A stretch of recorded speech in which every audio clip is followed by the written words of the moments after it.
My name is Song Jinxiu. I woke up with a terrible headache and found myself in a chaotic scene. I realized I had traveled back in time to a small village in a place called Kunzu, Kingwu Kingdom. My name is Song Jinxiu now.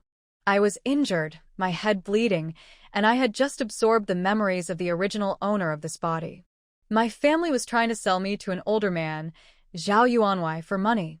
My younger sister cried and begged them not to sell me, while my older brother, despite his disability, tried to protect me, even threatening to burn down the house. My grandmother, a harsh and selfish woman, only cared about money.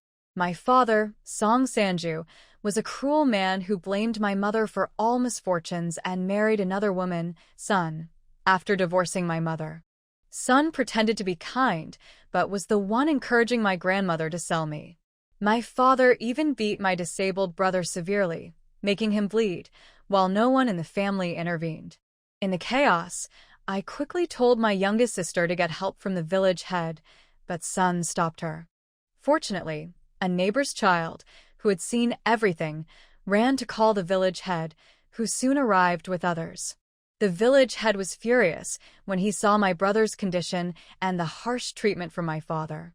My grandmother tried to justify the beating, but the villagers criticized their cruelty. I noticed my youngest brother, Chiu Sheng, who was supposed to be dumb, quietly bringing me water when I needed it. He wasn't dumb at all. I checked my older brother's injuries and stood up despite my own pain. The village head, seeing me covered in blood, demanded to know what had happened. I realized my new life would be full of challenges, but I was determined to survive and protect my siblings in this harsh environment. I found myself in a tough situation after traveling back in time to this small village.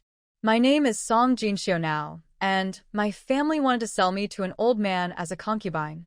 My brother, Chunsheng, was beaten badly by our father for trying to protect me. No one in the family cared, and they just wanted to cover up the truth.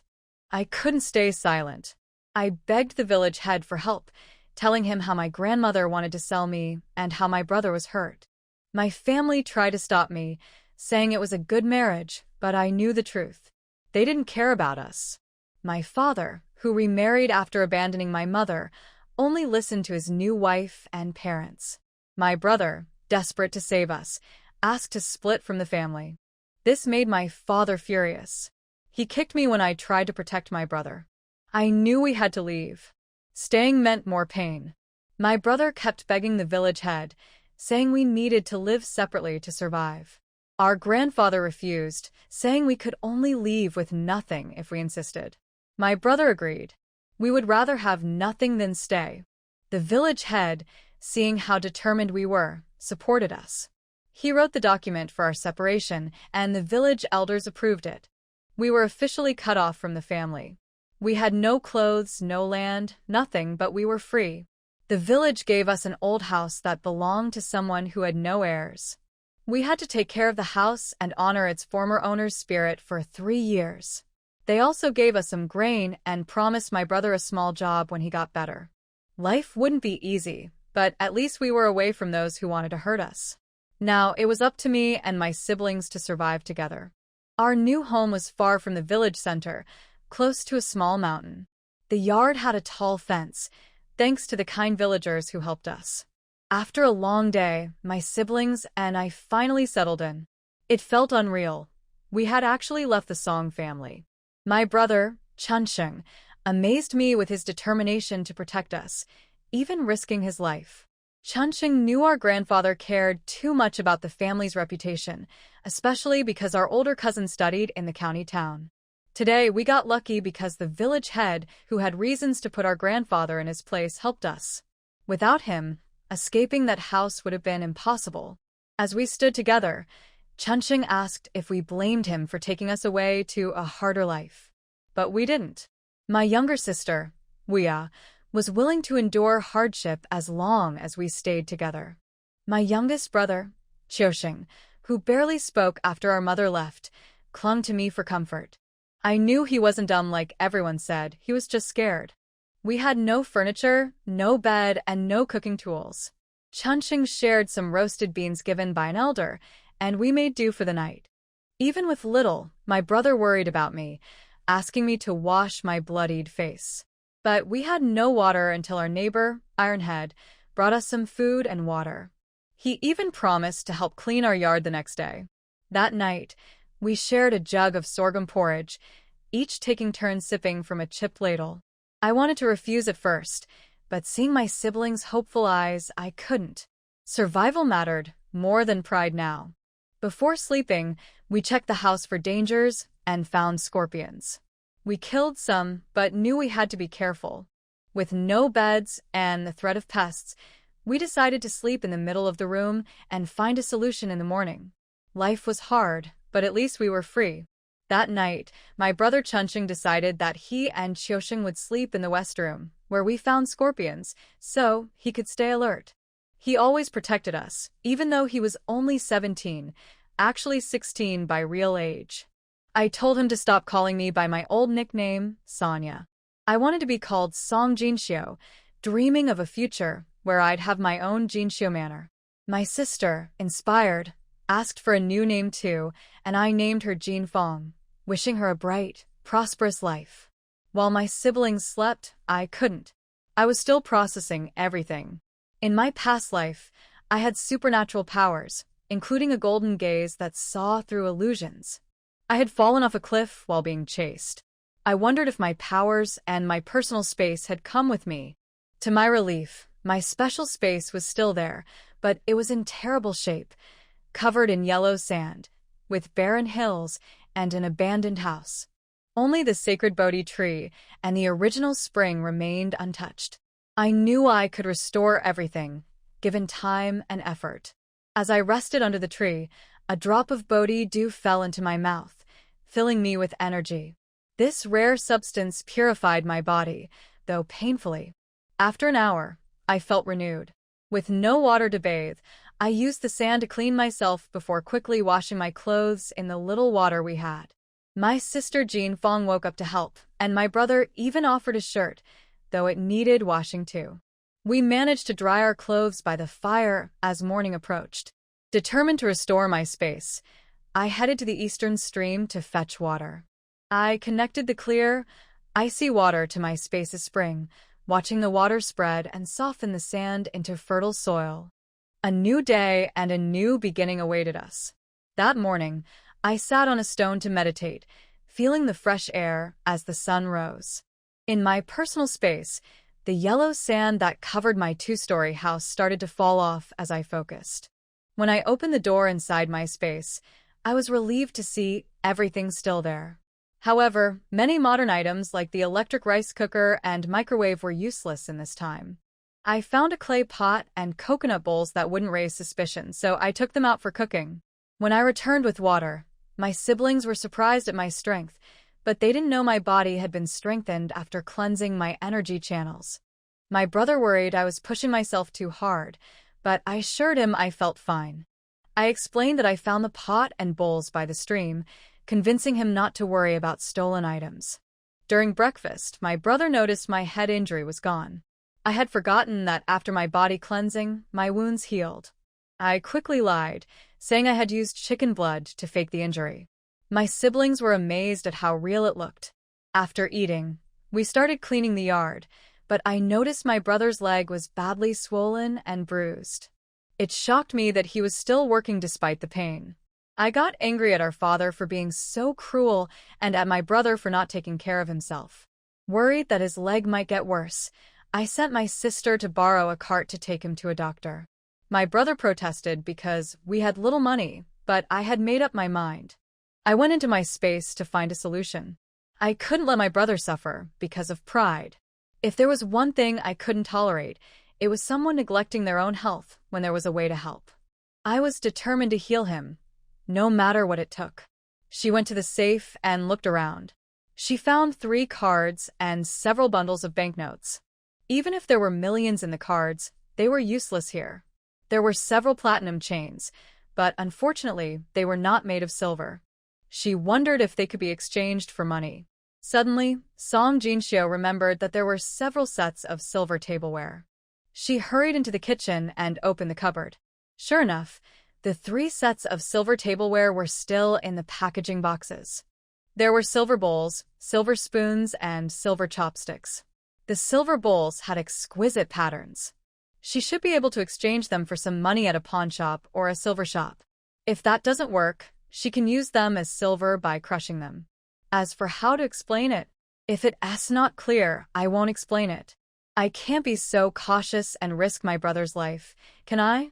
Song Chunsheng watched his sister close the door, thinking she was crying in the room because she was sad and angry. Sanya, no, Jinxiu, I'm fine. I'll be fine after 2 days of rest. Come out soon. You still have to clean up the yard. Can I not do any work today? The sister didn't say anything. Song Chunsheng sat on the ground against the wall, bent over and covered his face with his hands. Tears couldn't help but flow. At the age of 16 or 17, he was actually still a child. He was actually using strength to disguise his helplessness. He really wanted to cry. But he was the eldest brother. He had finally taken his sisters away from that home. They still had to live, so he couldn't cry. He wiped his tears with his sleeves and smiled at his younger brother, who was looking at him nervously. Qiusheng, don't cry. Brother, take a rest. Can you ask your elder sister to open the door? Qiusheng pursed his lips tightly, clutched his collar tightly in his hands, and sobbed. Song Jinxiu walked out of the room and looked at her brother's eyes that were obviously crying. She couldn't say a word of blame. She sighed and stuffed the unpacked silver bowl, silver spoon, and silver chopsticks into her brother's hands. Brother, how much can this be sold for? Song Chunsheng was so shocked that his hands shook and he almost threw the bowl. Where did this come from? I dug a ginseng in the mountains last year and exchanged it with someone. Song Jinxiu lied very smoothly. How come I didn't know? Song Chunsheng was skeptical. I hid it secretly, otherwise with Grandma's character, how could we keep it? It was true. Song Chunsheng couldn't help but look at his sister with new eyes. It was still his sister, who was smart and knew to hide the private money early, while he was stupid and didn't realize that his father was unreliable until his mother was divorced. Song Chunsheng looked at the thing in his hand, and the more he looked at it, the more shocked he was. This thing is so beautiful. It must be worth a lot of money. How big a ginseng did his sister dig? At this moment, the loud voice of the head of the village sounded at the door. Chunsheng, Chunsheng? Song Chunsheng quickly stuffed the silver bowl, silver spoon, and silver chopsticks to his sister again. Put them away quickly. This bowl was too eye-catching. It must not be seen by others. Song Jinxiu also quickly took it and wrapped the things in her clothes. Chunsheng, is your leg injury serious? Wuya is crying like a tearful person. Let me see. The head of the village strode into the yard. A group of villagers followed behind him. The head of the village just met Wuya in the village. The child was in a hurry to go from house to house to ask who had a cart to borrow. When he stopped her and asked, the child cried breathlessly. After a long time, she said that she borrowed the cart to take care of her brother's leg. It was he who decided to let Chunsheng and his children leave the old Song family. Only if the children live well can it prove that he did things right. If something happened, wouldn't Song sure to, that woman, talk about it for the rest of his life? So, the head of the village hurried over to see what was going on. Grandpa, the village head, Song Chunsheng called out while moving his legs helplessly. Seeing Song Chunsheng's legs, the village had shuddered in his heart. This kid's legs must be in bad condition. It looks like your bones are injured? Chunsheng, what did you do yesterday? Could it be that your father kicked you and broke them? Wasn't it his father who kicked him? At that time, he was fighting for his life and was only concerned about saving his sister. When his father kicked him, he didn't actually feel any pain. Later, the village had decided to break off the relationship, and he was even more worried and ignored the pain in his legs. Not only did his legs hurt, but his whole body hurt, and he was numb with pain. In fact, even now his legs are numb and there is a dull pain, but it is not unbearable pain. He didn't know that this was why his condition became more serious. Oh, what happened to the leg? Sanju is so cruel. How could he kill a child? If he is not cruel, would these children break off relations with him? Yes. How can a person abandon his parents unless he is forced into a desperate situation? Poor thing, Chunxing used to be such a good child. He would not stop talking when he met people and would smile when he talked. What a lovable child. Look at how he has been tortured. In my opinion, if there is a stepmother, there will be a stepfather. When Chunxing's biological mother was alive, Sanju never beat the child like this. The villagers talked about it in a flurry. Some sympathized, while others were there just to watch the fun. The head of the village frowned and looked at him for a long time and even pressed his leg with his hand. He shook his head and said, "I'm afraid the doctor in the town can't do it. You have to go to the county for your leg. Wuya, make another trip and ask your brother Fuchuan to harness the ox cart over." Hearing what the head of the village said, Song Jinxiu breathed a sigh of relief. It was much faster to go to the county town by ox cart than by pulling a cart. Soon, Song Fuchuan arrived with the ox cart. He knew that Chunxing was going to see a doctor for his leg. He even laid a straw mat on the cart. Everyone helped to lift Chunxing onto the cart. Song Jinxiu glanced at her sister and younger brother. Her sister was fine, but her brother. The child's eyes were full of fear and anxiety. With the two children at home, the yard was still desolate, and there were scorpions and poisonous insects in the house. She was really worried.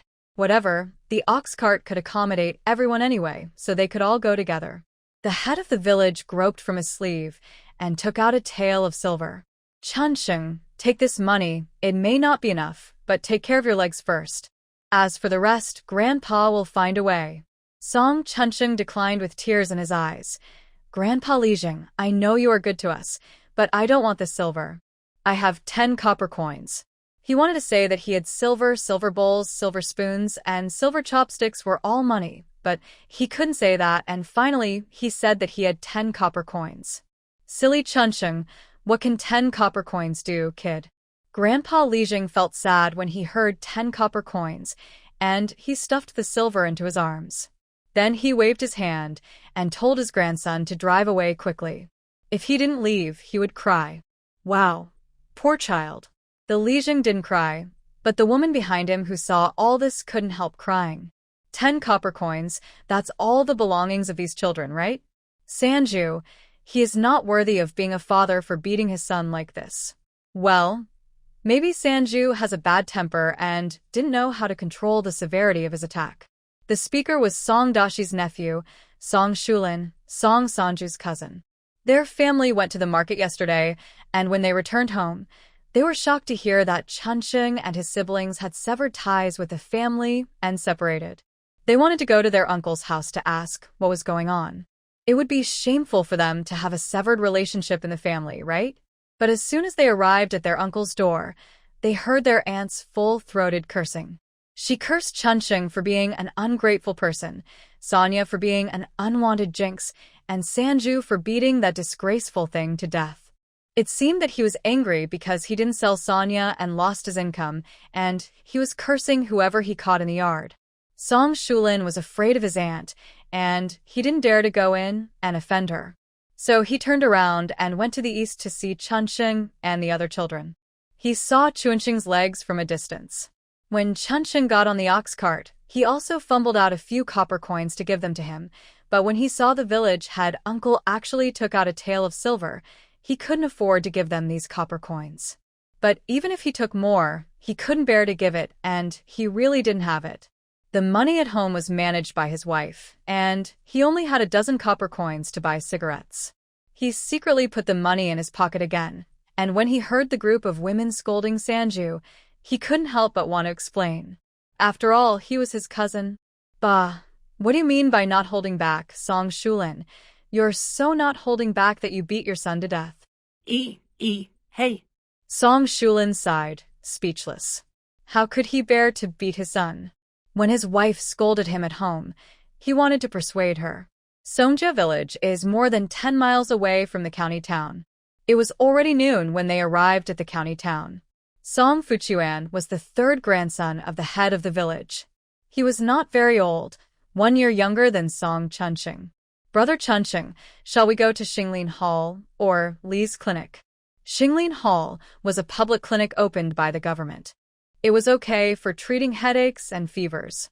If you wanted to treat your legs, of course, Lee's clinic, which was famous for treating injuries, would be better. Song Fuchuan asked this because Xinglin Hall was cheap. Chunsheng and his sister were obviously poor, and the 1 or 2 ounces of silver given by their grandfather were not enough to go to Lee's clinic. Of course, let's go to Lee's clinic, Song Jinxiu said without waiting for her brother to speak. Brother Fuchuan, take me to the pawn shop first. My mother left me a hairpin. I'm going to it first. Song Fuchuan was stunned, then smiled and said, Oh, there's a hairpin. That's great. The pawn shop is in front. Wait for me to stop the car. I will go with you. Although he didn't know whether the hairpin was valuable, he went with her to give Sanya courage. No, there are many people in the county. If you leave, the cow will be disobedient and hurt someone. Song Jinxiu winked at her brother, signaling him to stop, and then got off the car in a hurry without waiting for the car to stop, and ran to the pawn shop with the things in her clothes. What a joke! How could she let Song Fuchuan see her things? Letting her brother know was to reassure him, and besides, her brother would not tell others about it, but if Song Fuchuan knew, it might be spread out. Hey, slow down. Wait. Seeing Song Jinxiu quickly turn to the other side of the street and entered the pawn shop, Song Fuchuan shouted worriedly from behind. He was still worried this was a pawn shop. Brother Chunsheng, I'd better go and take a look. If the pawn shop doesn't want it, I can help to mediate. He thought that Chunsheng's mother had a hard life in the past. He didn't know if her hairpin was valuable. If it was a wooden hairpin, the pawn shop might not even want it. And, because he often drove an ox cart to the county town, he thought he was knowledgeable. Song Fuchuan was afraid that Sanya was timid and didn't dare to ask for a price, so he wanted to help. It's okay. My legs can't move in the future, so she will have to be the head of the family. Let her practice more. Besides, there are indeed a lot of people on the street now. You should lead the ox. Since his sister lied and said she was pawning a hairpin, he really couldn't let Fuchuan follow her, otherwise he would be exposed, right? Song Chunsheng was also worried that his sister would be cheated by the pawn shop, but he had no way to do it. He didn't know how much the silver bowl, silver spoon, and silver chopsticks could be pawned for. 10 taels, it should be there, right? In the pawn shop, a shopkeeper with a goatee was looking at a glass cup. A young man in a long gown said reluctantly, Mr. Liu, this is a luminous cup, our family heirloom. Song Jinxiu consciously lined up and stood behind the young man, only to hear the goatee say, Well, it is indeed a luminous cup, but there are a few impurities. If it is a dead 50 taels, this is the highest price I will give. The counter was very high, and Song Jinxiu stood on tiptoe to look over. A glass cup with impurities was actually worth 50 taels. Song Jinxiu couldn't help but feel moved, and her mind probed into the space. She threw the silver tableware aside, rummaged in the trash can, and found a crystal ball. In the crystal ball was a landscape painting, which was originally a decoration, but later the base broke, so she threw it away. The young man left with 50 taels of silver, and the goatee looked at Song Jinxiu. Little girl, are you redeeming or pawning it? Song Jinxiu quickly handed over the crystal ball. Boss, can you show me how much this is worth? The man with the goat beard took the crystal ball. It was not a big deal to take a look at it. He stood up excitedly. His movements were so big that the chair behind him fell over. Little girl, come in and talk. The man with the goat beard quickly invited Song Jinxiu to the VIP room of the tea house. Little girl, where did you get this thing? Do your parents know that you came to the pawn shop? Song Jinxiu looked at the owner with his eyes rolling around, looking at her for a while, and then at the crystal ball. She thought, does this old man suspect that she stole it?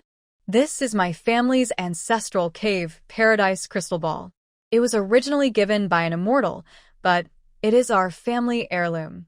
Cave paradise? Yes, it is indeed a cave paradise. The man with the goat beard looked at the beautiful scenery in the crystal ball and couldn't let it go. Song Jinxiu pouted. This was given to her as a small gift when she bought a mobile phone. At that time, she just liked the landscape paintings inside, so she just casually put it on the table. Boss, give me a price. I need money urgently to treat my brother's illness. If the price is right, I will give it to you. If not, I have to find another buyer. The man with the goat beard pondered for a long time and looked at her with his small eyes and said, "If it is a dead, I will give you this amount." He raised a thumb. Song Jinxiu. What does this mean? Is it 100 taels or 1,000 taels? Song Jinxiu didn't understand and asked, 10,000 taels? When the man with the goat beard heard it, he immediately showed a horrified look and said exaggeratedly, "Oh my little girl, you really dare to ask for a high price. Do you know how much 10,000 taels is? My entire pawnshop is not worth that much." How much is that? 1,000 taels is too little, right? This is something left by the immortal. It's too cheap. What if the immortal is unhappy and takes it back? Song Jinxiu also blinked and pretended to be innocent. Who asked you to hold out a finger for people to guess? The goat beard was speechless, and he looked at the crystal ball. The material is crystal clear and flawless, and no one knows how the scenery inside was put in. It is indeed a treasure. But 1,000 taels. If it was a poor official lady who came to it, he might not dare to bargain too much. Looking at the patched tattered jacket on Song Jinxiu's body, he had a plan in mind. He smiled bitterly and said, "Little girl, although your thing is beautiful, it is just a plaything. I originally wanted to give you 100 taels, but seeing that you are in urgent need of money, I will give you 150 taels. How about it? If I am not in urgent need of money, I would not be willing to sell it for 1,000 taels. What you are giving is too little. I won't sell it to you." Song Jinxiu said, pretending to take the crystal ball. Hey, we can talk it over." The man with the goatee stopped her quickly. "Oh, don't be so anxious. To be honest, I really like this paradise. Wow, the name is also good. How about this? 200 taels, I'll give you 200 taels, okay?" Song Jinxiu. 800 taels. Goat beard. Too much, 300 taels. Song Jinxiu frowned. 700 taels. No less. Goat beard. 400 taels. Song Jinxiu. 600 taels is my bottom line. Goat beard. Well, I'll give you 500 taels. This is a sky-high price. Song Jinxiu sighed. Okay, deal. Song Jinxiu walked out of the pawnshop with 500 taels in her pocket. Goat beard looked at her back, wondering why he was willing to take out 500 taels. But when he looked at the crystal ball of the paradise, he suddenly smiled. Song Jinxiu came to the ox cart, and Song Chunqing asked nervously, "How much did you?" Song Fuchuan also came over and asked, "Did you?" Song Jinxiu nodded to Song Fuchuan first, and then stretched out her palm and shook it at her brother. Song Chunqing asked with his eyes, 50 taels? Song Fuchuan said in surprise, 5 taels? Song Jinxiu nodded. Well, let's go to the clinic, quickly. Song Chunqing's leg was indeed seriously injured. The 3 senior doctors of Li's clinic held a consultation and unanimously agreed that amputation was necessary to save his life. Song Jinfeng and her younger brother cried loudly, Song Fuchuan sighed, and Song Chunqing had a dull face. Is it finally what you fear? Song Jinxiu did not give up. Doctor, if my brother's leg is swollen, can't he be treated by bone setting? Why must he be amputated? A young doctor explained, his leg has been delayed for too long. If he had come 2 days earlier, he might have been saved. 2 days earlier? Could it be that his brother's leg has been swollen for several days? Song Jinxiu looked at his brother in surprise. Song Chunqing smiled bitterly and said, it was swollen 5 days ago, but not this serious. Yesterday. After his father's kick yesterday, his whole leg was like an inflated pig bladder, and he didn't even feel much pain later. The young doctor said again, if his leg doesn't get swollen, it will soon turn black. If it is not amputated, the whole leg will be damaged, and the person will fall into a coma and eventually die. Song Jinxiu said anxiously, then hurry up and use medicine to reduce the swelling? The young doctor sighed and explained patiently, doctors are not immortals, and we don't have elixirs. How can we say that the swelling can be reduced? Even if we use the best medicine, it will take time, right? But your brother's leg is probably not healed. Oh, brother, I don't want you to die, whoa. Song Jinfeng cried so hard that her nose was running. Xiao Qiu Sheng also trembled. Song Jinxio couldn't bear it anymore, so she pulled her aside, ripped off her clothes, and wiped her snot and tears. There wasn't even a tissue here. Her action made the little girls stare at her blankly, sobbing mechanically, forgetting to cry. Song Chunching looked at his weak younger sister and brother, sighed and said, "How much does it cost to amputate?" The young doctor took a look at their clothes and said, "It might be around 20 taels." 20 taels, Song Chunching thought it was acceptable. After all, they had 50 taels now, right? With 20 taels, he could still live. Although he couldn't do heavy work, at least he could look after his younger brother and give courage to his sisters. "Okay, I agree to amputation." "Wait." Song Jinxio looked at his brother's leg. Although the leg was shiny black and blue, it was not black from necrosis. "Brother, it's not the last moment yet. We should not give up." She begged the doctor again, "Doctor, what if we use the best medicine? Can my brother's leg be saved?" "Don't worry, our family is rich." Hearing the patched girl say that they have money, everyone smiled sympathetically. The oldest, Dr. Lee, glanced at her. He had seen too many patients' families who would sell everything they had to save their loved ones. If they could invite Dr. Feng to help and spend hundreds or thousands of taels of silver and use the best medicine, the leg might be saved. But looking at these children, if they could take out 20 taels to amputate to save their lives, they might have to go into debt. But looking at the girl's begging eyes, forget it. Let's try it first. He checked Song Chunching's leg again and ordered, "Give him a compound decoction, take it and apply it externally, and observe for 2 days." In fact, in his heart, the child's leg could not be saved. The swelling prevented blood circulation, and amputation was only a matter of 2 days earlier or later. He had seen many such examples. So he told the medicine boy, "Give them the medicine from the West storehouse. Save as much as possible. Save money to prepare for amputation." With the old doctor's words, Song Chuncheng was admitted to the Li family clinic and began conservative treatment. Song Fuchuan went to the street to buy them multi-grain cakes, which made Song Jinxio feel very sorry. Song Jinxio said embarrassedly, "Brother Fuchuan, you see, we only care about my brother's legs, and we didn't even think of inviting you to dinner, and we have to let you spend money." "How much is it? I'll give you." What are you talking about? "What's your situation now? How can I ask you to pay?" While eating the cake, he said to Chuncheng, "Brother Chuncheng, you stay here to see the doctor first. I'll go back. Don't worry about the money. I'll go back and let Grandpa think of a way." If he didn't leave, it would be dark when he got home. Song Chuncheng said, "Okay, go back slowly. As for the money, we still have enough now. Don't let the village head grandfather worry." After sending Song Fuchuan away, Song Jinxio began to boil medicine. There are people who specialize in boiling medicine in the clinic, but they have to pay extra. The old doctor felt sorry for them because they didn't even have an adult. So he took care of them and let them boil the medicine themselves, which could also save some money. Knowing that the brothers and sisters were looked down upon because of their clothes, Song Jinxio didn't comment. They could boil the medicine themselves. It's not like they don't know how to do it. But when she opened the medicine bag, she frowned.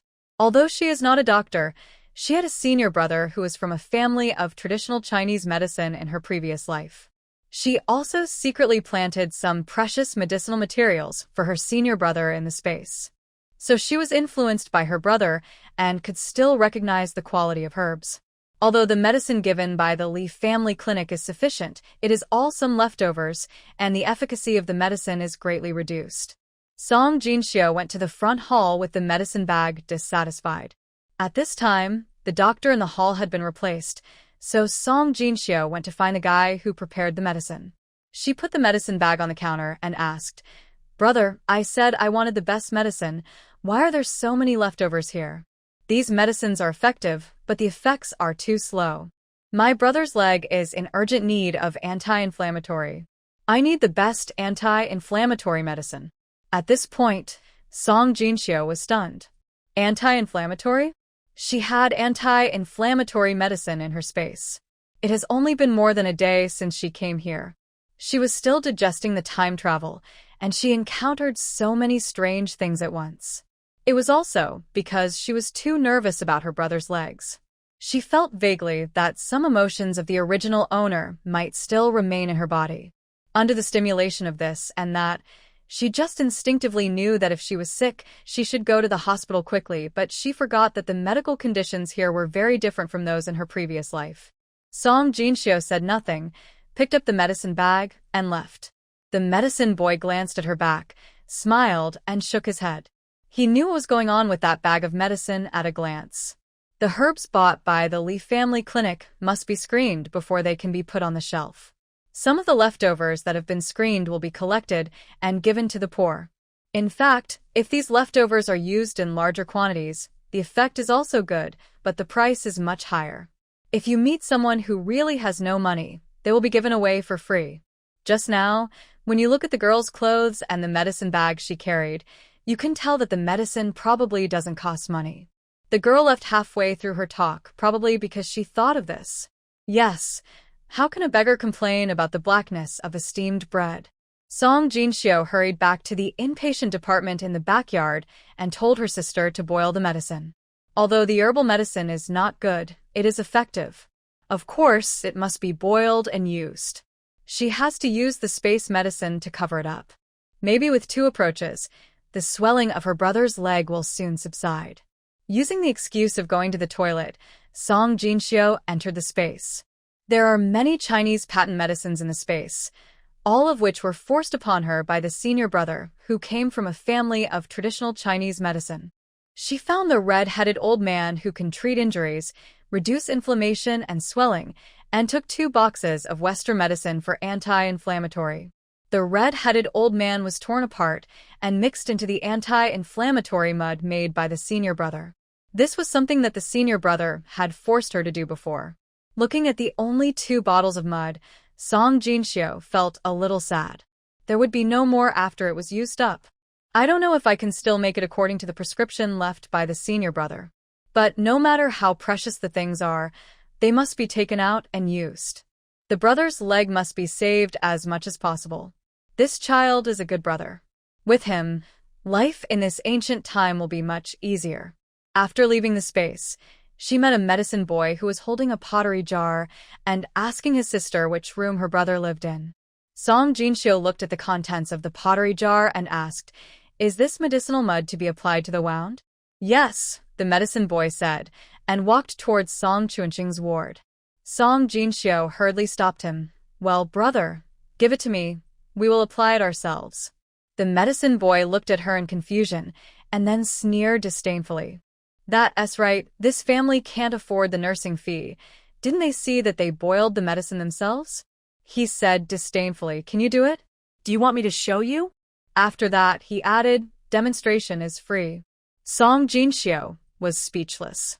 But he really couldn't let the medicine boy demonstrate, because she had to mix the medicinal mud in the space. With the medicine boy following her, how could she do anything? "I understand.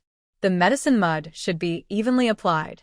There is no wound on my brother's leg, so there is no need to pay attention to the treatment of the wound." Seeing that she really understood, the medicine boy handed her the mashed medicine mud and took out a piece of clean old white cloth. After applying it, use this cloth to gently wrap it. Don't dirty the bed. The ward was not big. Song Chunqing patted his younger brother, who was tired of crying and fell asleep, and looked at his leg worriedly. If this leg was sawed off, what else could he do? Although he used to walk with a limp and it was not good looking, he could still find some food for his sister and younger brother. But if it was sawed off, wouldn't he become a burden? I thought too naively just now, and I couldn't bear to abandon my sister and younger brother. In a rush of thought, I agreed to amputation. 20 taels, if I can save 20 taels, it will be enough for my younger brother to buy 2 acres of land. In this way, after my sisters get married, my younger brother can live alone. Well, wait for the doctor to amputate again in 2 days, forget it. Song Jinxio didn't know that her brother had already arranged his funeral in his mind. She walked in with the pottery jar and saw her brother in a daze. Before he could come to his senses, she stuffed the anti-inflammatory medicine into his mouth.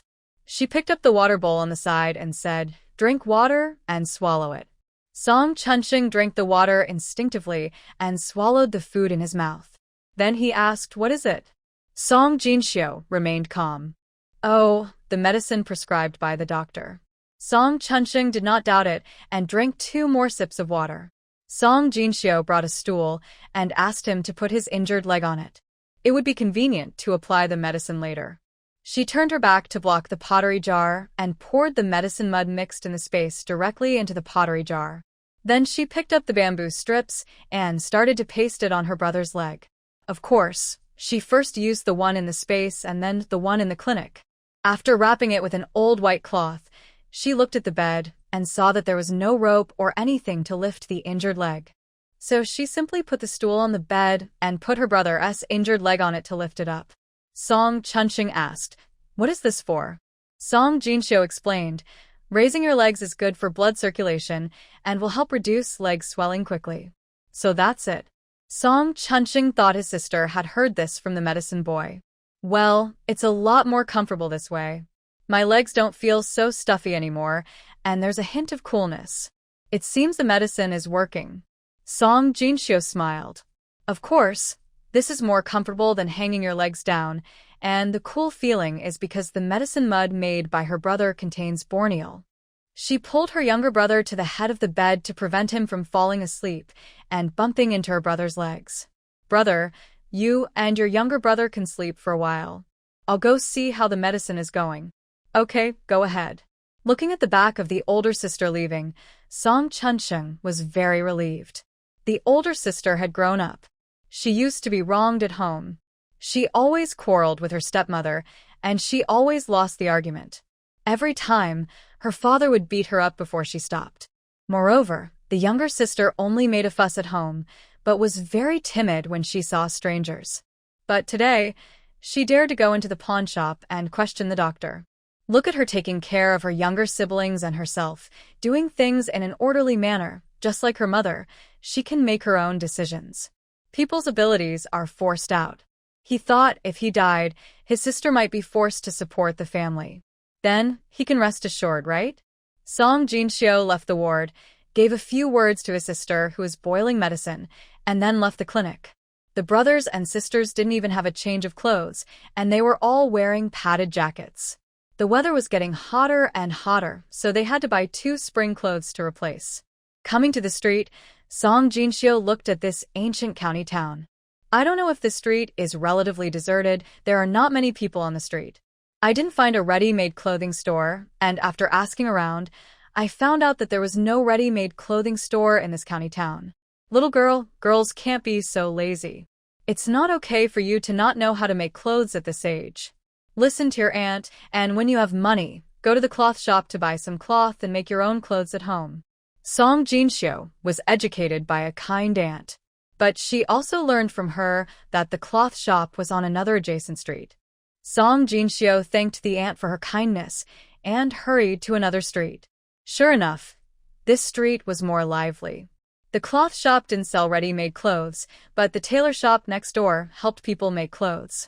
Not knowing how much material was needed for a set of clothes, Song Jinxiu first found the owner of the tailor shop and told her the height, weight, and thinness of the brothers and sisters.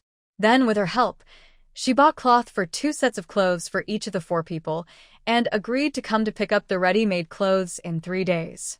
I bought 2 more pieces of white cloth, which were used to make sweat towels. They left the house with nothing, let alone a sweat towel to wipe their faces, and they didn't even have a basin to wash their faces. So Song Jinxiu started the shopping mode. Pots, basins, rice spoons, spatulas, kitchen knives, etc. She would buy whatever she passed by. She would turn a corner, throw things into the space when no one was around, and then continue to buy. She bought rice and noodles, and then went to the vegetable market to buy a chicken. It was afternoon now, and there were no vegetables for sale, but there were dried beans for sale, so she bought some as well. It was spring now, and everything was ready to go, so she bought some grain and vegetable seeds, as well as a machete. There were more and more things in the space, and Song Jinxiu felt like she was living a new life. A round of shopping, she bought a lot of things, and of course she spent a lot of money. After counting, she actually spent more than 30 taels of silver. The main reason was that iron pots, hoes, machetes, and other iron things were too expensive. Is this silver so cheap? Thinking about her brother's legs, she didn't know how much it would cost, and there was also the house at home. There were scorpions in the house, and the old adobe house was probably a scorpion nest. Even if she sprinkled lime, she felt uncomfortable. She still had to find a way to rebuild it so that people could live in it. Since she was reborn in this dynasty and this peasant family, she also had to have land. After calculating this way, the money in her hand was really nothing. It was also because Song Jinxiu had no concept of silver. In fact, for ordinary peasant families, 30 taels was a huge sum of money. Some people could not earn 30 taels of silver in their entire lives. She also bought some buns and vegetable cakes. When she returned to the clinic, her brother had already drunk the medicine and fell asleep. Song Jinxiu was a little anxious when she didn't see her sister. Did the child go out? It was the first time for the sisters to come to the county town. If the child ran around, she must not get lost. When Song Jinxiu was anxious, she saw a little person staggering over with a big bag taller than her. Wasn't it her 9-year-old sister? Song Jinxiu hurried over and took the things in her hand. What is this? Where did you get it from? Song Jinxiu looked at the pile of smelly dirty sheets in her hand and asked with disgust. Sister, these are the sheets in the hospital ward. It costs 1 penny to wash one. Istole 10. Here are the 10 pennies, sister. Song Jinfeng wiped the sweat from her face, looking excited. Song Jinxiu. These sheets are made of coarse cotton cloth, thick and heavy. It only costs 1 penny to wash one, and this child is so happy? Song Jinxiu asked. Do I have to fight for the sheets to be washed? Yes, several ladies are waiting there. If it weren't for the medicine boy brother helping me, I wouldn't have been able to get them. Song Jinxiu helped her tidy up her messy hair with concern. Look at your dirty face. Those sheets are all used by patients. They are so dirty. I don't know if there are infectious bacteria. Go wash your face. Song Jinfeng smiled and nodded, took 2 steps, and suddenly stamped her feet in panic, saying, Oh, sister, I forgot to grab the basin. How can we wash the sheets without a basin? Oh, what should I do? What should I do? Seeing the little girl's annoyed look, Song Jinxiu rubbed her head. Why are you panicking? If there is no basin, we won't wash, let others wash it. The little girl became more anxious. How can that be? I finally got it, and my nails are broken. This is 10 cents? Song Jinfeng widened her eyes, with a look of disbelief. What's wrong with sister today?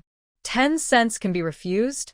Song Jinxiu then discovered that the child's nails were broken and there was a faint trace of blood on her fingers. She quickly grabbed her hand and went back to the ward with a serious face. The little girl was pulled away by her sister, anxiously pointing at the bundle thrown on the ground. Bed sheet. Put it there first. I'll disinfect your hands first. There was a wound on her hand, and she took those dirty bed sheets. I don't know if it will be infected with bad bacteria. After entering the ward, Song Jinxiu took out iodine cotton from her sleeve pocket, which was actually the space, and disinfected her fingers carefully. Then she used a band-aid to stick it on. Song Jinfeng curiously watched her sister wipe her hands with this red thing, and then wrapped her fingers with something strange. Then she earnestly told herself not to get wet. When did she become so precious? In the past, let alone such a small injury, even if a piece of meat was cut off by a kitchen knife, it would be wiped with wood ash. Seeing the suspicion in her sister's eyes, Song Jinxiu glared at him and said seriously, This is a hospital, a clinic. There are many germs. It is easy to get infected if you get injured, so you have to be extra careful, understand? Oh, I see. Song Jinfeng didn't quite understand, but she knew that her sister was doing this for her own good, so she nodded obediently. But, sister, what about the sheets? I wonder if we can still find a wooden basin now. The little girl was still upset. Song Jinxiu didn't think so. We won't wash the sheets. Let others wash them. But 10 cents. I know, that's 10 cents, but don't you think about it, there are so many things, and we don't have soap beans. How long will it take to wash with wood ash? Even if we wash until midnight, it's worth it, sister. That's 10 cents? Song Jinfeng repeatedly emphasized the 10 cents. Song Jinxiu looked at the eagerness in her sister's eyes and sighed. Yes, 10 cents may really be a lot of money for the original sisters. Thinking back to the summer before, the two sisters would look for cicada sloughs and earn only 10 coins in a month, and they were so happy. Now, after washing the sheets, they can earn 10 coins a day, which is indeed a considerable income. Little sister, I am rich now. I pawn things. Our family is not short of money. Sister, I know you pawn my mother's hairpin, but can 500 coins save my brother? I don't want my brother to die. Song Jinfang sobbed as she spoke. 500 coins? Song Jinxiu had no choice but to pull her behind the door and whispered, It's not 500 coins, nor is it a hairpin. It's a treasure given by the immortal. I pawned it for 500 taels, and it will definitely cure my brother's leg. Ah! Burp, burp. The little girl covered her mouth in surprise and burped. Song Jinxiu helped her to calm down helplessly and took out 2 silver ingots from her sleeve pocket, actually from the space, for her to see. It's true. I have more than a dozen of these ingots. The little girl was so scared that she quickly covered her mouth. She stopped hiccuping.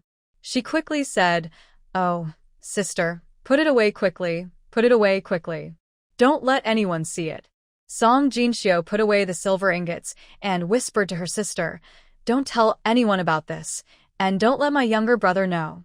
He is still young and doesn't know how to keep it secret. Well, I know, I won't say anything. I never told you about the cicada monkey skin we sold before. Song Jinxiu naturally wouldn't wash the sheets. Even though her younger sister had a finger injury, she wouldn't let her wash it. So she gave it to a family member of a patient next door.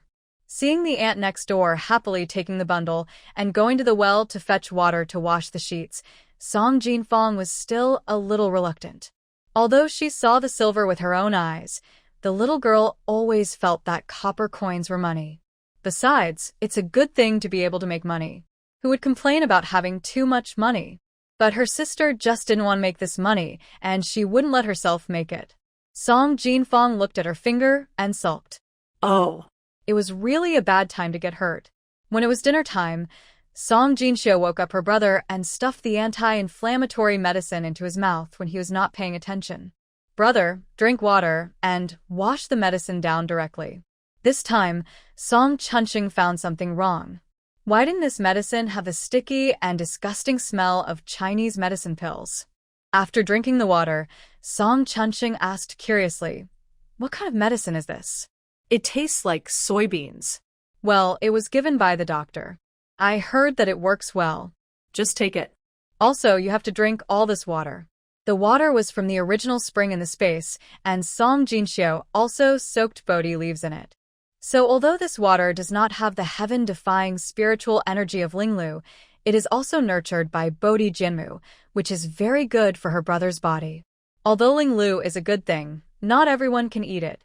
Her brother has no spiritual veins, and blindly consuming Linglu will explode and die. So, she can only settle for the second best. Wake up Xiao Qiusheng, let him go to the toilet and wash his hands, and bring a toilet to his brother, forcing him to solve his personal problems in the room. After opening the window for ventilation for a while, Song Jinxiu pretended to go out for a walk and took out the steamed buns and vegetable cakes from the space. The 4 siblings began to eat dinner. Looking at the steamed buns in his hand, and then at the vegetable cakes, Song Chunqing frowned. The little sister still doesn't know how to live. Although these steamed buns and vegetable cakes are delicious, they're also expensive, right? This steamed bun is stuffed with meat, and it costs 3 cents each. 3 cents can buy 3 white flour buns and 6 steamed buns with wild vegetables and grains. Half a caddy of sorghum rice. Buy some sorghum rice tomorrow, and we will cook porridge for ourselves. Half a caddy is enough for them to have a full meal for a day. This time it was Song Jinxiu's turn to frown. Sorghum rice porridge is okay to drink occasionally, but who can stand drinking it every day? No matter how long it is boiled, it will make the throat dry. Drink a big bowl. You'll feel full at the time, but you will soon feel hungry. In the past, she almost always woke up hungry in the middle of the night. Song Jinxiu said, Brother, we don't need this bite of food now. If you want your leg to get better quickly, you have to nourish it and eat better. Show her, I know you have some money now, but 50 taels seems to be a lot, but it's not easy to spend. Besides, brother wants to discuss something with you. 50 taels? Song Jinshio blinked. It seems that her brother also misunderstood. She looked at her sister again. One said 500 won, and the other said 50 taels. The difference in their perceptions is quite big. Thinking of brother Fuchuan, I wonder how much that kid would think it was? Song Jinshio looked at her palm. Could it be 5 taels? Don't say it. Song Jinshio really told the truth. Song Jinshio couldn't think of how to explain that she replaced the silver bowl, silver spoon, and silver chopsticks with a crystal ball. She couldn't explain the crystal ball as 500 taels. Otherwise, one lie after another? The treasure given by the immortals could be used to deceive Goatbeard and the ignorant little girl without any intention, but she didn't know if she would believe it if she told it to her brother. If he didn't believe it and asked about the truth, how many lies would she have to make up for it? Before Song Jinshio could figure out how to explain, she heard Song Chunqing say, "Originally, that thing was your own private money and should have been kept for your dowry. If my leg was good, I would definitely not want it really. But now, I want to discuss with you, can I use that money to buy 2 acres of land first?" Stared at by her brother's expectant eyes, Song Jinshio nodded. She must buy land. She also wants to buy a big manor. Seeing his sister nod without hesitation, Song Chunqing smiled with relief. He continued, after buying the land, you keep 10 taels as a dowry and 5 taels for me. Save the rest. Maybe you can find a wife for me. Song Jinshio opened her mouth in surprise. Song Chunqing said with some shame, Sanya, Jinshio, you are the eldest sister, so you have to suffer the loss. Song Jinshio was a little confused. Young man, are you thinking too far ahead? How old is your younger brother, and you are thinking about him getting married and having children? Song Chunqing continued to chatter. You are the eldest sister. You must learn to be thrifty and manage the household. You are all still young, and you have to hide your money. Don't let others know, understand? You did very well before. The bowl was left for such a long time, and no one found it. Very good. You should do the same in the future and keep the silver safe. The 2 acres of land, if you work harder and eat less, it will be enough to feed you. If you don't understand anything, just ask Aunt Suehua. Although Aunt Suehua is a bit talkative, she is also kind-hearted. If someone bullies you, just shout loudly and go to the village head grandfather. The village head grandfather is a good man. Don't bother others all the time. If you do it too many times, they will get annoyed. Song Chunqing chattered and said whatever he thought of. The more Song Jinshio listened, the more she felt something was wrong. What does brother mean? Leaving last words? Brother, isn't this something you should take care of? With you here, we are not afraid of anything. Song Chunqing smiled bitterly. I don't know if my leg can be healed. I think it's better not to amputate it. 20 taels is too much. If it can't be cured, then the money will be wasted, right? Besides, my body and hair are given by my parents. I also want to have a complete body. Don't worry if I say if something happens to me, Sanya, our family will depend on you. No matter what, you have to raise Wuya and little brother to adulthood. It turned out to be a last word. Song Jinshio held her forehead with her hand. Brother, isn't it just a leg? If you can save him, we can stand up on 2 legs. If you can't save him, we can live with 1 leg.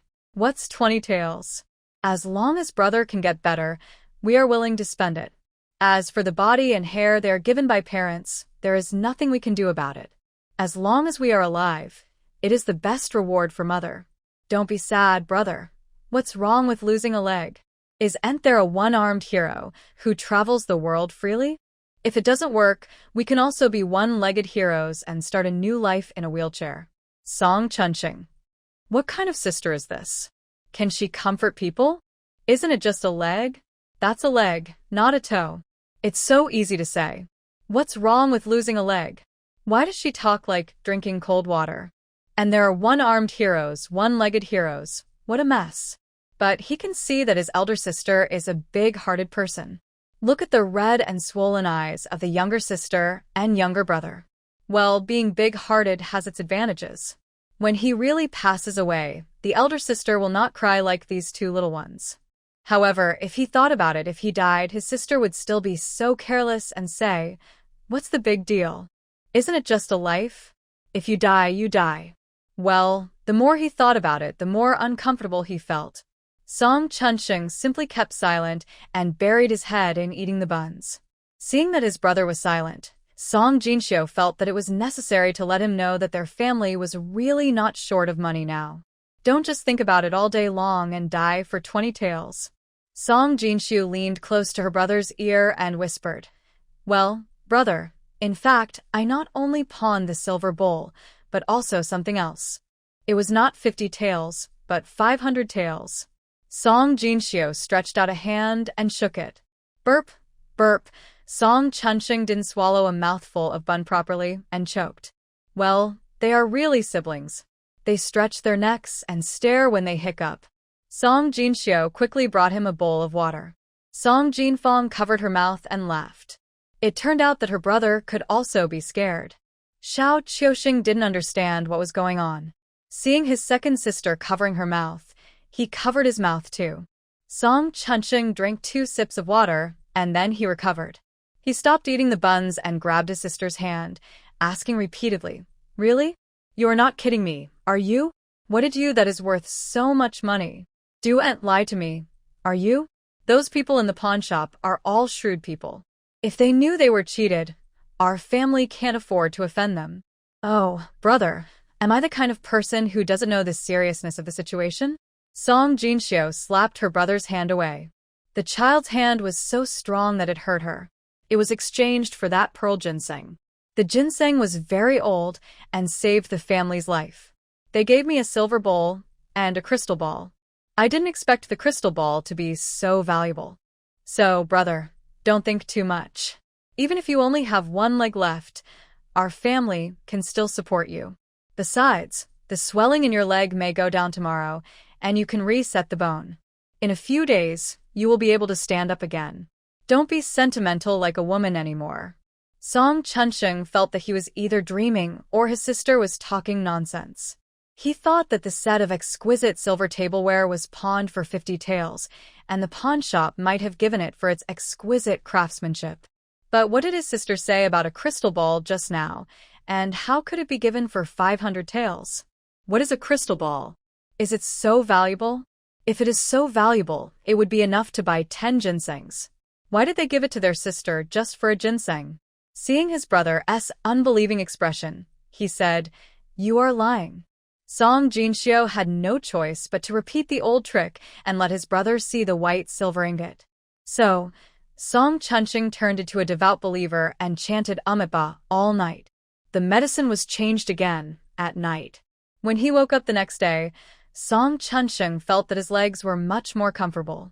After breakfast, he couldn't help but say, "I feel my legs are a little itchy, not so uncomfortable anymore." Has the swelling gone down? Yesterday, the swelling made him feel dull, and his whole legs were numb and swollen. Today, he felt as if his legs were back and there seemed to be bugs crawling on his skin, and he felt particularly clear. "Let me take a look." Song Jinxiu came over quickly. While untying the white cloth, she explained, "The itching may be due to the mud paste. I'll change the medicine for you. If you don't sleep during the day, we won't need to wrap the cloth after changing the medicine. Without the cloth wrapping, it won't be so itchy." The white cloth was untied. Although the medicine was still applied, it was obvious that the swelling of the legs had gone down a lot. "Brother, your legs seem to have gone down. Look, they are much thinner than yesterday." Song Jinxiu gently scraped the mud paste on them with a bamboo stick. Seeing her brother's obviously thinner calves, Song Jinxiu breathed a sigh of relief. Although it was expected, she was relieved when she saw the effect.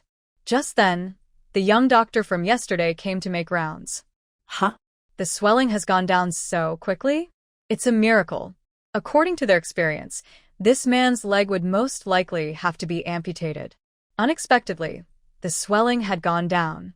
He looked at Song Chunsheng's legs raised on the stool, and his mind moved.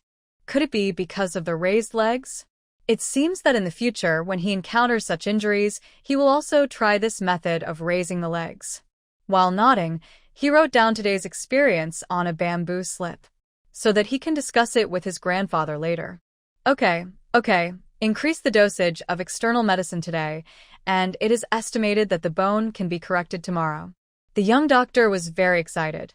If they could save the child's leg, they would have new experience. He solemnly instructed the medicine boy, "Today, we will use the previous prescription and the medicine from the warehouse. Hurry up and make his leg less swollen, correct the bone as soon as possible, and suffer less." After hearing the young doctor's words, the four brothers and sisters were very happy, and Song Chunching even had tears in his eyes. He was so excited that he didn't have to amputate. Thank God that he is still a complete person. After the doctor left, Song Jinxiu fed her brother some anti-inflammatory medicine. Anyway, she didn't show him what the anti-inflammatory medicine looked like and just stuffed it into his mouth when he was not paying attention. Song Chunching was also used to being fed by his sister. Anyway, the medicine was not bitter, so he took it when he was told to and drank water when he was told to. There was only enough medicine mud in the space for one use. Fortunately, the medicine prescribed by the young doctor this time was good, and the dosage was sufficient. It can also play a certain role. At noon, Song Jinxiu borrowed the stove of the clinic and stewed the chicken. When the chicken soup was served, Xiao Qiusheng was drooling with greed. Maybe it was because of the 500 taels as a backing. This time Song Chunching smiled and said nothing.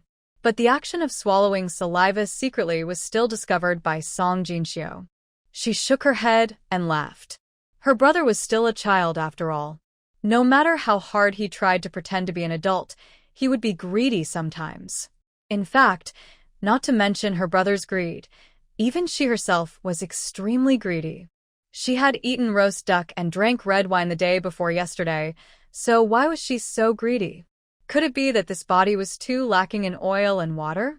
Song Jinxiu picked a chicken leg and said to the little brother who was drooling, "Call me big sister, otherwise I won't let you eat." Xiao Qiusheng opened his mouth anxiously, but no sound came out. He hadn't spoken for so long, and this child didn't know how to pronounce it. "Come, look at my mouth, big sister." Song Jinxiu looked at him and demonstrated to him. Song Chunching and Song Jinfeng also looked at the little brother nervously. Xiao Qiusheng looked at the chicken leg, then at Song Jinxiu, and finally made a hoarse sound, "Big sister." Hearing his voice, the three siblings smiled at each other and breathed a sigh of relief. It's good that he can make a sound. She thought this child was going to be autistic? Good, great. Song Jinxiu smiled and scratched his nose, and handed him the bowl of chicken legs. Xiao Qiusheng suddenly shook his head, pointed at his elder brother, and said, "Eat." Then he pointed at another bowl. "I'll eat it." Song Jinxiu asked in surprise, "Are you going to give your chicken leg to your brother?" Yes. Xiao Qiusheng nodded vigorously. His brother's leg was injured, and Xiao Qiusheng was very scared. He wanted his brother to get better soon. Song Chuncheng hurriedly said, "Eat it, little brother. There's a lot of meat in my bowl." "There is meat in my brother's bowl. This is for me." We all know Kong Rong giving up his pears. What a good boy. Song Jinxiu touched his head in appreciation. This child is like a big-headed doll, and he must have not been full before. Seeing that there is not even 4 taels of meat on his body, Song Jinxiu felt a little distressed. The little guy was praised, and his mouth was pursed, but he couldn't hold it back. In the end, he grinned and laughed secretly while eating the chicken leg. Song Jinxiu smiled. This was the way a child should be. Before, he looked like an old man. It was painful to see him. "Sister, what does Kong Rong give up the pear?" Song Jinfeng asked vaguely after taking a big bite of chicken. "Kong Rong. He is a polite child just like my younger brother," Song Jinxiu said, nodding at the younger brother who was listening attentively. Song Jinfeng smiled secretly, with her head down. Song Jinxiu continued. One day, Kong Rong's father bought some pears and picked the biggest one for Kong Rong. Kong Rong shook his head and picked the smallest one and said, "I am the youngest, so I should eat the small pear. You can give your pear to your brother." "See, isn't the same as my younger brother letting his brother eat the chicken leg?" Xiao Qiusheng grinned, blinked his big eyes, and asked word by word, "Did Kong Rong's brother give it to him?" The child held it in for a long time and finally said such a long sentence. Song Jinxiu was very pleased. When he realized the meaning of his younger brother's words, he was speechless. The child asked, "Did Kong Rong's brother give the big pear to Kong Rong again?" That's all there is to the story of Kong Rong giving up the pear. We should learn from his modesty. What? Is there a sequel? Looking at the chicken leg in the little guy's bowl, Song Jinxiu said quickly, "Of course, Kong Rong's brother is also a good man. The brothers are friendly, and the younger brothers are respectful, and the family is harmonious. It is said that Kong Rong's brother died for Kong Rong. How could he not be good?" Song Jinfeng looked admiring. "Sister, you know a lot." "Of course I was. But I was beaten by Grandma for listening to third uncle's storytelling. If she hadn't seen her brother's inquiring eyes, she would have almost said that she had studied hard for 10 years. Song Chunsheng was indeed surprised that his sister could speak eloquently, and what she said sounded very learned. But then he figured it out. Yes, every summer night, third uncle liked to sit under the sycamore tree at the village head and tell stories. When his legs and feet were good before, he would also squeeze into the crowd to listen. Perhaps it was because of the young doctor's report that the white-haired old Dr. Li came over just as the Song Jinxiu and her sister had finished cleaning up the dishes. He looked at Song Chunsheng's legs raised on the stool and asked in a friendly manner, "How do you feel when you raise your legs?"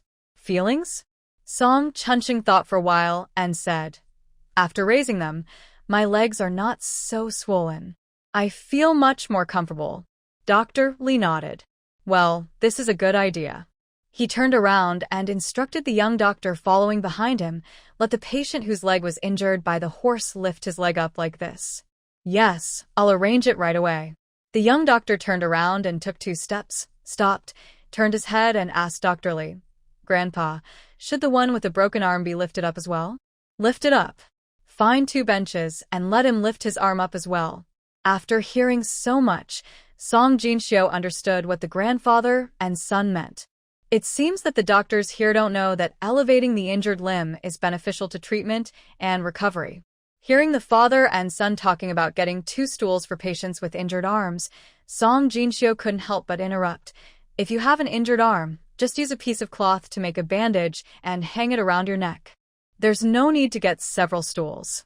And you have to pay attention to the degree of elevation. It's not good to be too high," she said as she demonstrated.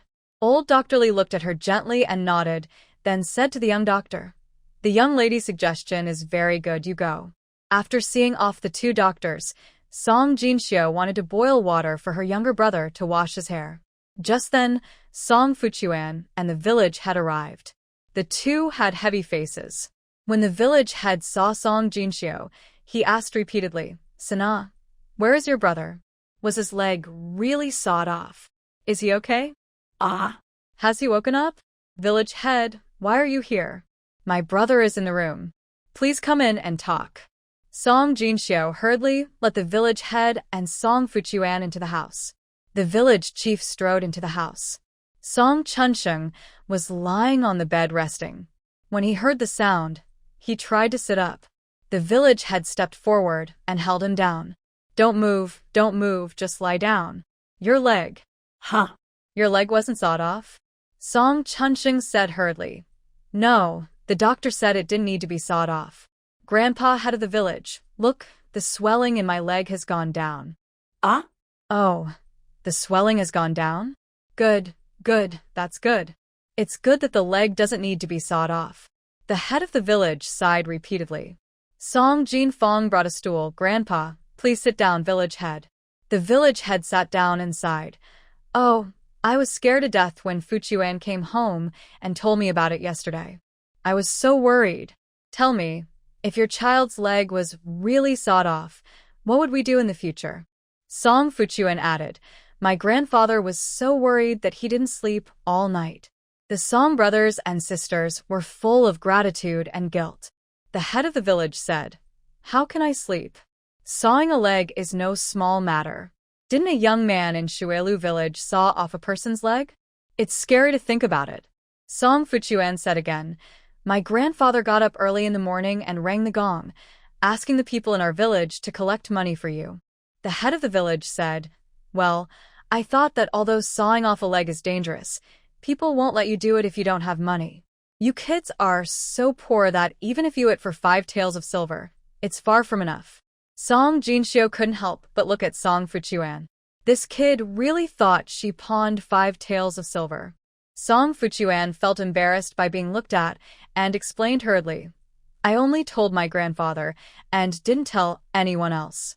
Don't worry, your grandma and the others won't know that you hid the hairpin. The head of the village glanced at Song Jinxiu and said, Don't be afraid, Sanya. Even if they knew, I don't think they would dare to ask you for money. Song Fuchuan hurriedly said, That's right, but they're still my grandma and dad. Everyone in the village chipped in money. Some who didn't have money even gave 2 eggs. But your grandma and dad didn't contribute a penny. How can they have the nerve to ask you for money again? Song Jinxiu was speechless. This father was really cruel. Even a tiger won't eat its own cubs. He was worse than an animal.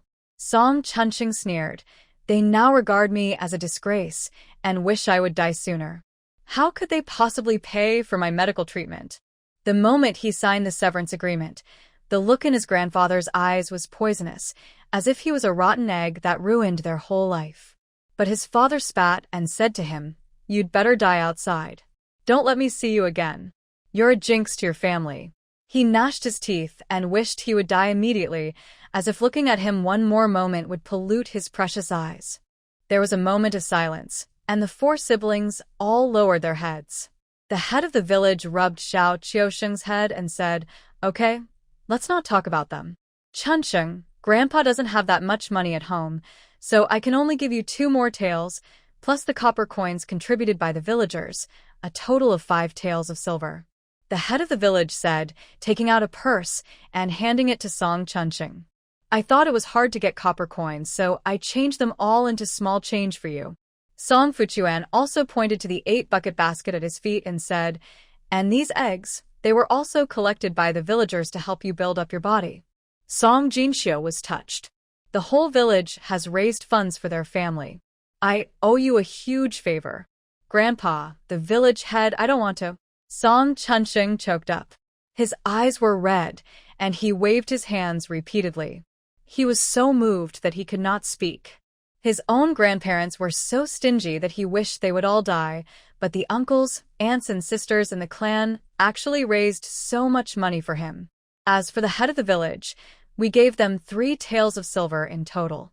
Even if their children and grandchildren divided the family property, they could not get so much money. How are they going to repay this favor in the future? The headman patted his head and said, Hold it, kid. Now is not the time to be stubborn. Woo-woo. After the headman's pat, Song Chunqing could no longer hold back his tears and burst into tears. When Xiao Qiusheng saw his brother crying, he also started sobbing. Song Jinfeng also turned her back and wiped her tears. Song Jinxiu's eyes also turned red. Seeing that one of them wanted to give something and the other was choking and refusing, she walked forward, took the purse, and took a look at it. They were all small change, not much, but heavy. She asked, Grandpa, head of the village, who in our village donated money. How much did they donate? Are there any accounts kept? The head of the village glanced at her. His heart moved, and he asked calmly, Do you want to pay it back when you have money in the future? Song Jinxiu smiled and said, Grandpa, head of the village, to be honest, we still have the money to treat my brother's legs. So, we won't accept this money.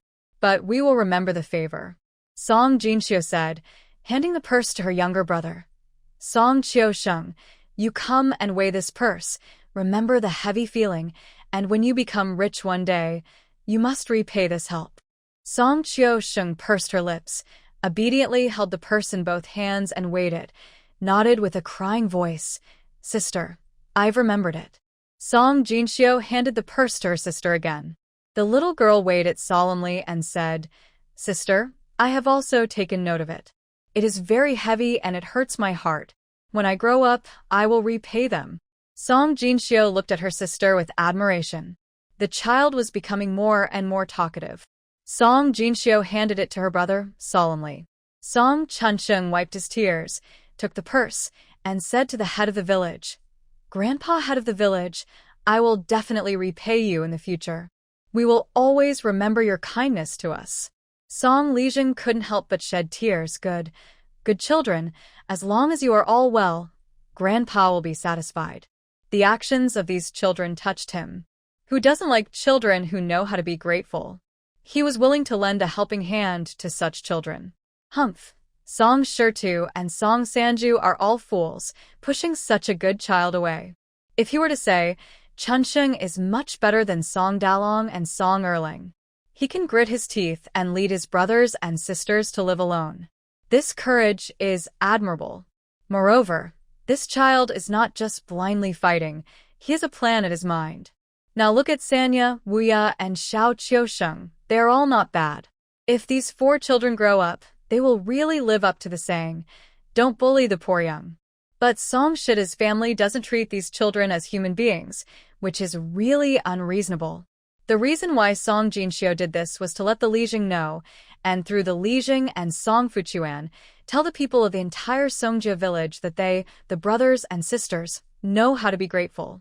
Only when the head of the village completely recognized them and the villagers accepted them, instead of passively helping them, could these children who had severed ties with their biological fathers live better in the village. Grandpa, head of the village, you should take this money back and return it to everyone. I know that this is all the food money that the uncles and aunts saved from their teeth. Song Chunsheng handed the purse to the head of the village again. Seeing the head of the village shaking his head, he hurriedly explained, I don't need to amputate now, but it doesn't cost much to set the bones. Sanya and Wuya helped the clinic to boil medicine and also received rewards from nobles, so now we have enough money in our hands. I don't want this money. The eldest sister pawned 500 taels. Except for Xiao Qiusheng, who didn't know the amount, the 3 brothers and sisters had discussed that this matter must not be known to others. It was said to be their mother's hairpin. Even if the Song family knew about it, they would be too embarrassed to make a fuss. But if they knew that they had such a huge sum of money in their hands, the old Song family would probably take their lives and come back at all costs. So, no one could tell about this matter. Therefore, Song Chunsheng said that his 2 sisters had done things for others and received rewards from nobles. It was also an excuse for him to spend a lot of money in the future. The head of the village saw that he was serious and couldn't help but look up to him a little more. He could refuse the money that was given to him. This child was not greedy and had excellent character. Okay, then Grandpa will return it first, he said, taking out a tael of silver from his purse and said, This is given by Grandpa himself, and you must take it. Song Chunsheng did not refuse this time, because he was afraid that if he didn't take it, the head of the village would be angry. Forget it. They couldn't repay the favor of the head of the village, so in the future, they would just treat it as a filial piety to their real grandfather. The head of the village and Song Fuchuan sat for a while and prepared to leave. While I'm in the county town, I'm going to Chunshan Academy to see your brother Fusheng. Chunsheng, take good care of your injuries. I'll come to see you in 2 days. Song Jinxiu hurriedly picked up the eggs. Grandpa Lijing, give these eggs to brother Fusheng. Brother Fusheng uses his brain to study, and these eggs can nourish his brain. Song Fuchuan waved his hands and refused to take the basket. No, these eggs are collected by the villagers for brother Chunsheng. You don't have to keep the money, but you must keep the eggs. The Lijing also said with a sullen face, Well, you little girl, you are being polite. Leave the eggs. Your brother Fusheng will have eggs to eat. Don't worry about it. He stood up, waved to Chunsheng, and walked out. Song Jinxiu had to put down the basket and follow him to see him off. Grandpa Lijing, is there a list of the villagers who donated money? Give us a copy. We need to know who these favors are owed to, right? The Lijing did not stop, glanced at her, and said with a smile, Didn't you not take the money? If you don't take the money, you don't have to repay the favor. Song Jinxiu took 2 quick steps to catch up and said hurriedly, That won't do. Although we didn't take the money, we received the kindness. And those eggs, the gift was small but the sentiment was great. Grandpa Lijing, please tell us. If we don't know about such a great kindness, we won't be able to sleep. The Lijing stopped, looked at her, and nodded. What a good saying. The gift is small but the sentiment is great. You are a good child. As he said, He took out a piece of paper from his arms and handed it to Song Jinxiu. This is the list. I remember who contributed how much money. This is a copy. I give it to you. My family still has a copy. After seeing off the Lijing and his father, Song Jinxiu returned to the ward. The four siblings stared at the paper filled with names. Song Jinxiu blinked and realized it later. Yes, the four of them are illiterate. But the problem is that she knows these characters. Is she pretending to be illiterate? Or is she just reading the list? No, don't let her brother think she is a monster. She must think of a way to make her literate openly and logically. Brother, I know some characters. I learned them secretly when Dalong was in school. But I can't remember if I know them correctly. How about I ask someone? Song Jinxiu asked tentatively. Song Chunxing didn't doubt him and frowned. Dalong also taught me to write my own name, but I only know these 3 characters. I'm afraid you can't recognize a few characters even if you learn them secretly. Besides, we don't know anyone here. Who can we ask? Song Jinxiu was speechless. I got it, brother. I have an idea. Song Jinxiu slapped her forehead. What can I do? Song Chunxing asked. Wait for me here. I'll be back soon. Song Jinxiu remembered that there was a bookstore across the street. She hurried out of the clinic and entered the bookstore. She spent half a tael of silver and bought a copy of 3-character classic. Song Chunxing looked at the book in his hand and asked in confusion, Why did you buy a book? If you don't know how to read, isn't it nonsense to buy a book? Song Jinxiu said with a smile. Brother, this book is called 3-character classic. Dalong used to recite it at home every day. Do you remember what he recited? Song Chunxing thought for a moment and said, Oh, I do remember 2 sentences from the 3-character classic, Man is born good. But although I remember these 2 sentences, I don't know the characters? Song Jinxiu laughed. Hee, it doesn't matter if you don't know them. We can compare them word by word, and then we will know them, right? Song Jinxiu said, pointing to the 3 words 3-character classic on the cover of the book. These 3 words are called the 3-character classic. We read and write them according to them. In this way, we will know the characters, right? Song Chunxing's eyes lit up. He smiled and said, That's a way, Sanya. You are really smart. I didn't think of it. If he could think of this way before, he would have remembered more books recited by Dalong. Brother, my name is Jinxiu. Why do you still call her Sanya? Song Jinfeng protested dissatisfiedly. Also, my name is Jinfeng. Please don't call me Weia anymore. Okay, it's my fault. I won't call you Sanya anymore. No, I won't call you Jinxiu, Jinfeng. Song Chunxing quickly bowed and apologized, and the 2 sisters laughed. Even Xiao Qiushim covered his mouth, shrugged his shoulders, and laughed. With the book, the 4 brothers and sisters put their heads together, followed the book, and relied on their memory, comparing one word at a time, and began to learn to recognize words. The next day, the doctor said that Song Chunxing's leg could be straightened. Dr. Li had initially determined that he would have to amputate, but he didn't expect that a miracle would actually happen. It seems that this method of raising the leg is indeed beneficial for treatment. This method was used on other injured patients yesterday. The response was also good. At least the patients felt very comfortable. It seems that the Li family clinic has added another killer move. Dr. Li felt that he might really have a day to return to his family in Beijing to bring honor to his family in his lifetime. Therefore, Dr. Li decided to straighten Song Chunxing's bones himself and have his medical expenses. Don't be afraid. You should know that my grandfather rarely does anything himself nowadays. It's your good fortune that you can have him straighten your bones today. The young doctor said, handing Song Chunxing a towel. If it hurts, bite this towel and bear it. Don't move no matter how painful it is. Once the bones are straightened, you'll be able to walk normally in the future. Song Chunxing nodded, bit the towel, and endured the pain, not daring to move. Dr. Li felt the bones and said, Your leg bones not only have new injuries but also old injuries, and the old injuries were not fixed at the beginning. Song Chunxing took a breath, spit out the cloth, and said, It was not fixed. At that time, Grandma said that there was no money, and Dalong had to pay for the tuition, so she couldn't waste money on my legs. So she took me home. The young doctor shook his head helplessly. He couldn't say anything about such family affairs. At first, he thought there were no adults in the family, and he was afraid that these children couldn't afford the money to treat their legs. It was the grandfather who was kind and said to treat them. If not, the children would be ruined.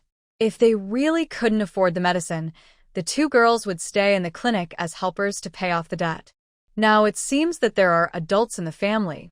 He glanced at Song Chunqing. Hey, don't talk, and don't move with the cloth in your mouth. It hasn't been treated yet, don't move. You can only move when I tell you to, understand? Song Chunqing quickly bit the cloth again. He didn't dare to move anymore. Dr. Li is old, but he is very strong. As Dr. Li stretched and twisted suddenly, Song Chunqing screamed. Song Jinfang was so scared that she hugged her brother and dared not look. Song Jinxiu also turned her head away. She didn't expect that bone correction was so cruel. No anesthesia was given. Her brother could only endure it. After 2 hours, Dr. Li panted and wiped the sweat off his face and said, "Okay, it's finally reset. Alas, I can't refuse to accept my old age. My waist will hurt for another 2 days." Dr. Li stood up and walked away with the help of the medicine boy. The young doctor quickly took over the work behind. Song Chunqing's legs were covered with a layer of crushed medicine mud and wrapped with white cloth. Don't move this leg for 3 days. I will come to check it in the next few days. You will need someone to serve you when you eat, drink, defecate, and urinate in the future. He glanced at Song Jinxiu and her sister and said, "If it is inconvenient, you can call the male assistant of the clinic to help. But you have to pay a few copper coins each time." Song Jinxiu nodded to show that she understood. Her brother really needed a male assistant to go to the toilet. Seeing that the young doctor was about to leave, she hurriedly asked, "Dr. Shaoli, doesn't my brother's leg need to be casted?" Seeing the young doctor's puzzled eyes, Song Jinxiu thought that her brother's leg might need to be changed, and it would be inconvenient to cast it.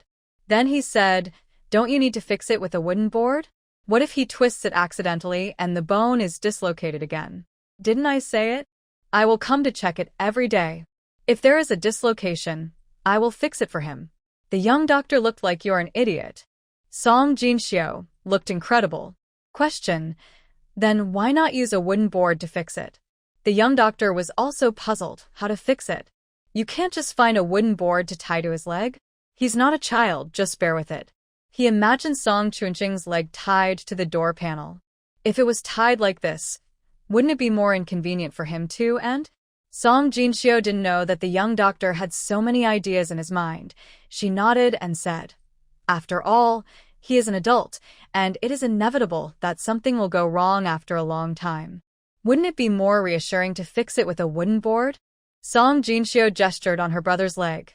"Use a few long, thin, and narrow boards to fix it, so his leg won't be easily twisted." If it weren't for the bone, she wouldn't dare to do it, so she would find a wooden board to fix it herself. Oh, it turns out to be a small wooden board. Dr. Li suddenly realized. After thinking about it, Dr. Li nodded. "Okay, this is a really good idea." Dr. Li glanced at Song Jinxiu. This girl is smart. Why didn't anyone in their clinic think of using wooden boards to fix the limbs? He then told the medicine boy to find wooden boards. The medicine boy ran to the kitchen, and Song Jinxiu thought about it and followed him. It turned out that the benefits of fixation were not known for treating injured limbs here. Since it was the first time, it would be better for her, an experienced person, to find wooden boards for fixation. Sure enough, the little medicine boy was scratching his head while looking at a pile of dry firewood in the kitchen. Song Jinxiu walked over and found a few smooth wooden sticks. "Brother, if there is no plank, this kind of stick will do." The little medicine boy said quickly, "Okay, give it to me, I'll get it."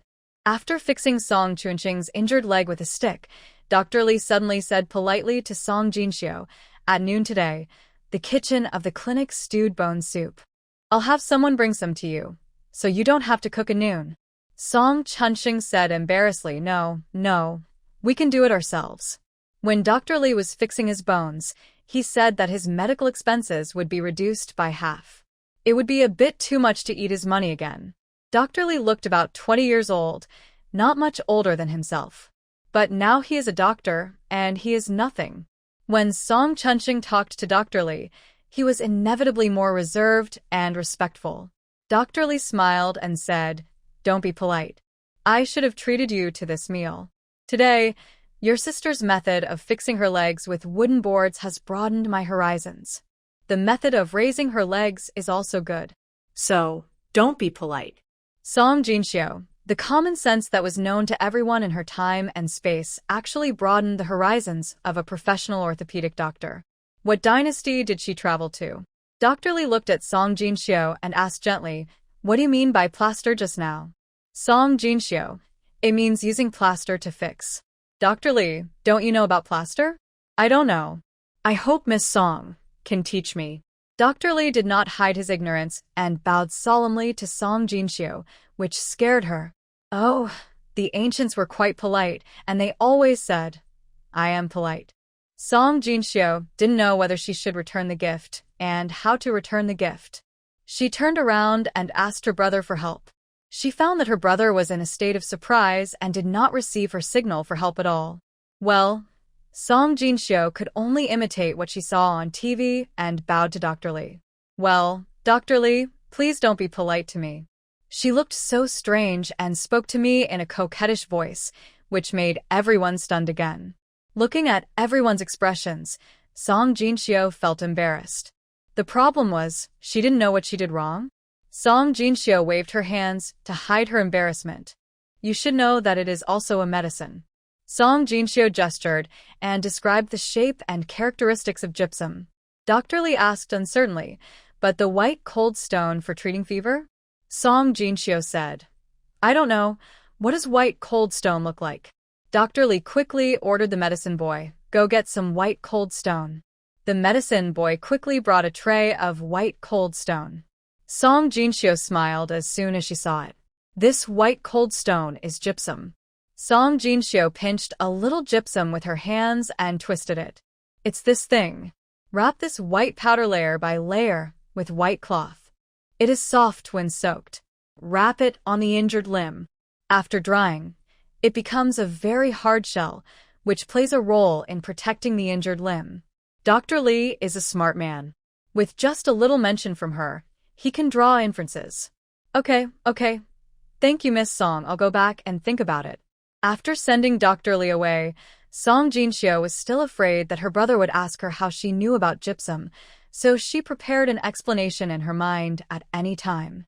Unexpectedly, when the medicine boy brought a large basin of bone soup and a dozen pancakes, her brother did not ask. After the bone correction, Song Jinxiu added calcium tablets and bone-strengthening capsules to her brother's medicine. After lunch, the four brothers and sisters looked at the three-character classic and learned to read. At dinner, the medicine boy brought another large basin of stewed vegetables and a few white flour buns. "Our boss said that you guys will eat in the cafeteria of the medical clinic in the future, free of charge. Tomorrow you can go and get your own food. I won't come to deliver it." The four brothers and sisters were flattered. This pie in the sky fell on their heads? Song Jinxiu guessed that it might be related to gypsum. It seems that Dr. Lee has understood the benefits of gypsum. Sure enough, the medicine boy explained happily, "Our boss said that Miss Song's method is very good. Maybe we can even waive your medical expenses." Sister Xiao Jinfang was very happy. If they waive medical expenses, wouldn't they be able to save a lot of money? After sending the medicine boy away, the little girl came over and asked, "Sister, if we save medical expenses, can we buy some cloth with the money saved? We don't have any clothes to change into." Song Jinxiu smiled and said, "I have asked someone to make clothes for us a long time ago. Don't worry, we will all have new clothes to wear tomorrow." "Really?" Song Jinfang was pleasantly surprised. Since she could remember, she had never worn new clothes. She always picked up her sister's old clothes to wear. Occasionally, she could pick up her second cousin's clothes with few patches, and she would be happy for several days. Song Chunsheng was also very happy. His leg had been straightened. Although it took 100 days to heal a broken bone, he also saw hope, didn't he? Now that the medical expenses were waived and food was provided, he was very excited. He couldn't help but show gratitude when he looked at his eldest sister. All this was brought by his eldest sister. The eldest sister's things were pawned for money, and the eldest sister was able to get the clinic to waive the medical expenses with just a few words. Why didn't he realize that the eldest sister was so capable before? Yes, he had been lame for the past few years, and he had become decadent and closed himself off. If his mother had not been divorced and his eldest sister had not been sold, he would have been unable to bear it and would have taken his younger brother and sister-in-law to break off the relationship with that family. I'm afraid he would still be living in a daze. The next day, Song Jinshio brought new clothes, all made of fine cotton, 2 sets for each person. The 4 brothers and sisters washed and changed into new clothes, and with the medical clinic providing meals, the mental state of these children was different. After a few days, Xiao Qiuxing had obviously gained some weight, spoke more fluently, and occasionally heard the child's giggle laughter. Song Jinfang's skin color also became much whiter, and the smile on her brother's face became more and more. In fact, among the 4 brothers and sisters, the brother looks the best and looks more like the father. It is undeniable that the father is a beautiful man, otherwise he would not be entangled by the widow's son. It's just that the scar on my brother's face. There is no scar removal cream in the space, and I don't know if it is recorded in the medicine book left by my senior brother. But even if it is recorded, Song Jinshio doubts whether she can do it. In the past, my senior brother sighed countless times, saying that her little junior sister is good in every way, but she doesn't have the talent to study medicine. Song Jinshio thought about asking Dr. Xiao Li if the clinic has scar removal cream, and then bought it for her brother. Such a handsome face, with a scar, is really an eyesore. As soon as Song Jinshio left the ward, she heard a pig-killing roar in the yard next door, and she was startled. At this time, many people came out of the yard at once, and they were all attracted by the sound next door. Someone said, "I don't know what kind of injury it is. It hurts the person so much. Will this person die of pain? I heard that it was a hunter, and he was injured while hunting. Can it be a minor injury? Hey, this person, maybe he will die at any time." After discussing for a while, everyone went back to take care of their own patients. The screams from next door continued, and Song Jinshio couldn't help but walk over. These 2 courtyards are the inpatient departments of the clinic. The place where Song Chunxing lives is full of lightly injured patients, while the people in this courtyard should be seriously injured. The man's screaming voice suddenly stopped. Why is there no sound all of a sudden? Song Jinshio was curious and couldn't help but enter the yard. As soon as she entered the yard, there was a smell of blood. Such a strong smell of blood. Forget it. I'd better not look at it. Song Jinshio just turned around and walked out, and suddenly a group of people rushed in from outside, and she happened to block the way. She hurriedly stepped back to make way, and then she saw that these were 7 or 8 men in black, carrying a person in a hurry, and the man in black with a pockmarked face behind was holding Dr. Xiao Li. Song Jinshio was a little confused, but when she saw Dr. Xiao Li being grabbed by the collar by the pockmarked man, his face was purple from being strangled. She didn't have time to think about it, so she went up and grabbed the pockmarked man's hand. "Let go of Dr. Li. He's going to be strangled to death." The pockmarked man loosened his grip after hearing what Song Jinshio said, and Dr. Li breathed a sigh of relief and started coughing. However, the next second, the man lifted the man up again, and at the same time, Song Jinshio felt that she was floating. This man actually lifted her up as well.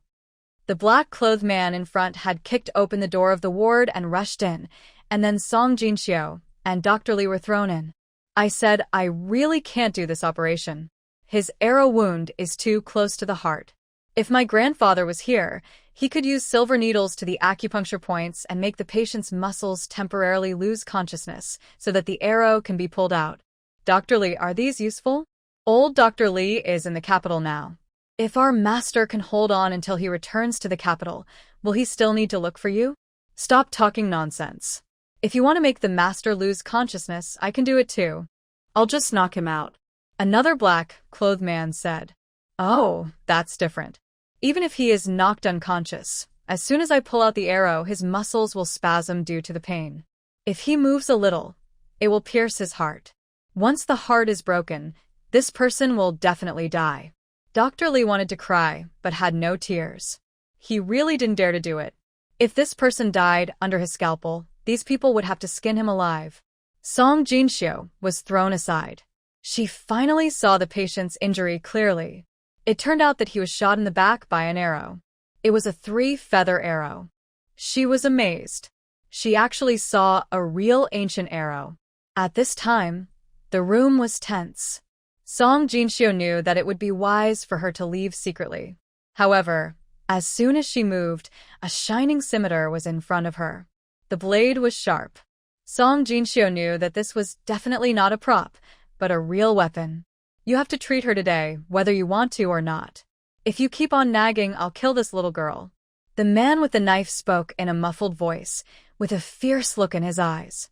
Song Jinxiu could feel the murderous aura on him. This man had killed people before, and Song Jinxiu was really afraid that he would be unhappy, so she chopped him down with a knife. She weighed it in her mind. If it was just this one person, she could still try to escape with her 2 brushes, but there were 7 or 8 men in black in the room, and 2 guards at the door. It's over. There's no way to escape. Curiosity really killed a cat. Why did she come to watch the fun? Dr. Lee had a sad face and was still shirking, and the men in black were obviously impatient.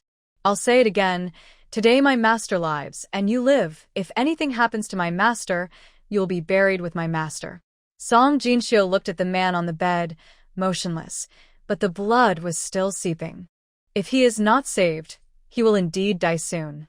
Look at the men in black in this room. Each of them looks ferocious. Suddenly, she seemed to see a large coffin slowly descending.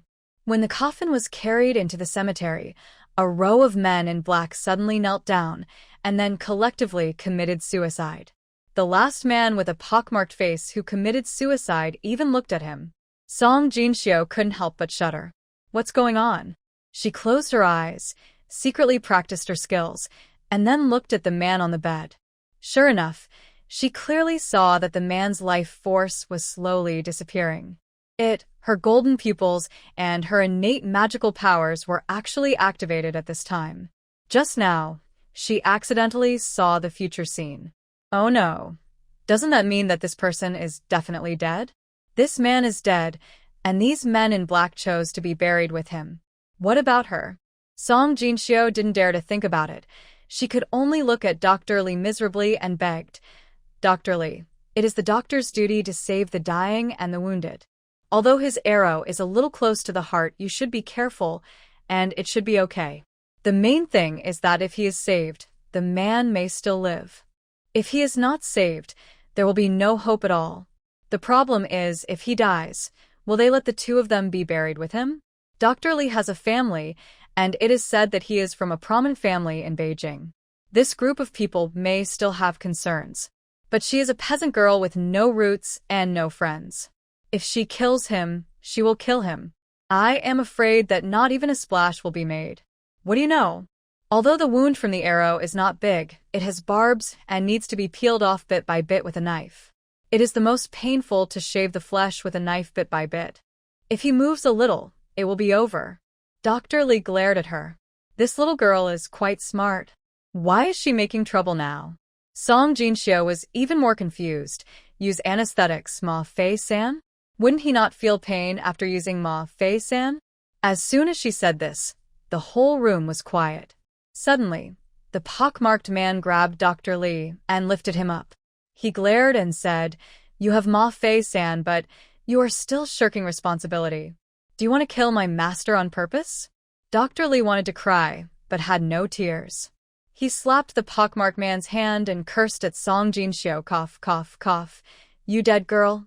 Are you going to kill me? Cough, cough, cough. What is Ma Fei-san? You just gave it a random name. Where would I get it from? Cough, cough, cough. Song Jinxiu. Is there no Ma Fei-san? Or is Ma Fei-san like plaster and has another name? Oh no, master. The master has no air in, only out. The man in black kneeling in front of the bed suddenly cried out in a crying voice. Everyone was shocked, and all the black-clad people surrounded them. Song Jinxiu seized the opportunity and ran away.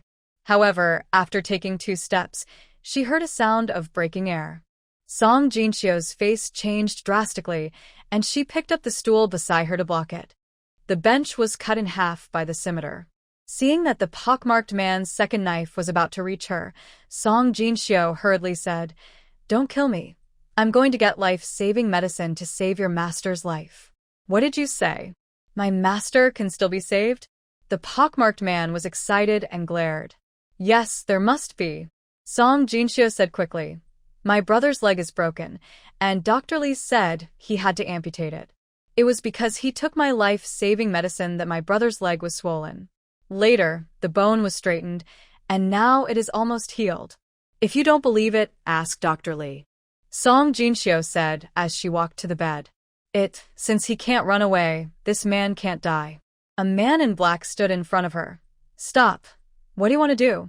The pockmarked man glanced at her and said viciously, "Don't play tricks. Didn't you say you were going out to get life-saving medicine? Why don't you go now?"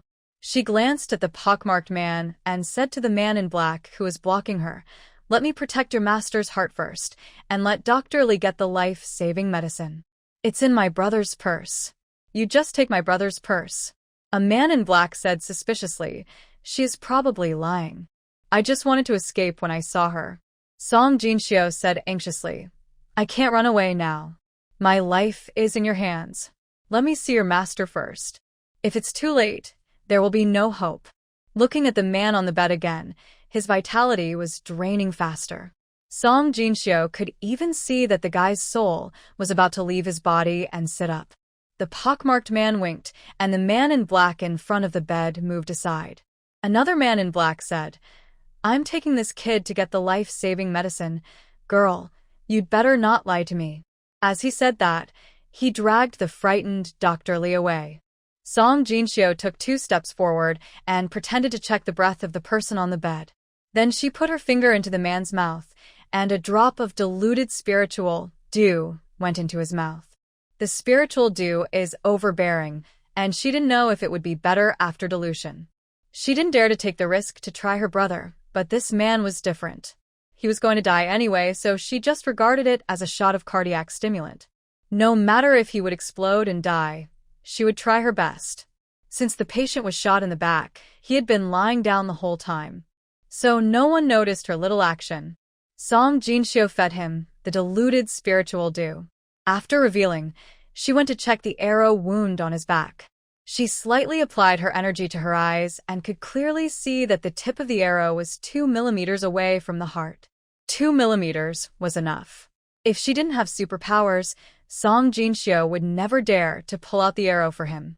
But now she can see the subtle details, so she has the courage.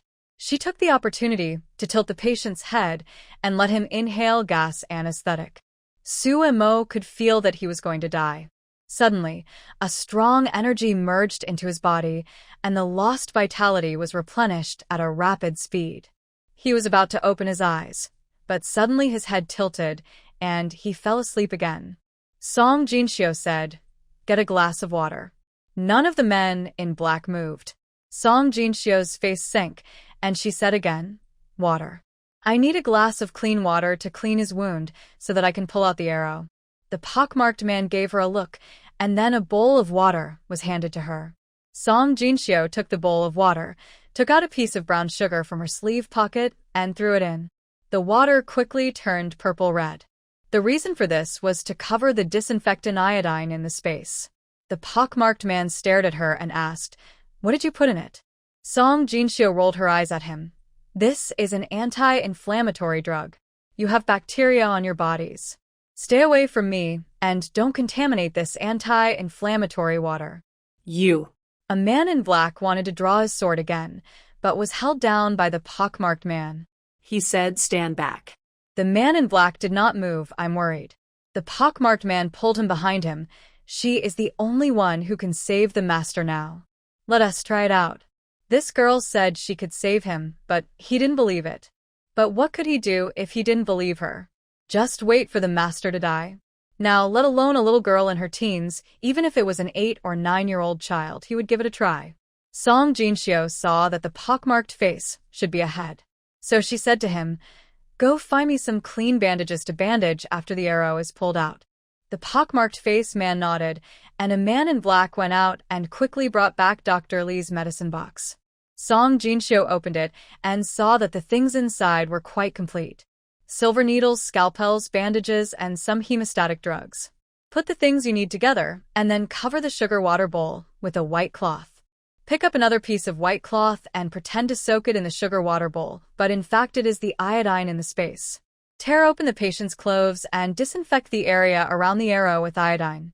Song Jinshio held the arrow handle with one hand and the silver needle with the other. Secretly moving the power to her eyes, she exerted force and began to pull out the arrow.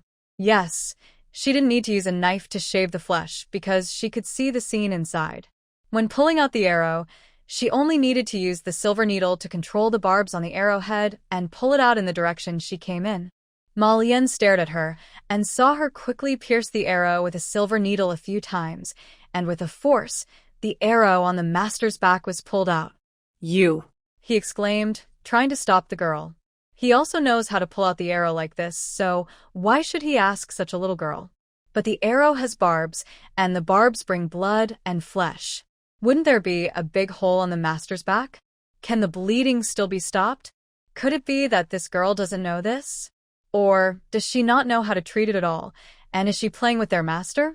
Also, didn't the Dr. Xiao Li say that it was close to the heart? If she keeps playing like this, will the master? Ma Lian suddenly regretted letting the girl do it. However, he was still exclaiming in his throat and saw the little girl holding a ball of things in her hand over the wound. The bleeding stopped just like that. How is this possible? The black-clothed people were so nervous that they didn't dare to breathe and just stared blankly at the little girl bandaging the master with her hands and feet. Ma Lian blinked. Although the little girl moved quickly, he still saw that the wound was not big after the arrow was pulled out. How did this girl do it? Song Jinshio thought to herself, I haven't bandaged anyone for a long time, and I am clumsy. If my senior brother was here, he would definitely not be able to watch it. Then I thought to myself, why does my senior brother ask me to do this? I am not a medical student, let alone his apprentice. Oh. I don't know if my senior brother will avenge her after knowing that she is in trouble. Ma Lian stretched out his hand to feel the breath of his master and breathed a sigh of relief. He said to the people who were staring at him nervously, the master is asleep, and his breathing is stable. How the black-clothed men who had been nervous for a day collectively breathed a sigh of relief, and the atmosphere in the room suddenly relaxed significantly. Some of the black-clothed men sat down, and some leaned against the bed. Ma Lian also sat opposite Song Jinshio. He rubbed his face and showed a smile that he thought was kind. He said to Song Jinshio, it turns out that the young lady is a hidden genius doctor. We were rude just now. I hope the genius doctor will not be offended. Song Jinshio snorted and turned her head away to ignore him. Humph, who is it that wanted to chop her with a knife just now? If she hadn't reacted quickly, she would probably be dead by now. The man with the pockmarked face didn't care. He laughed and said, don't be angry, little genius doctor. When my master wakes up, he will definitely accept you as his concubine. It will be great to follow my master and eat delicious food and drink spicy drinks in the future. Song Jinshio was stunned. What do you mean? What does accept mean? It's not what she understood, right? The man with the pockmarked face said in a flattering manner, of course, I will accept you as my concubine. Don't worry, the master will definitely give you a status. Song Jinshio looked at the pockmarked face in disbelief. Surprised, he asked, You, are you still being unreasonable? I saved him? Ma Lian said seriously, yes, you saved my master. Isn't it said that you can't repay a life-saving grace with anything you can do, so you can only repay it with your body? So, be a concubine to my master. Well, if the master is happy, I will say a good word for you, and the master will definitely reward you with a concubine. How about that? Your family is praying for the blessing. Bah, your family is praying for the blessing. What's the point of repaying a life-saving grace with your body? What's the point of being a concubine? What's the point of daydreaming? Ah, this is really intolerable. If you die, then die. I can't bear it anymore. Song Jinshio pinched her waist and cursed. Even if you are the emperor, don't even think of making me a concubine. Ma Yan was unhappy. The little girl kept calling me I, and she was not satisfied with being the master's concubine. What's the matter? You still want to be a co-wife? Stop dreaming. Do you know what my master's status is? Song Jinxiu thought, is this man sick? Who cares what your master status is? I am a doctor now, and he is a patient. If it weren't for me, he would be dead, and so would you all. Song Jinxiu pointed at the group of black-clothed men one by one. I tell you, life-saving grace, pledge of love, there is no way for me to do that. She pointed at the pockmarked face and said, also, you got one thing wrong. I saved your lives, and if you want to pledge your love, you should follow me. What's the matter? Do you want to be my husband? As she said that, she pointed at the group of black-clothed men one by one, counting 1, 2, 3, 4, 5. 12 is not enough. Let me tell you, you old men can be my fathers and I, a young cow. Don't look down on you old hay. Song Jinxiu put her hands on her waist and cursed. The black-clothed men were collectively petrified. Did this girl come from the mountains? 1 husband and 12 wives, and a young cow. How can she have the face? The people who were called old hay were angry and felt cold in their hearts. No one even noticed that the master on the bed woke up. Cough, cough, cough. A cough finally alarmed everyone. Ma Yan rushed over. Master, you woke up? Hee, whoa. Master. A group of big men knelt in front of the bed and sobbed shamelessly. Song Jinxiu. It's really shameless. He was sharpening his knife and looking fierce just now, but now he has become a crying baby. By the way, how did this man wake up so quickly? Although I didn't use much anesthetic for him, it was enough for him to sleep for an hour. This is also because Song Jinxiu gave him diluted spiritual dew. As soon as the anesthetic took effect, it was forced out by the powerful energy of the spiritual dew.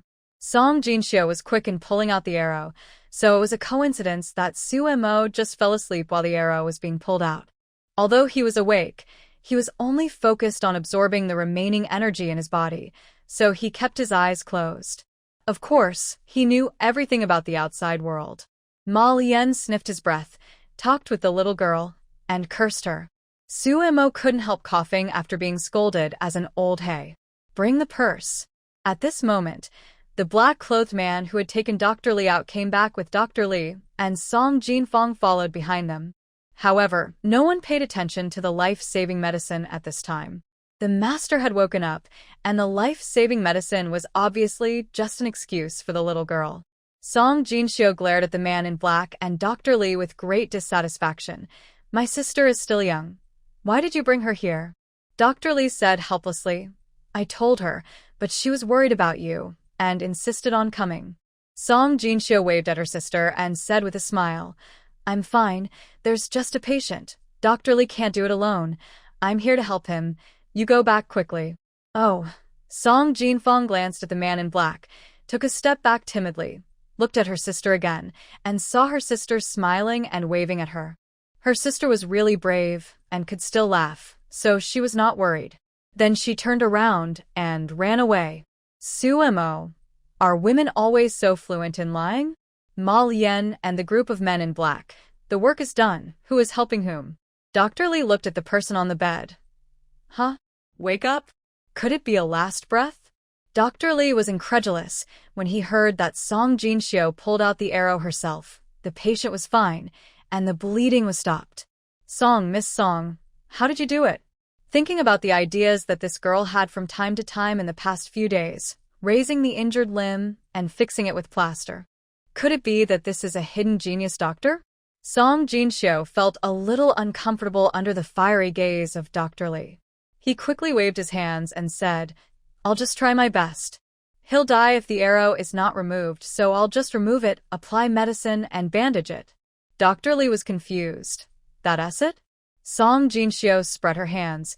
That's it. Dr. Li was a little confused by he looked at everyone. Can I believe it? The men in black. If you believe you're stupid. Cough, cough, cough. Su Mo was choked by his own saliva again. He felt that the posture of lying down was wrong. Help me up. Ma Lian quickly stepped forward and helped him sit up with another man in black. After sitting up, Su Emo stopped talking and started to meditate with his legs crossed. Everyone immediately quieted down. A quarter of an hour later, Su Emo opened his eyes, looked at Song Jinxiu and said, "Thank you for saving my life, young lady." Song Jinxiu quickly pushed her palm forward. "No, please don't thank me. I don't want to be your concubine." The men in black glared at her. "Are you flattering me? You're taking advantage of me." Su Emo couldn't help laughing and couldn't help teasing her. "Then I will be your husband, okay?" Puff, cough, cough. Song Jinxiu choked on her own saliva. Su Emo suddenly felt a sense of revenge, so he continued, "I am 19 years old this year, still a green grass. Of course, you only saved me, so one husband is enough. 12 husbands are fine. After all, they are indeed old hay." Puff. Cough, cough, cough. This time, not only Song Jinxiu, but also all the men in black were choked. Maybe this young man was gifted, or maybe the drop of diluted spiritual dew worked. 3 hours later, the wound had scabbed over, and except for his pale face, he could walk freely. "Miss Song, I am very grateful for your kindness. Take this jade pendant." Su Emo took out a piece of black jade from his neck and handed it to Song Jinxiu. Song Jinxiu didn't want it. "This is a man's personal belongings. What's the point of her taking it?" Seeing Song Jinxiu's refusal, Su Emo teased. "Why? This is a token of a man. You dare not take it?" Song Jinxiu pouted and still refused to take it. Su Emo laughed and stuffed the jade pendant into her hand. "Take it. If you encounter difficulties, take it to the Chuanxiang tea house in the prefecture city to find the shopkeeper Zhu. It's just a token, and it can't be pawned. It's better to pay real money for medical expenses." Song Jinxiu muttered and took the jade pendant. Su Emo didn't know whether to laugh or cry. He touched his body and didn't have a single copper coin. "Who of you has money? Give it to me." As a result, a group of men only collected 10 taels of silver. Su Mo's face darkened. The pockmarked face said, "Master, we just came back from the battlefield, and we didn't even bring a purse. Who would carry money on the battlefield?" Song Jinxiu heard it. "Are you soldiers? Soldiers who defend our country? Brothers?" The pockmarked face nodded. "Yes, the 2 days before yesterday, we brothers had a fight with the enemy. So you are heroes who defend our country, then the medical expenses are waived." Song Jinxiu was immediately in awe. She waved her hand, very heroically. At first, she thought these people were bandits and bullies, but since they were soldiers, of course the military and civilians were one family. Although it was only 10 taels of silver, Su Emo still gave it to her. Song Jinxiu immediately became warm, changed Su Mo's medicine again, and filled a pot of space spring water soaked in Bodhi leaves. She instructed, "This water is the dew collected from the leaves of the blood-producing grass. It replenishes blood. Don't waste it. Okay." Su Emo took the water gourd and told his men, "Prepare the horses. We will return to the military camp tonight." More than a dozen war horses were at the door of the clinic. Su Emo turned over and mounted the horse neatly, then bowed to Song Jinxiu. "See you later." Ma Lian also waved his whip and said to Song Jinxiu, "Little girl, the brothers are leaving." They rode away in a cloud of dust. Song Jinxiu sent the group away, weighed the 10 taels of silver in her hand, and returned to the backyard humming a little song. Dr. Li looked at Song Jinxiu's back. This girl must be a miracle doctor. Even if the arrow was pulled out by accident, it would take 100 days to heal the broken bones. The young general's injury recovered too quickly. Well, maybe she has a special medicine. "Hey, Miss Song, wait for me." In the backyard, Song Chunxing, who had been worried all day, had no intention of learning to read. He looked out the door from time to time. "Jean Fong, why has your sister been gone for so long and hasn't come back yet? She said she was helping Dr. Li, but it's been too long, and it's getting dark. When I went there just now, my sister pulled me aside to whisper something. She said Dr. Li couldn't do the plaster alone, so she came back after she finished. Brother, don't worry. I'm back." Song Jinxiu walked into the house with a smile, tossed the purse in her hand, and then threw it into her brother's arms. "This is today's wages. Keep it, brother." Song Chunsheng was relieved when he saw his sister coming back happily. He picked up the purse and was surprised. "So much? Did Dr. Lee give it to you?" "No, it was given by the patient's family." The group of crying babies in black clothes can also be considered as the patient's family. The man in black who was riding a horse at full speed scratched his ear. "Why is my ear a little itchy?" "It's a little itchy too." Mal Yen also scratched his ear. "Don't tell me that the little girl is scolding us old hags again?" "Haha, she is just a little hot pepper. I wanted to kidnap her and let her follow the master. In the future, if one of us is injured or something, it will be convenient for us to use. I didn't expect to be ridiculed as worthless."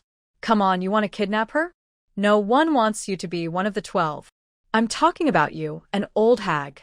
"Hey, don't pick on me alone. We should all do it together. Besides, didn't they call us soldiers brother later? It's not bad to recognize a sister." The group of people no longer had the depression in the morning, fierce and ready to die. Hee, galloping on the horse, full of energy. The brother's leg recovered quickly. On the 10th day, Song Jinxiu felt that he could be discharged from a hospital and go home to recuperate. No, it takes 100 days to heal a broken bone. Stay a few more days. The clinic provides food and drink, and it doesn't charge you any money.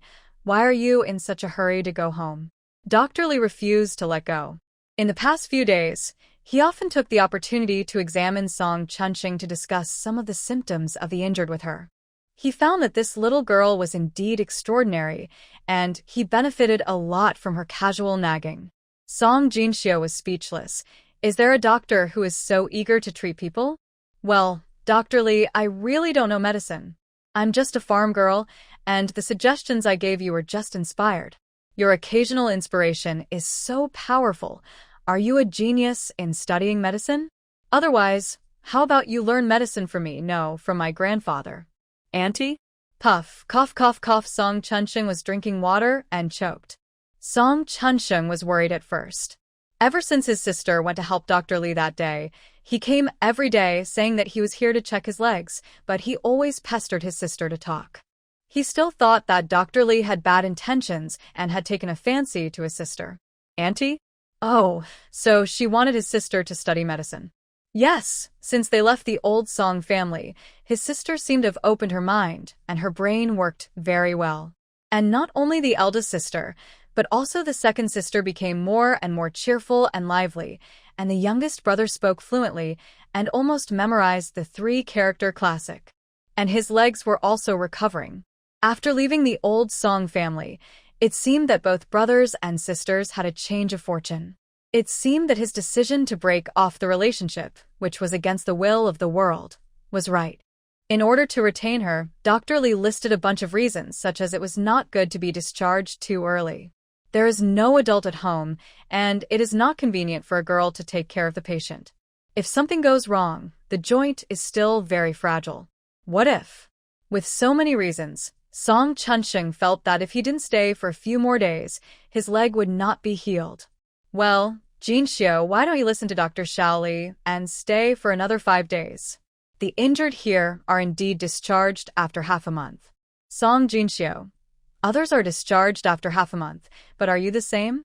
You drink water soaked with bodi and jimu leaves, and your bones are well connected, okay? But she also understood that her brother didn't want to take advantage. He was really worried about the length of his legs.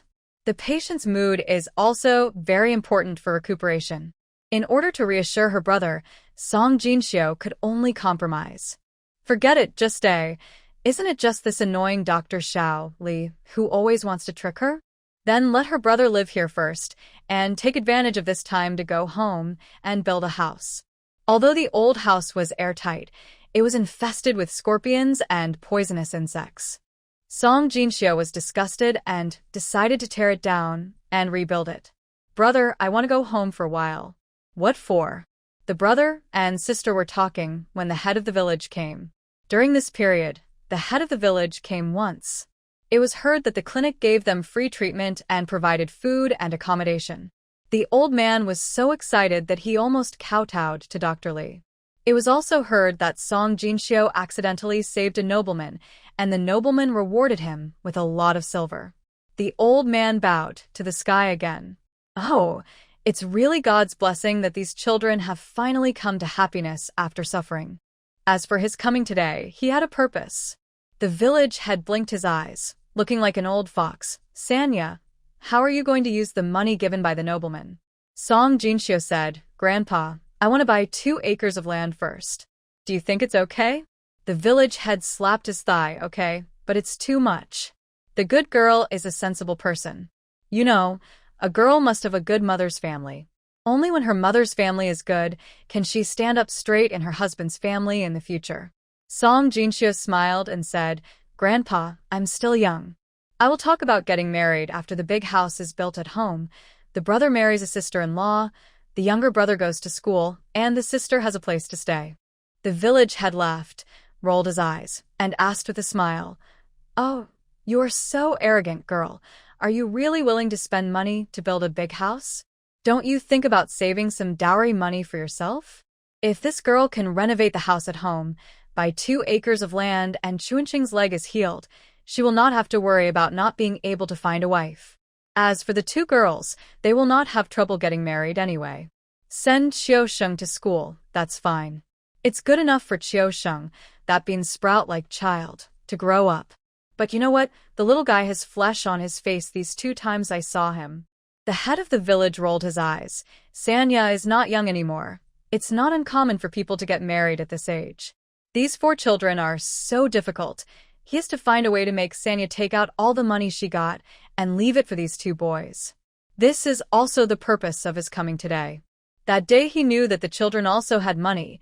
He was just happy and didn't think too much. But when he got home and thought about it, this money was earned by Sanya, and Chunsheng, the silly boy, let her take it. What if the girl has selfish motives and keeps it for dowry? Looking at the calculating face of the head of the village, Song Jinxiu was speechless. Is this old man trying to provoke her? He is afraid that she will take the money as a dowry. He is really a biased elder who favors boys over girls. Grandpa Lijing, I'm only 13, and I won't get married before I'm 20. Oh, then you'll be an old maid who can't get married? Lijing teased her. So what? As long as I have money, I can find a live-in son-in-law if I can't get married. Song Jinxiu looked nonchalant. Grandpa Lijing here is a good old man, and he treats the 4 siblings sincerely. Seeing that the elder brother's leg was injured, the old man was really worried. It was because of this worried old man that Song Jinxiu wanted to take precautions in advance. Don't worry about her marriage and match her up with other couples at random. Lijing choked. This girl, if you find a live-in son-in-law, don't you have to divide the family property? But this family property was earned by this girl, and he couldn't say anything else. Lijing was a little depressed. Forget it anyway. The girl is still young and getting married is a matter for the future, so let's talk about it later. The most important thing now is to take the money out of this girl's hand first.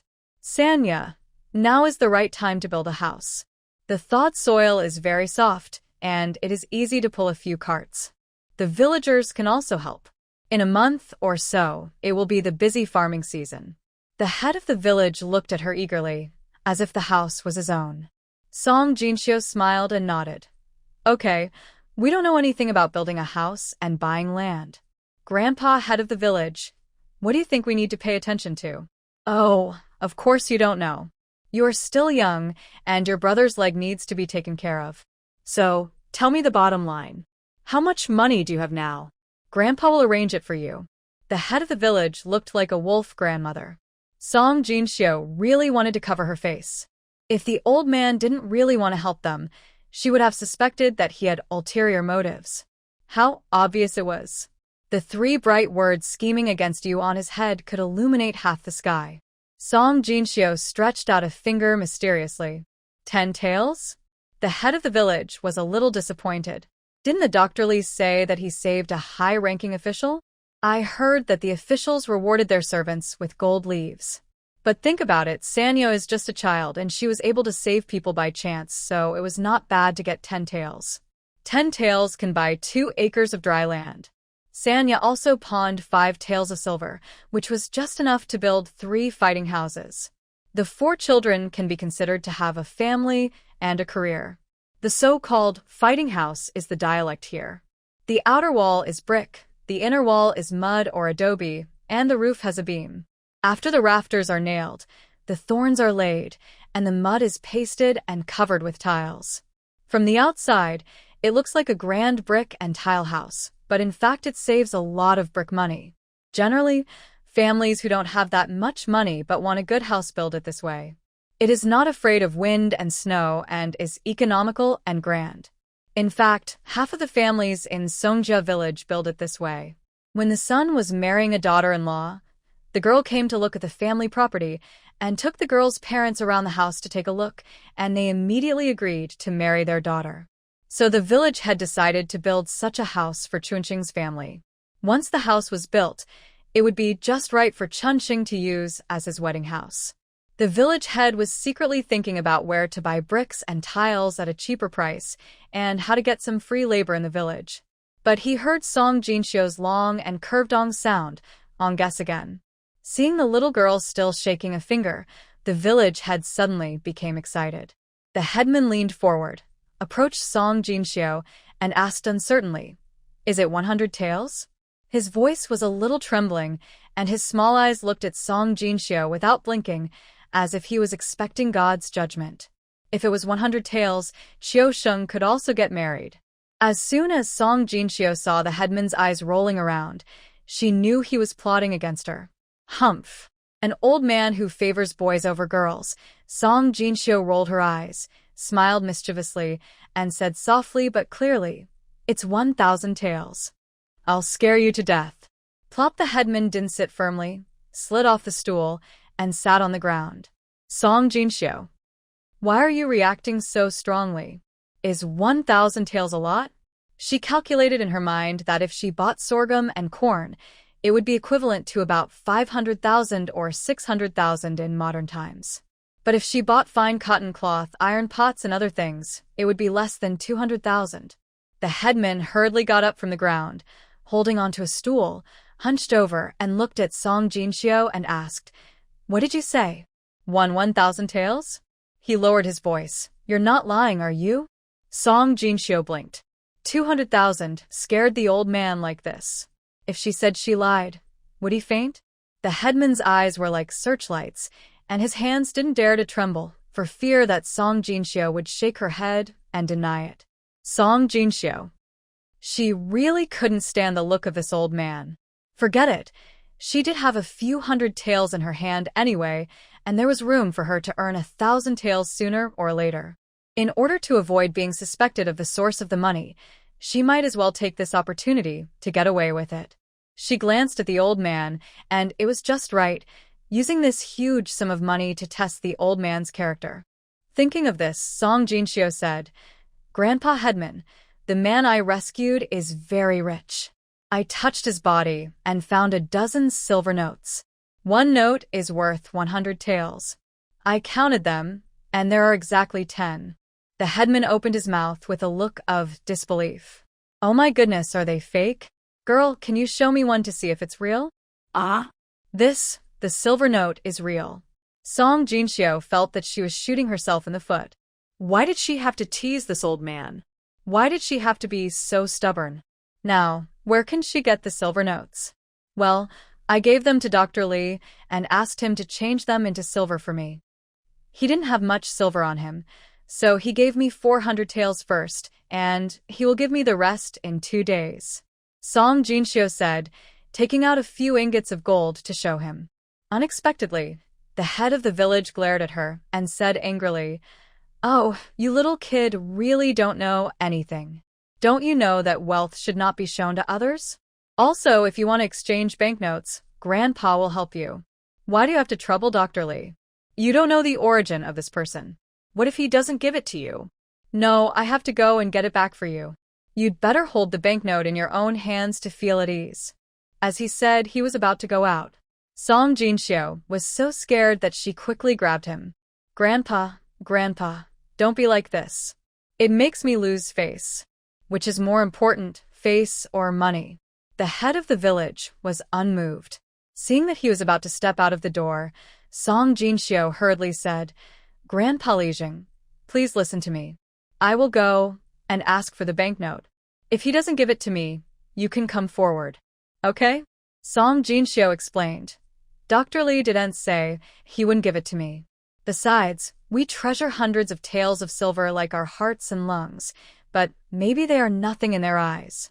In fact, this 1,000 taels of silver was nothing in Song Jinxiu's heart. In her previous life, she spent hundreds of thousands to buy a bag, so she had no concept of money.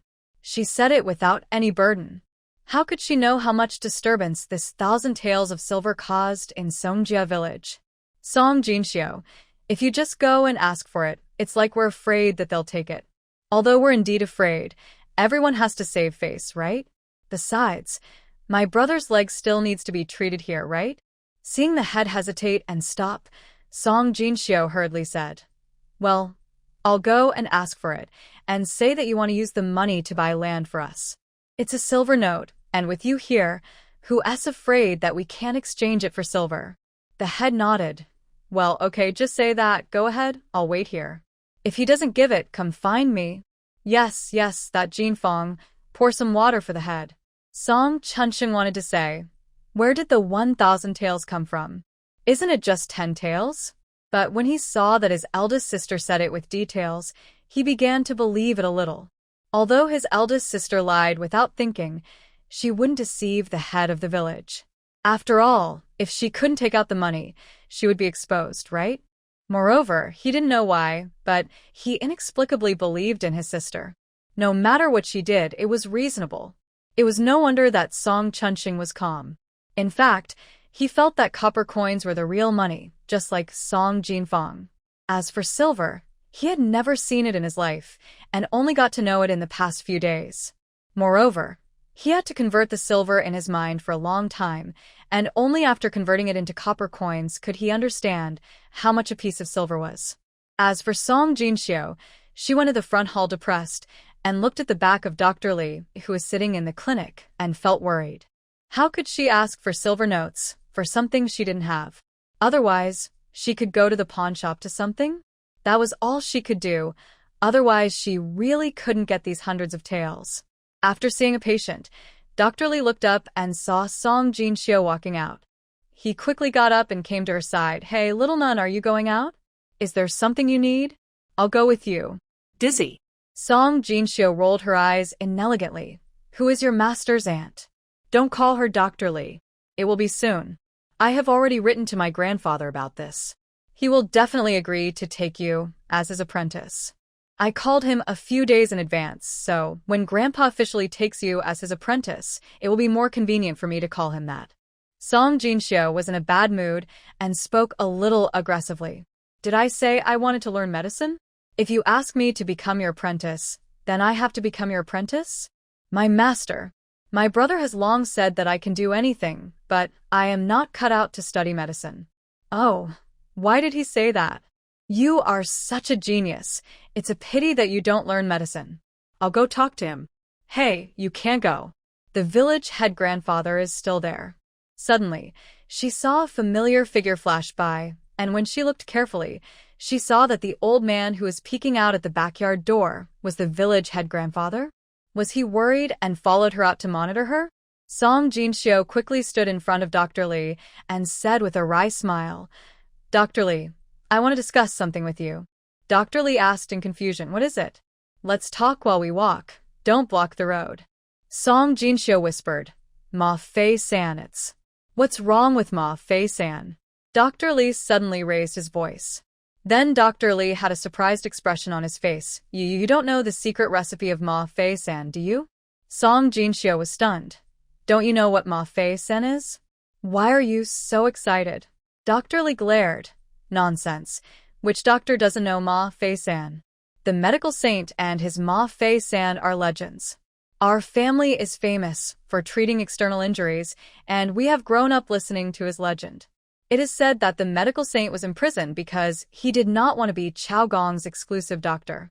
In order to pass on his medical skills, the medical saint handed his medical work Qing Nong Shu to the officials in the prison, but the official was a coward and did not accept it for fear of being implicated. The medical saint was angry and burned the book. Although the officials in the prison snatched back the Qing Nong Shu, the book had been burned into fragments, resulting in the loss of many recipes including Ma Fei San. Alas, what a pity, what a pity. Dr. Li beat his chest and stamped his feet in regret for a while, and suddenly grabbed Song Jinxiu. You have it, right? You must have it, right? You pretended so sincerely that day, saying you didn't know what Ma Fei San was, and I believed you. Song Jinxiu pulled her hand back angrily. Why did this guy use such strong force? What are you doing? Are you trying to shirk your debt? At this moment, the head of the village shouted loudly behind them. Song Jinxiu. This old man is so full of energy that she was startled. What debt do you want to default on? What are you talking about, Li Zhengsong? Dr. Li recognized him. He was the Li Zheng of Song Jinxiu's village and had come several times. Li Zheng grandpa, why did you come out? Didn't I ask you to wait in the house? I was talking. Song Jinxiu quickly grabbed the Li Zheng's arm and tried to pull him back to the backyard. The Li Zheng was dragged by her and his feet did not move. He asked, Sanya, I saw you quarreling with him. Does he want to default on the debt? No. Song Jinxiu quickly stood in front of the Li Zheng and winked at Dr. Li behind his back and mouthed, Exchange 1,000 taels for the recipe of Ma Fei San. Then she shouted again, Go and get the banknotes, quickly. Otherwise, if my grandfather is unhappy, there will be no room for negotiation. Dr. Li was stunned, but he also understood Song Jinxiu's lip movements. 1,000 taels, this girl is asking for too much. Does she know that 1,000 taels is the total profit of their clinic for 2 years?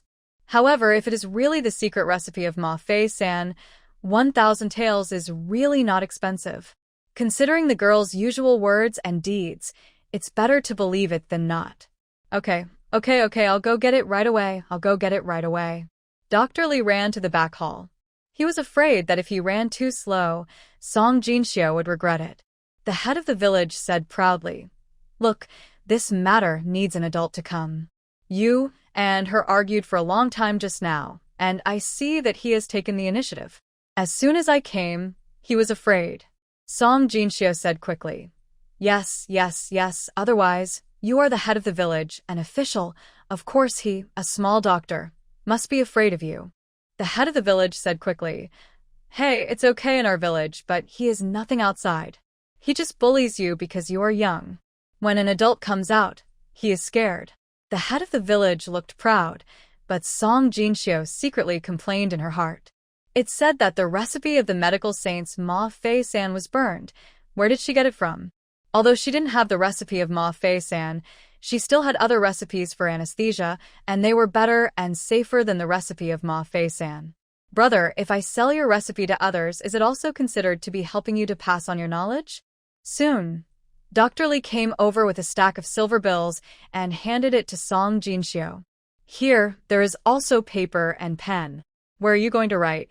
Oh, give it to me. The village head hurriedly took it first, and while checking the authenticity behind people's backs, he muttered in his heart, What is the intention of this little Dr. Li to give Sanya a banknote in front of so many people? Want people to steal it? I know that outsiders are not reliable. Song Jinxiu looked at the paper and pen and smiled bitterly. Wait a minute, I will send the village head back first. After checking the banknotes, the village head found that they were all real and all from Chase Bank, which was good. But how could it be 1,000 taels? Didn't they say that little Dr. Li gave 400 taels and there were 600 taels left? Yes, Sanya must have selfish intentions and wanted to keep 400 taels as a dowry. Alas, girls are outgoing, there is nothing I can do about it. But since it is in his hands, he will take it first. This girl is still young. Don't let others fool her. Song Lijun quickly put the banknotes in his arms. This time, Song Jinxiu didn't need to pull him. He almost trotted back to the ward. The four siblings and the village head grandfather discussed for a long time behind closed doors. They decided that except for the money for building the house, the rest would be used to buy land. You are still young, and we are afraid that you will not be able to keep the money. Buy some land and rent it out, and you'll have no worries about food and drink from the rent every year. Oh my, I didn't expect that the first big landlord in our village would be you two little brats. Ha ha ha, I am jealous. The wrinkles on the village head's face were full of smiles. Song Jinxiu. This old man, what do you mean the big landlords are these two little brats? The two sisters are so grown up standing here. Can't you see it? Besides, the money was earned by her, right? She seriously suspected that the old man wanted to use the money to buy the land just because he didn't want to give it to her and her sister. Finally, Song Chunxing couldn't listen anymore. Grandpa Li Jing, the money was earned by Jinxiu. Oh, Jinxiu is Sonia, and Wuya is Jinfeng. In the future, this land will be divided among them as dowries. That's all for the future. Maybe we'll become rich with these lands, and Sonia and Wuya's dowries will be much more important, right? Song Lijing laughed and didn't answer directly. Song Jinfeng. Grandpa Lijing, my name is Jinfeng, and my sister is Jinxiu. These are the names we just gave them.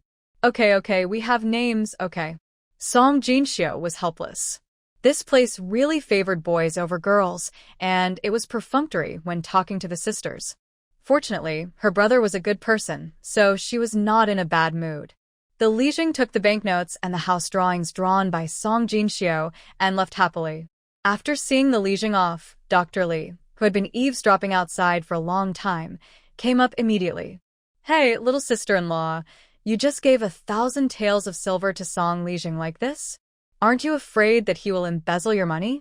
Why are you still eavesdropping? Song Jinxiu gave him a dissatisfied look. I'm just anxious. You closed the door. I just strolled around here. I didn't mean to eavesdrop.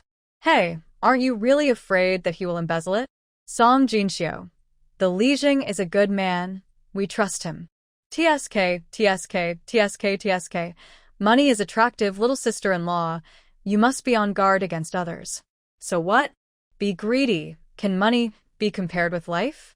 Song Jinxiu looked at the sky in the distance through the mottled shade of the trees. Without him, we are still in the old Song family now, let alone building a house and buying land. I'm afraid our lives will not be guaranteed. Dr. Li was speechless. Every family has its own problems. Well, little sister-in-law, do you really have a prescription for Ma Fei-san? Dr. Li looked eager. Song Jinxiu sighed. Hey, bring me some paper and pen.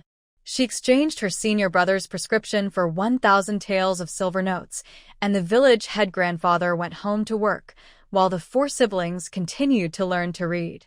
However, the next day, people came from the village, a few aunts who came to the county town to attend the market. Aunt Suehua was furious when she saw Song Jinxiu. Oh my dear, are you Sanya? If you were walking on the street, I wouldn't recognize you. Sanya, are you wearing fine cotton? Oh, this fine cotton is so soft. Song Jinxiu smiled quickly. Aunt Suehua, second aunt, what are you doing? Second aunt's eyes were full of pity. Aunt came to see you. How is Chuanqing's leg? Is it healed?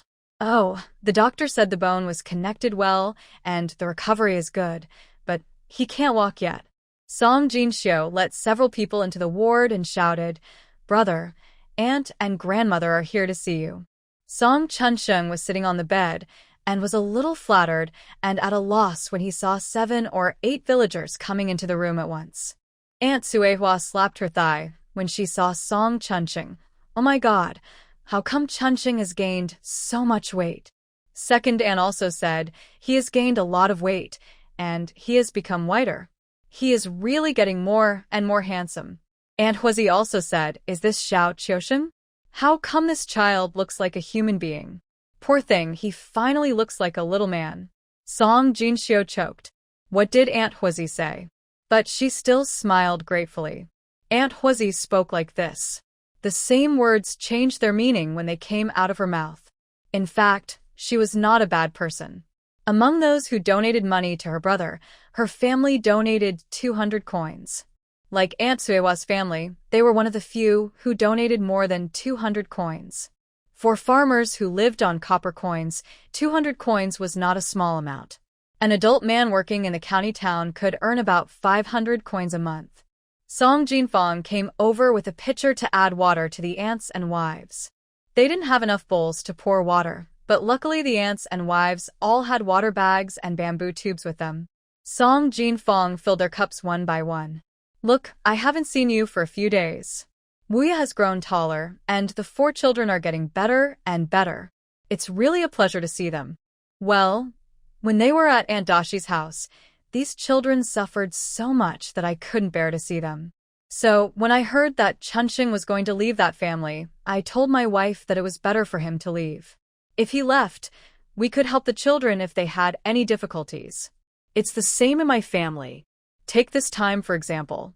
When Chunxing had his legs treated, our family gave him 200 coins without saying a word. We would help him no matter what, because we see how hard these children are suffering. That's right. In the past, I had to stuff some food for Xiao Qiuxing without telling his stepmother. Once, the widow's son saw it and said that I was humiliating her. This time, my family also squeezed out 180 coins to give Chunxing a leg treatment. Aunt Suehua said, "That's right. As long as we can help, how can we, the Song family, let the children go through with it? Although this child is capable and didn't ask for our money, we aunts really want to help you." Song Chunxing said gratefully, "Yes, we know that the aunts and ladies are so kind to us. They are all kind-hearted.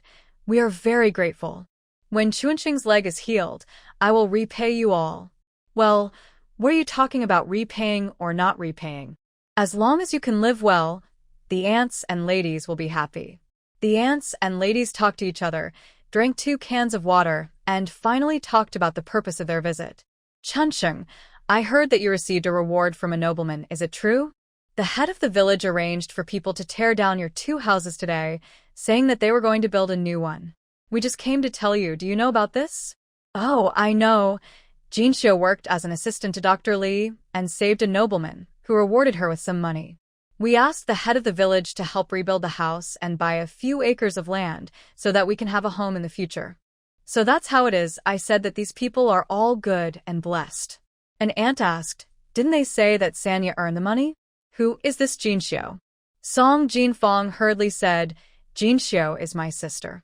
My name is Jinfang, and my sister is Jinxiu. Aunt Hua, second aunt, and other aunts and ladies, please don't call us Sanya and Wuyu in the future. Oh, this name is good and fashionable."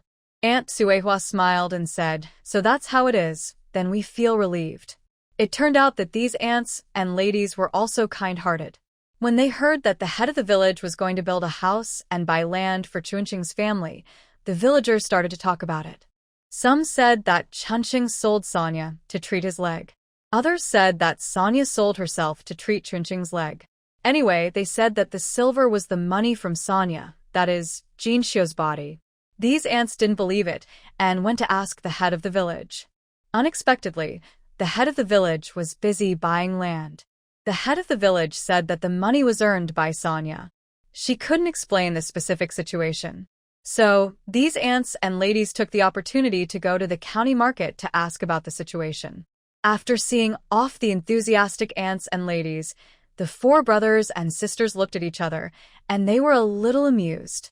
On the 3rd day, the eldest cousin and the second cousin who were studying in the county school came to the clinic to visit the patient.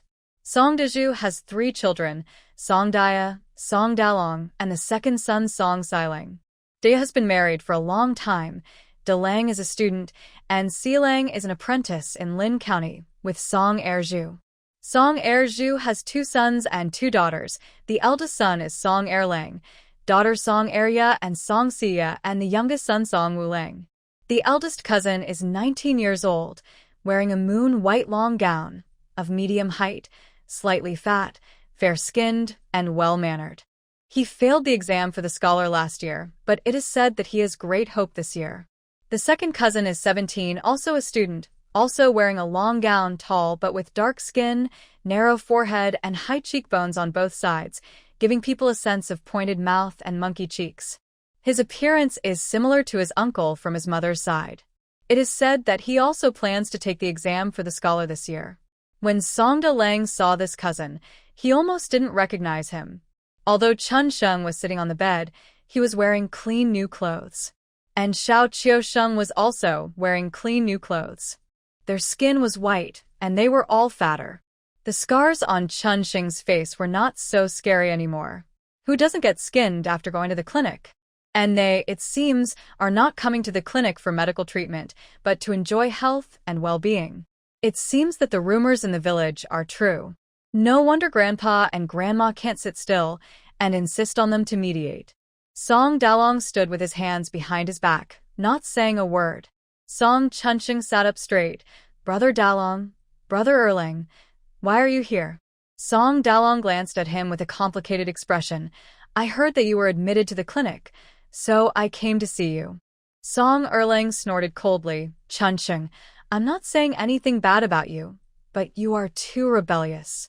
How can you break off ties with your own father? If my brother and I hadn't returned home yesterday, I wouldn't have known that such a big thing had happened to my family. Song Chunxing's expression turned cold. Well, now you know that we are now living in the courtyard of our third ancestor and worshipping his tomb. We have nothing to do with your family anymore. Song Erlang's face sank, and without saying a word, he stepped forward and punched Song Chunxing in the face. How dare you talk to me like that? I think you deserve a beating again. Song Chunxing felt dizzy. His nose was sour, and then a hot stream flowed out of his nose. Song Qiusheng was hiding in the bed, and when he saw his brother's nose bleeding, he burst into tears. Song Dalong glared at him. When will you change your temper? In the past, you two brothers fought at home, but this is a clinic. Don't you feel ashamed? Song Chunxing felt cold in his heart. The eldest cousin is always so partial. It was obviously Erlang who beat him unilaterally, but he said it was a fight between brothers. Isn't it just that Erlang's uncle is a cooking master in the county school? Song Jinxiu was next door, helping Dr. Xiao Li to apply plaster to patients who were about to be discharged. Hearing the crying of the younger brother, he hurried over. As soon as he entered the room, he saw two men in long gowns standing in front of his brother's bed with their backs to the door. When he looked again, his brother's face was covered in blood, and he was so scared that he burst into tears. Song Jinxiu's heart tightened, and she quickly used her power to her eyes to carefully examine her brother's face. His nose had a slight fracture, but fortunately, it did not collapse. Song Jinxiu turned around and glanced coldly at the two gentlemen in long gowns. Who beat you? Song Jinxiu asked coldly, but her eyes were already locked on Song Erlang. Song Dalong looked at the pretty girl in front of him and asked uncertainly, Are you Sanya? Didn't you say she was sold? How could she come back to take care of her brother after being sold? It seems that she met a kind-hearted owner. Song Erlang was also surprised. He didn't expect that after not seeing her for a few days, Sanya turned out to be more beautiful than his own sister. No wonder Zhao Yuanwei fell in love with her at the beginning. It's a pity. 20 taels of silver. If she had been sold a few days earlier, the silver would have belonged to their family. Thinking of this, he glared at Song Chunxing fiercely again. It was all this kid's fault. He wanted to break off the relationship and thought he was a man of character. Bah, he wanted to keep the money from selling the girl. He got bolder after not being beaten for a few days. Song Jinxiu looked at Song Erlang and asked again in a cold voice, Did you beat my brother? Song Erlang was angry and raised his fist and said, I beat him. What's the matter, little girl? If you keep looking at me like this, I will beat you too. Before he finished the word beat, Song Jinxiu raised her hand, grabbed his raised hand, and threw him over her shoulder. Song Erlang fell to the ground with a thump. Song Erlang was a little confused, not knowing why he lay down. He just felt pain in his internal organs. When he stood up in anger, he raised his hand to hit Song Jinxiu again. You girl, you are so rebellious. You dare to throw me down. However, the next moment, thump, he was thrown down by Song Jinxiu again. Sanya, stop it. They are two brothers fighting. Why are you, a little girl, interfering? Song Dalong still had his hands behind his back, with a serious face, like an old cadre, questioning very dissatisfiedly. Song Jinxiu sneered. Fighting? Brother Dalong has read too much, and is he blind? My brother was sitting on the bed and fighting with a man 8 feet tall like him? Song Dalong's face sank. Chunxing was rude, and the second brother was just teaching him a lesson. It is natural for an elder brother to teach a younger brother, but you actually beat your brother. How can this be disgraceful? Song Jinshio glanced at him. Brother Dalong is not only blind, but also has a bad brain. We have severed the relationship with you. What kind of brothers are you? At best, you are just neighbors. Song Dalong looked down at him and scolded. What neighbors? You are angry with your family, and your grandparents just indulge you. After a few days of quarreling, come home and admit your mistakes. We are still a family. Don't even think about it. We won't go back. Song Jinfong ran in from outside and grabbed her eldest brother's hand, afraid that he would nod and agree to go home.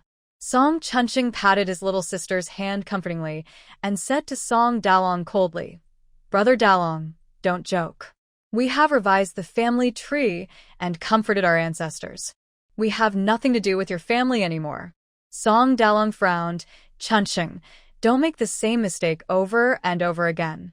When your elder brother heard about the incident you caused, he said a lot of nice things to Grandpa, Grandma, and third uncle, and explained a lot of reasons to them before they agreed to let you go home. Song Jinshio sneered.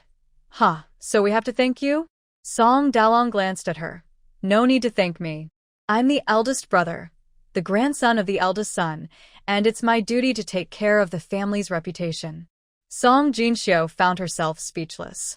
The grandson of the eldest son, the family's reputation. Look at it. How ostentatious, a sensible thing to say. Song Jinshio looked calm and uttered one word. Get out. Song Jinshio felt that this person's brain circuit was different from that of normal people. Since it was different, there was no need to be angry, and there was no need to waste words. Song Dalong finally frowned. Where did the three girls get the courage to be so presumptuous with him? Brother, why are you nagging them? If they don't listen, they will be obedient after a beating. At this time, Song Erlang, who had gotten up from the ground, waved his hand again. But this time, he dodged Song Jinshio. This girl was weird and fell twice in a row, which left a shadow in his heart. He didn't hit Song Jinshio, but went to Song Jinfong beside the bed. Song Jinshio narrowed her eyes and was furious. She swept her leg, and Song Erlang fell back and was thrown to the ground again. However, this time Song Jinshio did not stop, but turned over and rode on Song Erlang's belly, and then slapped him left and right in the face. Pa. I asked you to hit my sister. Who do you think you are? I asked you to be obedient after a beating, and I will beat you into a pig's head. You idiot, you used to bully my brother, and now we are no longer related. You even dare to bully my sister. I can't bear to bully her, so what qualifications do you have to bully her? Idiot, I will beat you to death. She beat him and cursed at him. Song Erlang felt dizzy, and it was only after being beaten for a while that he realized that he, an 8-foot-tall man, was being ridden and beaten by a little girl. Anger and shame surged up in his stomach. Song Dalong was stunned and pointed at Song Jinshio. It's ridiculous, extremely ridiculous, and shameless. Song Jinshio didn't even glance at Song Dalong. This guy was mentally ill and unreasonable. Song Erlang was being held, so he got angry and kicked Song Jinshio viciously with his legs bent. Song Jinshio wanted to dodge his legs, but she was not paying attention and was grabbed by his hand. Song Erlang turned over and pressed Song Jinshio under him. Song Jinshio, this guy is tall and strong, much stronger than my small body. Song Erlang got the advantage, grinned, raised his fist fiercely, and smashed it down. Song Chunqing exclaimed, Stop! Song Jinfong yelled, Don't. Song Qiusheng cried. Song Jinshio wanted to say to Qiusheng, Stop scolding, we are from the same ancestor. But she couldn't care about anything now. She could only catch this guy's fist and prevent him from hitting her in the face. Song Dalong shook his head. You deserve it. Suddenly, Song Erlang screamed. It turned out that it was Song Jinfong who rushed over, lay on Song Erlang's leg, and bit it. At the same time, Xiao Qiusheng also climbed over his brother, jumped off the bed, grabbed Song Erlang's hair, and pulled it back hard. Woo, I told you to hit my sister. Song Erlang wanted to pull his hand out to hit Xiao Qiusheng, but Song Jinshio held it tightly and wouldn't let him pull it out. He wanted to kick Jinfeng again, but the little girl pressed him down and bit the flesh on Song Erling's calf with her mouth. Song Erling screamed in pain. For a while, the four people wrestled together, crying for their parents. Soon a group of onlookers gathered at the door. Song Erling shouted, "Brother, what are you standing there watching? Come and help?"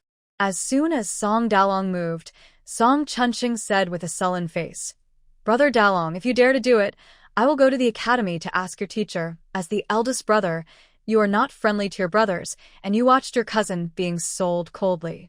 Is he still qualified to take the imperial examination?"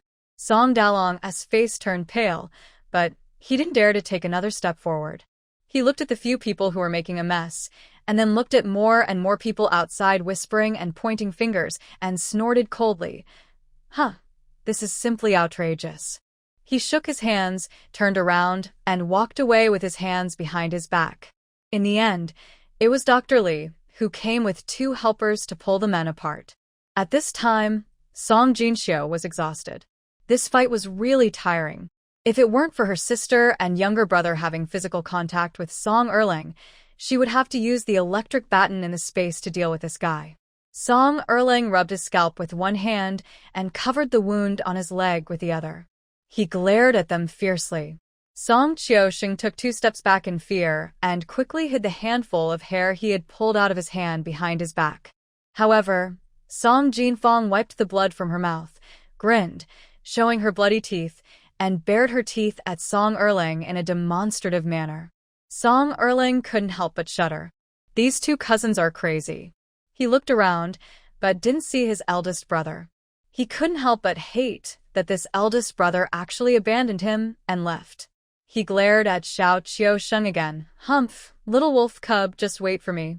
Song Erling fled in panic, and the onlookers also dispersed in 2s and 3s, whispering to each other. Dr. Li checked Song Chunqing's injuries and legs again. Song Jinxiu said, "Put a plaster cast on my brother's leg as well, and keep it fixed for another 7 or 8 days." Song Erling didn't get the upper hand. "I'm afraid the people of the old Song family will not let it go. It would be bad if they come over to push and shove, causing secondary injuries." Dr. Li certainly agreed.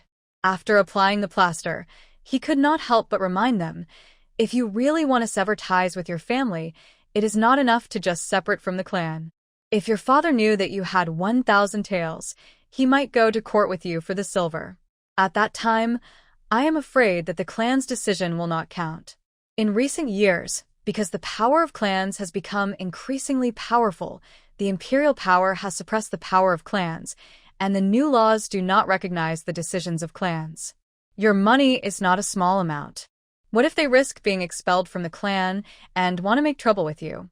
After all, the heaven and earth are the emperor, the parents are the teachers, and the father is the leader of the son, and the orders of the parents are difficult to disobey.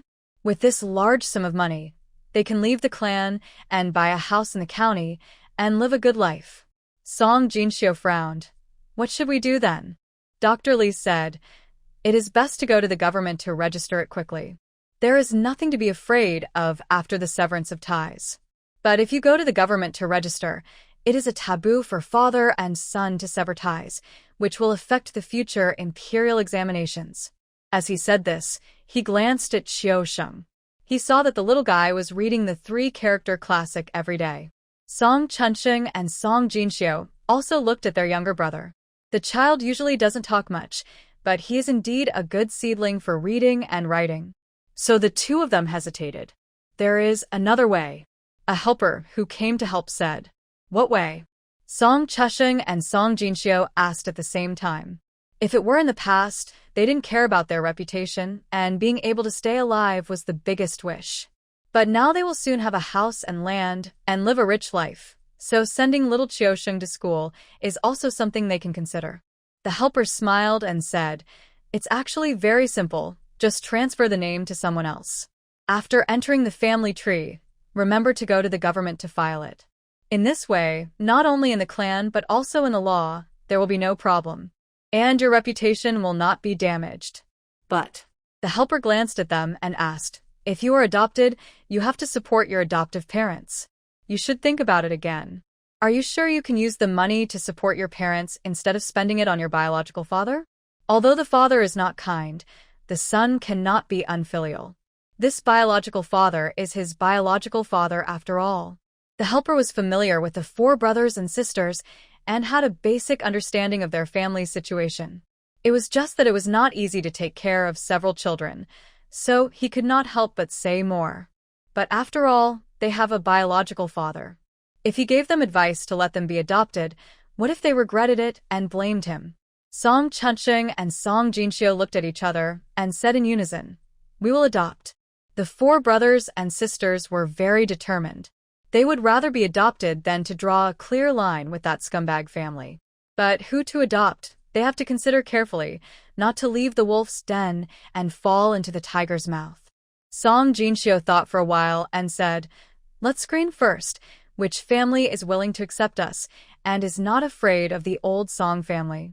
It's best if it's a family that has no descendants and is only responsible for his old age, without so many restrictions." After Song Jinxiu finished speaking, she suddenly looked at her brother, and Song Chunxing also looked up at her. The two said in unison, "Third ancestor." Song Chunxing nodded repeatedly. "We have already inherited the property and yard from our third grandfather, so let's just transfer it to his branch. And this is also simple, we can just talk to the village head." The third grandfather is the third uncle of the village head. Song Jinxiu said, "There is no time to delay. Brother, I will go back to the village, now to find the village head." At this moment, a man came in at the door and asked, "Chunxing, Sanya, what happened?" When Song Chunxing saw this person, he hurriedly said, "Brother Fuxing, why are you here?" This person was Song Fuxing, the eldest grandson of the village head, who was also studying in the county school. Like Song Dalong, he failed the exam last time and was ready to fight again this year.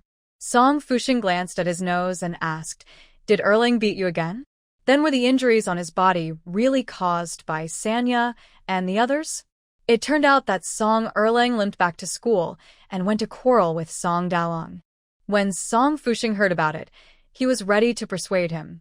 They were from the same village and were childhood friends, so it would be embarrassing if he didn't go. But as soon as he arrived at the door of Dalong and Erling's dormitory, he heard the two people swearing and quarreling inside. Song Erling scolded Dalong for being unkind and unrighteous, for not helping and letting three rascals beat him up like this. He also threatened to find an opportunity to put the two in a sack and beat them and throw Xiao Qiuxing into the river to feed turtles. Song Fuxing couldn't listen anymore, turned around and hurried out of the college to the clinic. He knew how cruel Song Erling was. He had either punched or kicked his brothers and sisters since they were young, especially towards Chunxing. When they were young, during the New Year, several children would line up to go to the ancestral hall to kowtow to their ancestors. Because Chunxing was good-looking, the uncles, aunts, and grandmothers around him always praised him. Of course, others were unhappy, and of course, he was unhappy at the time, too. Why do so many people only praise him? I am also very good, okay? Why doesn't anyone praise me? So everyone more or less dislikes Xiao Chunxing. Others just dislike him, but Song Erling always finds a place where there is no one and waves his fists on Song Chunxing's face. In Erling's words, "I make you beautiful, I smash your face, and then I see if you are still beautiful." It was not until later that Song Chunxing fell off the cliff, and his face was disfigured that Song Erling restrained himself a little. Song Fuxing even suspected that the injury on Song Chunxing's face was deliberately made by Erling, while Chunxing was unconscious. Because when they rescued Chunxing, they first used a rope to trap Erling off the cliff. When Chunxing came up, they saw that his face was still bleeding. However, there was no evidence, so Song Fuxing said nothing, but secretly warned himself that Song Erling was not a person to associate with or offend. In Grandpa's words, "It is better to offend a gentleman than a villain." Song Jinxiu smiled and said, "Brother Fuxing, did Song Erling say something to you? He beat my brother and wanted to beat my sister, so we fought with him. Don't worry, we didn't suffer any loss." Song Fuxing sighed and said, "It's because you didn't suffer any loss that I'm worried." Song Chunxing frowned. "Brother Fuxing, Did Brother Erlang say he wanted to retaliate against us? Song Fushing nodded. Need I say more? With his temper, is he the kind of person who can suffer any loss? I just heard him say that he would put a sack on you and beat you and throw Chiu Sheng into the river to feed the turtles. I'm not worried. I came here to tell you that don't run around in the next few days and don't leave the clinic. Song Chunqing's face changed drastically. He knew Song Erlang's cruelty best. Just because he was more handsome than him, he always hit him on the face when he hit him and even scratched his face with a branch when he fell off the cliff. Later, he told his mother, and his mother wanted to settle accounts with him, but was beaten by his father. He told his grandfather again, and his grandfather said that he was talking nonsense, slandering his brother, and was a piece of rotten wood. Now he is really worried that he will cause trouble to his sisters and younger brother. Seeing that Chunqing took it seriously, Song Fushing asked again, Sanya, you just said you wanted to find my grandfather. What's the matter? Song Jinxiu hurriedly told him about the adoption. Song Fushing said, Leave it to me. I will go home today to talk to my grandfather. You don't have to go out.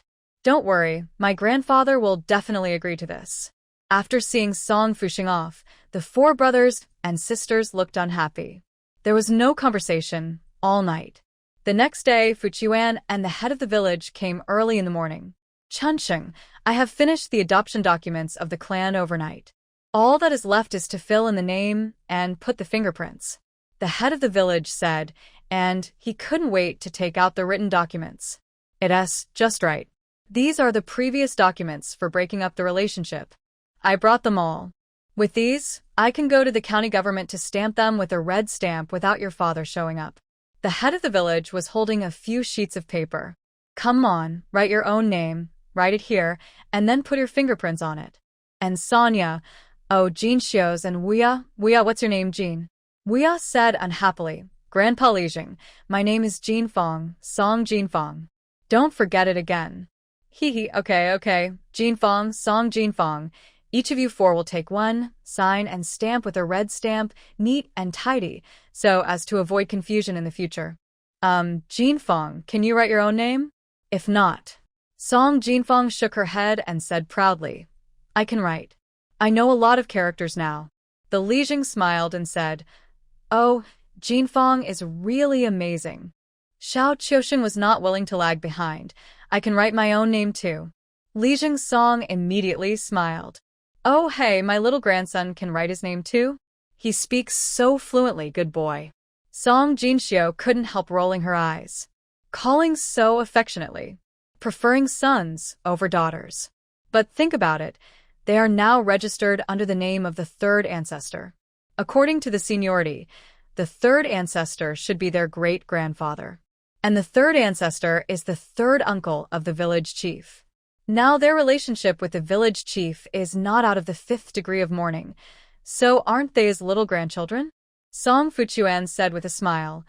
Yesterday, when my brother told me that you were going to be adopted by the third grandfather, my grandfather was so happy that he brought out some good wine and drank 2 cups.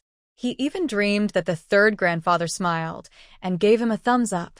The head of the village scolded with a smile, You little rascal, and then sighed, Chunqing, you have solved a worry for me. At the beginning, my grandfather wanted me to be adopted by my third uncle. We had already agreed, but something happened to my eldest brother. There were only 2 of us brothers in our family, so I had no choice but to go back to my parents. My parents promised that my child would be adopted by my third uncle in the future, but later, my third uncle heard some gossip from someone and said that he didn't want to adopt anyone anymore. For so many years, I have always felt that I owed my third uncle. Now, my third uncle has a great-grandson, and his branch is finally not broken. Grandpa, I am so happy. The head of the village was so excited that he wiped his tears, stood up and said, I'll go to the county government office right now. The sooner I go there, the easier it will be to feel at ease. The head of the village worked in a hurry and came back before noon. Chunqing, when will you be discharged from the hospital and go home? I'll ask Fuchuan to pick you up in a car. Song Chunqing asked, Grandpa, how is the house at home going? Can it be lived in? The head of the village smiled and said, How can a house be built so quickly? Besides, Jinxiu has drawn several houses.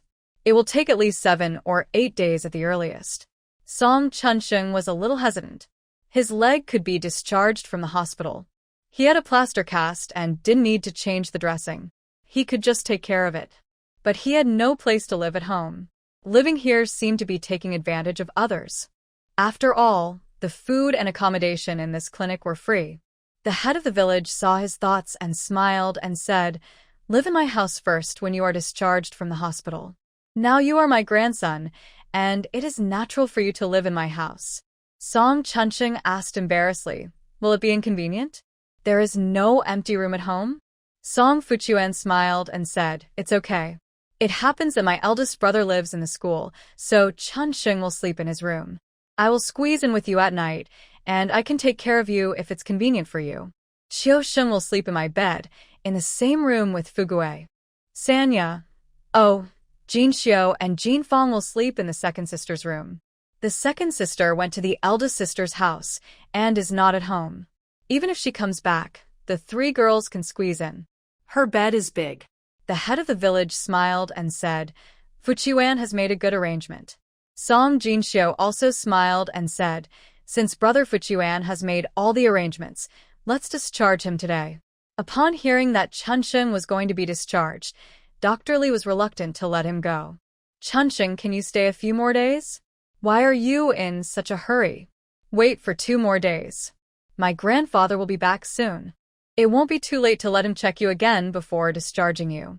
His enthusiasm stunned the head of the village and the grandparents. Fuchuan said enviously, "Brother Chunsheng, you are so popular." The corner of Song Chunsheng's mouth twitched.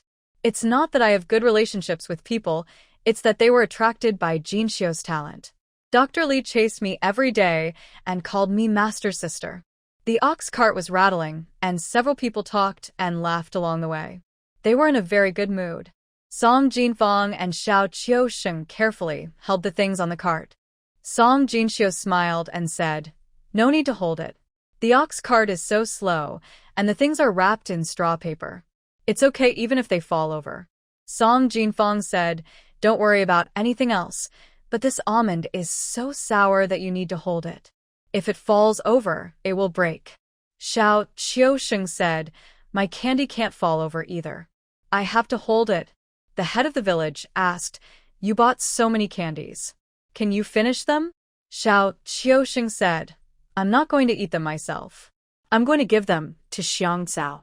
"And you, Grandpa, I'll give them to you too." Xiang Cao is the head of the village's granddaughter. "Oh, my little grandson is still the best." The head of the village laughed. At this time, at the east end of Songjia village, in the yard of Song Chunsheng's house, people were busy building a house. But in the old Song family, the atmosphere was very tense. Song Dashi had a gloomy face and smoked his pipe without saying a word. Old Mrs. Song glared at her third son and said, "You go just because I tell you to? What's the matter? Are your parents' words useless? I won't go.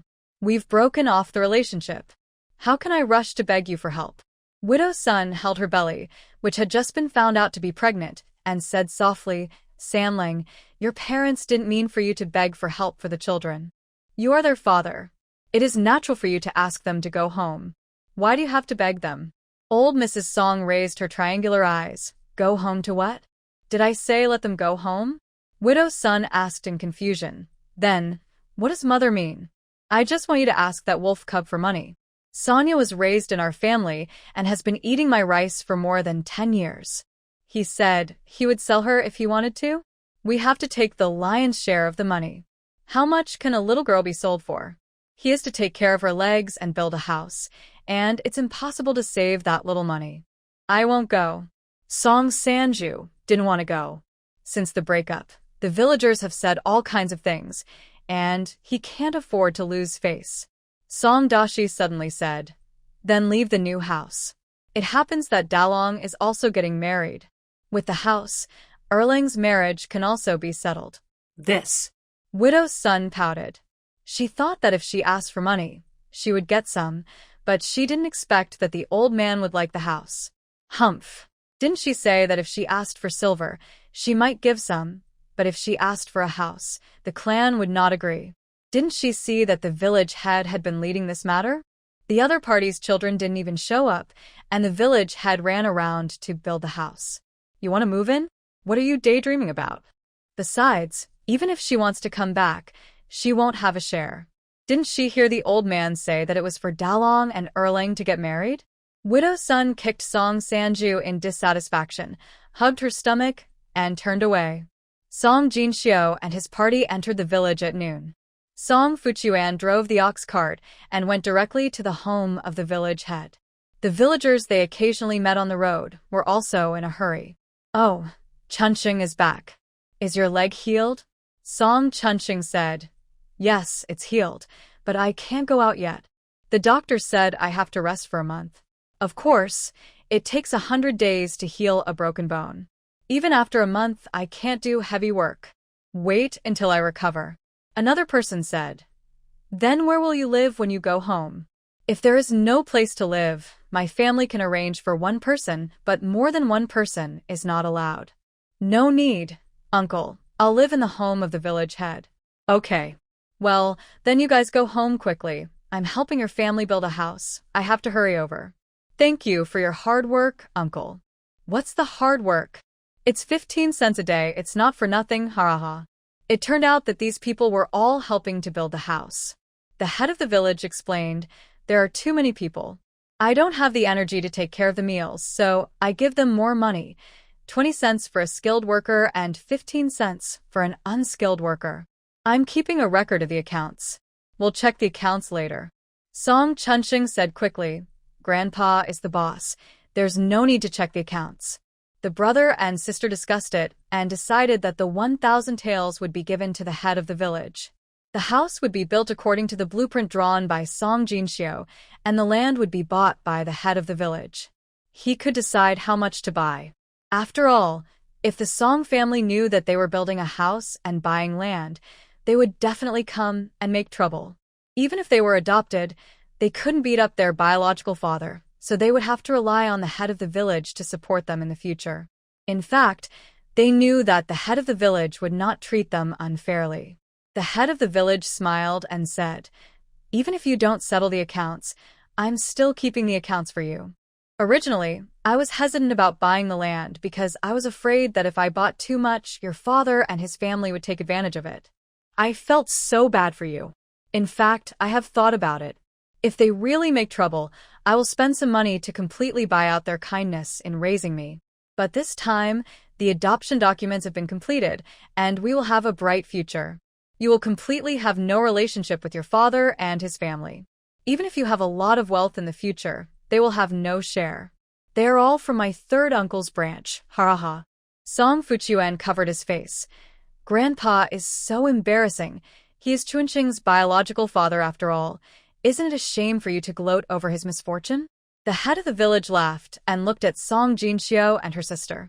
And you too. All the sesame candies you bring back to your parents' home in the future will be mine. Oh, I feel so happy just thinking about it. Song Jinxiu smiled and said, If you want to eat sesame candies, I can buy them for you now. The head of the village shook his head. That's different. It won't taste the same if you eat it now. The custom here is that a married woman must bring a kind of fried pasta when she returns to her parents' home in the first year. Use eggs, sugar, and white flour to ferment. Knead them into a ball. Roll them into thick cakes with a rolling pin.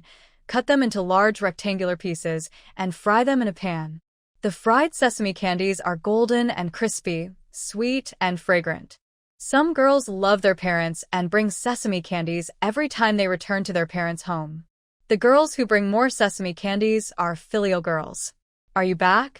The head of the village's grandmother heard the ox cart coming in and hurried out of the house. Oh, Chunxing is back too? That's great. The village head's grandmother was in a good mood today. Chunxing was adopted by the third uncle, and she could finally stand up straight in front of her father-in-law. She only had 2 sons. When she said that they would be adopted by the third uncle, she didn't say it, but she felt really bad in her heart, so her face was naturally not good. She didn't know if the third uncle suddenly announced that he would be alone for the rest of his life, because she was not happy. For this reason, her father-in-law has always disliked her. But today when she went to deliver food to her father-in-law, he was in a good mood and praised her for her delicious cooking. She also heard from the head of the family that Chunxing and his family got a huge amount of foreign money, saying that they could buy hundreds of acres of land. She was jealous at first, but then she heard the head of the family's analysis, saying that Chunxing and his family were now adopted by the third uncle, and the child was living well. So how could they miss out on the benefits of their own family? Not to mention anything else during the New Year and the holidays. How could this child come empty-handed? Her family originally had more than 50 acres, and no one could compare to Songdashi's family. Otherwise, how could their two families send their grandsons to school? Now the grandson that Songdashi didn't want was adopted into their family with a huge fortune. Humph, if Songdashi's wife, that quarrelsome woman, knew about it, she would be so angry that she would die. Thinking about it, the village head's wife was happy. The village head's grandmother was happy, and before Chunxing could answer, she suddenly opened her eyes wide. Oh, this is Jinxiu and Jinfang? Oh, Qiusheng? Oh, how come they have changed so much? I can't recognize them. Song Jinfang asked in surprise. Grandma Lijing, how do you know my sister is called Jinxiu and I am called Jinfang? I heard from your brother Fuchuan that you have names, and you also said that you emphasized that you should call each other by your names in the future and not call each other Sanya and Wuya anymore. Didn't I remember it now? Yeah, Song Jinfang immediately laughed. Grandma Lijing has a good memory. Grandpa Lijing always forgets that my name is Jinfang. The Lijing laughed and said, Don't forget it in the future, little Jinfang, and call me Grandpa Lijing. We are a family in the future, so just call me Second Grandpa. Yes, Second Grandpa, ha ha ha, okay. Old woman, have you cooked? The children are hungry. Where are the eldest and second children? They went to deliver food to the eldest and second sons. Chunxing's house couldn't be left alone, so they didn't go home for lunch. Then she added, I'm going to cook now. I didn't know Chunxing and the others would be back. That's why I didn't cook much. Jinxiu said quickly, Second Grandma, I bought rice and flour, as well as steamed buns and vegetable cakes. Let's have some steamed buns and noodle soup. As she said that, she picked up a bag of rice and walked towards the kitchen. The head grandmother stopped her quickly. Hey, save this rice and flour. Eat it after you move into the new house. This is bought for our family. We'll eat it later, Second Grandma. We have money now. Song Jinxiu smiled and blinked. The village head's grandmother smiled and hit her. How can you say that about your own family? The village head was overjoyed to hear her say our family, but he still tried to keep a straight face and said angrily, That won't do. You are all still young. If you are not careful, you will eventually spend all your money even if you have a mountain of gold. Song Jinxiu hurriedly said, I know. I will be thrifty in the future and never spend money indiscriminately. After the family had a lively meal, the four brothers and sisters were a little restless. It was their new house. There was no way to get one in the county, but now that they were back, how could they not go and see it? Song Jinxiu said, Brother, wait a minute. I'll make you a pair of crutches and then pull you on a flatbed cart, and we'll go see the house. Song Chunxing nodded, okay. Fuchuan said, I'll go with you. It's easy to make crutches. Just find 2 wooden sticks with tree branches. Fuchuan tied some unwanted old clothes around the branch, and Song Chunxing put them under his armpits, slowly walked 2 steps to try, and nodded, it works. Song Fuchuan found a cart and said with a smile, You can use a crutch occasionally, but you'd better take a cart if you want to walk long distances. The head of the village lives in the west of the village, and Chunxing's house is at the easternmost end of the village. Xiao Qiusheng ran in front, while Song Jinxiu and Song Jinfang helped Fuchuan push the cart. Along the way, the aunts and ladies they met greeted him warmly. Chunxing is out of the hospital? Is your leg better now? Yes, but he still can't walk. That's right, it takes 100 days to heal a broken bone. Isn't this Sonya? Aren't you? You weren't sold? Song Jinxiu couldn't help but frown. Aunt, why do you ask that? It was because they wanted to sell Jinxiu that we broke off the relationship. How could they sell their sister again? Song Chunxing frowned.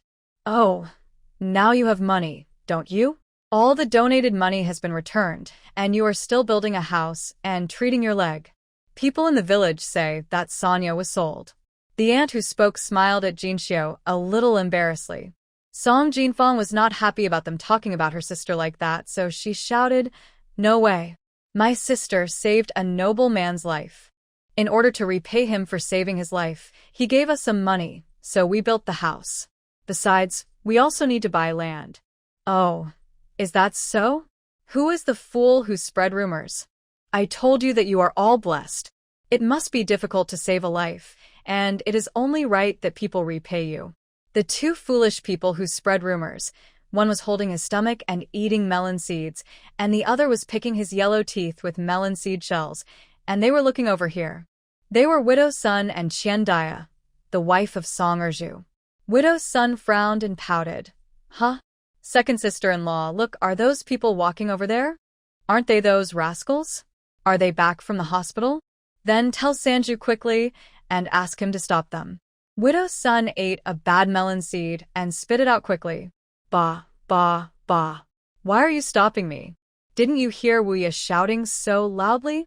I said the money was the repayment from the benefactor who saved my life.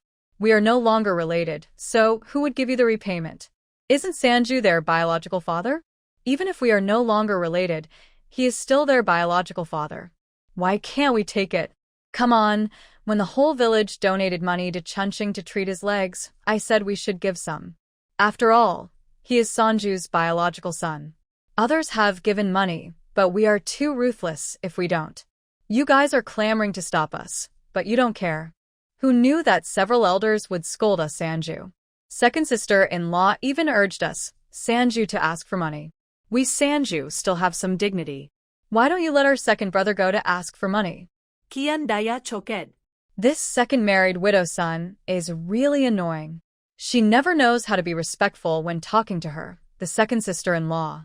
But she can't do anything to him. This is the third brother's beloved one. If she talks too harshly, she will just get red in the eyes and squeeze out a few drops of cat in front of the third brother, and the third brother will rush over to make trouble with the head of the family.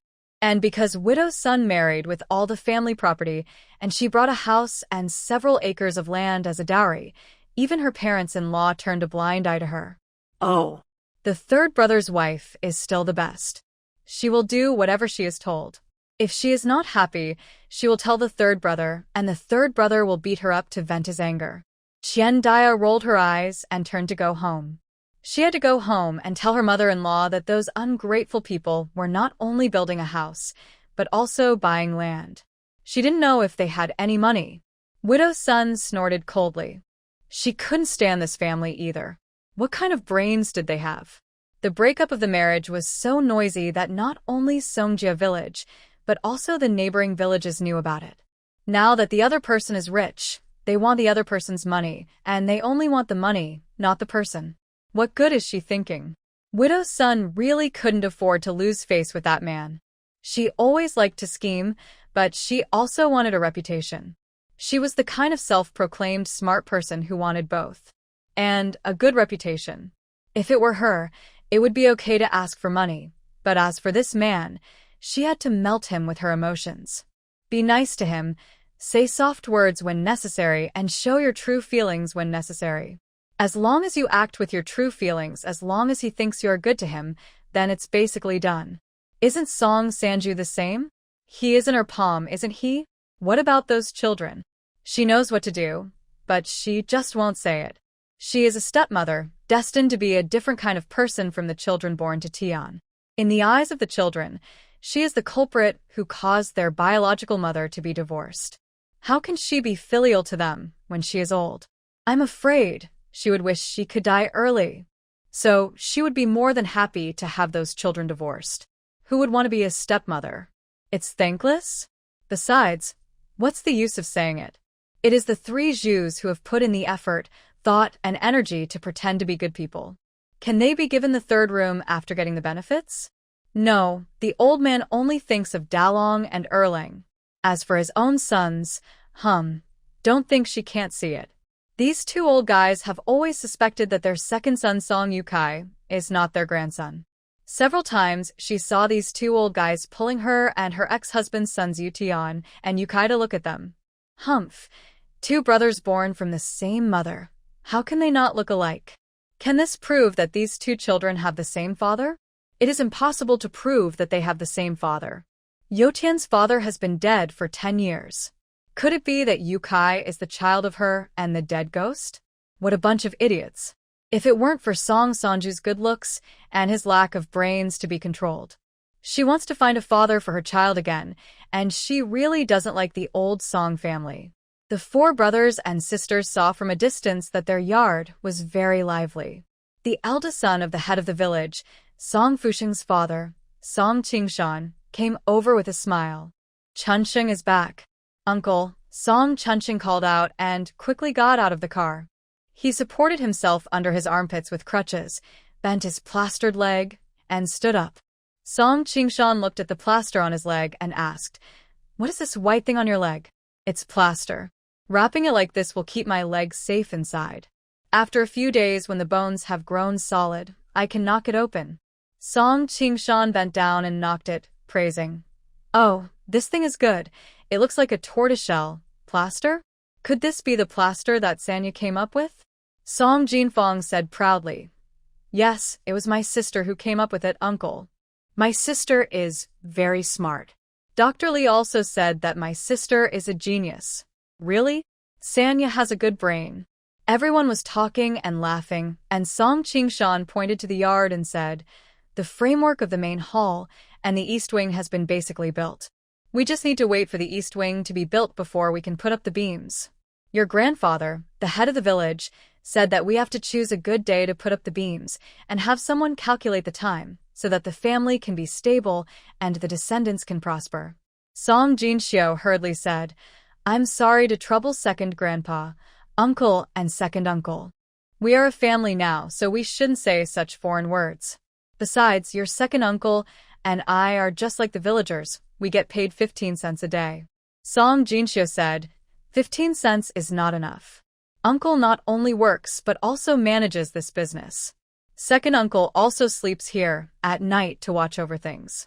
How can he only get the wages of a laborer?" Song Qingshan smiled and said, "What's the matter? Can he give me a bonus as a manager?" Song Jinxiu nodded. "Well, isn't that what I should do?" "Okay. You..." Song Qingshan nodded at Song Jinxiu, then looked at Chunsheng and asked, "Chunsheng, do you want to give uncle more money?" Song Chunsheng said quickly, "No, I'll buy wine for uncle when my leg is healed." "Oh, that's right, Sanya, it seems that you are still in a foreign relationship with uncle." He pointed at Song Jinxiu and shook his head, expressing his dissatisfaction. Song Jinxiu had no choice but to say, "Then, I will buy meat for uncle." Song Jinfeng, "I will buy some too." Xiao Qiusheng, "And me, I will buy some wine too." "Ha ha ha, okay, then uncle will just wait to drink and eat meat." Song Qingshan smiled and waved his hands. "Okay, it's a mess here. You guys should stop making trouble here. Go home and play." So the brothers and sisters were driven back again. Song Jinxiu looked at the yard. Their yard was lonely, with wasteland to the east, all the way to the mountain. To the west, there was a yard away from Yu's sister-in-law's house. There was also an open space behind the yard, and behind it were a few families of other surnames who had fled famine and settled here. She couldn't help asking, Brother Fuchuan, why did the third grandfather live in such a remote place? It was so lonely, with no neighbors around. Song Fuchuan looked back at the yard and said, "Why do you still call him the third grandfather? You should call him great-grandfather instead."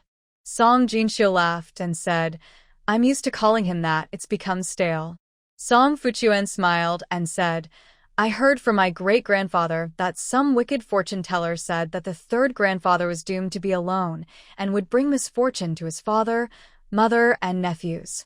Later, when the second grandfather and my great-grandfather got into trouble, the third grandfather insisted on becoming a monk. My great-grandfather tried every possible means to keep him, and in the end, the two of them gave in. The third grandfather did not become a monk and built 2 rooms here to live in." Song Fuchuan sighed. "Well, maybe he feels more at ease living away from the villagers." "Doomed to be alone?" Song Jinxio shook her head without comment. As far as she knew, the real star of destiny was very strong. How could he die before he was 70 or 80? But the grandfather had no children and passed away before he was 40. What kind of star of destiny was this? During the days they lived in the home of the village head grandfather, Song Chunching sat in the yard every day to bask in the sun. The eldest sister said that basking in the sun more often would supplement calcium, and it would be good for the body anyway. He couldn't sit still, so he asked the second grandmother to get some soybeans. Help to pick the soybean seeds. Song Jinfang and Xiao Qiuxing went to check the progress of the house happily every day and came back to tell their brothers and sisters. They never got tired of it. Song Jinxiu liked to sleep in. In fact, she was working in the space at this time. After more than 10 days of fog, it finally settled down in the past few days. The space finally returned to the clear sky and quietness. The stream flowed down from the original spring, winding and circling, moistening every inch of land in the space. The small power station has also started working. At this time, the workbench in the small building, the fully charged computer, is playing light music. Fruit trees still need to be planted on the hillside, Song Jinxiu thought. As for this piece of land, Song Jinxiu scattered some of the wheat seeds and rice seeds she bought. Only a small piece was planted. If I had known that I would have to rely on farming to make a living, I would have bought some mechanical farm tools such as harvesters and seed drills to put in the space. Now that I have to work with my hands, Song Jinxiu feels that I can't do it. Plant less. Let's make the space green first. If I encounter flower seeds, it's better to plant flowers in the space. She likes to dress up the space beautifully and then wander comfortably in the sea of flowers. Speaking of green, Song Jinxiu looked at the red ginseng fruit swaying in the green under her feet. Unexpectedly, there was a ginseng seedling in the weeds that she casually threw into the space that day. The weeds are still those weeds, but the ginseng seedlings have already produced red fruits. Song Jinxiu carefully pulled out the weeds and found that there were actually 4 or 5 ginseng plants. Oh, could it be that this space is suitable for growing ginseng? If I get some ginseng seeds and transform this space into a ginseng planting base, with the growth rate of ginseng, I can become a major ginseng wholesaler in less than 2 years. The more Song Jinxiu thought about it, the better it became. It was as if she saw banknotes floating in the sky and falling towards her. Pa, Song Jinxiu was slapped on the face. Startled, Song Jinxiu asked sternly, "Who hit me?" Pa, another time. This time Song Jinxiu saw clearly that it was the Bodhi leaves above her head that hit her. Song Jinxiu circled the tree twice. Could it be that the Bodhi tree had become a spirit? Why did it hit me? Am I wrong? Hee, idiot, you only know now that this place is suitable for growing medicinal herbs? Who is talking? Song Jinxiu felt that this world was really mysterious. Yes, space was originally a very mysterious existence. It was normal for the Bodhi tree to become a spirit if she could travel through it, right? Grandpa Tree's spirit, is that you? Pa Song Jinxiu was hit by the leaves again. Hitting people? Doesn't like being called tree spirit? That means tree fairy, tree god? Hee, ha ha. Oh, I'm laughing to death. Ha ha ha, tree fairy? Ha ha ha, tree god? Ha ha ha. Song Jinxiu was very upset. She could feel that there was something inside the Bodhi tree, and it had no ill intentions. On the contrary, she felt very close to it. But this thing could actually know her thoughts, which was not very wonderful. Suddenly, she saw a black shadow rushing down from the Bodhi tree. Chipmunk? I'm not a chipmunk. How could I be a chipmunk? The little thing put its hands on its waist. Song Jinxiu looked left and right.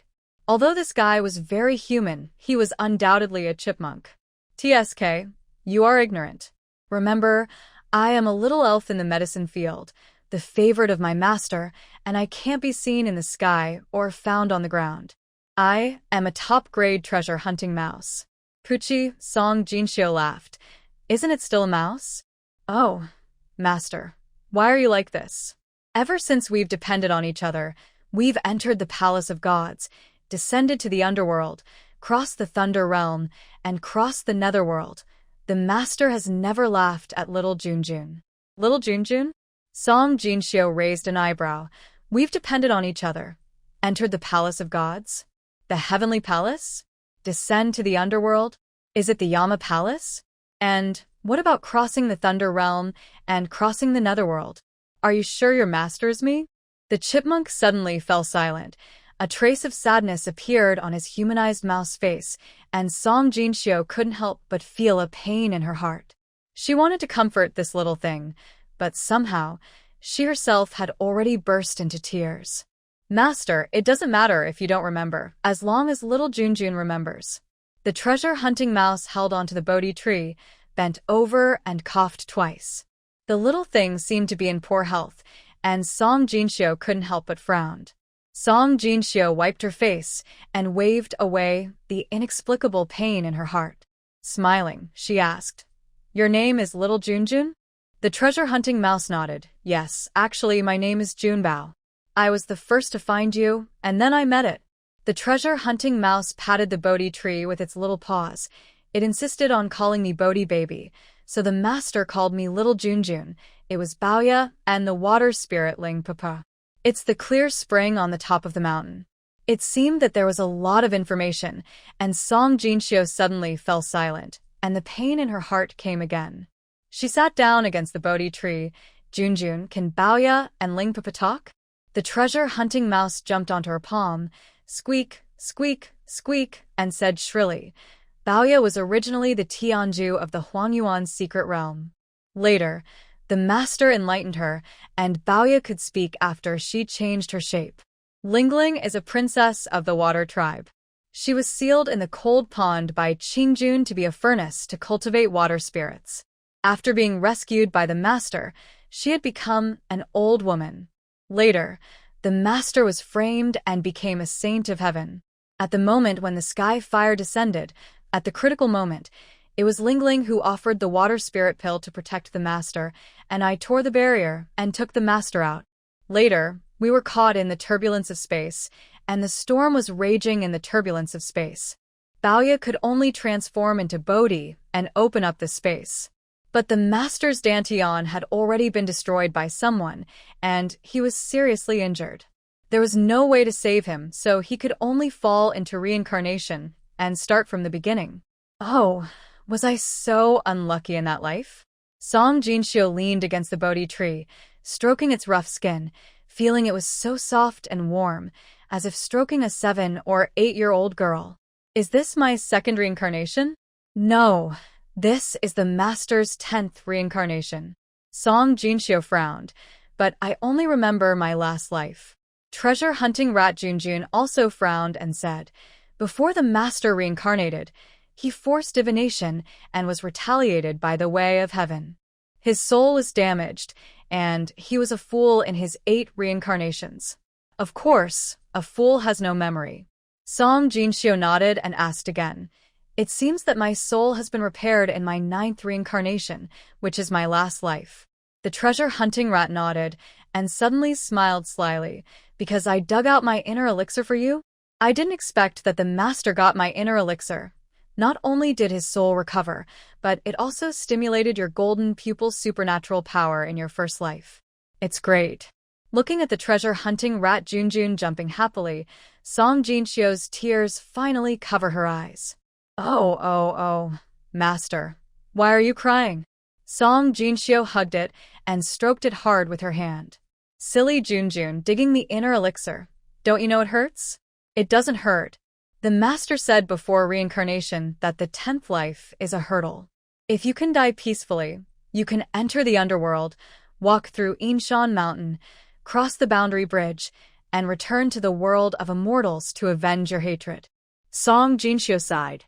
She had no memory of that life, and her hatred was not that strong. But dying peacefully was a must. What else did she say? The master said, "If you ask, there are only 8 words. Do good things as you wish. Don't ask about the future. Do what you want. Let your heart move as it pleases, but do good things and don't ask about the future." "Okay, I remember." Song Jinshio stroked the Bodhi tree and asked, "Baoya, can you understand what we are saying?" Treasure-hunting rat Junjun shook his head dejectedly and nodded. She almost used up her wood spirit dew in order to open up space. Now it can secrete less and less spirit dew. So the Bodhi spirit dew was the result of Baoya's hard work? Song Jinxiu felt very uncomfortable when she remembered that she had used the spirit dew to temper her tendons. The Bodhi tree seemed to feel her mood, swaying and rubbing her face with its branches and leaves. Treasure-hunting rat Junjun hurriedly said, "It is her instinct to secrete spiritual dew. You don't have to feel burdened." But, as he said that, treasure-hunting rat Junjun suddenly snorted, "Humph, you idiot. You only know how to raise some useless ordinary flowers, which can't help Baoya at all." Song Jinxiu hurriedly asked, "Can I help her?" How? Baoya needs to continuously release spiritual dew to maintain the space. If there are enough spiritual herbs and medicines in the space, their life force can help it maintain the space so that Baoya can save enough spiritual dew to advance, and then it can practice again. Treasure-hunting rat Junjun looked at the ginseng. Although there are no medicinal materials such as spiritual treasures here, ordinary medicinal materials are hundreds of times better than those ordinary flowers and herbs you raise. Song Jinxiu looked at the ginseng with some embarrassment. How could she know this? In her previous life, she didn't worry about money. She just wanted to be happy. She rubbed her face. "Then why didn't you remind me?" The treasure-hunting rat rolled its eyes in a humane way. "I lost my inner elixir and was in a coma for a long time. Even when I woke up, I couldn't speak. How could I remind you?" Thinking of the way it coughed just now, Song Jinxiu asked distressfully, "Are you okay now?" "Yes, I'm fine. It was Baoya who kept me in the heart of the tree and fed me with spiritual dew, so I was able to repair my injuries. Master, don't worry. As long as I practice hard, I will grow another inner elixir sooner or later." "Good Junjun, although I don't remember our first meeting, I know that I have you here." Song Jinxiu touched his chest and said, "Don't worry, I will definitely let myself die of old age, and then we will go back together to take revenge." The man and the rat circled around the space, discussing what kind of herbs to plant to better help Baoya, and maybe Ling Ling would also get a chance to be reborn. "Well, I'll go to the Li family clinic to see if they have any herbal seeds. I'll buy some, and we'll plant them first." "Why go far away? There are mountains behind you where you live now. Once you get into the mountains with me here, you won't have trouble finding good things." "That's right. You're a treasure-hunting rat. Well, little Junjun, let me see what you can do." Without further ado, Song Jinxiu left the space. She said hello to her brother and said she was going to see how the house was being built. "Go ahead. Jin Fong and Qiu Sheng are there too. It's a good time to call them back early." After leaving the headman's house, Song Jinxiu did not go to the new house in the east, but went directly north to the back street and took a shortcut to Daqing Mountain.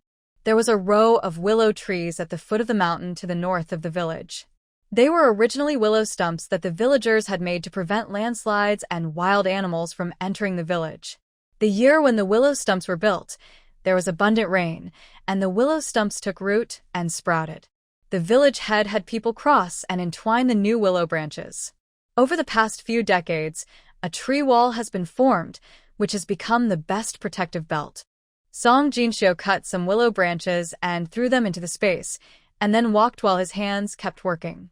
Soon, a mini backpack was perfectly finished. A soft towel was laid in the small backpack, and then Junjun was brought out of the space and put into the backpack.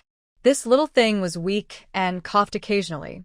Song Jinxiu really couldn't bear it to follow her around in the mountains. Seeing the little thing's happy look, Song Jinxiu was in a good mood. "Do you like it?" Junjun, the treasure-hunting mouse, lay on the towel happily.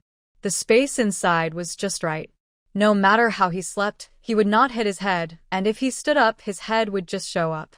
"Master, you are so skillful. I like this home so much." Song Jinxiu also smiled. "I'm glad you like it." She hung the backpack on her chest. "Show me the way if you find anything." "Yes, there are good things in the willow forest." "Ah, you found it so soon?" Song Jinxiu was curious. This is the side of the mountain, and villagers often come here to set traps and catch pheasants. If there were good things, wouldn't they have been discovered long ago? Song Jinxiu was skeptical. She bent down and passed through the branches blocking the way and walked into the shade of the willows. Following Junjun's guidance, she saw a dead willow and the lush willow parasite on the dead willow. Song Jinxiu knew this thing. She had picked mistletoe with her senior brother. It is a parasitic plant. It is called mistletoe when it parasitizes on mulberry trees, and it is called willow parasite when it parasitizes on willow trees. This willow parasite is more powerful and directly killed the parasitic willow tree. Song Jinxiu asked, "Should we transplant the dead willow into the space? Or should we directly chop down the parasitic willow?" "What dead willow? What parasitic willow? Why do we need this thing? It's not good for the space." Treasure-hunting rat Junjun looked puzzled. Song Jinxiu, "Huh? Isn't the treasure you are talking about this parasitic willow? This thing is a Chinese medicinal material?" Senior brother said that it has the effects of nourishing the liver and kidneys, strengthening the bones and muscles, removing rheumatism, and calming the fetus. It can cure back and knee pain, rheumatism, fetal movement disorders, fetal bleeding, and other symptoms. What? You don't know? It's just an ordinary medicinal material. Not all medicinal materials are useful for the space. Get out of the way. What I'm looking for is under this dead tree. The treasure-hunting rat jumped out of the backpack. Its two front paws began to dig the ground. No, I'll do it. Seeing that the little thing was out of breath after a while, Song Jinxiu quickly took out a dagger to help. The dagger was quite powerful, and soon, a big red centipede came out from the ground. Song Jinxiu was startled, but fortunately she reacted quickly. The treasure-hunting rat Junjun was watching closely, and as soon as the big centipede showed its head, it was slapped to death with one claw. "Oh, there is a guardian beast. Master, stop, I'll do it. The treasure-hunting rat carefully dug out a rhizome with a small bud. Song Jinxiu looked at it for a long time, and the more she looked, the more she thought it looked like polygonatum. But seeing the cautious look of the treasure-hunting rat, Song Jinxiu hurriedly helped to plant it into the space carefully. As for the willow parasite, the treasure-hunting rat was not interested, but Song Jinxiu still cut it down. Now she has to make money, and it would be a waste not to pick up these medicinal herbs that she picked up casually. Under the guidance of the treasure-hunting rat, Song Jinxiu found several ginsengs and Ganoderma lucidum, and also discovered a large area of honeysuckle. Song Jinxiu looked around and saw that there was no one around. She strolled around in the sea of flowers, and only a few seedlings were left, while there was a patch of honeysuckle in the space. It was her first time to enter the mountain, and Song Jinxiu was very satisfied. Seeing that the treasure-hunting rat Junjun was a little tired, she sent it into the space to rest. This little thing was almost dead after digging out the dantian, and it was able to survive thanks to Baoya's care. When she came in, the treasure-hunting rat Junjun led the way. When she went out, Song Jinxiu walked along the mountain stream so that she would not get lost. Because the water in this mountain stream flows down to the stream at the east end of Songjia village. Suddenly, a wild boar scream came from the left, and it was getting closer and closer. Song Jinxiu looked over quickly and saw a pig with fangs limping and grunting as the wild grass in front of her swayed. Song Jinxiu's first impression was that the fangs of this pig were very long, and the second was that the pig's leg was injured. The wild boar also saw her, and when their eyes met, this guy suddenly rushed towards her with hatred. Without time to think, Song Jinxiu had a dagger in her hand and was ready to fight. Just as the wild boar's fangs rushed over, Song Jinxiu raised the dagger and heard a squeak-cold snort. The wild boar suddenly staggered, its legs softened, and with a click, it knelt in front of Song Jinxiu. The squeak-cold snort was of course the treasure-hunting rat Junjun who appeared at the same time as the dagger, and the wild boar with broken legs kneeling in front of her was actually frightened and fainted. Song Jinxiu put away the dagger, picked up a stone on the ground, and smashed it. "I'll kill you while you're dizzy." This series of actions was too fast, and the hunter Qingzhong and his son who chased after the wild boar saw the wild boar pounce on Song Jinxiu and then be smashed to death by her with a stone. The two were startled. Qingzhong came to Song Jinxiu in 3 or 2 steps and looked her up and down nervously. "Sanya, are you okay? Are you hurt?" When he saw the father and son, the treasure-hunting rat Junjun went back to the space. The father and son did not find anything unusual. No, it sprained its leg before it hurt me and knelt on the ground. Uncle Zhong, take a look, is it dead? Cheng Zhong lowered his head to check it and nodded. Don't be afraid, it's dead. The brain was out. Of course it must be dead. Cheng Zhong, you are lucky. If it hadn't just sprained its leg, you would have suffered. You are really brave. Why did you run here? This place belongs to the inner circle of Daqing Mountain. Generally, children in the village are active in the outer circle, which is safer. Song Jinxiu said, I saw a pheasant and ran in after it. Later, I didn't catch the pheasant and I got lost. No, I heard adults say that if you get lost in the mountains, you can walk along the mountain stream and get out. Song Jinxiu said, pointing to the running water in the mountain stream. Cheng Zhong's son Cheng, who was 15 or 16 years old, a sturdy boy. He smiled and said, You are right to do this, but you also have to know the general direction. Otherwise you will go the wrong way and get farther and farther away. The Cheng family fled famine and settled in Songjia village. There was little land and many people, and they basically made a living by hunting. Even though the conditions were average, they donated 100 coins to their brother. The father and son carried the wild boar down the mountain, and Song Jinxiu followed behind. When they reached the foot of the mountain, Cheng Zhong asked, Sanya, I'm going to take the wild boar to the county to sell it. If you trust your uncle, just wait at home. When I sell it, I'll give you most of the money. Song Jinxiu smiled and asked, How much can this wild boar be sold for? Cheng Zhong pinched the wild boar's hind legs and said, At least 2 taels. Song Jinxiu smiled and said, Uncle Zhong, then sell it to me. Isn't my family building a house? We are about to go to the main beam, and I would like to invite my uncles, aunts, and brothers who help to have a meal. As she said this, she took out 2 taels of silver from the space and handed it over. Cheng Zhong waved his hand quickly. You killed the wild boar, so you take the big share, and just give me 6 cents of silver. Song Jinxiu smiled and said, Uncle, you take it. I will need your help to clean up the wild boar later. I heard from Jinfeng yesterday that Aunt Zhong has a cough again. This is not good. We have to go to the county clinic. The longer we delay, the harder it will be to cure. It is not a big deal to clean it up. I don't want these 2 taels of silver. If I take it, wouldn't it be bullying a girl like you? I can't do that. After much persuasion, he accepted 1 or 2 taels of silver. Song Jinxiu scratched his head and said, Uncle, don't say that I killed the wild boar. My brother will scold me if he knows that I went into the mountains. Cheng Hu smiled and said, Are you scared now? Song Jinxiu patted her chest quickly. Yeah, I'm scared when I think about it now. Cheng Zhong also said, The deep mountains are indeed dangerous. Be careful in the future and don't go deeper. Yes, I must be careful next time. He just said to be careful, not to say not to go. When she transplanted the semi-spiritual medicine guarded by the red centipede into the space, the spring water flowed through, and Song Jinxiu could clearly see the mist emanating from the small buds. As for the ginseng and Ganoderma lucidum, she found later, if the golden pupil was not opened, she could not see any difference with her eyes.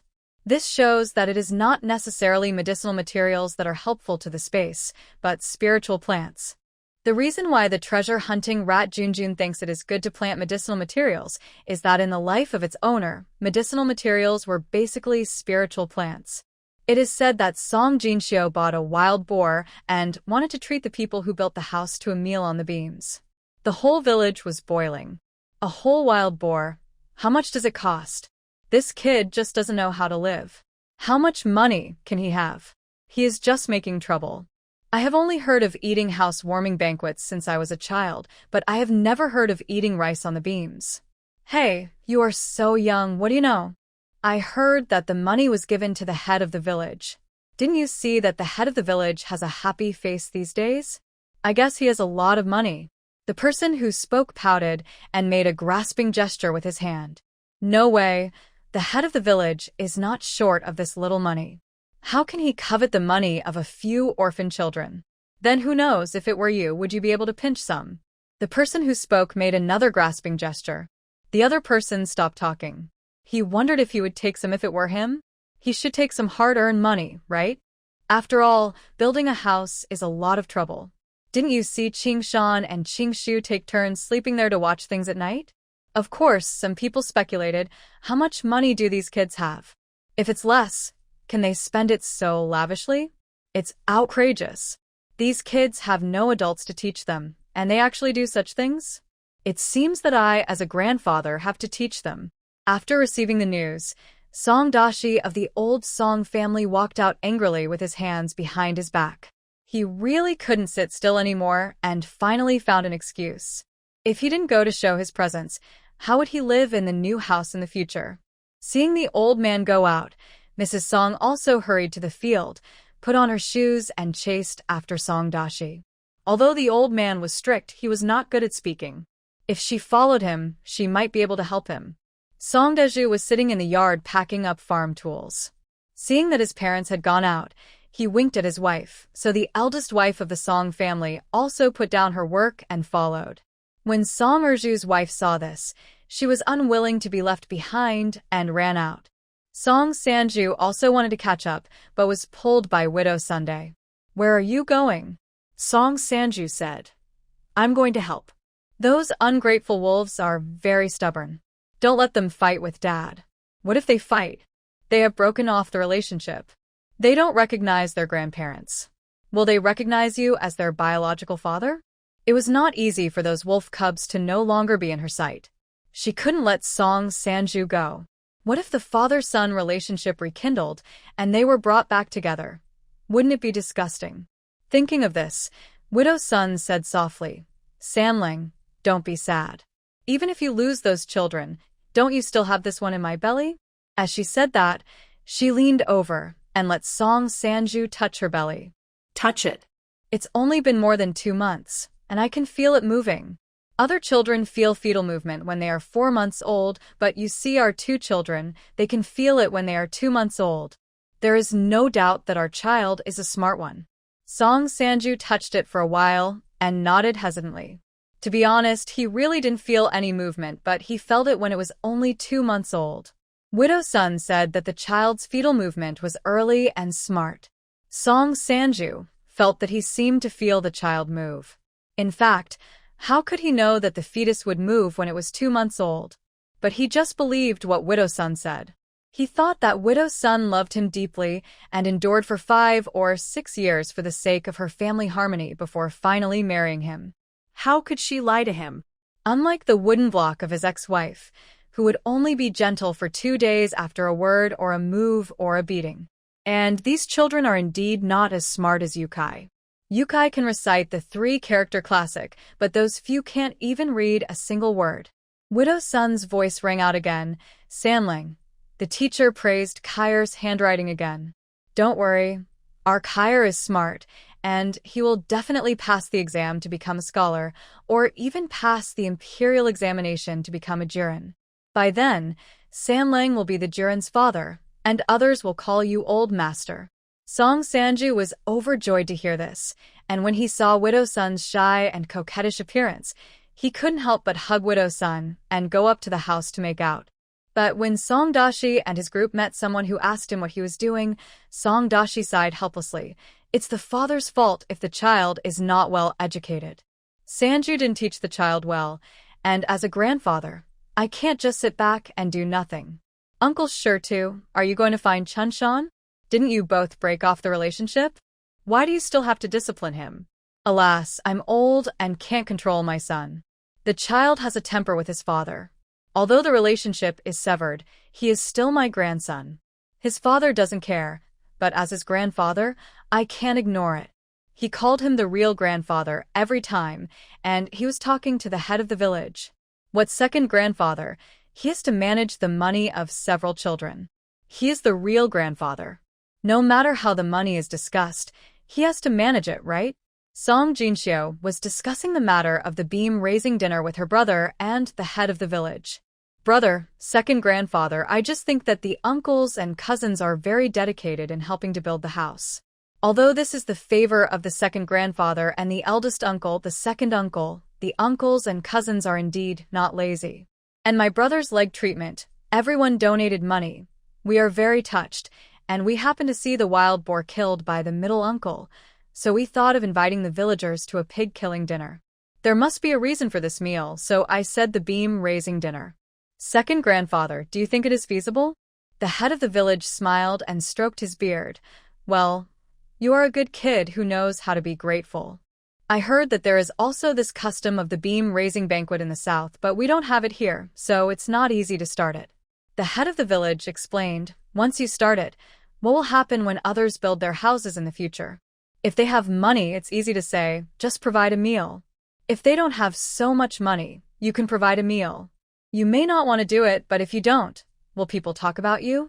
Look, Chuanqing's family has held a beam-raising banquet. Why don't you? It's not good, isn't it? Song Jinxiu was stunned. I didn't think so much. What about second grandpa? What should we do now? I have already told everyone about the beam-raising banquet. The head of the village smiled and said, then call it a thank you banquet. Chunqing has received everyone's kindness in treating his leg. Although you didn't take the money, you have to repay the favor. It's just right. Just say you are inviting the whole village to dinner to thank everyone for their donations. Song Chunqing quickly agreed. Second grandpa is still thoughtful. Then, I'll have to help with this matter. The head of the village laughed and said, of course. Second grandpa will be unhappy if you ask others for help. Song Jinxiu said, since you are inviting the whole village to dinner, is one pig enough? Or should we buy some more? Cheng Zhong, who came in to get the basin, smiled and said to the head of the village, Uncle head of the village is worthy of being the pillar of the village. He considers things carefully. Unlike me, when I heard Sanya said that we were going to hold a beam banquet, the first thing I thought of was this kid's generosity. Then he said to Song Jinxiu and her brother and sister, one pig is enough.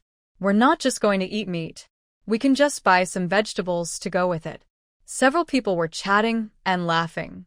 As soon as they finished discussing, the headman got up and asked his two daughters-in-law to go buy vegetables. The wild boars were being picked up in the open space outside the yard of the headman's house. At this time, it was surrounded by adults and children who came to watch the fun. The headman's little grandson, Song Fugue, was 9 years old and a head taller than little Qiusheng. Ever since Qiusheng slept in the same room with him, the child took special care of him. At this time, he was holding Song Qiusheng's hand and said to the other children, don't fight for it for a while, the pig bladder is Qiusheng's. When it's blown up, we can play together. Rural children don't have many toys. The pig bladder is made by putting water in it, blowing it up and tying it with a rope, and it can be used as a balloon. Every time a pig is slaughtered, the children will fight for the pig bladder. A child asked quickly, Qiusheng, can I play with you? And me? Qiusheng, can I play with you too? Qiusheng, count me in. Qiusheng. Qiusheng Song Qiusheng's face flushed red. It was the first time he was treated like a star. He was a little too excited. Okay, good. We'll take turns to play one by one. Yeah. Just as the children were making a lot of noise, Song Dashi came over with his hands behind his back. He looked around and didn't see Chunqing and Jinxiu. He glanced at little Qiusheng and turned his head away without paying any attention. Little Qiusheng was enjoying the attention of the crowd, feeling elated, when suddenly he saw a gloomy face, which scared him so much that he staggered and started to hiccup. Song Dashi then looked at him with disdain and muttered, no quality. No quality means no future is the local dialect. Grandpa's words made Xiao Qiusheng hide behind Song Fugue and dare not look. Song Dashi didn't see Chunqing and Jinxiu, so he said to Qingzhong, who was picking up the pork, wait a moment, when the pig is ready, just take it to my house. Qingzhong wanted to laugh. What is this old man talking about? This is not your home. Why do you want to take your home? Song Dashi glanced at him and didn't say anything, but shouted at the door, Chunqing, Chunqing, Grandpa is here to see you. Song Jinxiu was discussing with her brother that since it was a thank you banquet, should they buy some snacks and visit the homes of several elders, as well as Aunt Suehua's home and the second aunt's home, which were all very friendly to them. When she heard Song Dashi's loud voice, she was stunned. Who is this? Song Chunqing frowned. Why is Grandpa here? Song Jinxiu realized it later. Oh, it turned out to be the original owner's grandfather? The brother and sister looked over and saw Song Dashi had walked in with his hands behind his back. His face was filled with a kind smile. After walking this way, he figured it out, especially when he saw the big wild boar at the door. He changed his mind. Chunsheng is a stubborn person, and Sonya is also reckless. To deal with these two ungrateful people, you have to go along with them. He asked with concern. Chunsheng, you must have suffered a lot after being away from home for so many days, right? Song Chunsheng felt a chill. How long had it been since he saw such a smile? He used to dream of his grandfather smiling at him, but his grandfather never smiled at him. Now when he saw this smile, Song Chunsheng suddenly felt that it was too ironic. His expression froze for a moment, and then a smile appeared on his face. No, these days are the best time I've had. I have enough food, warm clothes, no beatings, and I have money to treat my legs. Thank you for breaking off the relationship with us and giving us a way to survive. Song Dashi choked. This little rascal actually learned to speak with thorns? Haha, silly child. You are still young and don't understand the difficulties of adults. Grandpa did this to temper you. Song Dashi concealed the displeasure in his eyes and said earnestly, a young tree cannot become talented without pruning, and children cannot become useful without training. Only those who endure hardships can become the best. Look, after this tempering, you and your sister have met a noble person, right? Can you still say that? Can this person be so thick-skinned? Song Chunsheng glanced at his sister, and Song Jinxiu looked at his brother helplessly. The brother and sister were speechless. Song Dashi suddenly looked at Song Jinxiu, and the smile on his face became even kinder. He lowered his voice and pretended to be angry and said, Sanya, how could you give them money to outsiders? Children don't know how treacherous people are. They don't even know they have been cheated. Song Jinxiu raised an eyebrow, tilted her head, and thought for a while. Well, you are right. I will keep the money for myself in the future. Old man Song smiled, shook his head, and said, Sanya is good. She is an obedient child, but you are still young. Without adults to teach you, it is inevitable to spend money lavishly. And why is there a beam-raising banquet this time? We don't have such a rule here, and you may not get anything good if you spend money. Song Dashi looked earnest and talked carefully. That's right. Others won't feel sorry for you. No matter how much trouble you make, they will only laugh at you and take advantage of you. How many meals can we eat with such a big wild boar? How can we let outsiders get away with it? What a silly child. If we want to talk about being good to you, it's still us blood relatives. No matter how close others are, can they be as close as your grandpa? Everyone may have selfish motives, but your grandpa definitely won't. Listen to grandpa. Give the money to grandpa. Grandpa will help you manage it, and then let your grandma find a good family for you. Grandpa will never treat you badly in terms of dowry. The fox's tail was finally revealed. She said that the old man definitely had a purpose for coming here today. Looking at these words, if it weren't for the master's memory, Song Jinxiu would have believed that this was a good grandfather. Song Jinxiu looked at the old man. In fact, Song Dashi is also a good-looking man with a medium build, a little fat, and always has a charitable smile on his face. Does this mean that he wants to recognize them back because they are rich? Or does he just want to help them manage their money? Thank you for your reminder. My second grandfather promised me to recruit a son-in-law, so I won't bother my first grandmother. Ahem. Song Chunsheng couldn't help but choke. He covered his mouth and tried to hold back his laughter. He went to see his first grandfather, whose face turned blue because of his sister's anger. What do you mean by before?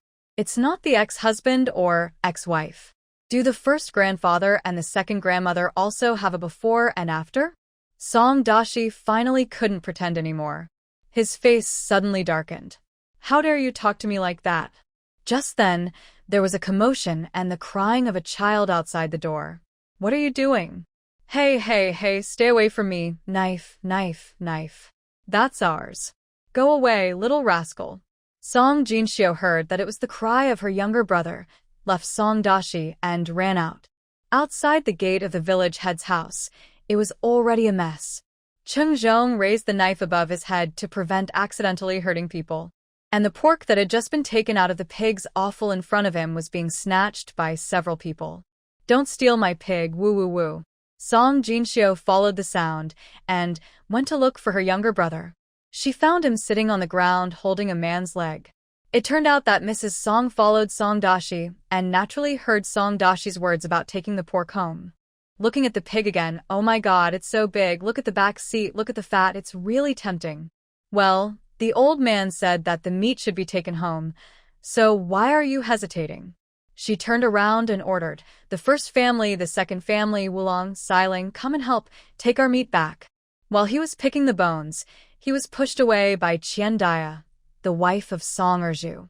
The knife in his hand almost cut Song Daju's wife, who rushed over from the other side, and he was so scared that he could only hold the knife and worry. Song Daju's wife held a pig leg, not minding the dirt, and hugged it in her arms and left. Xiao Qiuxing saw that his pig was stolen. How could he bear it? Since the little guy had a fight with Song Erlang and won, he has become bolder. Especially the fighting gene has been active in his body, and he dreams of fighting with the old Song family again. At this time, the wild boar was robbed, and he got hot-headed and had the courage to rush out to stop it. Song Xiling was a little boy and didn't take Xiao Qiuxing seriously at all. He was also holding a pig leg and was excited, but Qiuxing suddenly hugged his leg and was very impatient. He kicked twice but failed to kick it away. In anger, he threw the pork in his arms at the little guy's head. Seeing this scene, Song Jinxiu was shocked. Without thinking too much, she jumped up and kicked at Song Xiling's shoulder. Song Xiling was startled and quickly threw the pig leg and hid. He dodged, but his mother didn't. Puff. Song Daju's wife didn't even scream and was kicked out with her meat. The meat hit old lady Song, who was commanding people to move the meat with her teeth bared, and the two of them crashed against the courtyard wall, and blood immediately came out. Song Jinxiu then pulled up the stunned younger brother and comforted him. "Don't be afraid. Woo woo woo, sister, they're stealing our meat." With Xiao Qiuxing's crying, everyone came to their senses. What happened just now? What did they see? "I saw Sister Sanya flying over, and then Aunt Zhu flew over. I saw Sister Sanya coming sideways, and then Aunt Ashur crawled over." The children were a little confused. They didn't know how this could happen. They stared at each other in bewilderment. Mom, woo woo woo, my mom is dead, woo woo woo." Suddenly, Xiling rushed over crying, "Sanya, you loser. You killed my mom. I will beat you to death." Song Jinxiu grabbed her younger brother and dodged to the side. Song Xiling, who rushed over, couldn't stop himself and plunged into the pile of pig offal behind him. A foul smell came, and everyone retreated. Xiao Qiuxing also quickly covered his nose and asked with a worried look, "Sister, is my aunt dead?" Song Jinxiu shook her head. "I don't know. She shouldn't be dead." She was impatient just now and didn't restrain her strength. However, she was not afraid of being beaten to death as she was defending herself. "Ouch! Ouch! You money loser, ungrateful wolf. You killed someone. I'm going to report to the police. I'm going to put you in jail and chop off your head." Old Lady Song was hit by a pig's hind leg and didn't recover for a long time. She rubbed her head and chest, panting, pointing at Song Jinxiu with a poisonous look in her eyes. Song Dashi came out of the yard and saw this chaotic scene. His brows were furrowed. He looked at Song Jinxiu fiercely. "Third girl, what did you do?" As if all this was caused by Song Jinxiu. "Yes, Song Dashi, I have to ask you, what are you doing in my house?" The village head questioned angrily. The village head just went to the old house to discuss the beam raising of Chuanqing's house with his father. From a distance, he saw a commotion here. After being the village head for so many years, it was the first time someone dared to make a scene in front of his door. He also saw Xiaoqiu's crisis just now, but unfortunately, he ran slowly. He was so nervous that he couldn't make a sound. He just watched the 20 or 30 kilograms of meat hit the little guy. Fortunately, Jinxiu appeared in time. Otherwise, he couldn't imagine what would happen to this child. The village head was angry, and before he could show his power, Song Dashi questioned first. Jinxiu is now the great-granddaughter of his third uncle's family. How can she tolerate you, Songdashi, to criticize her? Village head, you've come at the right time. This girl has killed people, has no respect for her elders, is arrogant and domineering. According to the group rules, should she be drowned? Songdashi complained first. Drowning? Song Jinxiu narrowed her eyes and glared at Songdashi fiercely. Suddenly, a scene appeared in front of her. She saw herself being put into a bamboo cage and being drowned, and her brother, sister, and brother were crying. Her brother knelt on the ground and cowed out, holding silver in both hands and begging Songdashi to let him go. Songdashi grinned, took the silver, and moved into their new house. The four of them were driven out of Songjia village, ragged and wandering outside. Song Jinxiu was stunned. Is this a prophecy of the golden pupil? Or does her golden pupil have another skill, and she can see what Songdashi is thinking at this time? Seeing Songdashi's smug face, is he thinking of something good? Song Jinxiu looked at the village head again, and there was no change. She looked at old lady Song again. The scene in front of her changed again. She found herself being pulled by a human trafficker, crying and shouting, but old lady Song smiled and picked up a piece of silver and bit it in her mouth, then waved her hand with a smile. This old woman is still thinking about selling herself? At this time, Song Jinxiu was sure that her golden pupil had developed a new skill. Song Jinxiu looked at other people again and found a pattern. That is, now she can only detect the voices of those who are malicious to her, but she can't see those who have nothing to do with her and have no malicious intent. The head of the village and Songdashi were arguing, but Song Jinxiu couldn't hear it at all. She was enjoying it now and was trying out new skills. Suddenly, a chill came over her, and Song Jinxiu saw Song Erlang. Song Erlang's malice could be felt without the golden pupil. Song Jinxiu squinted her eyes and used her power to look over. The scene was blurry. Song Jinxiu felt a stinging pain in her eyes, her head was confused, and she fainted. Before fainting, Song Jinxiu seemed to hear a cold snort from the treasure, hunting rat Junjun. Junjun, are you mocking me for being a weakling? When she woke up again, it was already night. When she opened her eyes, she saw her sister Song Jinfang sitting in front of her bed sewing a purse. Sister, are you awake? Song Jinfang was pleasantly surprised. She shouted to the outside again, Brother, second grandfather, second grandmother, my sister is awake. Today she went to the new house to help Aunt Qingshan boil water for the workers. When she got home, she found out that her sister had fainted. Fortunately, Dr. Li was there too. He checked on her sister and said that she had fallen asleep. Although Dr. Li said that she was fine, it was because she overused her brain and had insufficient blood in her brain. She needed to rest more and have a good sleep. But she was still worried and stayed here to watch over her.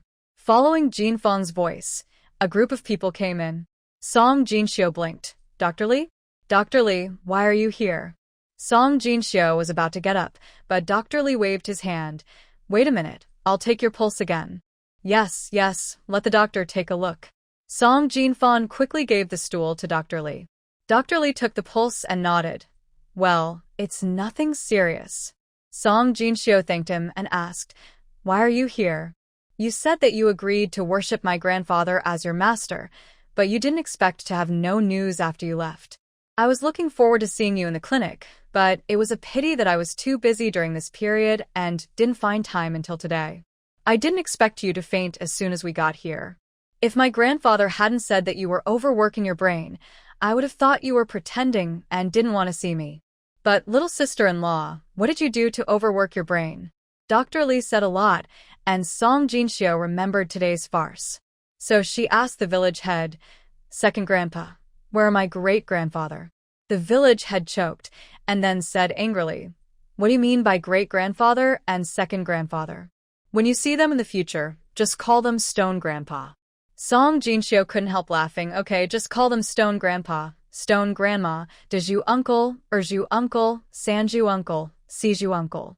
Make them mad to death. Ha ha ha, okay. Good girl. You are to Grandpa's taste, the village head laughed. It turned out that Dr. Li and his grandson came to see Song Jinxiu today, so they gave a few injections to Song Daju's wife, who had fainted. Of course, they were not allowed to take the pork, and at the same time, the village had told them about the adoption of the 4 brothers and sisters, which made Song Dashi very angry, and he threatened to go to the government to sue him for kidnapping their grandson. The head of the village waved his hand. Go ahead and sue. By the way, tell us how you abused the child and sold your granddaughter to someone else as a burial companion. This is murder for money. Go ahead and sue. See who is waiting to go to jail? Song Dashi's family left in disgrace. The head of the village took Dr. Lee and his grandson into the main hall to drink tea. Dr. Lee said, "Girl, I have been waiting until now just to talk to you." The grandson praised the girl to the sky. He also personally participated in the verification of the recipe of Ma Fei San. But if he wants to accept an apprentice, he must check it himself. Song Jinxiu probably guessed his intention and hurriedly said, "Grandpa Dr. Lee, please let me go. I am really not suitable for studying medicine. I can't recite so many prescriptions, and I can't grasp the weight of the medicinal materials. I use alcohol, iodine, and hydrogen peroxide randomly. In addition, I always can't distinguish between antifungal and antibacterial drugs." Song Jinxiu thought about the words that her senior brother used to criticize her, saying that she was worthless. Dr. Lee and his grandson stared at each other. What was he talking about? Seeing their expressions, Song Jinxiu suddenly shut up. What was he talking about? It seemed that he had overused his golden pupils, and his mind was not clear. Why did he bring up all those modern terms? Sure enough, Dr. Lee asked in confusion. Alcohol? Iodine? Hydrogen peroxide? What are they? Dr. Lee also asked, "Little sister, what are fungi and bacteria? Is it a kind of medicinal material?" Song Jinxiu was depressed. How could she explain this? It seemed that lying was not a good idea, right? Don't lead people into a ditch. Song Jinxiu was stared at by 2 pairs of eager eyes. She felt very pressured, but had to try her best to explain alcohol, iodine, hydrogen peroxide, fungi, bacteria, pathogens. Although she tried her best to explain it in a simple and easy-to-understand way, Dr. Lee and his grandson still only understood half of it. The head of the village and Song Chunsheng were even more confused and didn't know what she was talking about. Dr. Lee asked puzzledly, "Miss Song, we really know nothing about what you said. May I ask where you know so much? Is there a famous teacher to teach you?" Song Jinxiu hurriedly said, "Well, I went up the mountain to pick grass for pigs before and saved an old lady. She said she got along well with me and taught me a lot of things. Then can you help introduce her? I want to visit this hidden master." Dr. Lee asked eagerly. The child's words were too general. It would be great if I could ask the master in person. Song Jinxiu shook her head. The old lady said she just left the valley to travel and had returned a long time ago. Oh, left the valley? But Gigu? Old Dr. Lee suddenly became excited. Song Jinxiu was puzzled. Could it be that Giguzi was also known here? Yes, if they knew about the medical Saint Ma Fei San, they would of course know Giguzi. Song Jinxiu thought of something and nodded quickly and asked, "What time are we in now? Tang, Song, Yuan, Ming, and Qing? The Great Tang? The Great Song? Yuan? Or Ming?" Anyway, it was not the Qing dynasty because they were not the Qing dynasty's long braids. "I say, little sister, you haven't woken up yet? We are now in Luncheon County, Kunzu, our country. What Tang Song Xian Ming Qing? Who is Tang Song Xian?" Song Jinxiu suddenly fell silent. She felt that she could not speak before her consciousness recovered. The more she said, the more mistakes she made. It would be bad if she ended up being put on a fire to exorcise evil spirits. "Oh, I do have a headache." Song Jinxiu held her forehead with her hand. Old Dr. Lee was very excited and quickly scolded his grandson. "What little sister-in-law? I am not worthy of being Miss Song's master. If Miss Song is the descendant of Giguzi's wife, your grandfather must respectfully call her little sister-in-law." Song Jinxiu, what is Giguzi's wife? Is she Giguzi's wife? Forget it, it's better to say less. She looked at her brother for help, but found that her brother was looking at her inquiringly. Song Jinxiu couldn't help but feel a chill in her heart, and hurriedly said, "Brother, the bowl in our family was given by her. She taught a lot of things, but unfortunately I am stupid and not well trained, and I only have a superficial understanding of many of them. Song Chunsheng. Didn't you say you gave it to me after I saved someone? Song Jinxiu blinked. I saved her. What should I do if my lie is about to fall to the ground? It seems that my brain has short-circuited today, and I really can't speak anymore. Song Chunsheng was skeptical. No wonder his elder sister could take out such exquisite silver tableware. It turned out that she had met the legendary hidden master of Gigu. Because there were still patients in the clinic, Dr. Li and his grandson went back overnight. Before leaving, they said, "Miss Song, listening to your words today is better than reading for 10 years. I will find an opportunity to discuss medicine with Miss Song another day. If Miss Song is lucky enough to meet Senior Gigu again, please introduce her to her." Song Jinxiu scratched her head. "I'm afraid the chance is slim." The old lady said when she left. She said that our fate has ended and we should be well. But we can't give Dr. Li hope. There's no such thing in the first place. Why should we let such a highly respected old doctor worry about it? After seeing off Dr. Li and his grandson, Song Jinxiu suddenly said mysteriously to the head of the village and his brother, "Grandpa, brother, I have thought of a good way to make money. Distilled alcohol. We can make alcohol and sell it to medical clinics. We will definitely make money. Isn't this alcohol pure wine? Did the master teach you how to make wine?" Song Jinxiu smiled and said, "Anyway, I have learned a lot of different things." Isn't it a lot of different things? She entered the supernatural training camp when she was young, and the masters, brothers, and sisters there were all supernatural people. She was young, and her golden pupils were an instinctive supernatural power of her body. The masters, brothers, and sisters didn't know what to teach her, so they taught her everything. She had studied Buddhism, practiced Taoism, and was an atheist for several years with a senior brother who studied medicine. She was even locked up in a cave by a senior sister to learn mechanical engineering for a while. Later, everyone found out that she was a rotten wood that could not be carved, so they just let her be. The living room and lobby of the headman's house were brightly lit. Song Jinxiu and the headman, Song Chunsheng, were talking about how to distill alcohol. The headman was very excited. "Xiu, can this wine really be brewed?" Song Jinxiu smiled and said, "Second grandpa, it is distilled alcohol. The production methods of liquor and alcohol are different. One is solid fermentation, and the other is liquid fermentation." The headman hurriedly said, "Then tell me how to brew wine first." Song Jinxiu had no choice but to tell the method of brewing wine. "Second grandfather, I also heard it from grandma. You can't blame me if it succeeds or not." "Oh, don't blame me. You can actually brew wine?" Ha ha ha. Song Jinxiu looked at the excited headman. "Can we continue talking? Brewing wine is just the beginning, right? Alcohol purification hasn't been discussed yet." But the reality is that the headman didn't want to listen. He wanted to get 2 bags of sorghum and steam them in a pot. He wanted to brew wine. Song Jinxiu looked at his brother. "Brother, do you still want to make alcohol?" Song Chunsheng smiled and said, "Do it. You promised, Dr. Li. We have to keep our word, right?" The next day, Song Jinxiu was awakened by her younger sister. "Today is an auspicious day for raising the beam of the new house.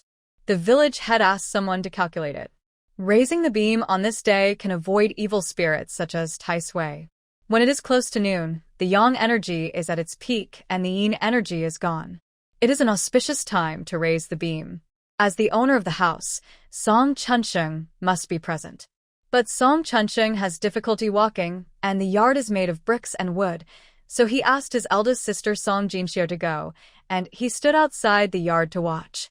Today, the clan leader who has never shown up, that is, the father of the village head, the old centenarian of Songjia village, the current clan leader, who is 78 years old and semi-secluded, also came. The old clan leader, wearing new clothes, walked to the center of the yard with the help of the village head, and then waved away the village head's hand. He glanced at Song Jinxiu, frowned and said, "Where is Chunsheng? How can you let a little girl come to preside over such a big event as raising the beam?" Song Jinxiu was speechless. A little girl, what's wrong with a little girl? Without the little girl, who would earn money to build this house?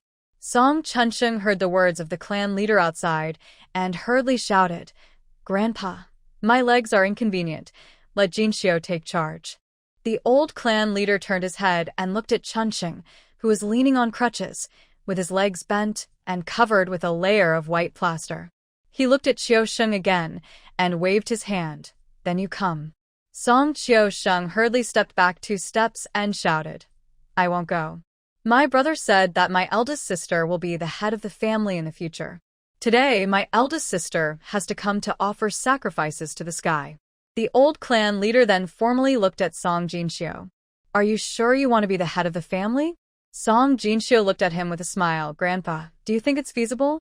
The old patriarch looked at her. He heard from his son that this girl saved someone and got a huge amount of foreign money. This house was bought with the foreign money she got. Although the girl seemed to be smiling and not too respectful to him, her eyes were very shrewd. Is she dissatisfied with him?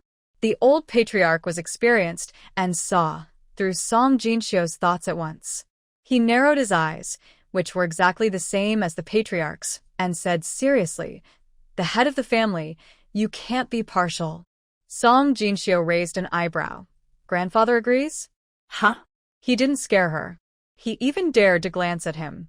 He was brave. The old patriarch looked at the sky and saw that the time had come.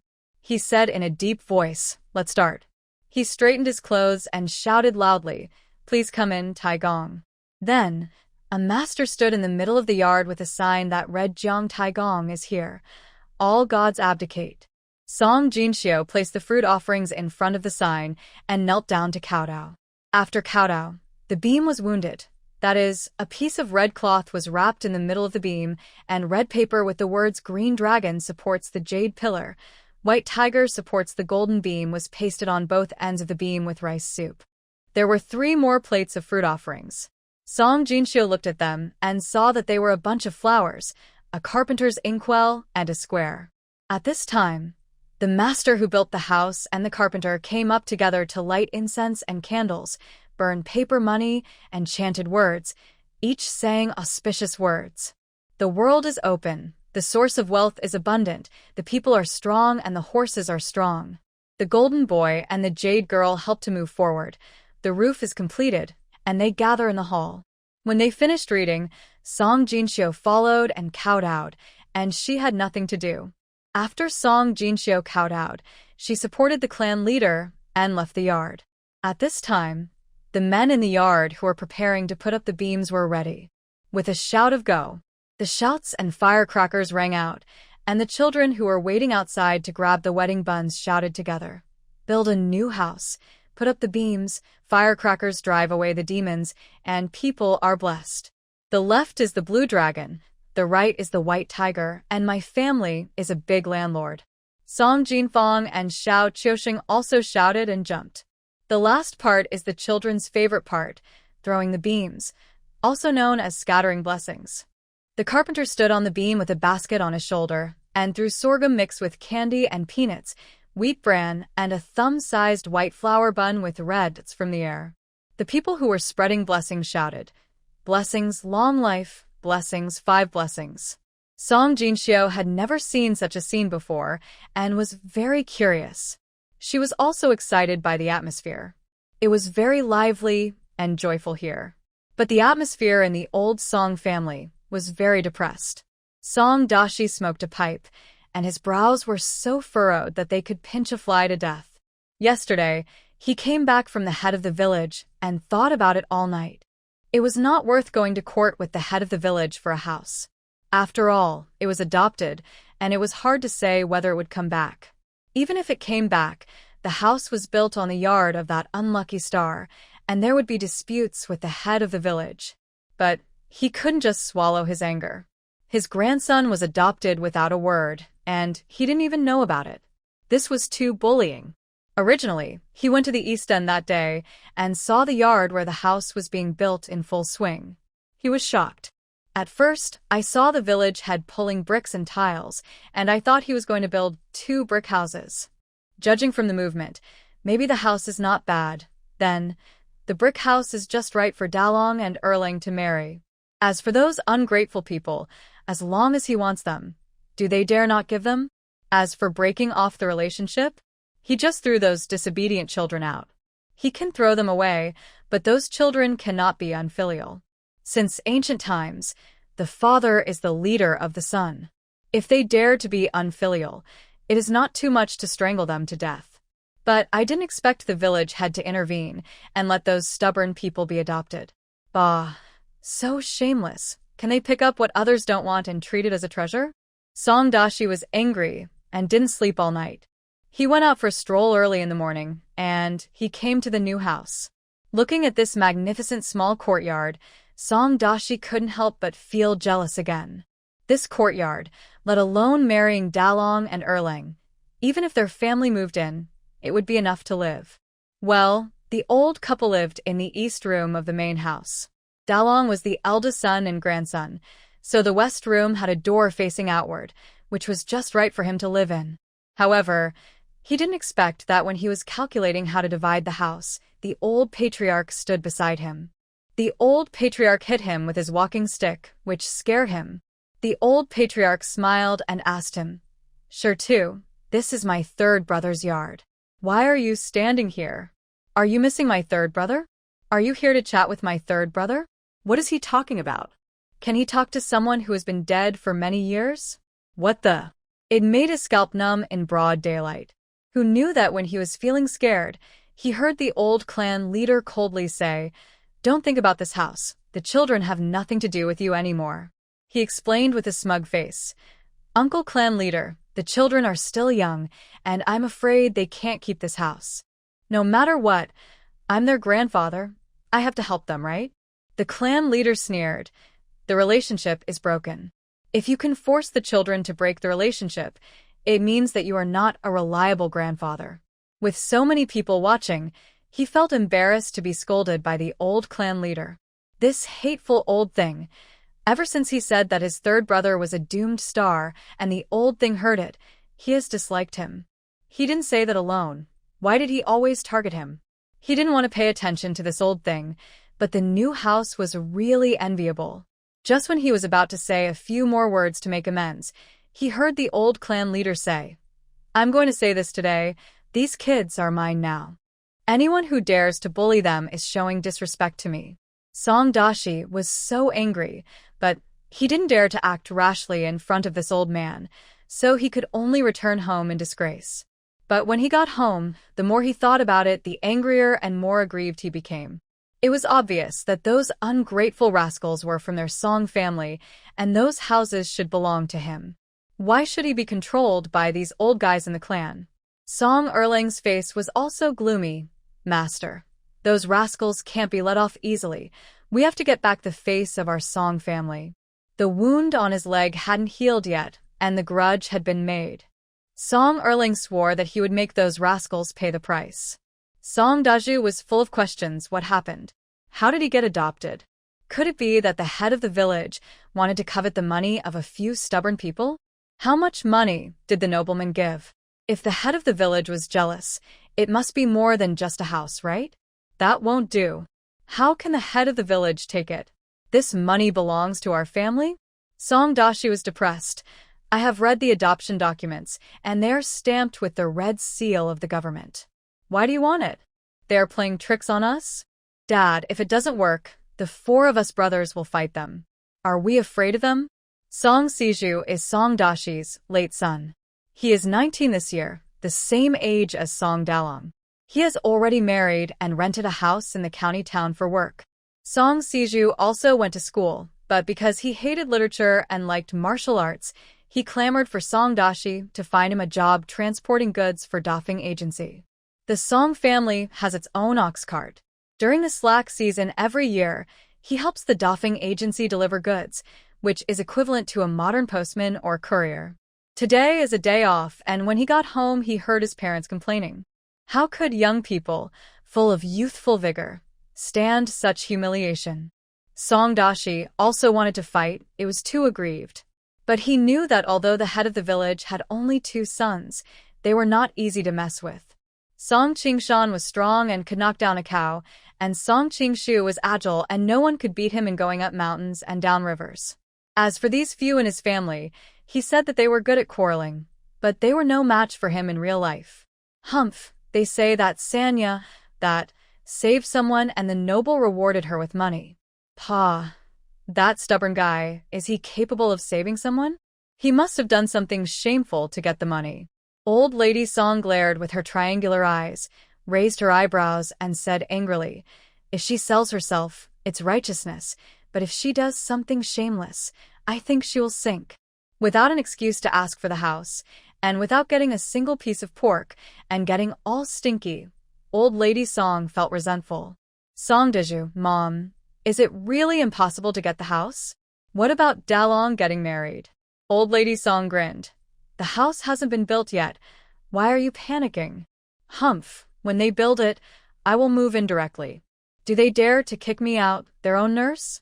Everyone lowered their heads. Their family is also a well-known family. If they really kick me out, it will be really embarrassing. The second son's wife curled her lips and said, Brother, the old clan leader has gone.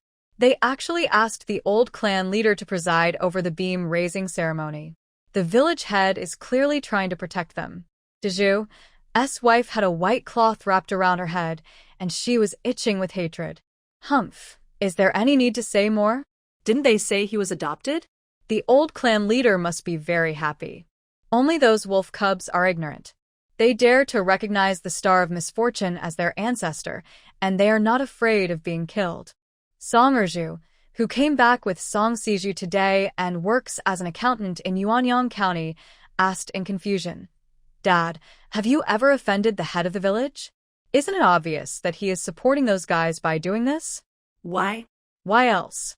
Isn't it that your mother was a talkative person who told everyone about the star of misfortune in his family, and the head of the village's wife heard it? Old Mrs. Song was unhappy when she heard it. Song Dashi, you have no conscience, didn't you say it at that time? But when you saw someone coming, you put the blame on me. What's the matter? Are you blaming me now? I was speaking softly. When I saw the head of the village's wife, I shut up from a distance. Unlike you, you keep talking nonsense with your eyes closed, without even checking if there are outsiders. You. Seeing his parents angry, Song Sanju, who was squatting on the side, said hurriedly, It was a long time ago. I'm afraid the head of the village have forgotten it. In my opinion, he was just jealous that I married a good wife and my son is smart, and then deliberately let a few ungrateful people break off the marriage and adopt him. Is this to disgust me? Everyone, what kind of magic potion did your widowed wife feed you? Is it that good? But because of the presence of widow son, everyone just complained in their hearts. Song Dashi glared at Song Sanju and cursed, You useless thing. You can't even control your own son. Song Sanju was stunned. Dad, what does this have to do with me? It was Dad who asked him to leave the house, so they broke off the marriage. Besides, they are all unlucky stars. Won't they be unlucky if the marriage is broken off? This is a good thing, right? Widow's son held Song Sanju's shoulders and rubbed them, and said, Sanling is right. In my opinion, it's better for them to be adopted. In this way, the unlucky stars can't really hinder our family. She sighed compassionately. Oh, the unlucky star meets the unlucky star. I wonder if the headman's family can subdue them. Old Mrs. Song slapped her thigh and said with gritted teeth, Yes, they definitely can't be subdued. They will all be killed. Having said that, what Song Dashi regrets most now is that he forced Song Chunsheng and the other ungrateful people to leave the house. No matter how scary a jinx is, it is invisible and intangible, and it is hard to tell the truth from the false. The brick and tile house is real, and it makes people anxious and want to take it for themselves. These days, he has been thinking, how good would it be if he had divided it up at that time? Or, if he could have let a few stubborn people take more clothes at that time, he could also find an excuse to talk about family affection with those ungrateful people. Originally, he thought that this grandson was A and his face was disfigured, and it would be troublesome for him to find a wife in the future. If he is not given a wife, how long will it take to support a disabled person? And the third girl is so fierce that she would rather die than help the family. This is also something that cannot be expected. The fifth girl, who is pale and thin, a little girl, he automatically ignored. As for Xiao Qiusheng, he has a big head, a big belly, thin arms and legs, and a drooping head. The drooping head couldn't even make a sound, and it looked like he was destined to die young. Originally, he didn't care about these children. He had so many grandchildren, so a few wouldn't make a difference. Since Chunqing wanted to take them away, he followed their wishes, thinking that it would be better to die outside, rather than die at home and get unlucky. But who would have thought that this Sonya would actually save the nobleman?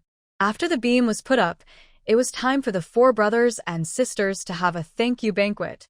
Because there was still a lot of work to do after the beam was put up, the thank you banquet was postponed to the afternoon.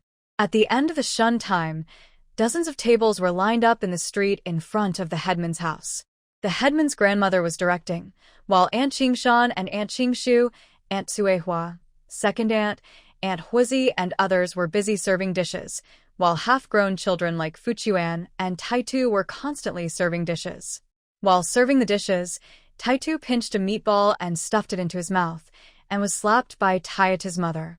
"If you steal again, I'll let you eat bamboo shoots fried with meat," Fuchuan said with a smile. "Aunt, I won't eat it secretly." Can you make a meatball for me? "I'm not allowed to eat the dishes here. I'm so greedy." "That's right, Aunt, make one for me too." And me. "They are all greedy cats." Taitu Nyang scolded with a smile, but still made meatballs and stuffed them into their mouths. When the last plate of fried meatballs was served, the dishes were complete. The head of the village stayed up all night to cook sorghum and make wine. He said a few polite words with dark circles under his eyes. There is no doubt that when the children were in trouble, everyone reached out to help. It was friendship and charity. The children knew how to be grateful and had good character. "We will take care of them more in the future," etc. In short, the final summary. The Song family is united and friendly, the elders are charitable, and the younger generations are polite, and they will continue to carry forward. Song Chunqing's 4 brothers and sisters bowed to the elders again, and the thank you banquet officially began. After 3 rounds of wine, the old patriarch smiled and said, "When Chunqing's legs and feet are healed, I will personally hold a banquet to celebrate my 3rd brother's successor." Of course, several elders knew about Chunqing and his family's adoption. They all put their fingerprints on the document as witnesses. But there were also some who didn't know and hurriedly asked what was going on.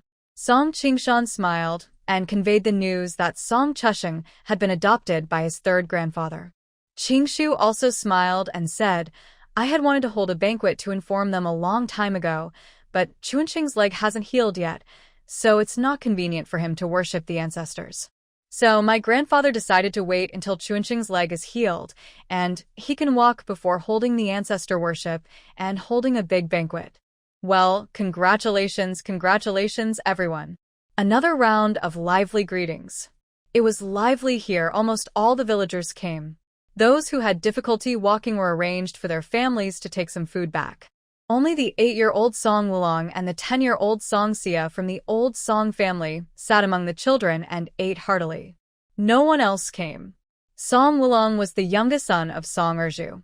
He was chubby and looked nothing like his brother Song Erling. He looked more like a member of the Song family, with a pair of peach blossom eyes.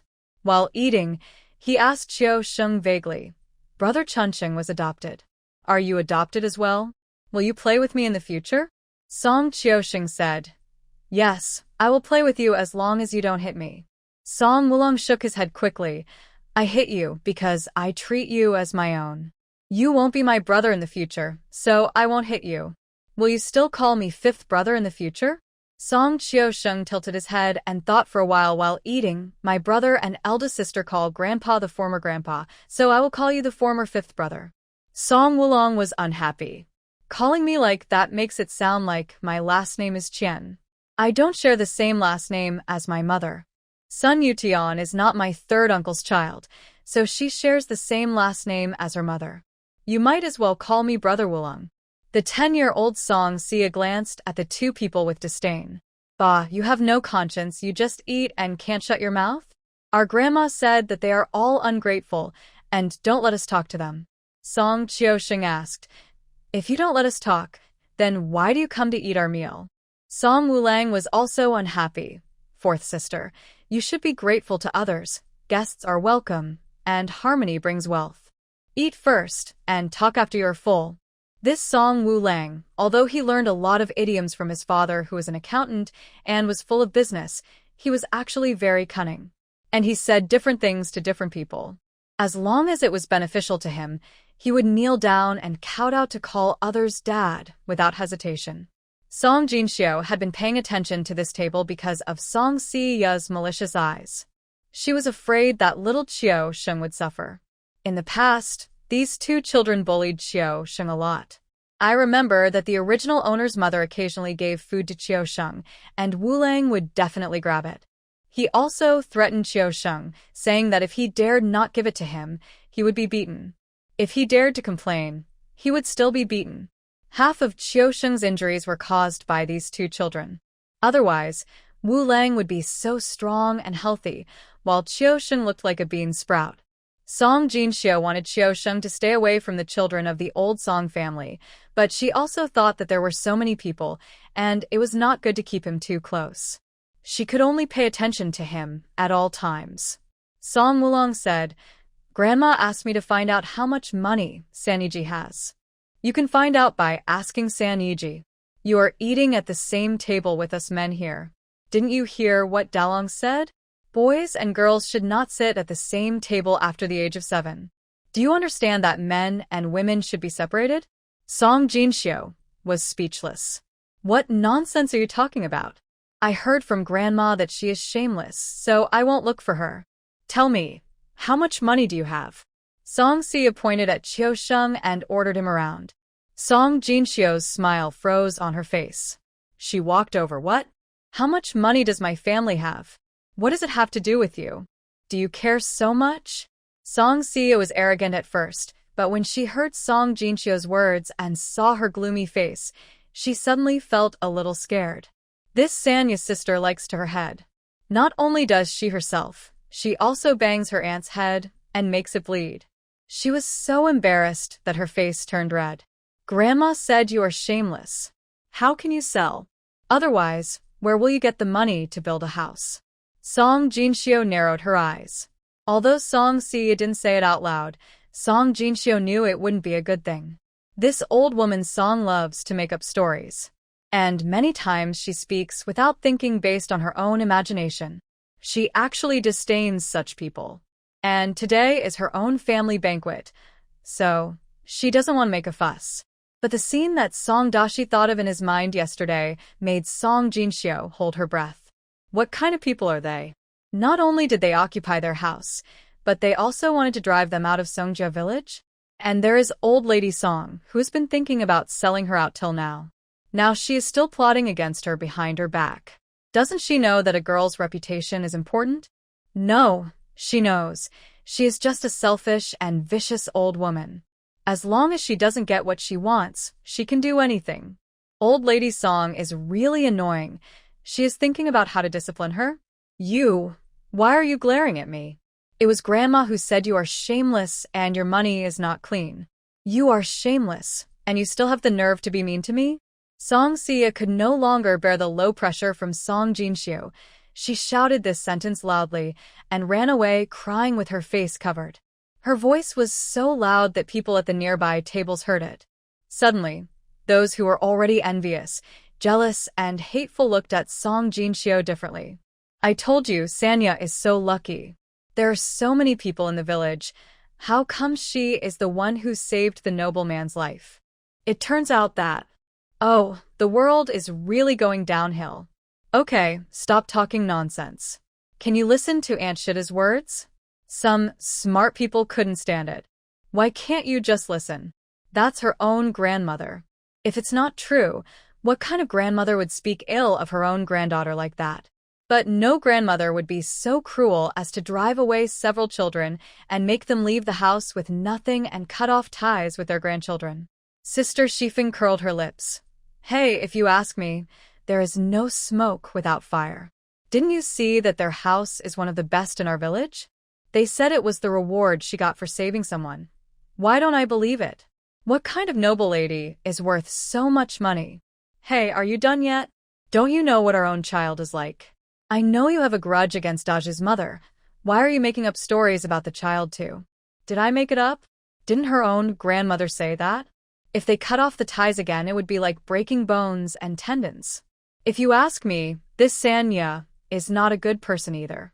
Song Jinshyo laughed angrily. It's none of your business whether I'm a good person or not, but I know you're not that good because I heard from Shirtunai.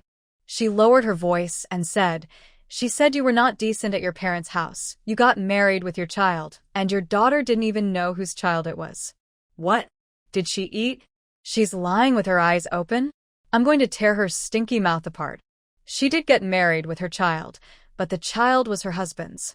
I didn't expect this rotten-hearted thing to spread gossip about her like this. Song Jinshyo looked at Sister Shifeng and said, when we were still engaged, your chicken ran to her house and knocked over a basket of dried vegetables, and she scolded your chicken for hanging around and flirting like you, saying that you didn't sleep in the middle of the night and went to date the bald head under the big locust tree. Ah, she's full of this. I'm not done with her. Sister Shifeng jumped to her feet and was about to settle accounts with Old Lady Song. Aunt, she also said that you are a jinx, that you will bring bad luck to your husband and children, and she also advised the neighbors to stay away from you and not to be contaminated by your bad luck. She has said this to the third sister-in-law and Grandma Fanhua. If you don't believe me, ask them. Song Jinshyo's words were very convincing. How could she not believe it? She had long suspected that the old woman had spread this rumor, and now it was confirmed by her own granddaughter. If she didn't go looking for trouble, she would be unworthy of her nickname of Sharp Tongue. The men were still drinking, and the women and children at the table were basically full. Seeing that Sister Shifeng and several other women were angrily looking for trouble with the old Song family, they naturally followed to watch the fun. Song Jinshyo looked at the aunts and aunties who had just said bad things about her and walked away angrily. She snorted coldly and curled her lips. Humph. If you want to fight with me, I don't even need to do it myself. I will divert the trouble away, and you can do it on your own. She didn't care what happened in front of the old Song family's door. She had to be busy washing the dishes now. Song Jinshyo hated washing dishes the most, not to mention that there was no detergent here. But the ancients also had their own wisdom, and a handful of wheat straw wrapped in wood ash could also be used to wash things very cleanly. While cleaning up, Song Jinfeng said worriedly, Sister, if Grandma knew that you were the one who spread these words, she would definitely come to make trouble. Song Jinshyo wiped the sweat off her face. Even if I don't say anything, she won't let us go. Little Chiao Sheng clenched his little fists and said, Don't be afraid. Second sister, we live in second grandpa's house. She doesn't dare to make trouble. Chiao Sheng was right. They really didn't make trouble. They were just waiting to deal with them when they left the headman's house and moved into their own house. After Sister Shifeng and her friends went to the old Song family and made a scene, the old Song family miraculously quieted down. After the new house was completed, the land was finally settled. The landlord Liu in the neighboring village had a small farm of 40 mu for sale. The village chief immediately made a decision and spent 500 taels to buy the pond next to the farm. Chunching, this money is well spent. With the pond, we don't have to compete with the people in Liujia village for water channels in the future. He was afraid that in a drought year, several children would not be able to compete with the whole village. When the crops were without water, there would be no harvest that year. Song Jinshyo went to see it. The pond was not small. If it was developed to grow lotus roots, it would be fine. Naturally, Chuanqing's family bought land, and it couldn't be hidden from others. It soon spread throughout Songjia village.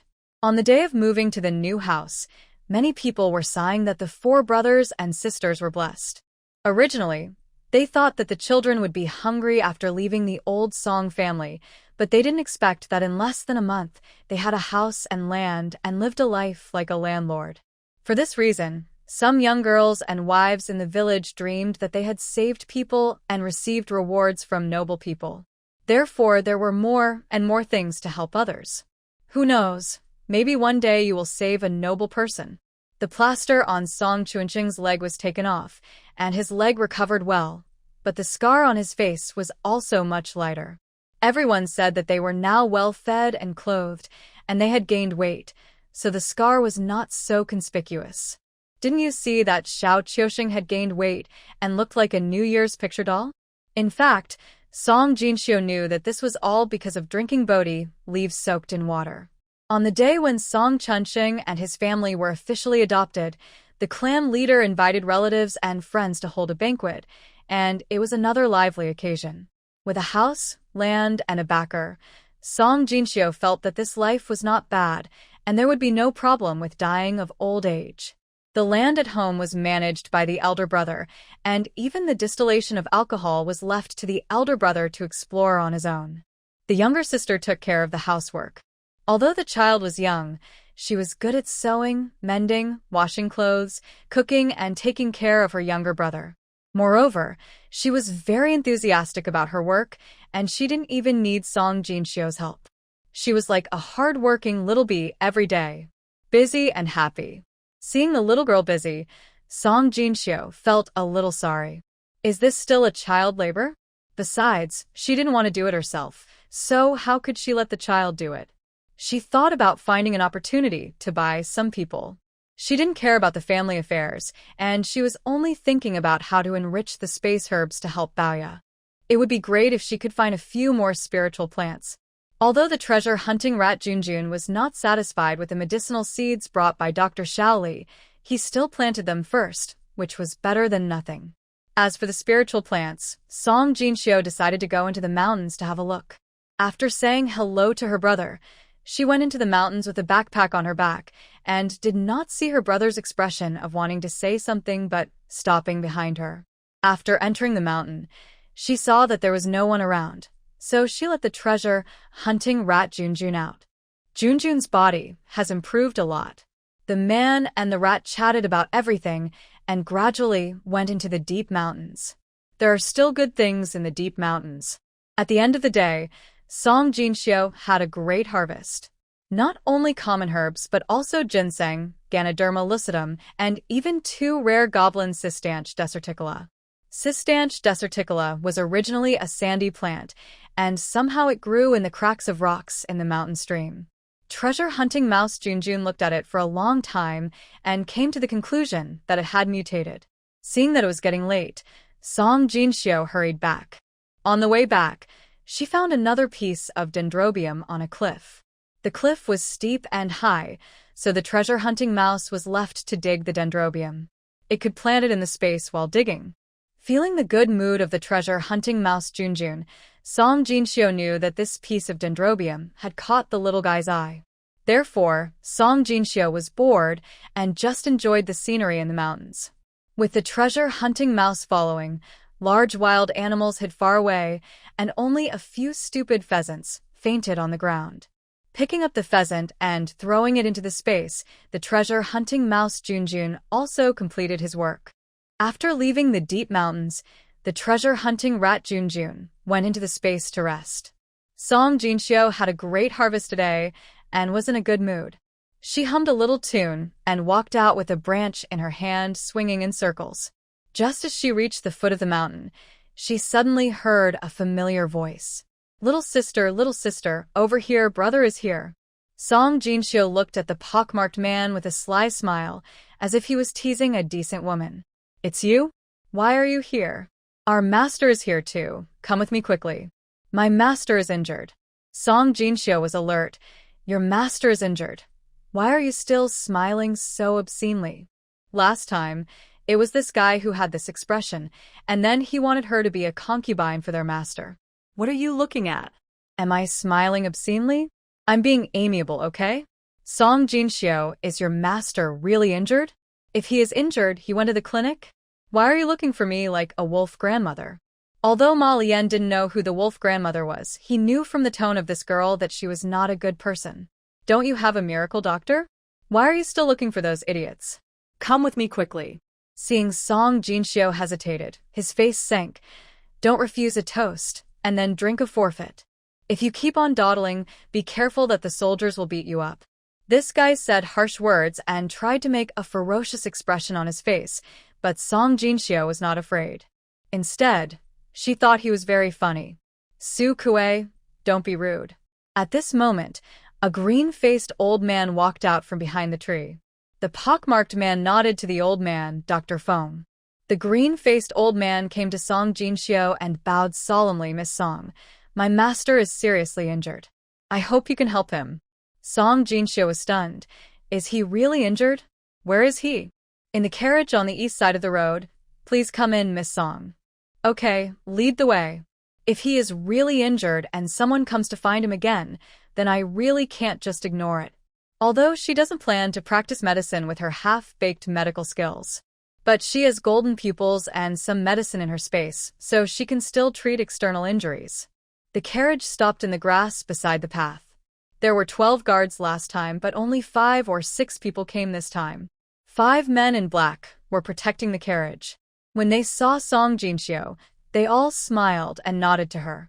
Seeing the relaxed state of these people, Song Jinxiu thought that their master might only have minor injuries, and hiding here was probably to avoid being seen. After all, a general at the border sometimes has to keep his itinerary secret. However, when she saw the pale-faced injured person in the carriage, her face sank. The injured person was still the young man, still with an arrow wound on his shoulder. Miss Song, I have to trouble you again. Su Mo finally breathed a sigh of relief when he saw Song Jinxiu. Dr. Feng said that he could remove the poison on the arrow, but the arrow was not easy to pull out. If he was not careful, heavy bleeding would be the least of his worries. What he was afraid of was that the tendons would be broken and his arm would be useless. Why are you always injured? And you were shot from behind. Is there a thief? Song Jinxiu frowned and glanced at him, her words full of conspiracy theories. Sumo smiled bitterly. This girl was very insightful. She could think of these things after only treating his injuries twice. But it took him a full 10 years and countless times on the verge of life and death before he realized that the back was not necessarily safe. Song Jinxiu used her power to her eyes and checked his injuries. The carriage suddenly became quiet, and voices from outside the car came in.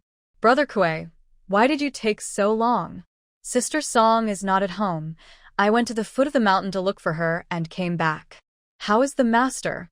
Dr. Feng said that the poison has been removed, and all that's left is to pull out the arrow. Oh, then it's okay. With Sister Song's skills, the master will be alive and kicking in a while. The conversation outside the car was as relaxing as drinking cold water. However, Song Jinxiu frowned. This girl's injury was not easy. Why were these black-clad guards so confident in her? Where did their confidence come from? Song Jinxiu frowned. Don't trust me blindly. The arrow has injured the tendon. If things go wrong, the tendon will rupture and your arm will be disabled. Su Mo smiled. Well, Dr. Feng said that at the very least there will be heavy bleeding, at the worst there will be tendon rupture, so I have to trouble you again. Song Jinxiu, there won't be heavy bleeding. If you are careful you won't hurt the aorta, but the tendon is a bit troublesome. It's so serious. How can you still laugh? She was so sure that there would be no heavy bleeding. It seemed that this girl was not lucky last time, but was really capable. Su Mo said, Aren't you a miracle doctor? Dr. Feng spent a stick of incense examining him before he came to the conclusion. You can tell at a glance. I know you can do it, and I believe in you. Song Jinxiu was speechless. She frowned and said seriously, I'm really not a miracle doctor. I just have a better understanding of the human body structure. Let's make it clear first.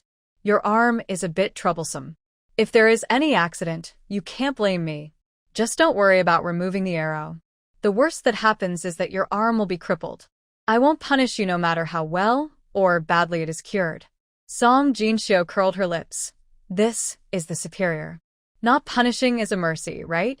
So, if you don't punish me, I should be grateful? This is the class contradiction.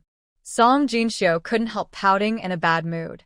Su Mo didn't know that he had offended someone with just one sentence. He glanced at her and smiled. Don't worry, I have prepared the medical fee this time. I will not give you less than the last time. Song Jinxiu rolled her eyes at him and smiled helplessly. Who cares about your medical fee? I just don't want to get involved too much with people who are in trouble. This man was injured repeatedly. It was either because he was incompetent or he was targeted by his enemies. If people knew that she had saved him twice, Wouldn't it cause unnecessary trouble? Her goal was not to seek wealth and fame in danger, but to die peacefully, right? But since they came to her, she couldn't help but treat them.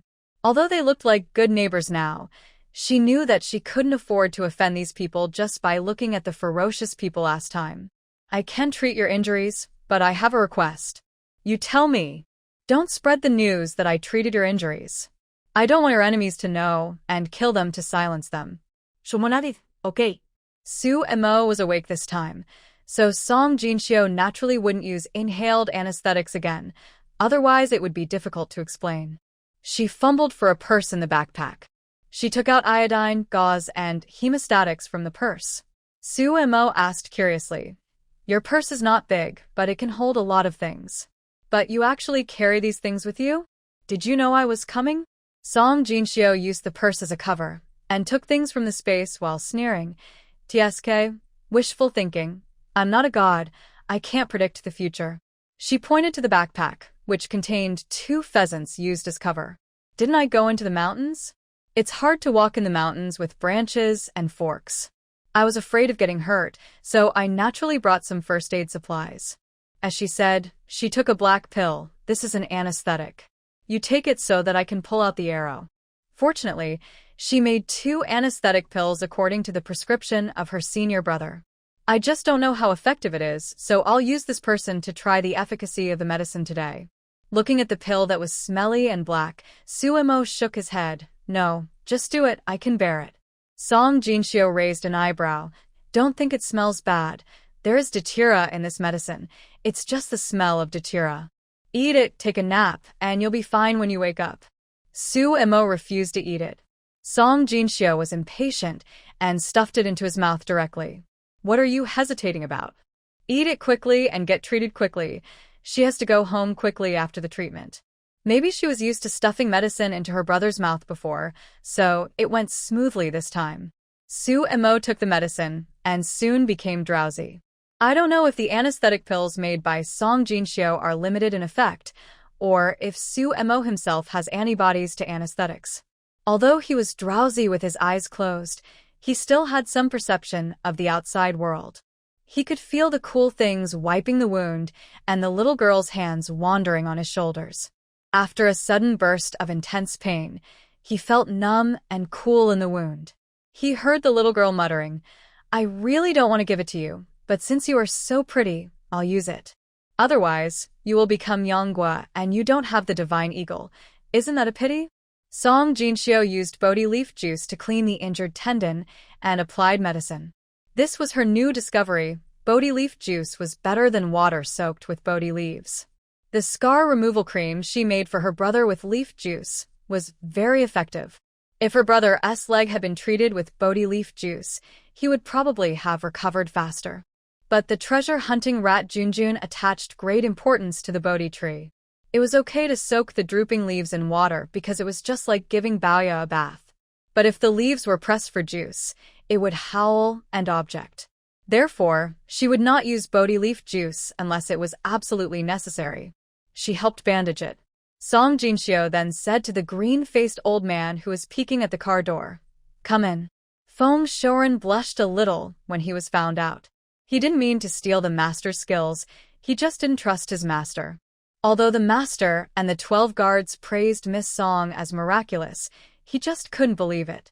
She was just a yellow-haired girl who might know some methods of treating external injuries, but how could she be a miracle doctor? Were the master and the 12 guards exaggerating too much? He was worried, so he stood by the door and observed the master's movements at any time. If there was any problem, such as heavy bleeding, or if the master was in so much pain that she had convulsions, he would go to rescue her at the first time. However, until Song Jinxiu called him, he didn't hear the master cry out in pain. Feng Shoren entered the carriage and found that the master was actually asleep and there was no heavy bleeding, so he hurried over to take his pulse. "He took my anesthetic pills and will sleep for a while. As for how long he will sleep, it depends on his physical condition," Song Jinxiu said, packing up and preparing to leave. "Wait a minute, Miss Song," Feng Shoren asked after examining his master's wound. The anesthetic pills that Miss Song mentioned are the Ma Fei San that has been popular in Beijing recently. Could it be that Miss Song also knows the formula of Ma Fei San? Ah? Oh, I don't know. What is Ma Fei San? Song Jinxiu looked confused. When she sold the recipe of Ma Fei San to Dr. Li, she said that the money and goods were paid, and they had nothing to do with each other. They can use the recipe as they like, but they can't give her out. As long as no one knows, she won't sell the recipe to anyone else. Su Mo, who closed his eyes in the car, he is lying with his eyes open. He can be sure that the recipe of Ma Fei San is from this girl. Don't think he doesn't know. The last time he was shot by an arrow, the Li family clinic was helpless. This girl was forced to pull out the arrow. She was unconscious when she pulled it out. Now think about it, it must be because this girl used Ma Fei San. However, the effect of this anesthetic pill seems to be not as good as Ma Fei San. Last time when the arrow was pulled out, he felt nothing, but this time, he could feel it, but last time he felt an inexplicable energy in his body. This time, it didn't. No. Su Mo felt the tingling sensation in the wound, as if the flesh and blood were dancing. Suddenly, he felt excited. This long-lost familiar feeling was that inexplicable energy, but it was too little. If his body was not different from that of an ordinary person, he would not be able to feel this weak energy repairing his wound. Dr. Feng said, "Excuse me, can Miss Song sell us the recipe for the anesthetic pill?" Song Jinxiu was stunned. Selling the recipe for anesthetic pills? It was not impossible. Although Ma Fei San and anesthesia pills were both anesthetics, they also added and subtracted 2 herbs. It was not considered that she had violated the agreement with Dr. Shaoli, right? Besides, this medicine was used in the army to treat injured soldiers, which was a good thing for the country and the people. Of course you can. Moreover, this pill is easy to carry and is perfect for use in the army. But you can't say that I sold it to you. If you reveal it to others and someone finds out and forces me to buy it, I can't resist. At that time, no matter who comes to buy it, I will sell it to them. Understand? Understand, understand, understand. Don't worry, young lady. After I have tested the effect, I will report to the court, make the recipe public, and allow the anesthetic pills to be mass-produced. In this way, young lady Song will not be harassed by others. By then, Feng will not claim the credit for the young lady. I will let my master personally recommend the credit for the young lady. Song Jinxiu waved her hands hurriedly. No, no, no.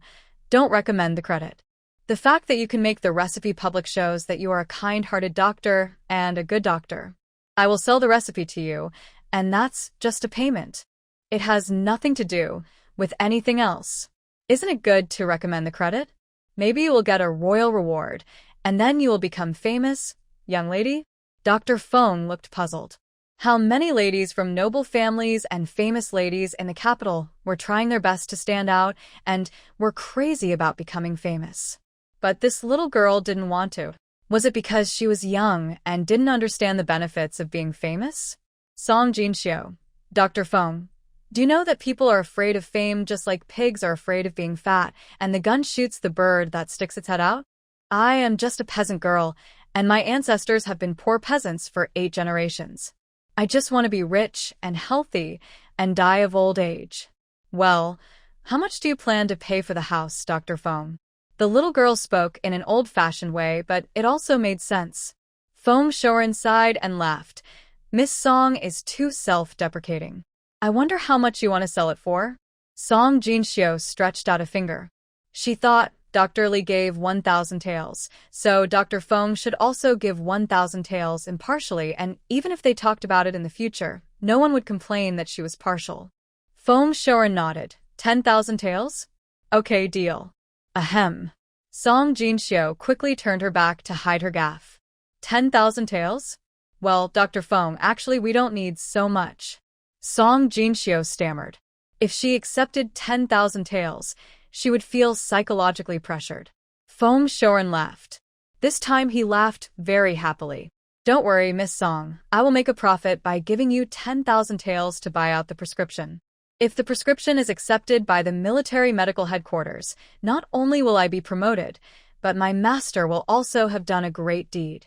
Song Jinshio remembered what Dr. Lee said, that they were valued by the family because of the prescription of Ma Fei-san, and they would be transferred to the headquarters in Beijing soon. In their family, this is also a disguised promotion, right? Okay, Dr. Feng is a good man who speaks his mind. Then I'll give you 10,000 taels. Deal.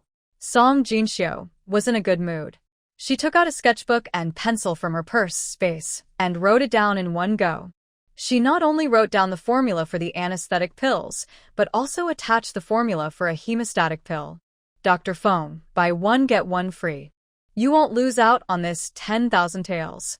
Feng Shorin was ecstatic when he received the prescription. Thank you, young lady. If the hemostatic pill works well, you will be a great contributor to Kangwoo. Are you sure you don't want my master to report your contribution? No, Dr. Feng, I've said that I'm just a commoner, a little peasant girl. I don't want to be in the limelight. I just want a stable life. Please don't tell anyone about me. Well, everyone has their own aspirations. Miss Song likes quietness, and Feng will keep his mouth shut. Let me see the prescription. Suemo finally opened his heavy eyelids. Song Jinshio frowned. How did this guy wake up so quickly? My lady, are you awake? How do you feel? Does this anesthetic pill really not hurt? Dr. Feng asked with concern while handing over the prescription. Well, the pain is not obvious. Suemo took the prescription and his eyes moved slightly. Although the handwriting was ordinary, it was neither regular script nor running script. It was self-contained and occasionally missing some parts. But the words flowed smoothly and exuded a sense of elegance. The pen tip was smooth but not sharp. The words were gray, not ink. On such a piece of paper, there were thousands of small words densely written. And this paper was better than the paper he used in the capital. Miss Song, where did you get this paper and pen? Song Jinshio frowned. Is this kid sick? Why don't you look at the prescription and focus on paper and pen? In order not to arouse suspicion, she didn't dare to use a fountain pen and specifically picked a pencil. I didn't expect this guy to have such a sharp eye. Oh, Dr. Lee gave it to me. Song Jinshio said perfunctorily. Dr. Lee, Li Fangling. Suemo glanced at the paper in his hand and said to Song Jinshio, if you don't want to cause trouble, don't get too close to the Lee family, especially the prescription in your hand. Don't sell it to them anymore. Be careful not to get into trouble. Ah? Oh, then this prescription.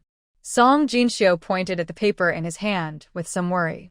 Yes, she was careless. Is there something wrong with her IQ? Song Jinshio rubbed her head. In the space, the treasure-hunting rat Junjun also rubbed his head. Could it be that his golden elixir affected the master's IQ? Pooh.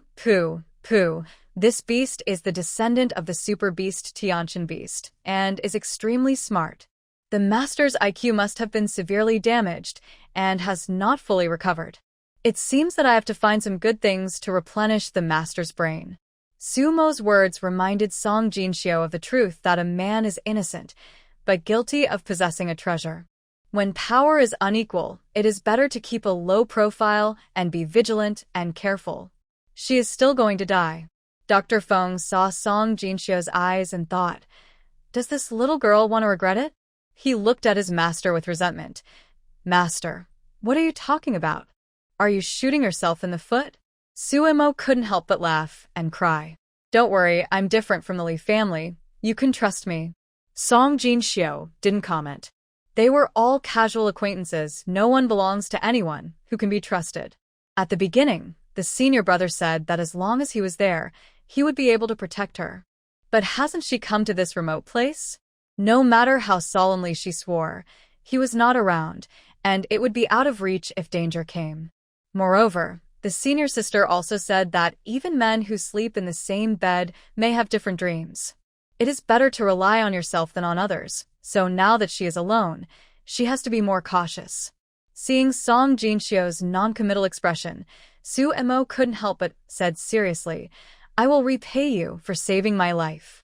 Miss Song, please wait for me patiently for 3 years. If I am still alive after 3 years, I will ensure that you are rich and healthy and die of old age. Looking at Sumo's firm and sincere eyes, Song Jinshio raised her eyebrows.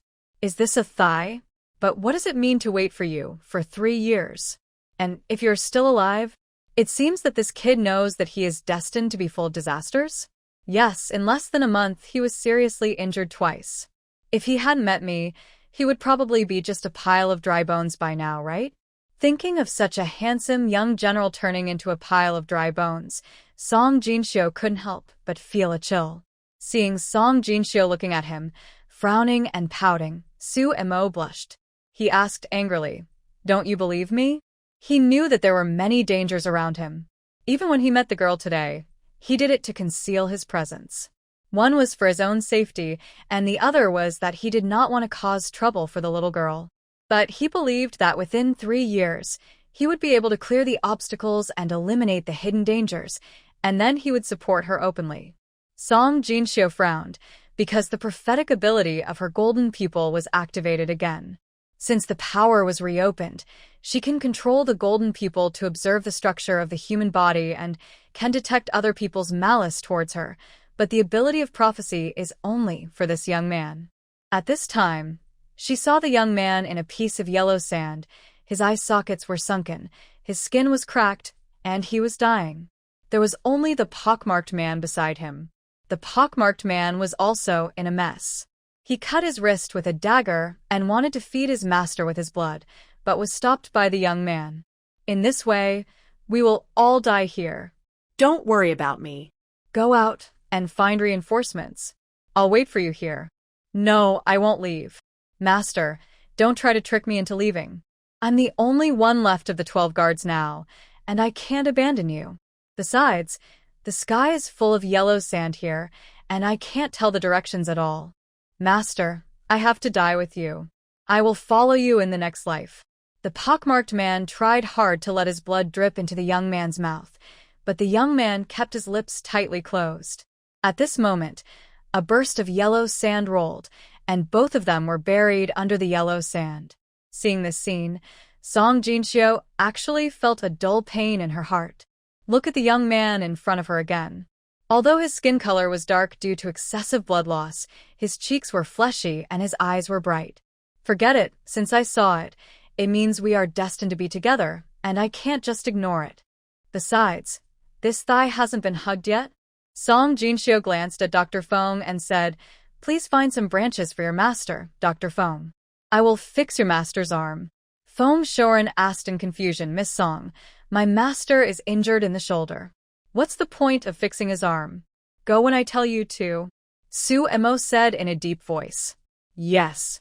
Dr. Fong got the order from his master and quickly shut up and went out. Sumo then looked at Song Jinshyo. "You sent Dr. Fong away. What do you want to say?" "Song Jinshyo, you see?" Sumo nodded. "Just say it. I will help you if I can." "Who asked you to help?" "I want to help you, okay?" Song Jinshyo rolled her eyes at him and then took out a small box the size of a bottle cap from her purse. After thinking for a while, she took out a small portable folding telescope. Sumo looked at the two things in confusion. His face did not show it, but his heart was tense with curiosity.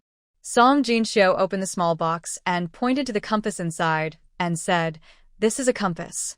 Look, no matter how you turn it, its arrow always points to the south."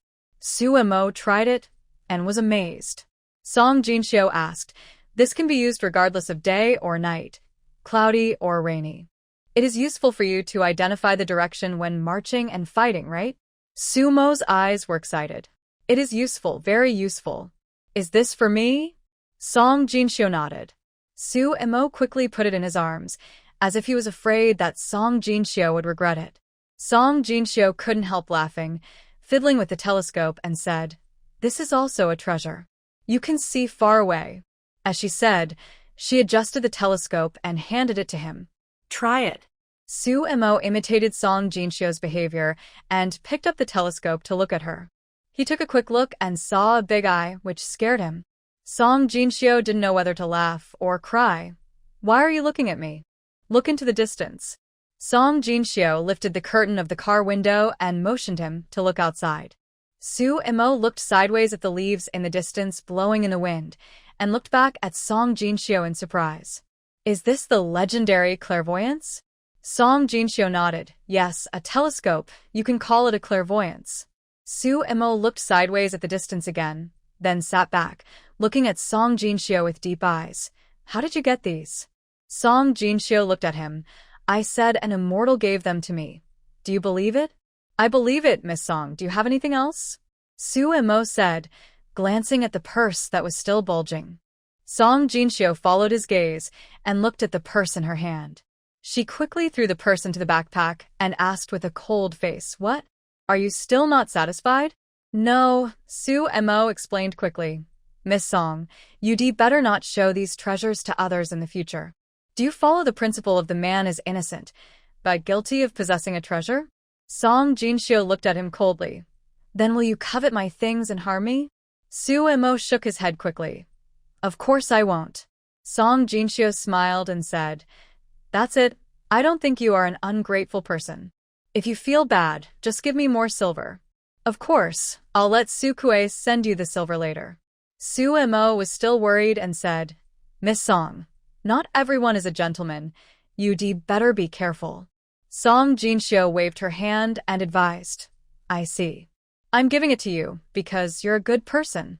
Remember, carry these two things with you. Don't lend them to others and don't let others know. They may save your life in a critical moment.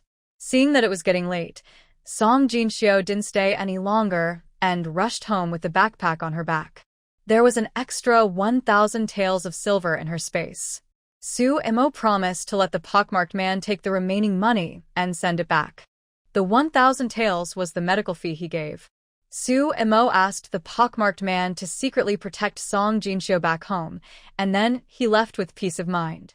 I didn't expect that a little peasant girl would be so hidden. In the carriage, Su Emo fumbled for the compass and telescope. These things were small and exquisite, but their functions were amazing. I don't know what material they are made of. Could they really be made by immortals? Thinking of the little girl's treasure bag, Su Kue, let Yiming leave the dark building and be Miss Song's personal nanny. You can send the money over later. Ah? Master, Yiming is the head coach. It's a waste of talent to ask her to protect the Song family's sister, isn't it? Otherwise, pick a few good ones from the 4th floor and send them over? The pockmarked man was reluctant to let her go, as Yiming was his dream lover. If he follows Miss Song, will they meet again in the future? 4th floor? No, I don't want people to know that I have any relationship with the little girl. Just take Yiming, no one knows her identity, and you take her indenture contract with her. From now on, her only master is Miss Song. Doesn't she want to die of old age? In this way, even if she really encounters an accident, with Yiming there, she can be protected, right? Song Jinxiu jumped down the mountain. As soon as she arrived at the door of her house, she heard a quarrel inside. Oh, how pitiful. She was forced into this state. That's right. Sister Xinghua is also an unlucky person. She saw that her children were able to survive, but she didn't expect that she would not be able to enjoy the happiness. Mom, don't die, Mom, don't die. The yard was full of people, and the crying of the younger sister and brother came from the house again. Mother? Song Jinxiu frowned. Could it be that something happened to the original owner's mother? Sister, you're back. Our mother hanged herself. Woo woo woo. Hanged? What happened? Song Jinxiu stepped forward and looked at the woman on the bed. In her impression, although the original owner's mother was thin and dark-skinned, she was in good health. But the woman lying on the bed in front of her had sunken eyes, a gray face, and extra white hair on her temples. She was divorced for only half a year. How could she fall to this state? Dr. Lee saw her and sighed. Little sister, your mother is in a very poor health. Now, she still has a breath. It depends on whether she is willing to wake up.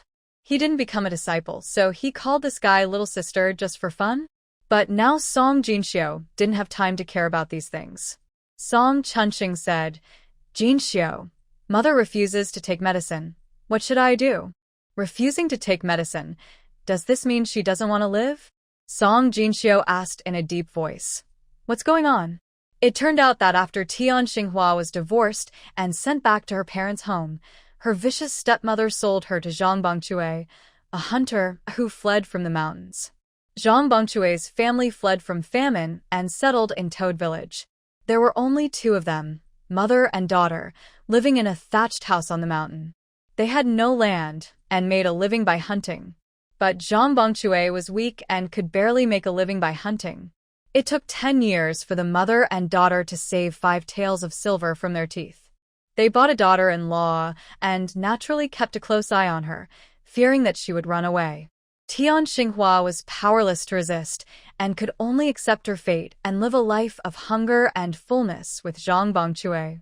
But just yesterday, her stepmother from her natal family found her again and said that her children were very successful, and now they had severed their relationship with the old Song family, and they still had houses and land, and it was said that they also had a bullock cart.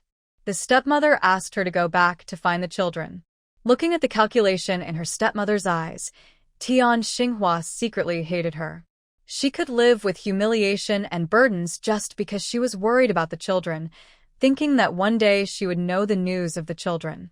Now it is heard that the children have left the old Song family and adopted under the name of the third master in the clan, who is the third uncle of the head of the village. The children have been included in the genealogy of the head of the village, and the head of the village will protect them. At least they will not starve to death. Tian Xinghua's heart, which had been hanging for a long time, finally fell to the ground. She knew what her stepmother was thinking. When she sold herself, she tied her up and gave her to Zhang Bongchue regardless of her resistance. Now they asked her to go and meet the children. She knew exactly what they were up to. But how could she, a divorced and remarried woman, have the nerve to go to Songjia village again, and how could she face the children? She used the excuse of going into the house to change clothes and then hanged herself. Fortunately, her mother-in-law was worried that she would run away, so she went into the house to stop her and rescued her in time. She was saved. But she was determined to commit suicide, and she was hanging on to her last breath, unconscious, with her teeth clenched, and refused to eat or drink. When her stepmother saw that someone was dead, she cursed and left. Zhang Bongchue was helpless and wanted to ask a doctor to save people, but his family had no money. The villagers asked him to take people to find the children. This was their biological mother, and they couldn't just ignore her.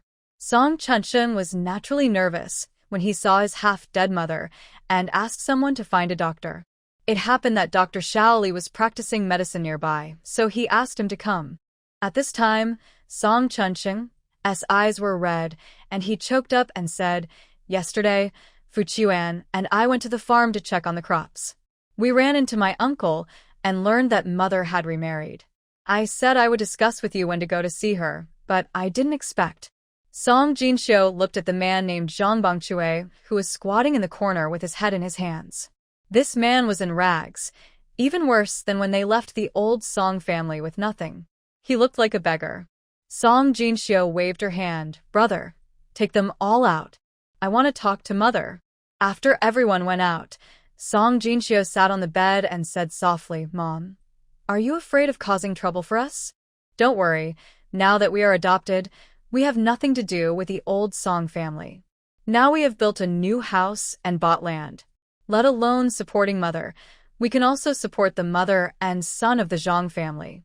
The person on the bed still closed his eyes and did not move. Song Jinxiu continued, "Mom, do you feel ashamed to remarry us? You are ashamed to face us? That's why you don't want to wake up." Seeing the tears flowing from the woman's eyes, Song Jinxiu sighed. "Mom, your scumbag father cheated on you during marriage and divorced and remarried with a clear conscience.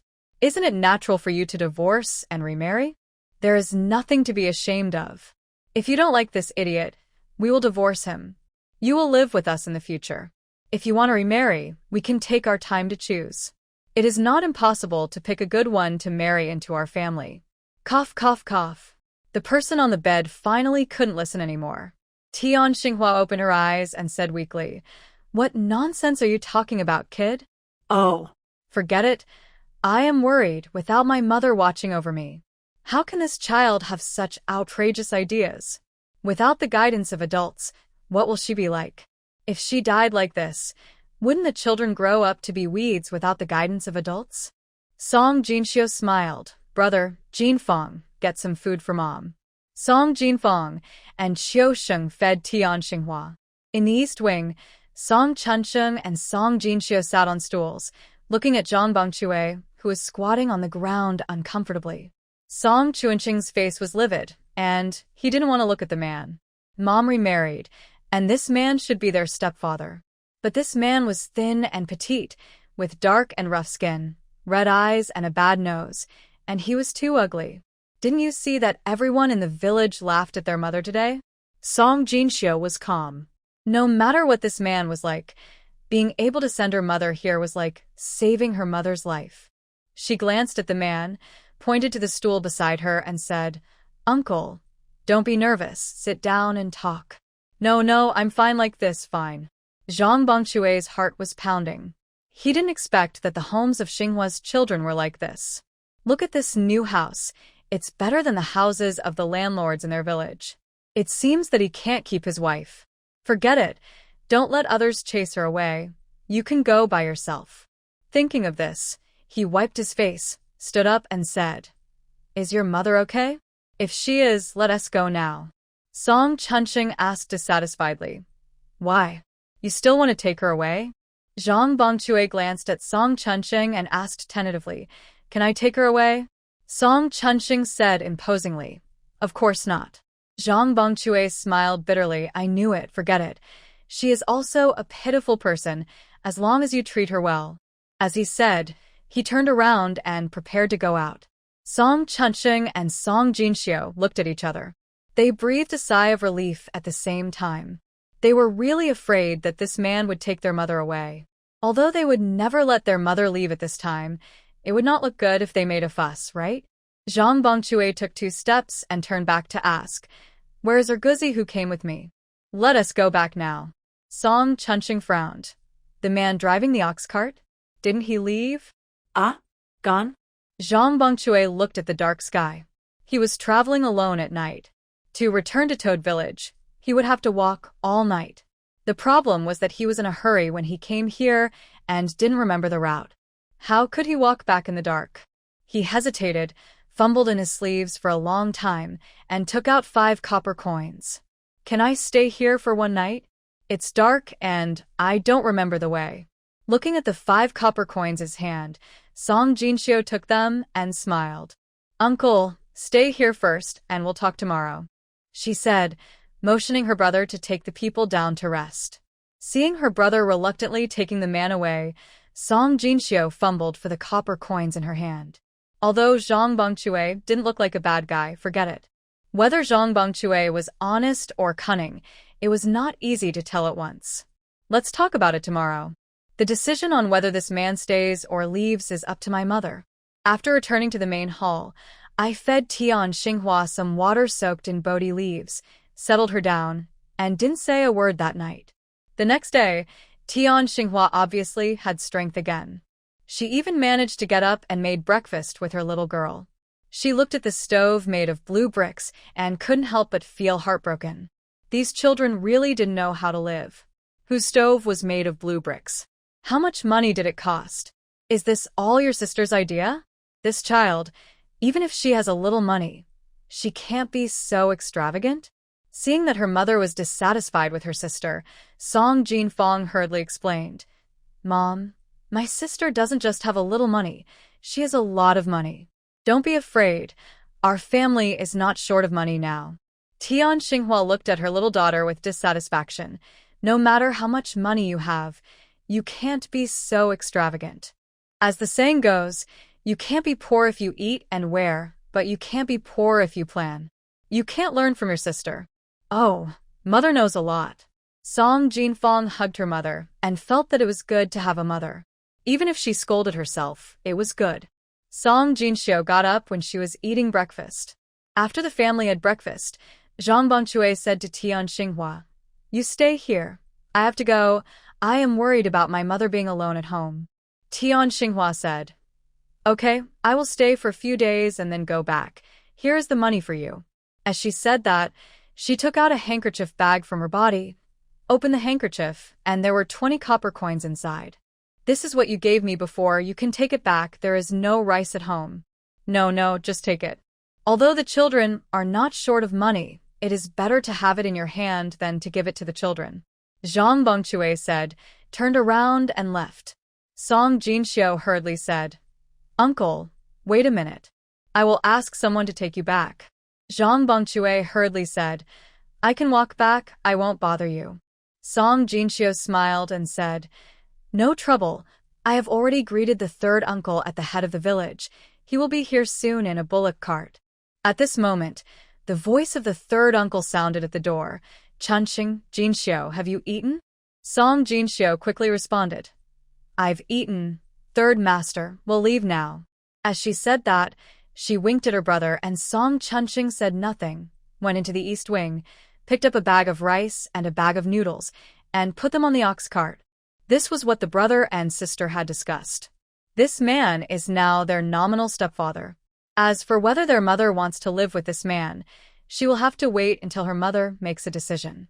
From her mother's words yesterday, she also knew that although this man was poor, he had never deliberately treated her harshly. This morning, when she looked at this man carefully again, his eyes and nose were not red anymore. As for the red eyes and bad nose seen yesterday, it was probably because he cried yesterday. This man is not useless for crying for his mother. Although he is thin, it is just malnutrition. Moreover, although this man is a hunter, he has a bookish air that is not annoying. For the sake of my mother, I should be polite to him. Song Chunxing still doesn't like this man and doesn't want to talk to him. So Song Jinxiu said, Uncle, you guys eat this rice and flour first. My mother will stay at home to recuperate. When she feels better, we will come to visit you. No, no, no, that won't work. How can I take your things? Zhang Bongchue tried to refuse, but seeing that Song Chunxing ignored him and directly put the rice and flour on the cart, he looked at Tian Xinghua embarrassedly and asked her for help. Tian Xinghua was also stunned. She didn't expect the children to do this. While she was blaming the children for being extravagant, she couldn't help but feel relieved. Being able to give things to this man showed that the children did not resent her for remarrying. She sighed and said, Just take it. Mother is not in good health. You can stop embroidery, and you can't make much money. Her mother-in-law was born a farmer, so she didn't know how to embroider. It was just that she was in poor health, so she learned to embroider purses and handkerchiefs. However, she couldn't sell them for a good price because her embroidery skills were not good. The man went up the mountain to hunt every day, but he was just trying his luck by setting traps. Sometimes he could pick some herbs and barely make ends meet. Half a year after she got married, although she had no food to eat, her mother and daughter tried their best to make sure she had enough to eat, for fear that she would be unhappy and run away from them. In fact, she was not that squeamish. She worked every day in the Old Song family and didn't have a full meal for many days. Although the Old Song family had 50 acres of land, they had 2 students at home. The old lady Song was very stingy, and she treated her, a daughter-in-law who had no support from her parents and was not favored by her husband, like an animal. If she were to say, she was still enjoying a good life in Zhang Bongchue's home. Seeing her mother's reluctant expression, and then looking at Zhang Bongchue looking back every step of the way. Ahem, Song Jinxiu couldn't help coughing. What are you doing? Why don't you leave quickly? It was as if they were the vicious mother-in-law who was forcibly breaking up the couple. After sending Zhang Bongchue away, 2 days passed. Song Jinxiu said, Mom, my brother's leg needs to be checked again. By the way, see if you can buy some scar cream. Also, I want to send my younger brother to school. What? You want to send Qiu Sheng to school? Tian Xinghua was surprised. The 4 brothers and sisters were mentally prepared because they had discussed this matter a long time ago. Tian Xinghua frowned. Sanya, isn't it a little early for Qiu Sheng to go to school? Although you have a house and land now, don't the crops in the land still belong to others? If you want to harvest, you have to wait until next season. You are young and don't know that there is an autumn tax this autumn. By the way, have you told others? They have to pay the summer tax so that we won't be charged later. Song Chunxing smiled and whispered, Mom, even if there is no harvest for 2 years, our family has enough money for Qiu Sheng to go to school. As he said this, He patted his waist bag to show that he had money. The head of the village had already reconciled the accounts with him and gave him all the remaining money after building a house and buying land, which was more than 200 taels. He gave it to his eldest sister, but she refused to take it, saying that he should keep the money and she still had it for the family expenses. Tian Xinghua glared at her son. "Why are you kids all like this? I know Sand got a sum of money, but after building a house and buying land, how much would be left? Even if there is something left, you can't spend it carelessly. You must know that if you can't eat and wear well, you'll be poor, but if you don't plan well, you will be poor." Song Jinxiu was speechless. She had heard this so many times in the past few days that her ears were calloused. "Mom, you have to go to school early. Our Qiusheng can't lose at the starting line." As she said this, she hugged her mother's arm, turned her hand, and stuffed a silver ingot into her hand. A white and heavy ingot of 10 taels of snowflake silver suddenly appeared in her hand, scaring Tian Xinghua so much that she didn't know how to grab it or throw it away, and her heart was pounding. What is this? She knew it was silver, but she couldn't believe it. All she had seen were broken silver coins. This was the first time she had seen such a white and whole silver ingot. Moreover, the ingot was too big, and she couldn't believe it was real. Seeing her mother hugging the silver, her lips trembling, Song Jinxiu smiled mischievously, turned her hand, and stuffed another ingot of 10 taels of snowflake silver into her hand. "Oh my God!" Tian Xinghua held the silver and said to Song Jinfeng anxiously, "Wuya, hurry up, close the door." Seeing Wuya running to close the door, she sat down and said to Song Jinxiu angrily, "Child, why are you so ignorant? If you have money, why don't you hide it well? You just take it out so carelessly?" Seeing that Tian Xinghua was about to start a long speech, Song Jinxiu smiled, raised her hand, and gave her another ingot of 10 taels of silver. "You kid, are you still not going to stop?" Tian Xinghua was in a hurry to protect the silver ingot. Her eyes were red with anxiety. Without saying a word, Song Jinxiu gave her another 10 taels. Tian Xinghua wanted to speak again, but Song Jinxiu saw that there were another 10 taels. Whenever Tian Xinghua wanted to speak, she would say nothing and just throw silver to keep her mouth shut. This girl is rich and willful. She has the final say in this family, and her mother can enjoy the happiness with her. But she must not interfere at every turn. Finally, Tian Xinghua looked at the pile of silver in her arms and was completely silent. After a while, she suddenly looked at Song Jinxiu. "Are there any more?" Song Jinxiu smiled and said, "Yes, do you want more?" Tian Xinghua was completely speechless. She had never seen so much silver in her life. She thought that even the entire property of the old Song family might not be so much. It seems that her daughter is really rich. "Then, can you give me this money?" "Don't worry, I don't want it, I'll save it for you."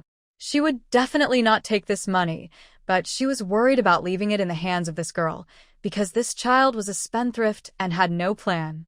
Seeing her mother's cautious look, Song Jinxiu frowned. This little money was just a drop in the ocean. I remembered reading a doggerel in my previous life.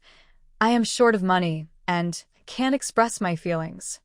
I am worried between my eyebrows. Once the gold coins are in my hands, I will walk proudly between heaven and earth. Untie the knot of worry, separate the sleepy eyes, and increase confidence when I get money. Maybe to change a person, you have to make her pockets bulge first. Okay, since Mother wants to save money, I'll give you these 2 silver notes. Now, even if we waste all the money in Mother's hand is enough for my brother and younger brother to settle down and marry a wife. As she said, she took out 2 silver notes of 100 taels, plus the 200 taels in Tian Xinghua's arms, a total of 400 taels of silver. Tian Xinghua said nothing this time. She returned to her room with the silver and banknotes, crouched down, and closed the door for a while. She went to the east wing, the west wing, and even stayed in the kitchen and toilet for a long time. When she came back with excitement, it was already time for lunch. It seemed that she could not go to the county town today and could only change it to tomorrow. But in the afternoon, Tian Xinghua started to wander around the room again. Song Jinxio watched her burying silver, digging silver, and burying silver again. After a busy day, she still slept with the silver in her arms at night. Song Jinfeng couldn't stand it anymore. Mom, why don't you let me take the money? I know how to hide silver. Tian Xinghua asked hurriedly. Where does your sister hide it? Song Jinfeng shook her head. I don't know. Anyway, she hides it and no one can find it. So early the next morning, Tian Xinghua came to Song Jinxio's room with a pair of dark circles under her eyes. Song Jinxio was disturbed from her sweet dream and said depressedly, Mom, hide the silver, put it in a pottery jar, seal it with wax, and bury it in an inconspicuous place in the yard. As for the silver bills, Song Jinxio took out a hollow silver hairpin from the space. Look, it's hollow here. Unscrew it, fold the silver bills, and put them in. This was given to her by her senior sister, who said that she could hide poison inside. She thought it was not necessary in a peaceful world, so she kept it empty. But now think about it. If she had been poisoned at the time, maybe she could hold on until her senior brother came to rescue her. Tian Xinghua looked at the exquisite silver hairpin. This won't work. This silver hairpin is so bright. Isn't it deliberately meant to be stolen? Song Jinxio is helpless. If it really doesn't work, you can sew the silver bills into your clothes and keep them close to your body. Yes, why didn't I think of it? Let's do it. Tian Xinghua went to find needle and thread, and Song Jinxio lost her sleepiness. It seems that to change this mother, not only does she need to be bombarded with money, but also needs time to accumulate. When she sees more money in the future, she will not be so petty. Enter the space and work for a while. The bare mountain has a row of ginkgo trees, a row of soapberry trees, a row of walnut trees, and a row of wisteria, which are particularly beautiful. This is all thanks to the treasure-hunting rat Junjun. There are also a few apple trees and peach trees planted at the foot of the mountain. The little guy is getting better and better. Every day he goes to the mountains and forests to collect green plants. Whatever he likes is collected by him into the space. Under the woods are pieces of dendrobium, a piece of ginseng, a piece of Ganoderma lucidum, a piece of polygonatum, and a piece of seven-leaf one-branch flower. That piece of land is also full of flowers and green willows. Salvia miltioriza, Codonopsis palacula, honeysuckle, Angelica dihurica, purple-leaved gentian, and Isatis root. In just a few days, the space has been completely renewed. Song Jinxio took out a bottle of canned fish from her collection to reward the hardworking little guy. It is called a collection because it is precious when you eat one bottle less. There is little food in the space because in the past life, if she wanted to eat something, she could just click on her mobile phone and it would be delivered to her doorstep in 10 minutes. So she never considered how much food to store in the space. Her space is a private garden, and the two-story building is a personal office. The space can generate electricity and charge, so she bought all the automated electrical equipment at the beginning. She cleaned out the small paper machine, plugged it in, and threw the straw paper she bought outside into it. The paper machine automatically crushed it and automatically produced the finished product. Soon, rolls of toilet paper were ready. Very good, raw pulp paper. No need to worry about going to the toilet anymore.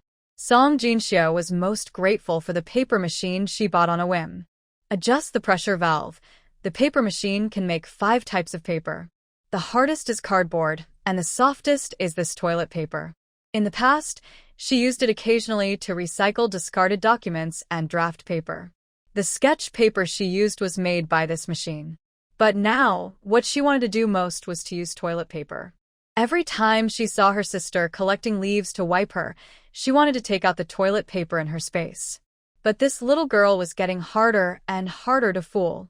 She always had 100,000 questions waiting for her when there were new things. So, she thought of taking the opportunity to go to the county town and mix toilet paper with the things she bought. Just say that it was bought in the county. After breakfast, Song Chunsheng went to the head of the village to borrow an ox cart. Song Fuchuan was worried that Chunsheng could drive the ox cart alone because Song Chunsheng had no experience in driving a cart. So Song Fuchuan took the initiative to ask to go to the county town with Song Chunsheng and the others. Tian Xinghua crossed her arms across her chest, looking as if she was trying to cover up something. Song Jinxio whispered in her ear, Mom, did you sew the banknotes into your belly band? Tian Xinghua's face froze. Is it so obvious? Song Jinxiu smiled. You are like a thief. I can tell at a glance that you have a treasure in your arms. Tian Xinghua smiled bitterly. What can I do? If I don't cover it with my hands, I'm afraid the thread will open, break, or fall off. What should I do? Song Jinfeng came over and whispered. Mom, you sewed 3 layers inside and outside. It won't fall off. Just let go and walk with peace of mind. The family got on the car, and Fuchuan taught Chunxing to drive the car.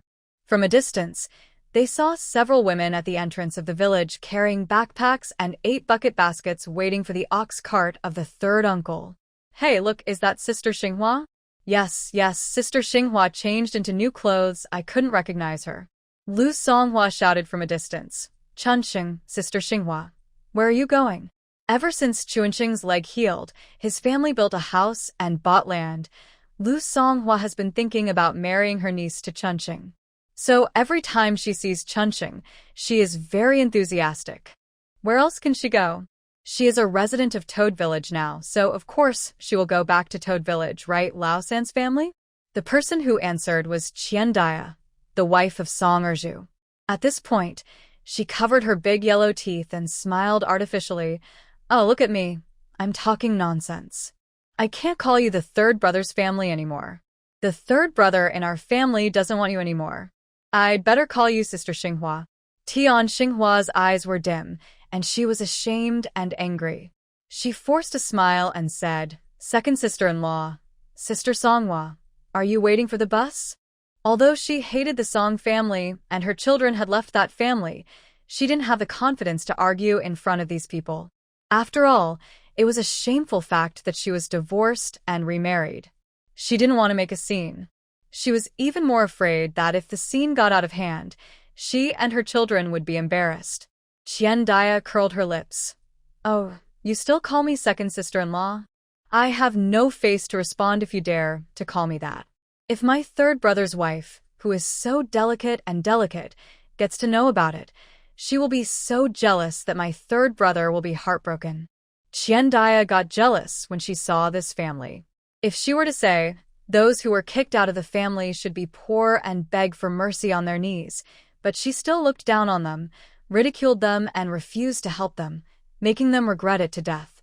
But look at them now, let alone owning houses and land, just the clothes they wear, fine cotton with small flowers. Do they deserve it? Humph, they don't look like the prince even when wearing the dragon robe. It's really disgusting. Seeing her mother's ashamed and forbearing look, Song Jinxiu narrowed her eyes. It seems that this woman deserves to be punished. You can't spit out ivory from a dog's mouth. Enerju, your mouth stinks. Did you fall into the toilet today? You girl, how dare you say I eat? Qian Dia bare her teeth and claws, wanting to catch people on the car. Song Jinxiu took the opportunity to throw a bitter grain, which bounced into her mouth. Ah, ba. Qian Dia was so bitter that tears fell. Oh my god. Go.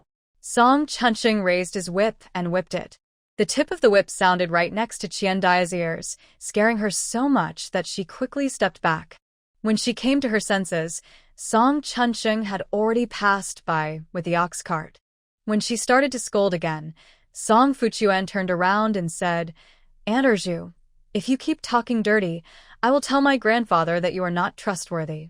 Qian Dia, what's wrong with telling my grandfather? What's the matter? Does the clan leader have to be biased and unreasonable? Besides, what did I say? Can't I tell the truth? Song Jinxiu and the others didn't know that the reason why the old Song family had been so honest these days was because the clan leader personally came to the door to put pressure on them, warning them that if they caused trouble for the children, don't blame him for being rude. So they had to lie dormant for the time being. Therefore, no matter how jealous Qian Dia was, she only dared to ridicule and mock Tian Xinghua, her former sister-in-law who was used to being bullied by her. But she didn't dare to scold the children too much. Now that she was threatened by Song Fuchuan, although she was not convinced, she had already taken 2 steps back. What's the big deal about having a few dollars? I don't even bother to pay attention to you. Tian Xinghua lowered her head. She regretted coming out with the children. No matter what, she was a woman who was divorced and remarried. She suddenly met her ex-husband's family and was ridiculed, which embarrassed her children. Song Jinfang said, "Mom, that family is not good. Don't be afraid when you see them in the future. If they say something unpleasant, you can curse them back." "Yes, Mom, I will help you curse back, it." $yen Song Jinxiu wanted to laugh, but Tian Xinghua said in a deep voice, "Don't curse like that. You're going to school soon. How can you say such abusive words?" Mom's grandfather once said that if you want to get ahead, you should act like a gentleman. Villains only say bad things when they have no friends. Boys can't curse, understand? Regardless of whether the little guy understood or not, Song Jinxiu didn't understand at all. What's going on? Isn't my cheap mother a peasant woman? Look at what she said just now. Wasn't it said by a peasant woman? Mom, have you been educated? Song Jinxiu asked. Tian Xinghua shook her head. I just learned a few words from your grandmother.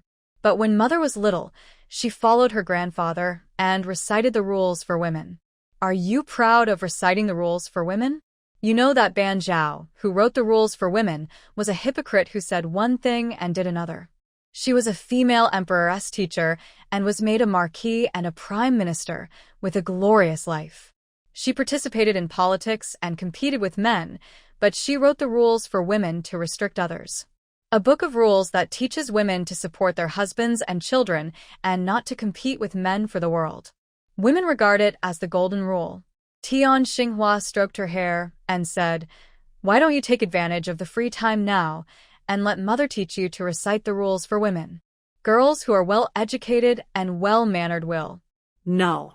Song Jinxiu interrupted her and looked at her sister. You are not allowed to learn it either. She couldn't change others, but she had to take care of this family, especially her sister. Children are most afraid of being fooled. Tian Xinghua was stunned, and then thought that she was remarried, and it would be too shameful to use the rules for women to teach the children.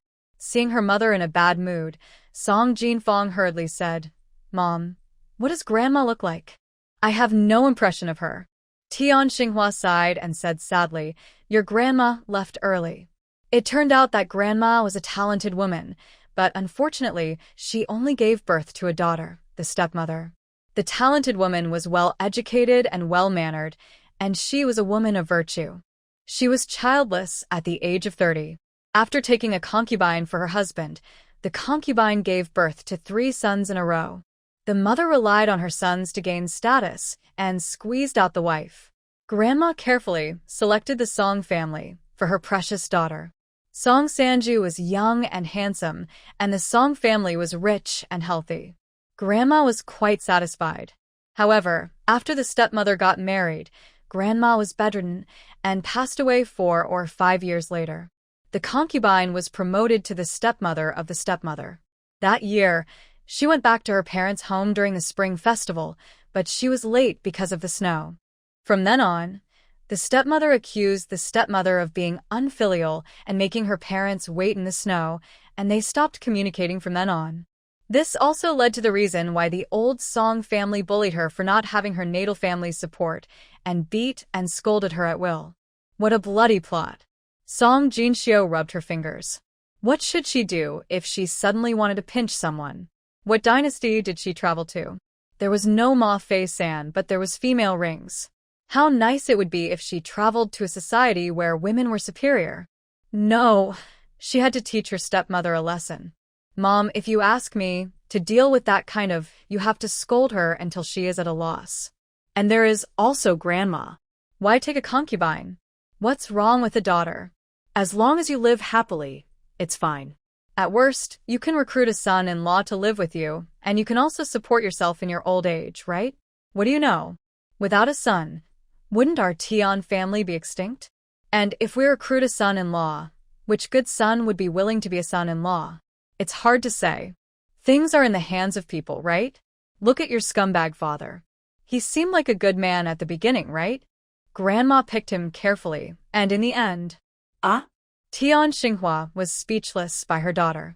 Yes, after careful selection, he is not a good man. If you want to find a son-in-law, oh, who knows? Song Jinshyo turned into a middle-aged young man and continued to chatter. Besides, Grandma was well-educated and well-mannered, but didn't she die at the hands of a concubine in the end? Tian Xinghua was stunned. Sanya, what are you talking about? Who told you that your grandma was killed by someone? Song Jinshyo spread her hands. This wife and concubine have been incompatible since ancient times. The wife is superior to the concubine. If the concubine wants to be in power, doesn't she hope that the wife will die quickly? At that time, Grandma was bedridden and the concubine didn't poison her, but only used one trick, not giving her medical treatment or medicine, or using words to anger people. How could the wife be good? If you ask me, men, two good things are good together. If he is not good, then he only cares about his own good. If you have to compromise yourself, why can't you let them compromise? Tian Xinghua was silent. She didn't know if her mother was treated harshly by her stepmother, or if she was angered to death by the concubine. Because she was trapped in her husband's house, her mother-in-law would not allow her to go back to her parents' home. When she heard the bad news and rushed back to her parents' home, her mother had already been buried. According to her father, the concubine asked a monk to calculate that the time for burial could not wait. Tian Xinghua closed her eyes and thought, if I had married into the family back then, would I have been able to stay by my mother's side? Would my mother not have to leave so early? Seeing her mother like this, she knew that she had taken her words to heart. Regardless of the cause of her grandmother's death, she said this just to remind her stepmother. It is better for a woman to live comfortably than to blindly follow the 3 obediences and 4 virtues. Don't let this woman get hot-headed and force herself to get married. After entering the county town, she went straight to the county academy. I had asked Brother Fuxing to greet the teacher a long time ago.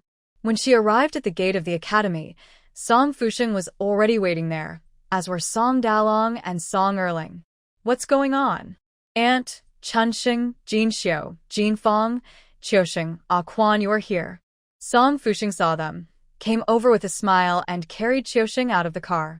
Song Dalong smiled, bowed to Tian Xinghua, and said politely, Third aunt is here too. Song Erling raised his eyebrows and said with a smile, Shalu, I heard that you are going to school, so your second brother came to pick you up in person. Song Qiusheng is the 6th child in the old Song family.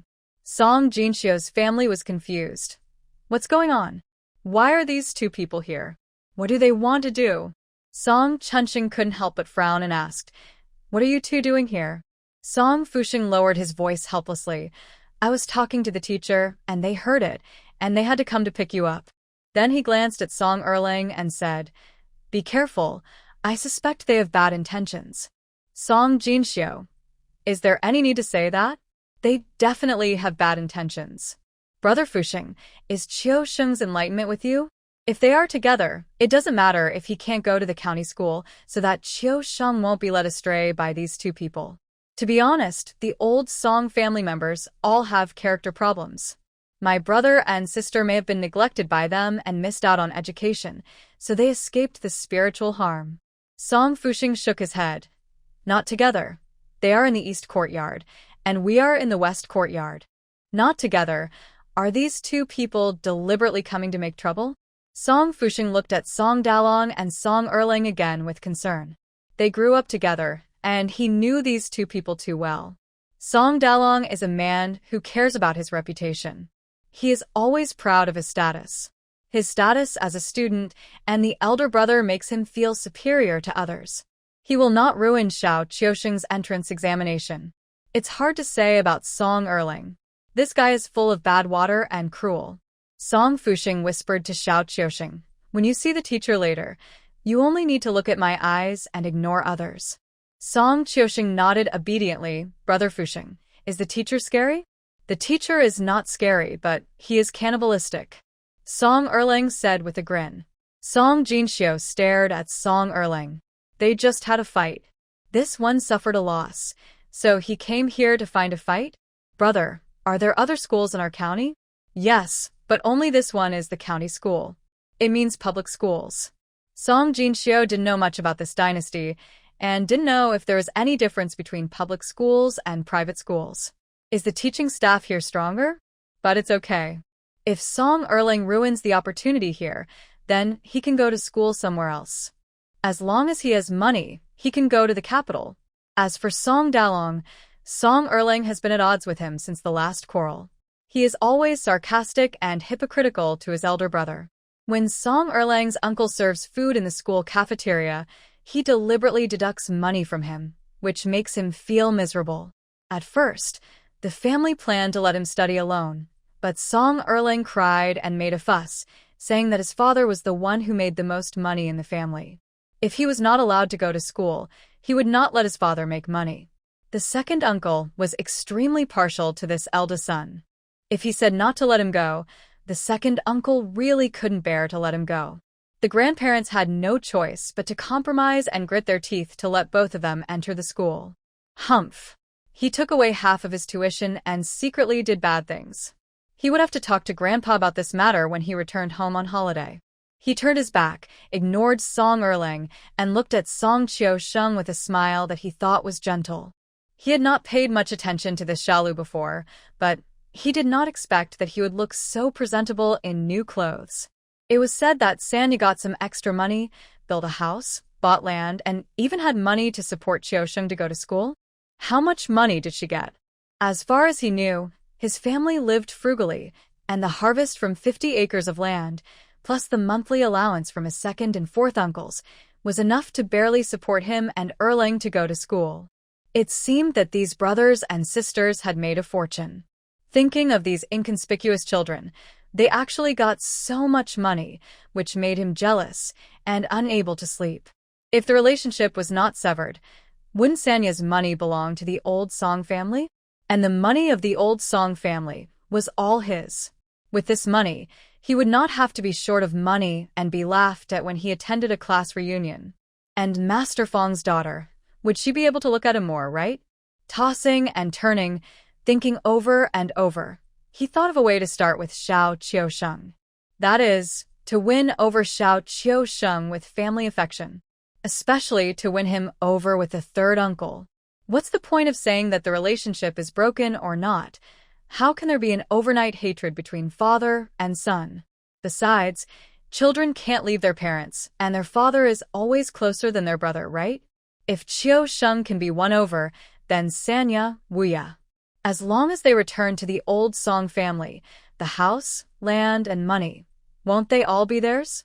If the village head grandfather doesn't let him go, if it really doesn't work, just give Chun-sheng to the village head's family. This is a good idea. His family has money and hasn't offended the village head's family. What a good way to have the best of both worlds, isn't it? However, when he talked to his third uncle actually said that the relationship was broken, and he didn't care about them even if they had delicacies every day. Song Dalong knew that his third uncle's eyes and heart were all his grandson's widow, so he decided to do it himself. Humph. He is the eldest son and grandson, and he can smile at Chio-shung and talk to them politely. Little Chio-shung and Sanya and Sia must be very moved, right? Song Jinshio couldn't guess what Song Dalong was thinking, but suddenly saw Song Erling raising his hand. Seeing that his hand was about to fall on Xiao Chio-shung's head, Song Jinshio rushed over and pushed him hard. Song Erling staggered, stood up and glared at Song Jinshio. "What are you doing?" Song Jinshio glared at him. "What do you want to do?" Xiao Chio-shung covered his head and pouted his lips and complained, "Sister, he pulled my hair." Everyone looked at Song Erling in disbelief. How old are you? Bullying a child, don't you feel ashamed? Song Jinfong suddenly pointed at Song Erling and said, "I know, he is seeking revenge. Last time my younger brother pulled out his hair, and he wants to get back at me." Xiao Chio-shung covered his head with tears in his eyes. "Brother, elder sister, second sister, I'm afraid." Song Chun-sheng said angrily, "Song Erling, what grudges do you have against me? What's the point of bullying a child? Oh, you've become so capable that you don't even call me brother anymore?" Song Erling pinched 2 strands of hair and blew on them. He looked at Song Chun-sheng in a weird way and glanced at Song Jinfong again. "You little, don't show off in front of me. I still remember the grudge you bit me," he sneered, staring at Song Jinfong viciously with his little eyes and grinding his 2 big mountain teeth. Song Jinfong was so scared that she hid back. This second cousin really knew how to beat people. Song Jinxiu stepped forward and stood in front of her sister. "I beat you before, what? Do you want me to beat you again?" Song Erlang said provocatively. "You want to beat me? Come on. Come and beat me?" Tian Xinghua grabbed her daughter, who was ready to make a move. "No, this is the school gate. If you make trouble here, Qiusheng won't be able to go to school." Song Jinxiu also knew that this guy wanted to deliberately provoke her, and said to Song Fuxing, "Brother Fuxing, let's go in first." As for Song Erlang, they would deal with him later. Several people stepped forward and walked around Song Erlang. Unexpectedly, Song Erlang tilted his body and stood in front of Tian Xinghua. "Hey, third aunt, weren't you divorced by my third uncle? You are an abandoned woman. Why don't you wear an eyesore when you go out?" In the countryside, when a donkey pulls a millstone, a piece of cloth will be used to cover its eyes. One is to prevent it from stealing food, and the other is to cover its eyes so that the donkey will feel that it is always walking in a straight line to prevent it from getting dizzy. Here, blindfolds are called eye obstructions. Old Mrs. Song has a catchphrase, which is if you feel ashamed, wear an eye obstruction when you go out, which means you are too ashamed to see people. You are a dog who can't spit out ivory. How could Song Chunsheng tolerate this Song Erlang cursing his mother? He was so angry that he raised his fist and punched him. The two of them soon started fighting. Song Jinxiu was a little slow. She didn't understand what Song Erlang said, but judging from her brother's attitude, it was definitely not a good thing. Dare to say bad things about mother? She had wanted to beat him up a long time ago. As for the younger brother, at worst, he would not be able to study. So Song Jinxiu also kicked him. But the two of them were fighting so hard that she could only find time to kick him again, specifically hitting Song Erlang where he was hurt. Song Jinfong couldn't intervene and was scratching her head anxiously. Song Qiusheng opened her mouth. Tian Xinghua wanted to stop it, but it was too late. Song Fuxing was already confused at this time, and when he reacted and wanted to stop the fight. Little Qiusheng's loud scolding had attracted a group of people. It was just class time, and there were people coming and going in front of the college. They, a group of women and children, were already attracting attention, and after Song Qiusheng's scolding, they were soon surrounded by people. How novel. The college is a civilized place, and this child scolded. Oh, these words, they all blushed when they heard it. Song Jinxiu. This child, he used to be quiet, but I didn't expect that he learned all the scolding skills of Old Lady Song. "Stop, what are you doing?" An angry shout was heard, and the two separated in disgrace. At this time, Song Jinfong finally found the opportunity and stepped on Song Erlang. Although it was not heavy, Song Erlang didn't even feel it. Even so, little Jinfong couldn't help but feel proud. Humph. She used to be the one who was beaten, but now she can finally fight back. Little Jinfong feels that it feels good to beat people. Song Chusheng and Song Erlang both had injuries on their faces, but generally speaking, Song Erlang was more seriously injured. After all, in addition to the three people who beat people, there was also Song Fuxing, who took sides. No matter how tall and strong he was, he couldn't beat four hands with two fists. Song Erlang was beaten and scolded, and he was angry and embarrassed, but he suddenly saw seeing a teacher in the crowd. He suddenly grinned and laughed viciously. This teacher Lu was his uncle's good friend. His plot succeeded. Humph. Song Xiaolu, you want to go to school? No way. He looked at teacher Lu, and sure enough, behind teacher Lu, his uncle's cousin winked at him. Song Erlang knew that what he asked his cousin to do had been accomplished. Teacher Lu was sitting in the academy, and when he heard his cousin Erlang say that his father invited him to drink, he happily went. As the two walked, Song Erlang's cousin told a joke about someone in his cousin's family who had broken off relations. Naturally, he made up a lot of stories about Song Chunsheng and his sister. When Song Erlang saw teacher Lu, he said loudly, "Teacher, look at this family of scoundrels.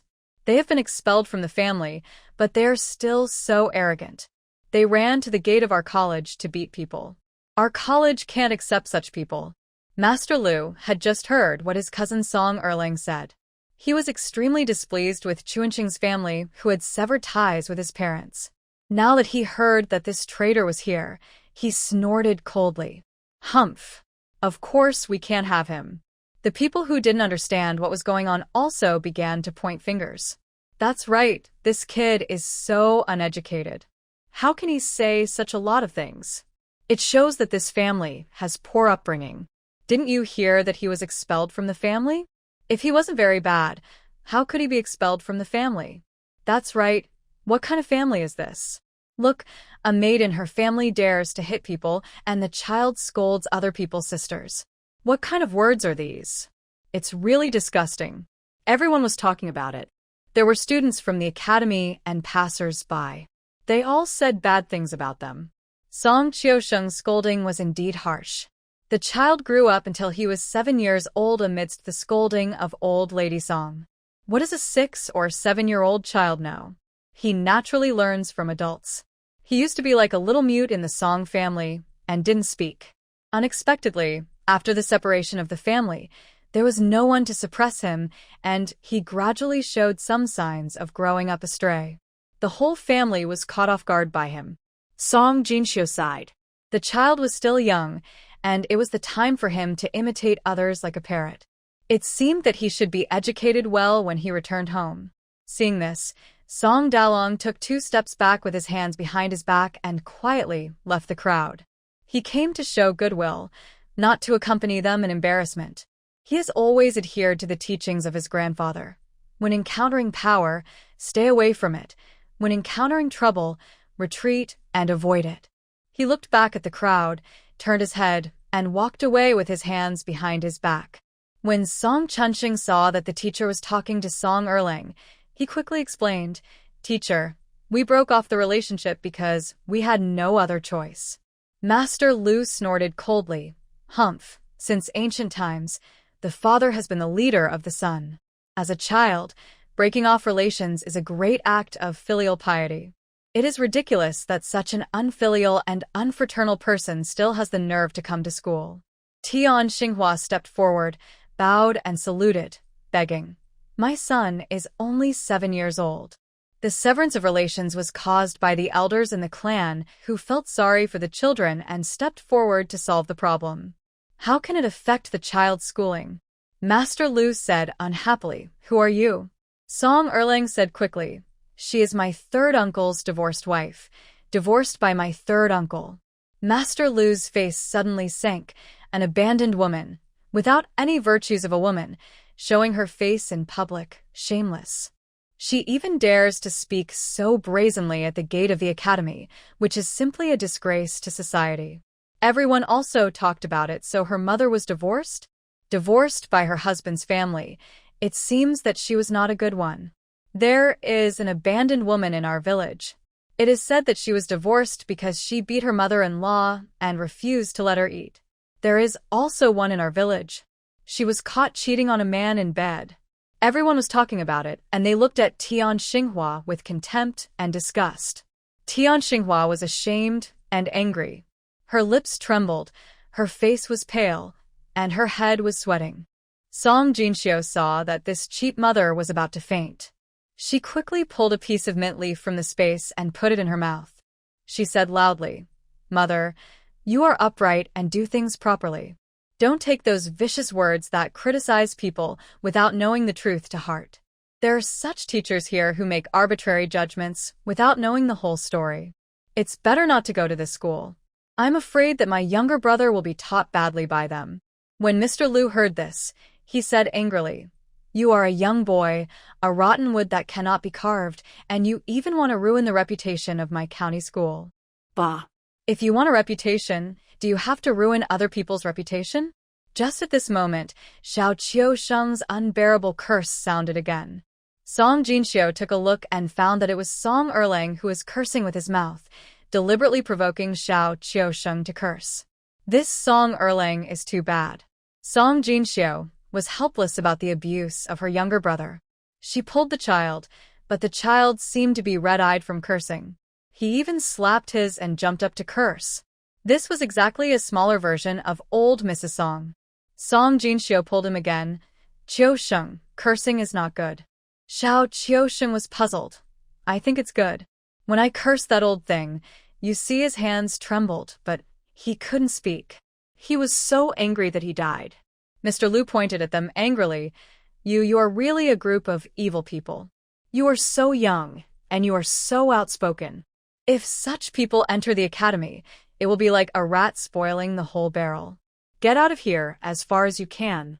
Master Liu felt that it was humiliating to stand here, so with a cold face, he ordered the students to kick out Song Jinxiu and her son.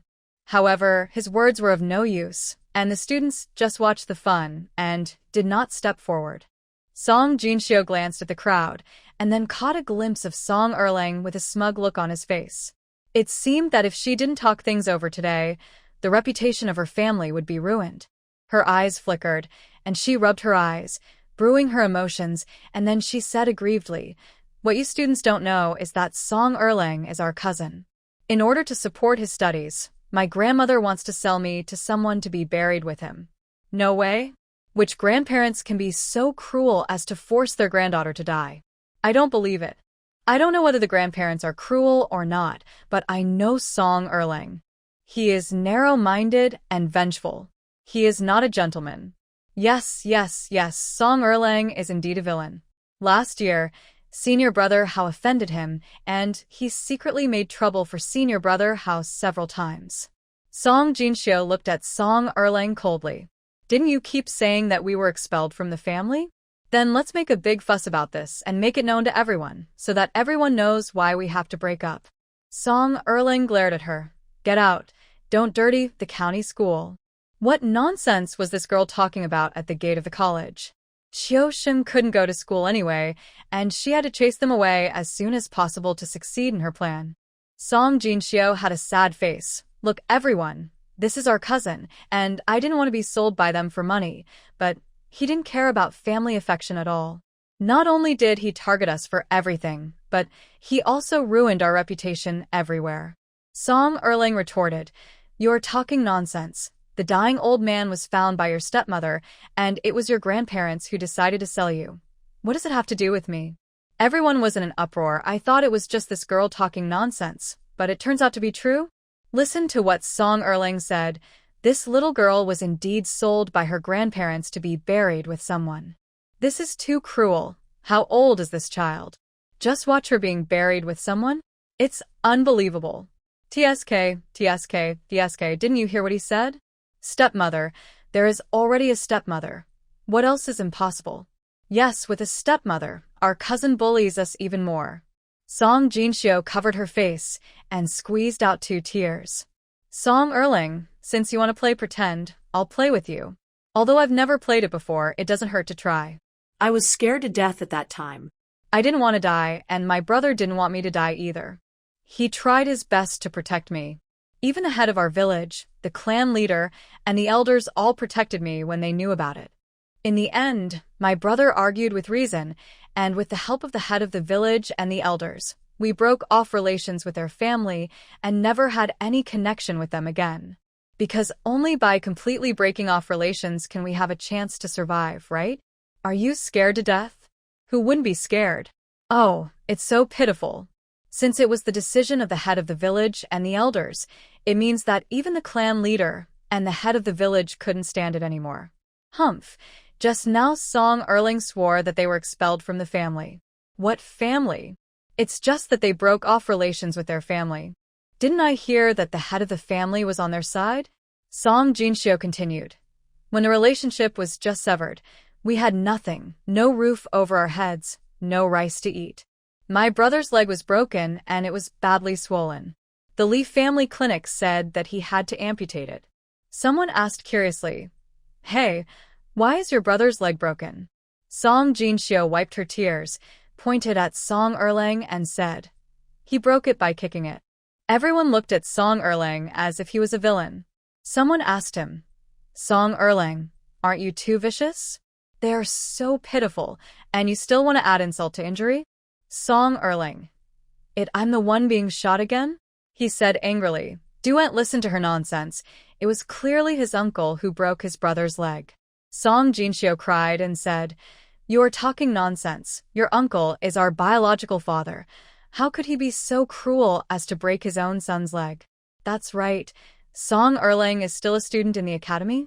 Why are you telling lies? Song Erlang said anxiously. What I said is the truth. My uncle divorced their mother and married a younger one. They have their own sons, so naturally they hate the children born by these ex-wives, not to mention breaking his legs, even selling Sonia to be buried with him. My uncle also agreed. Song Erlang swore solemnly, but everyone felt a chill all over their bodies and stayed away from him. What kind of family is this? The biological father is too cruel. Hey, there is a stepmother and there is a stepfather. It's nothing strange. Someone sighed. Song Jinfang suddenly said, we are all in this situation, and he still went to the Leaf family clinic to beat my brother. He said he would sell us all and get money for his schooling. Song Jinxiu secretly gave her sister a thumbs up. This little girl is good and powerful. I know about this. The last time he fought with Song Dalong, it was because Song Dalong did not help him. He seemed to have gone to the Leaf family clinic to make trouble and suffered a loss. I also know about this. Song Dalong also advised him not to push his luck. We are all from the same roots, so why should we be so anxious to hurt each other? Song Qiusheng cried and said, he also pulled my hair. He said he would pull it out and make me bald. Woo woo woo. Song Jinxiu held back her laughter. This brother and sister were all led astray by her. The noise at the entrance of the college attracted more and more people, especially the students in long gowns, who love gossip more than old women. Outside the crowd, a carriage stopped on the side of the road. On the carriage, a girl in gorgeous clothes asked impatiently, why don't you move? The driver hurriedly said, Miss, don't worry, the road is blocked. We will get there by crossing the street. It's not the only road. If it's blocked, just take a detour. Why stop here? People from small places are really ignorant. Even a shrew scolds in the street, and people gather around to watch. Humph, that little village girl babbles, and her eyes are darting around. It's obvious that she is a liar. With this trick, she can also deceive these people's sympathy. Humph, what a bunch of country bumpkins.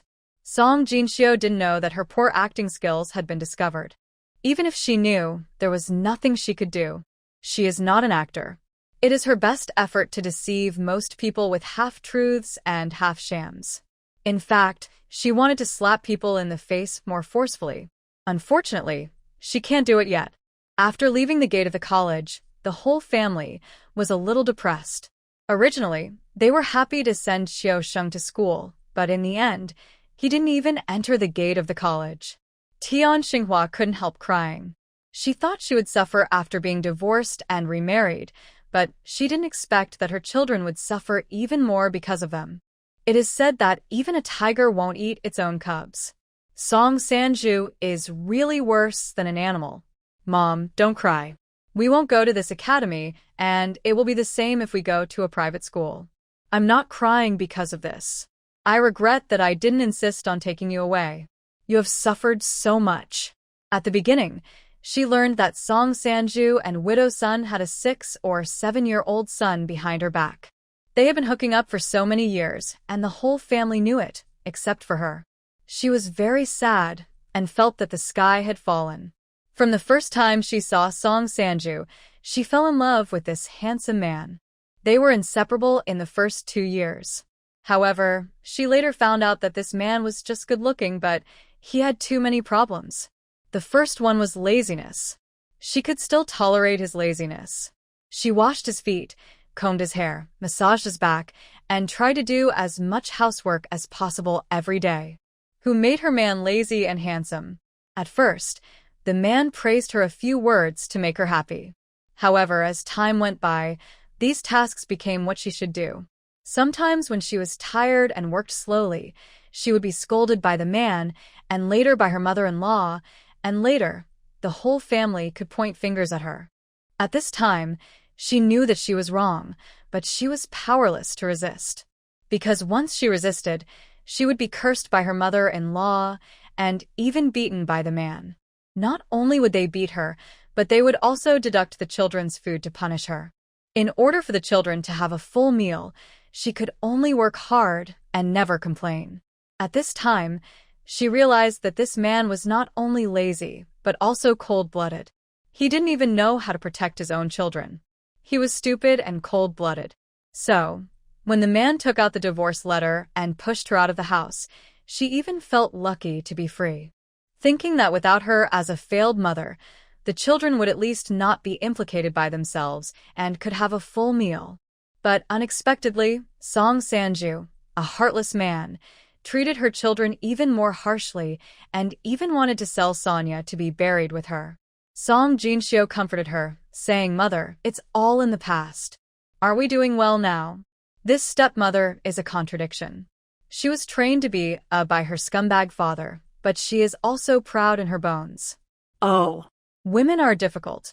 Tian Xinghua wiped her tears and said with a smile, "It's you brothers and sisters who are striving for success, and it's also my Sanya who is blessed.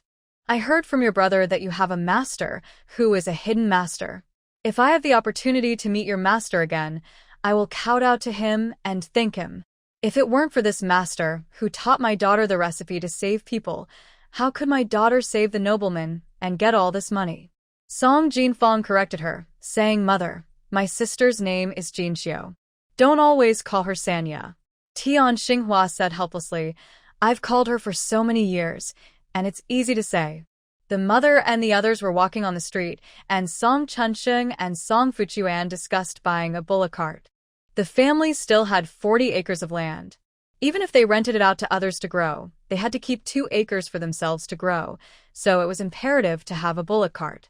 Song Jinshio said, "Brother, you and Brother Fuchuan go to buy an ox cart, and I and Mother will go to buy some rice and flour. We don't have much rice and flour at home." "Okay." Song Chunsheng agreed and asked Jinfeng and his younger brother, "Who will you two go with?" Xiaosheng said quickly, "I'll go with my brother. I want to help my brother pick the ox." In ancient times, buying an ox cart was equivalent to buying a small passenger and cargo van in modern times. For Lil Xiaosheng, it was a great pleasure. Song Jinfeng also said, "I'll go with my brother too. You and Brother Fuchuan will look after the ox, and I'll look after my younger brother and stop him from running around." So, Song Chunsheng and his 4 people went to the cattle market to buy an ox cart, while Song Jinxiu and her mother went to a nearby cloth shop. When her mother came, she was wearing a patched silk skirt. The floral cotton clothes she wore today were bought by Song Jinxiu to make bed sheets. "It's you, little sister. What do you want to buy today?"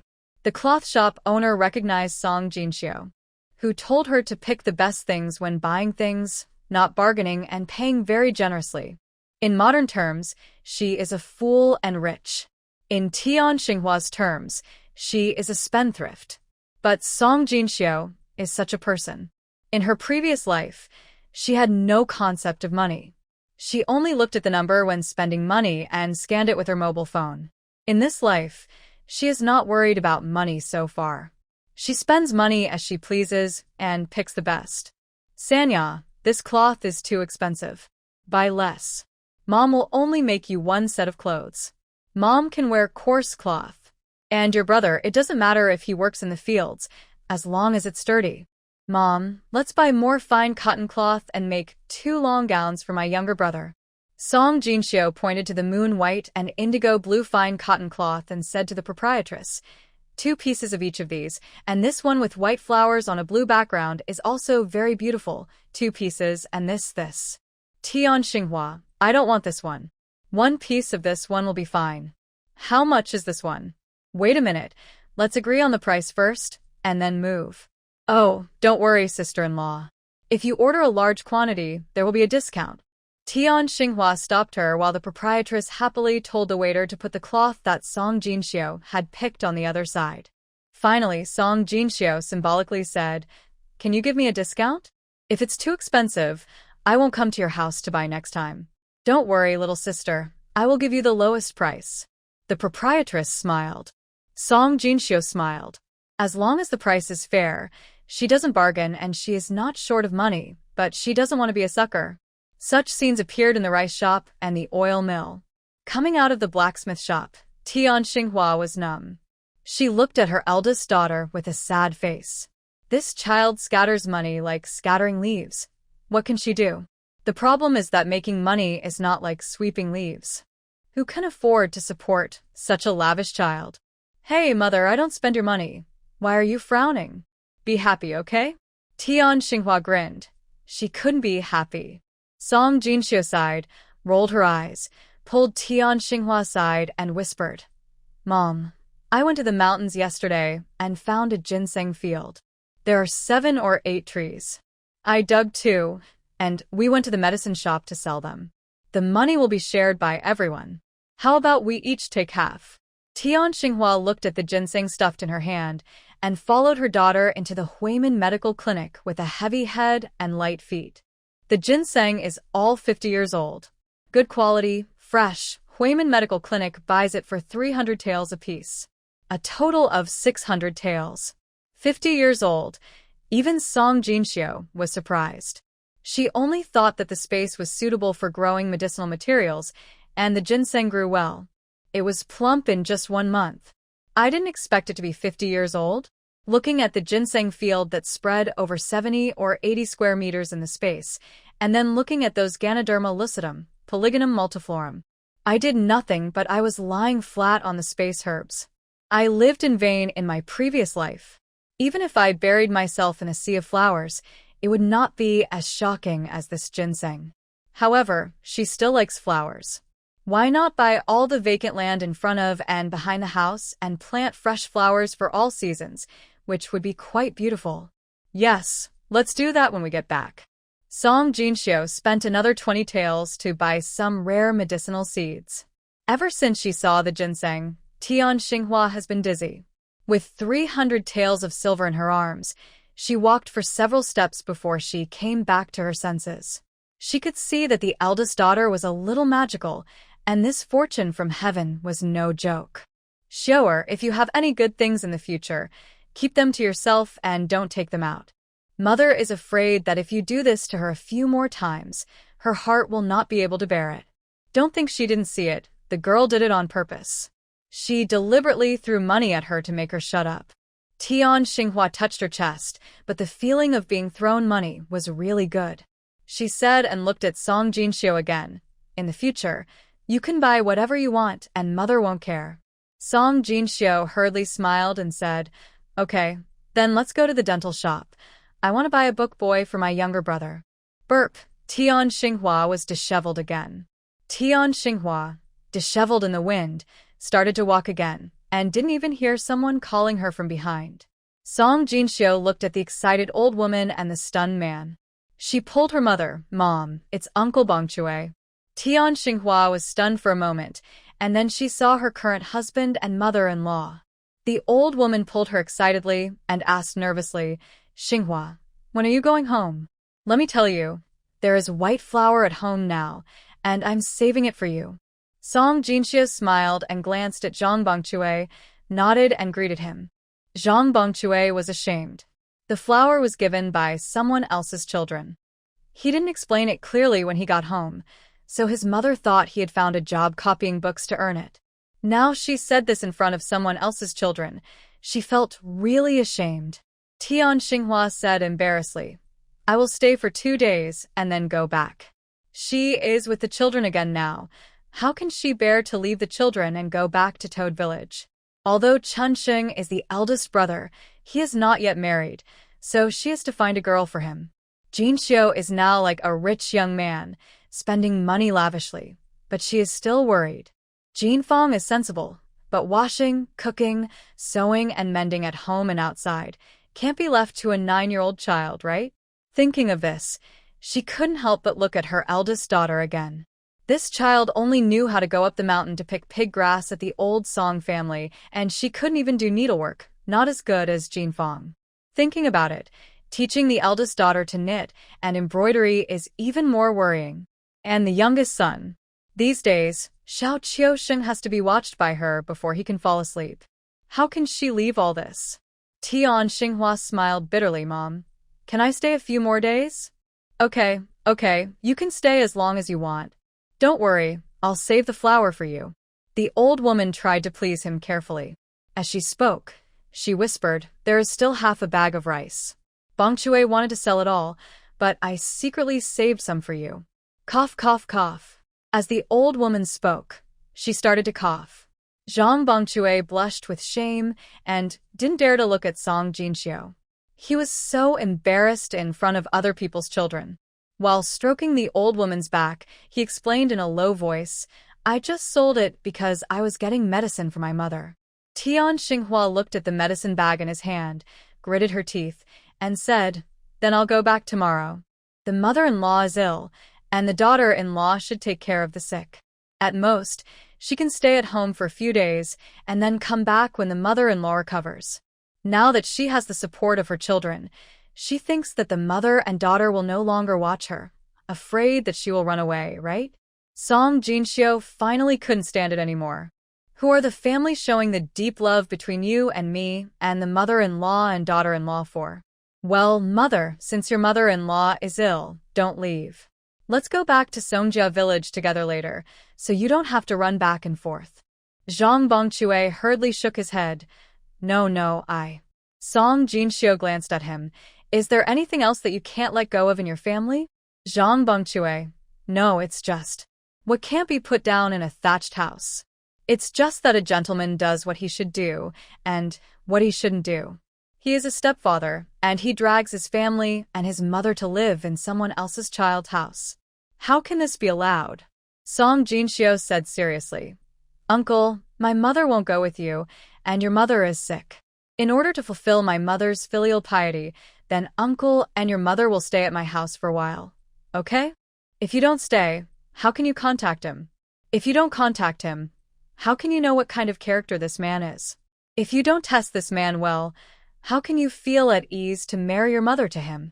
Think about it. This is tiring. Other people are worried about finding a husband for their daughter, but she is trying hard to test her stepfather." "Xinghua, is this your eldest daughter?" "Oh, she is so pretty." The old woman fumbled around on her body for a long time and found a yellow stone. "Oh, this is the first time Grandma has seen you, and there is nothing to show. This is for you to play with. The stone is yellow with red, very beautiful. The texture is smooth and round, and it is very comfortable to hold in the hand." Song Jinxiu didn't know what kind of stone it was, but she could see that the woman often played with it. It should be something she likes very much. Song Jinxiu looked at her mother and saw her nod. Then she smiled and took it. Zhang's mother smiled and said, "Don't despise me. When there is a chance, ask your uncle to carve a seal for you." "Uncle can carve seals?" Song Jinxiu felt the stone and found it was indeed a good material for carving seals. He has been carving seals since he was a child, except for studying. "It's a pity for my son." From what Zhang's mother said, Zhang Bongchue is a scholar. Song Jinxiu looked at her mother, and Tian Xinghua said that she knew nothing. Zhang Bongchue looked sad. "Mom, it's all in the past. Don't mention it anymore. What can a scholar say? Now, he thinks that being a good-for-nothing is true." Tian Xinghua asked Mom, "Has my husband really studied?" Zhang's mother smiled bitterly and said, "Not only has he studied, he is also a scholar." It turned out that Zhang Bongchue was called Zhang Zihan. He used to be from a wealthy family, went to school since he was a child, and became a scholar at the age of 16. Song Jinxiu raised her eyebrows. She didn't expect her stepfather to be a top student. No wonder his beggar's outfit couldn't cover up his bookish air. However, there are unexpected events in life, and people are subject to misfortunes at any time. Unfortunately, a natural disaster almost destroyed their family. There was a 3-year drought, and the landlords fled with their families. Naturally, they couldn't survive in the local area. When their whole family fled from the famine, they encountered a riot by refugees. Their father was hacked to death by bandits on the spot in order to protect them. When they crawled out of the pile of dead bodies, they only found the body of their grandmother next to their father's body. Grandfather and uncles were missing. Their household registration and Zhang Bongchue's scholar certificate were in their aunt's backpack, so they became refugees. Although they settled in Toad Village later, they could not enjoy the government's resettlement policy, and they were not given land or resettlement fees. Fortunately, they had a household registration, and the mother and daughter built a thatched house at the foot of the mountain and made a living by hunting. Originally, Zhang Bongchue wanted to find a job copying books, but there was only one bookstore in the county, and there were too many people who wanted to make a living by copying books. Song Jinxiu asked in confusion, "Can't we go to the government and reissue the scholar certificate?" Zhang's mother sighed and said, "We did, but they said they needed a certificate of origin. But when we saved enough money and went back to our hometown with great difficulty, they said that my son's household registration had been cancelled and there was no such person in the scholar file. This stepfather is really unlucky. No wonder he is called Bongchue." At this time, Song Chunsheng and his friends also bought a bullock cart and came over. "Mom, I helped pick it and Brother Fuchuan said I have a good eye." From a distance, Xiao Qiusheng jumped off the car and ran over to take credit. When the few people saw Zhang Bongchue and his son, they exchanged greetings again. Song Jinxiu said that she would invite Zhang's mother and son to live in Songjia village. Although Song Chunsheng was not very happy, he nodded and agreed for his mother. 2 ox carts, one with goods and one with people, entered Songjia village in a lively manner. Aunt Suehua, who lived at the entrance of the village, saw them and shouted loudly from afar, "Chunsheng, you are back. Go home quickly. Something happened in your family." Everyone's face changed drastically when they heard it. "What happened, Aunt?" "Oh, there was a thief in your house." Song Fuchuan asked in surprise. "Ah, did you catch him?" Aunt Suehua had a constipated expression on her face. He was caught, but... Anyway, I can't explain it clearly in one sentence. You will know when you go back and take a look. Tian Xinghua's face turned pale when she heard that there was a thief. She had buried 200 taels of silver in the east wing. "Chunsheng, stop for a while. I'll get off the car and run." She thought the ox cart was too slow. Song Jinxiu also said, "Don't worry, mother, I'll go with you." I'll go too. Jin Fong and Xiao Qiusheng also jumped off the car and ran home. Suddenly, only Zhang Bongchue and his son were left on the ox cart. Zhang's mother glared at her son. "Why don't you go and take a look? Don't let anyone hurt Xinghua and the children." So Tian Xinghua and Song Jinxiu ran in front, Jin Fong and Xiao Qiusheng followed behind, and Zhang Bongchue followed behind. The group hurried home in a hurry and people pointed and talked about something from time to time on the road. The gate of the independent courtyard at the eastern end of the village was open, and a group of people were surrounding it at this time. A person was lying on the ground, and it was obvious that he had been beaten, with a swollen nose and face. There were 2 other people, a man and a woman, who were surrounded by villagers and would not let them leave. Su Kuei stood at the gate of Song Jinxiu with a fierce look on his face.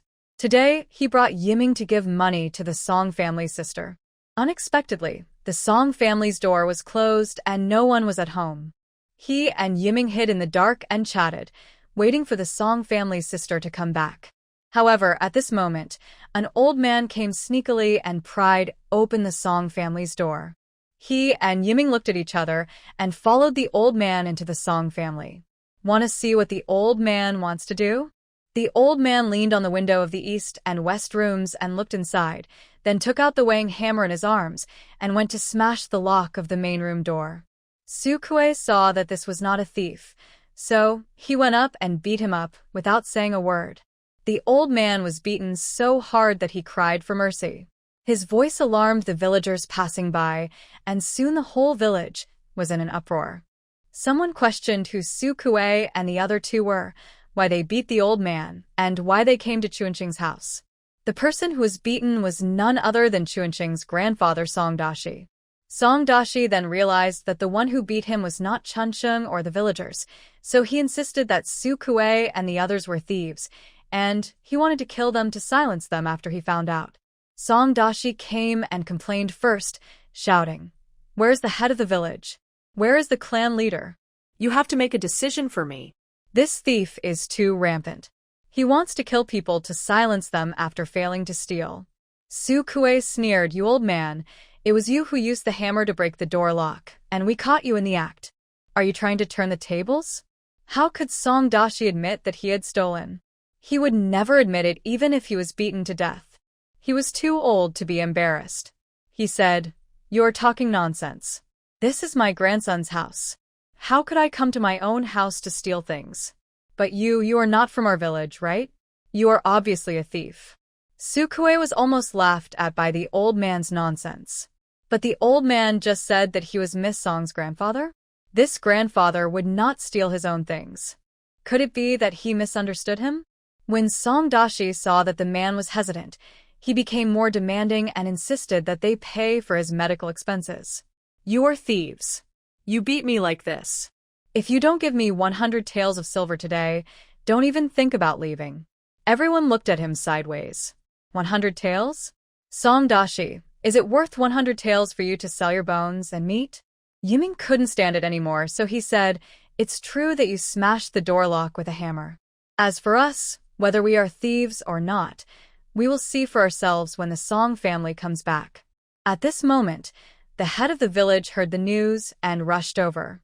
He didn't believe what Song Dashi said, but he couldn't believe what the two strangers said either. Moreover, the pockmarked man looked ferocious and didn't look like a good person. He asked Yiming, "Who are you? Why are you here?" Yiming couldn't answer. Although the master said that she should follow Miss Song in the future, she didn't know whether Miss Song would accept her. She wouldn't talk nonsense if there was nothing confirmed. If Yiming didn't say anything, Sukue didn't dare to say anything. After all, the master had ordered that his identity could not be revealed, and Miss Song's safety was of vital importance. Seeing the two men kept silent, Song Dashi became more excited. They obviously saw that my grandson's family built a new house and came to check it out. The head of the village frowned. "Song Dashi, Chunsheng and the others are my grandsons now. What does this old guy mean by calling you his grandson?"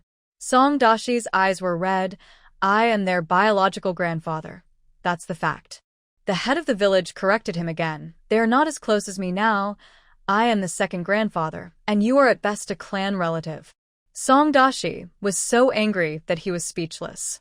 Song Jinxiu ran over with the panting Tian Xinghua and saw Sukue and Yiming in the crowd at a glance. Sukue grinned at her, and Song Jinxiu also smiled. This was a gift of silver to herself. How could she not be happy?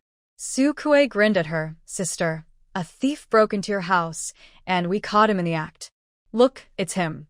He said he was your grandfather. Is it true?" Song Jinxiu saw Song Dashi on the ground. Did he finally couldn't hold it back anymore since there was no one at home? Seeing Song Dashi's appearance, Song Jinxiu couldn't help but twitch the corners of her mouth. Isn't this too miserable? He had two black eyes, blood under his nose, and was lying on the ground covered with dirt. He had opened his eyes to look at her just now, but when he saw her looking at him, he immediately closed his eyes and pretended to be dead. "Who is this?" "I don't know him, Uncle Ma Lien. You don't know that we are adopted by the third master's family. The third master has no children. So where did we get our grandfather?" "There is no such thing." Sukue was speechless.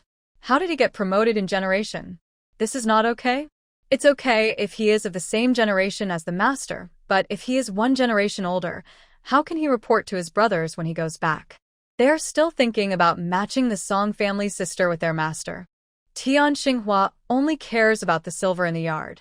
She separated from everyone and walked around the house first. She found that the place where the silver was buried was the same as before, so she came out again without making a sound. Yiming saw that Sukue was distracted, so she said, "Ah?" Then this thief kept saying that this was his grandson's home. How could it be? Song Jinxiu raised her voice, with a look of disbelief. Song Jinxiu looked at the person on the ground with disgust, and suddenly asked the head of the village in surprise, "Oh, second grandpa, did my great-grandfather adopt a godson in the underworld?" She pointed at Song Dashi on the ground with a face full of fear. "Then this person is a ghost and not a human?" Song Jinxiu's words made everyone bow their heads and laugh. At this time, everyone was not stupid, and they all understood what was going on. This Song Dashi was really getting more and more unpresentable. He actually took advantage of Chunsheng's family when no one came to break the door lock. Song Dashi was so angry that he trembled. He gritted his teeth and said, "Sanya, take a good look at who I am." The little girl was so bold that she dared to ridicule him like this. He had a pair of black chicken eyes, blood, and dirt on his face. It was really scary to show his teeth like this. Song Jinfeng and Xiao Qiuxing also squeezed in at this time. When Xiao Qiuxing saw Song Dashi's face, he was frightened and burst into tears. "Oh my god, there is a ghost." Xiao Qiuxing cried and rushed to Tian Xinghua at the door. "Mom, I'm scared." Everyone. The head of the village put his hands behind his back and coughed lightly. "Hey, Shirtu, what can I say about you? Chun Sheng and the others have nothing to do with you now. If you break the door and lock your way into someone's house, you'll go to jail if you report to the police." "Hey, "You're such a grown-up. Give Dalong and Erlang some face, right?" the head of the village said, which made Song Dashi feel ashamed. He did not give up and said, "Who can prove that I stole something? I didn't do anything." Can you believe the words of these two outsiders? Maybe they're the thief crying catch thief? Song Jinfeng snorted angrily. This uncle is the bodyguard of the nobleman my sister saved. His family has a house full of money. How could he be interested in these things in my house?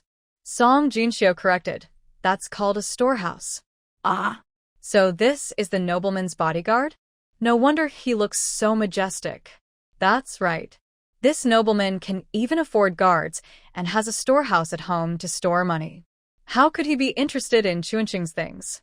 Don't say any more. Isn't it obvious that it was Uncle Song who smashed the door lock of Chuanqing's house? He still doesn't admit it. If it were me, I wouldn't admit it either.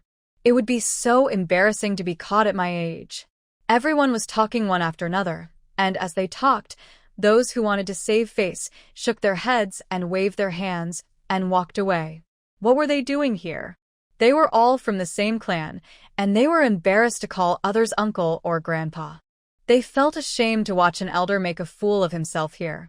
At this time, Chunqing also came over with a bullock cart. Seeing the bullock cart, everyone went to look at the bullocks and commented on them again. Seeing that no one paid attention to him, Song Dashi got up and fled with a gloomy look in his eyes. The head of the village asked if there was anything missing from the house.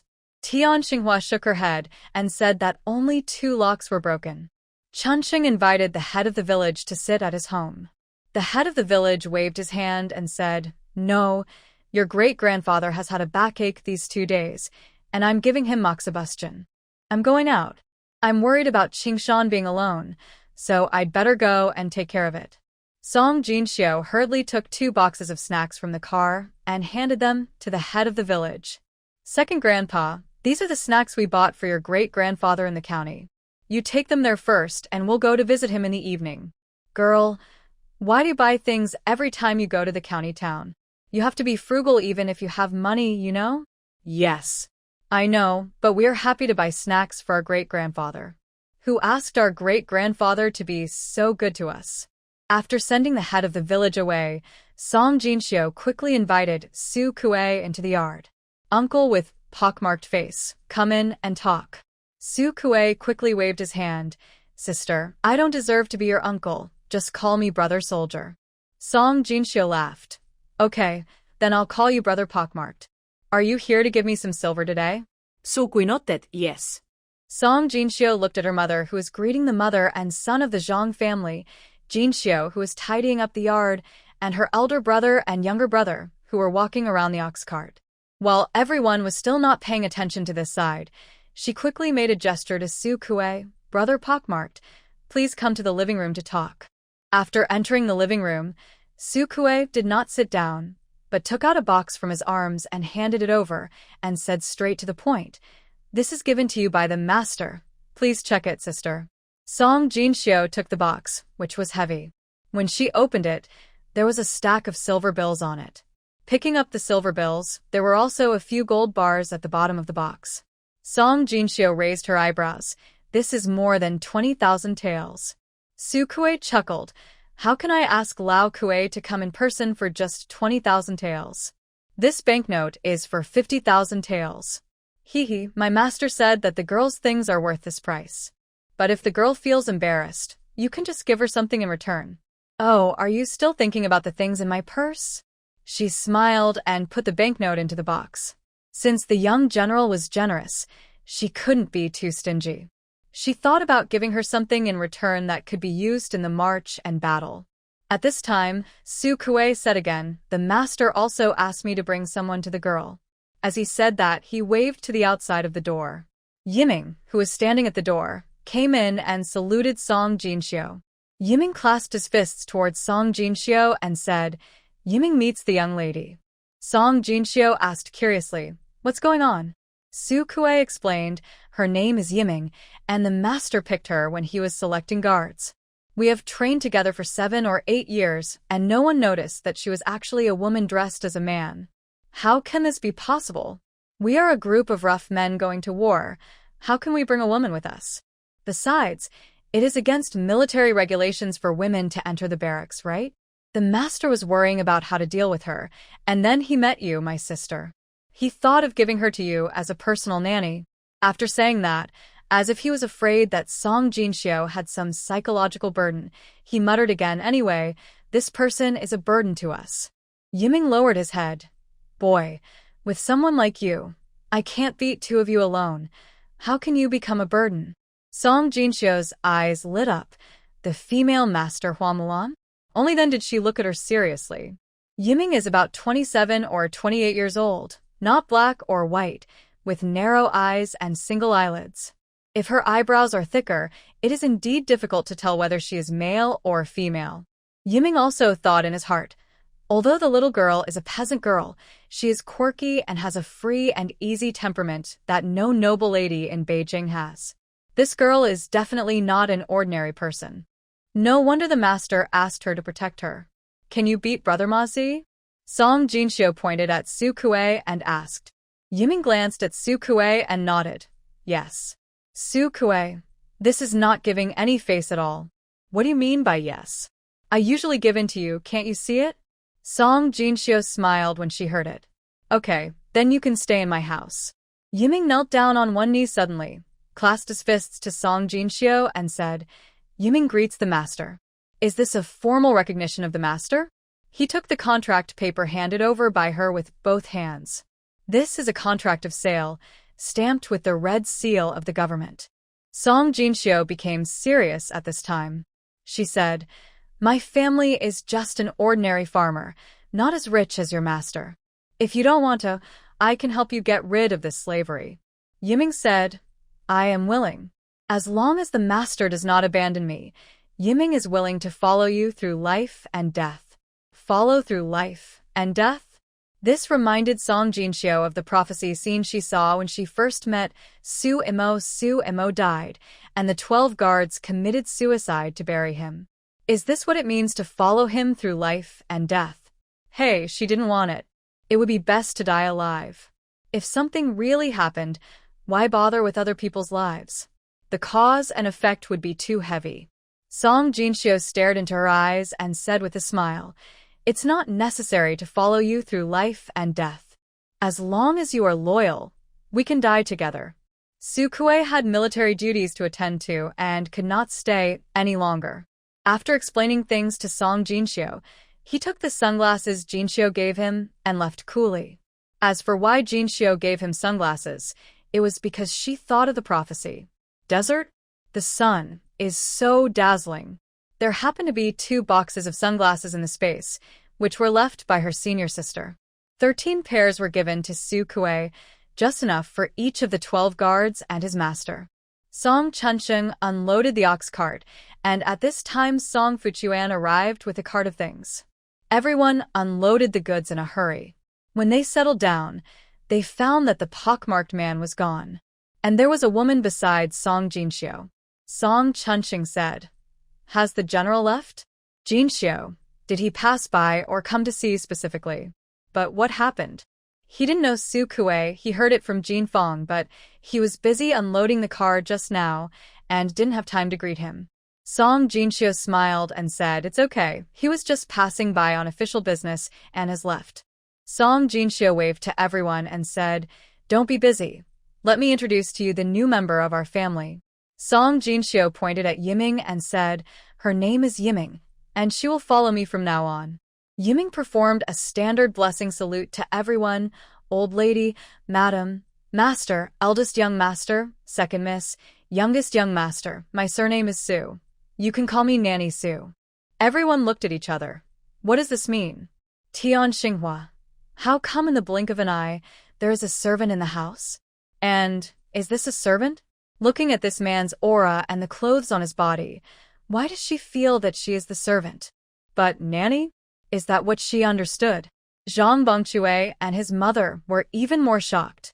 They lived a precarious life and were called old lady and master. Why did they feel hot on their faces? Song Jinfang and Qiusheng didn't understand what a nanny did. They looked at each other. Little Qiusheng asked, Sister, is Nanny a teacher who teaches people skills? Song Jinxiu smiled. If you perform well, it's not impossible for me to teach you. Nanny Su has martial arts skills. Yiming smiled and said, I am not a teacher. I am a servant who serves the eldest lady personally. But if the young master wants to learn martial arts, I can also give him some pointers. Xiao Qiusheng opened his mouth wide, not coming back to his senses for a long time.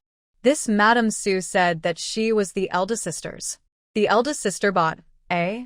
Then didn't their family become landlords? Because only landlords can employ slaves.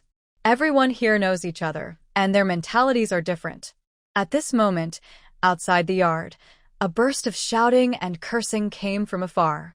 Song Chunsheng, you rascal, you ungrateful wolf, get out here. Huh? Is it Song Sanju's scumbag father? Since they broke off the engagement, this scumbag father has never shown up. According to Song Erling, the scumbag father and his stepmother are happily doing prenatal education. Song Jinfang was a little scared and asked nervously, Why is he here? Song Jinxiu raised her eyebrows. I guess he is here to help his father find a place. Song Dashi has been extremely embarrassed today. She said that it would be best to do nothing at this time. After a long time, everyone will forget about it. But he has a stupid son. Is he thinking that his father is not embarrassed enough and comes here to add fuel to the fire? Song Chunsheng said with a gloomy face. I'll go out and take a look. You are a bunch of wolf cubs who can't be fed tame. You are a jinx. You even beat your own grandfather. You will be punished and struck by lightning. Another burst of sarcastic curses came, and Song Jinxiu recognized it. It was the voice of Old Lady Song. Are these father and son going to fight together? Are the mother and son here together? Song Jinxiu stood up and followed her brother out. She wanted to see what these people were doing here. Song Chunsheng arrived at the gate. He saw a group of men with aggressive looks. Song Sanju walked and cursed.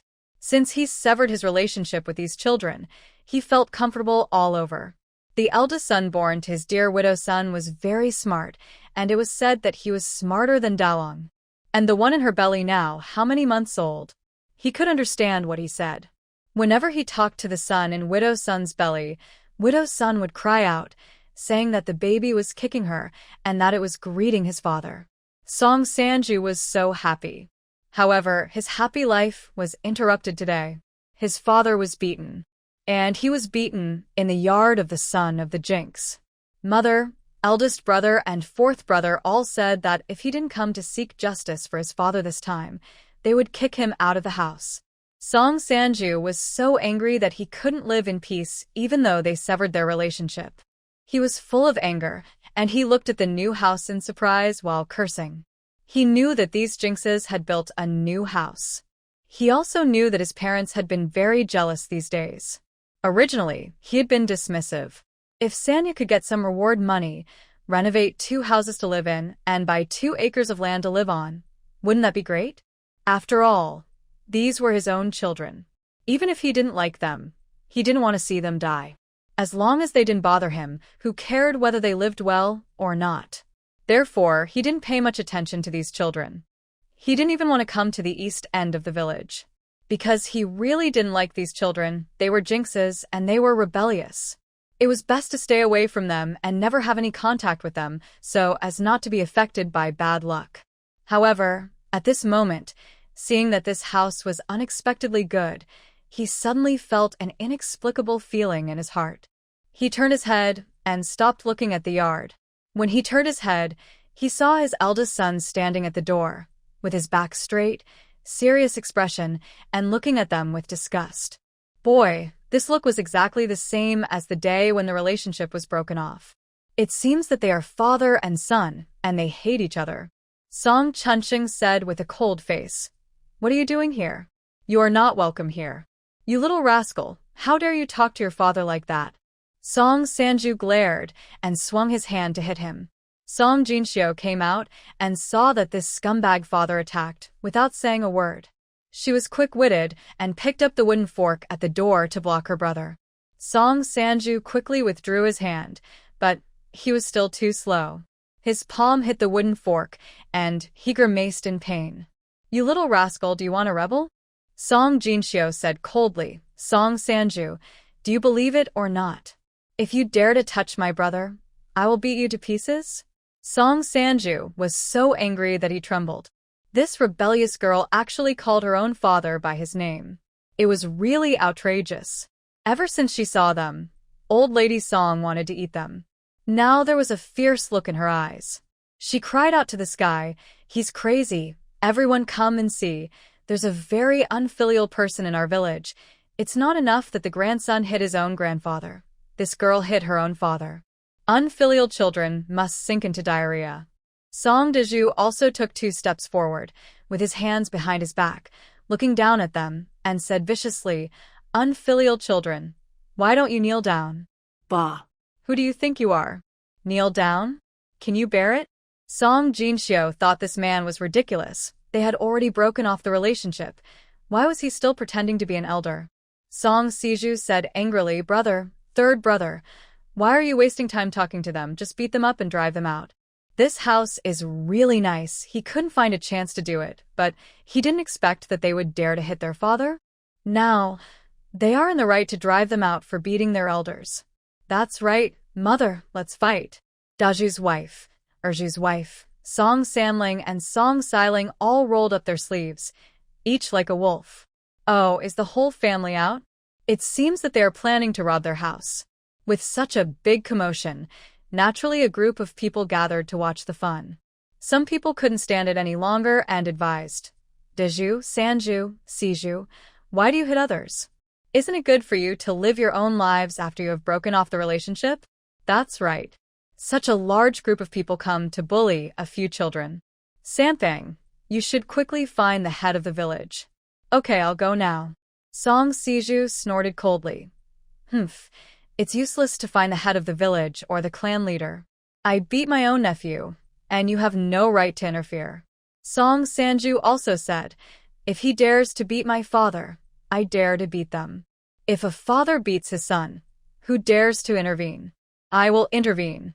I will see who dares to bully my children." Tian Xinghua ran out with a wooden shovel and stood in front of her children. Song Sanju, you are a heartless, selfish thing. If you dare to touch my children, I will fight you to the death. Song Sanju was stunned. Why are you here? He looked at the house, then at the woman and the woman's new clothes, and felt even worse. These wolf cubs favored one over the other, and actually let this divorced jinx live in. Jealousy made people jealous. Song Sanju glared. Go to your mother's house. This is my son's house. What are you doing here? We are not your sons. We are no longer related. We were adopted. We are not your sons. Xiao Qiusheng was furious and shouted at Song Sanju at the door. Zhang Bongchue followed behind him. Old Mrs. Song pouted. Bah, you shameless. You've been divorced by my son, and you still have the nerve to come to our Songjia village? And you brought your wild man with you. So shameless. Zhang Bongchue's face darkened. He pulled Qiu Sheng and said in a deep voice, I'm not a wild man. Tian Xinghua is my legally married wife. I don't allow you to say that about her. Song Erju's wife Qian Dia blinked her eyes twice and bared her big yellow teeth. Oh, my your wife? She's just we don't want her anymore. How can we give you my wife? You treat everything as a treasure. You haven't seen a woman in how many lifetimes, have you? Ha ha ha. After she finished speaking, she found it funny and laughed with her mouth wide open. Zhang Bongchue said angrily, Shut up. My wife is a good woman, well-educated, well-mannered, virtuous, and capable. You just don't know how to cherish her. He pointed at Qiandia and said, And you are a liar, destroying people's reputation, and you have no virtue at all. The family can accommodate a daughter-in-law like you, which shows that this family is all birds of a feather. Song Jinxio couldn't help but look at this stepfather a few more times. He was ragged, alone, but his eyes were firm. It's okay. He knew how to protect his own daughter-in-law, and he didn't act like a turtle. He was still a man. Qian Dia was scolded and felt ashamed, and cursed Zhang Bangchue.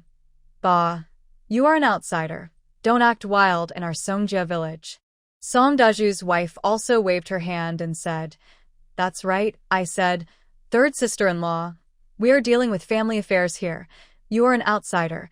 You should follow your husband back to your husband's house. Go. Song Jinxio was so angry that she laughed at these people's shameless actions. Their biological mother and stepfather are outsiders.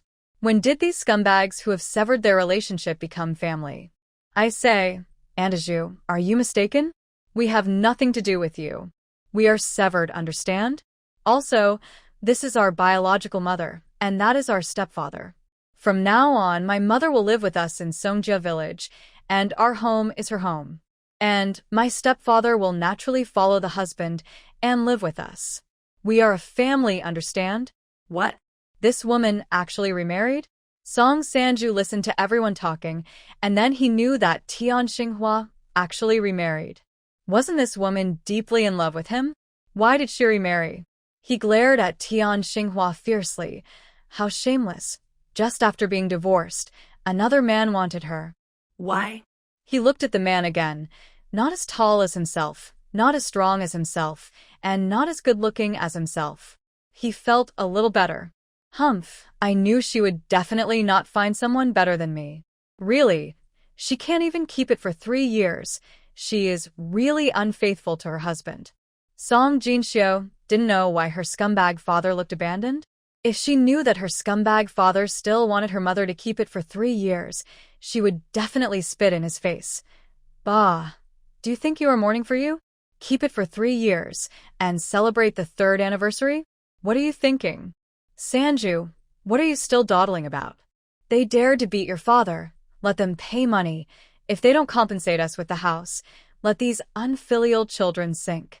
Old Mrs. Song gave the order viciously. It was really shameless. Song Jinxio was convinced. She sneered, "Tsk, old woman.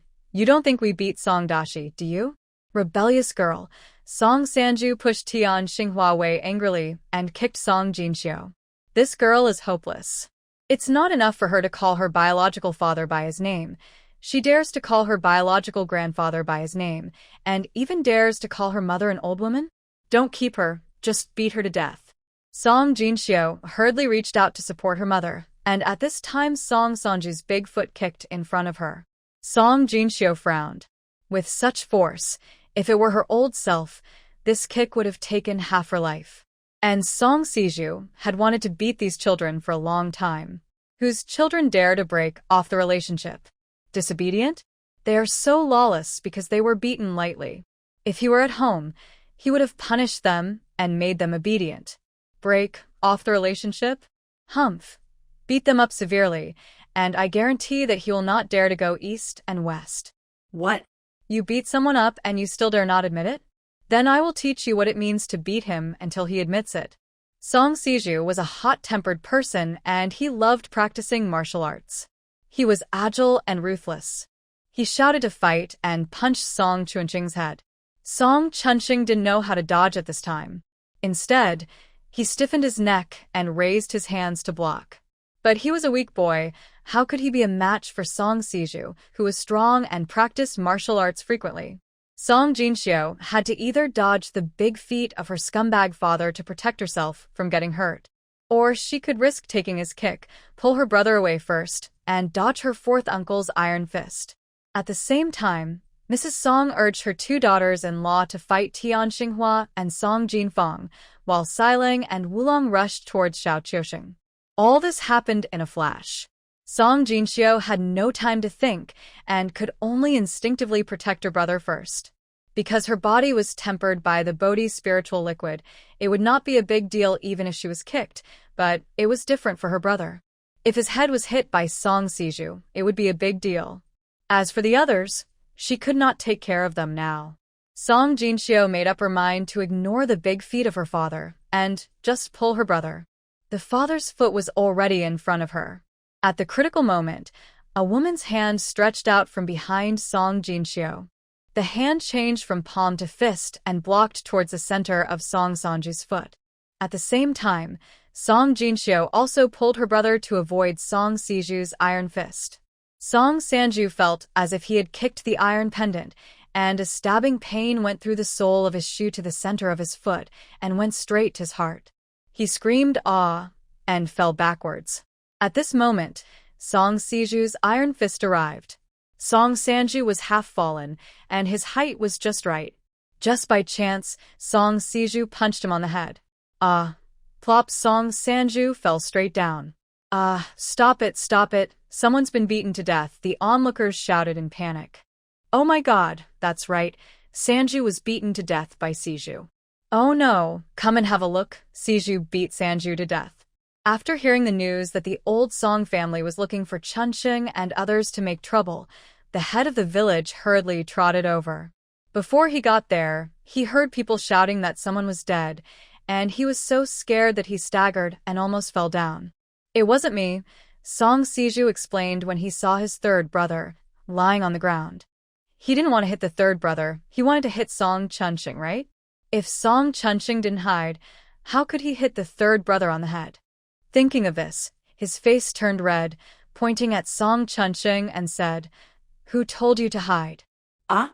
It was you who killed your father. It was you. I'm going to beat you to death, you beast. He pointed and cursed, and was ready to rush over to hit Song Chunxing again. Seeing Song Sanju fall to the ground, Song Chunxing was also stunned. The old Song family members who were beating Tian Xinghua and others also stopped and looked over in disbelief. The scene suddenly became quiet. Only Song Siju was shouting and came over to hit Song Chunxing. Chunxing was stunned and didn't react to the danger at all. There was only one voice in his heart. Dad is dead. He hated this father, but he still couldn't accept the death of his scumbag father. Seeing Song Siju's iron fist hitting his brother's head again, Song Jinxiu's eyes were cold and she shouted, Yiming his hand. Just now, Yiming attacked from behind her and easily repelled Song Sanju. She saw it clearly. With just one punch, she knew that Yiming was indeed a master. Yes, Mississippi Yiming said, and he turned around and raised his hand to meet Song Xiling. It was still a palm-turned fist, and he just sent it out. There was only a click. Then there was Song Siju's heart-wrenching scream. Ah, ah. My hand, my arm. Although Song Siju's hand did not stop bleeding, Song Jinxiu knew that the bones of Song Siju's hand were broken, and his hand was completely useless. Yiming's move was called hitting the bowl from a distance, which was different from using internal force to resist Song Sanju's kick just now. My son. Old Lady Song looked at her fourth son who was curled up and howling, and then looked at her third son who fell to the ground unconscious. She stretched out her hands and hesitated for a while, but finally chose to pounce on her third son whose life or death was unknown. Old Lady Song's crying brought Song Chunxing back to his senses. He hurried over to check on Song Sanju's condition. Dad. Song Chunxing stretched out his hand to push him awake, but was pushed away by Old Lady Song. Get lost, you jinx, it's all your fault, you kill my son. Mrs. Song cried twice, suddenly raised her head, pointed at Song Chunxing and said, You killed my son, you must compensate me for the house and all the land you bought, otherwise I will report you to the police and put you in jail. Song Jinxiu snorted coldly, stepped forward and pushed her away. Yiming, don't let anyone mess with you. Mrs. Song was grabbed by the arm and thrown aside by Yiming. At this time, there was no one around Song Sanju, and Song Chunxing rushed over to shake him again. Dad, brother, don't shake him, let me do it. If this man is not dead, he is probably concussed. If the brother is really shaken to death by this shake, then the brother will have to bear the demon in his heart for the rest of his life. Song Jinxiu squatted down and used his power to check Song Sanju's injuries. This look scared Song Jinxiu. Song Siju's punch was really fierce, and the scumbag father was beaten to a brain hemorrhage. If he is not rescued, will he become a fool when he wakes up? Or he may not wake up and just fly away. Looking at her brother's bloodshot eyes, Song Jinshio couldn't help but curl her lips. Hey, is this scumbag father worth your tears? That little bit of father-son affection, is it all exposed now? Forget it, let's save him. This scumbag father can't die now. At least he can't die at his doorstep. Otherwise it will be unlucky, right? Take out the silver needle from the purse, that is, the space, and insert a few needles to drain and stop the bleeding. By the way, send 2 drops of Bodhi spirit dew, which has been diluted several times, through the silver needle. This scumbag father has a brain hemorrhage and damaged the nerves. If it is not repaired, this person will be disabled, if not dead. Old Lady Song was stopped by Yiming and couldn't get close to her 3rd son. She hurried to see her 4th son. The 4th son's hand was visibly swelling, like an inflated bubble. It was dark purple, which scared her to death. The eldest son, the 2nd son. What are you doing? Why don't you kill them to avenge the 3rd and 4th sons? Song Daju was also shocked. The 2 best fighters in the family were crippled. Hearing what his mother said, he not only didn't go forward to beat them, but took a step back and hid behind his wife. Others didn't see the fight, but he saw it clearly when he was steering from behind. The woman next to Sanya was too powerful, and the look she gave him just now. Song Daju felt that if he took action, would this woman him too? Who is this woman? Why did she help Sanya? Oh. These wolf cubs killed people. God, please show your power, and take away the things that were struck by lightning these days. Seeing that her eldest son and daughter-in-law did not do anything, Old Lady Song sat on the ground, slapped her legs, and started to make a scene. Shut up, Sanju's life or death is unknown. You still want to make a fuss? The head of the village finally arrived, and when he saw the person lying on the ground, he panicked. But Old Lady Song was very noisy. The head of the village's words reminded Old Lady Song to go see her eldest son again. She stopped howling, wiped her snot and tears, threw them on the ground, and wiped her body with her hands. She got up and walked towards her 3rd son. However, before she got to her, she cried "Ah," and sat down again. Kill, kill, kill.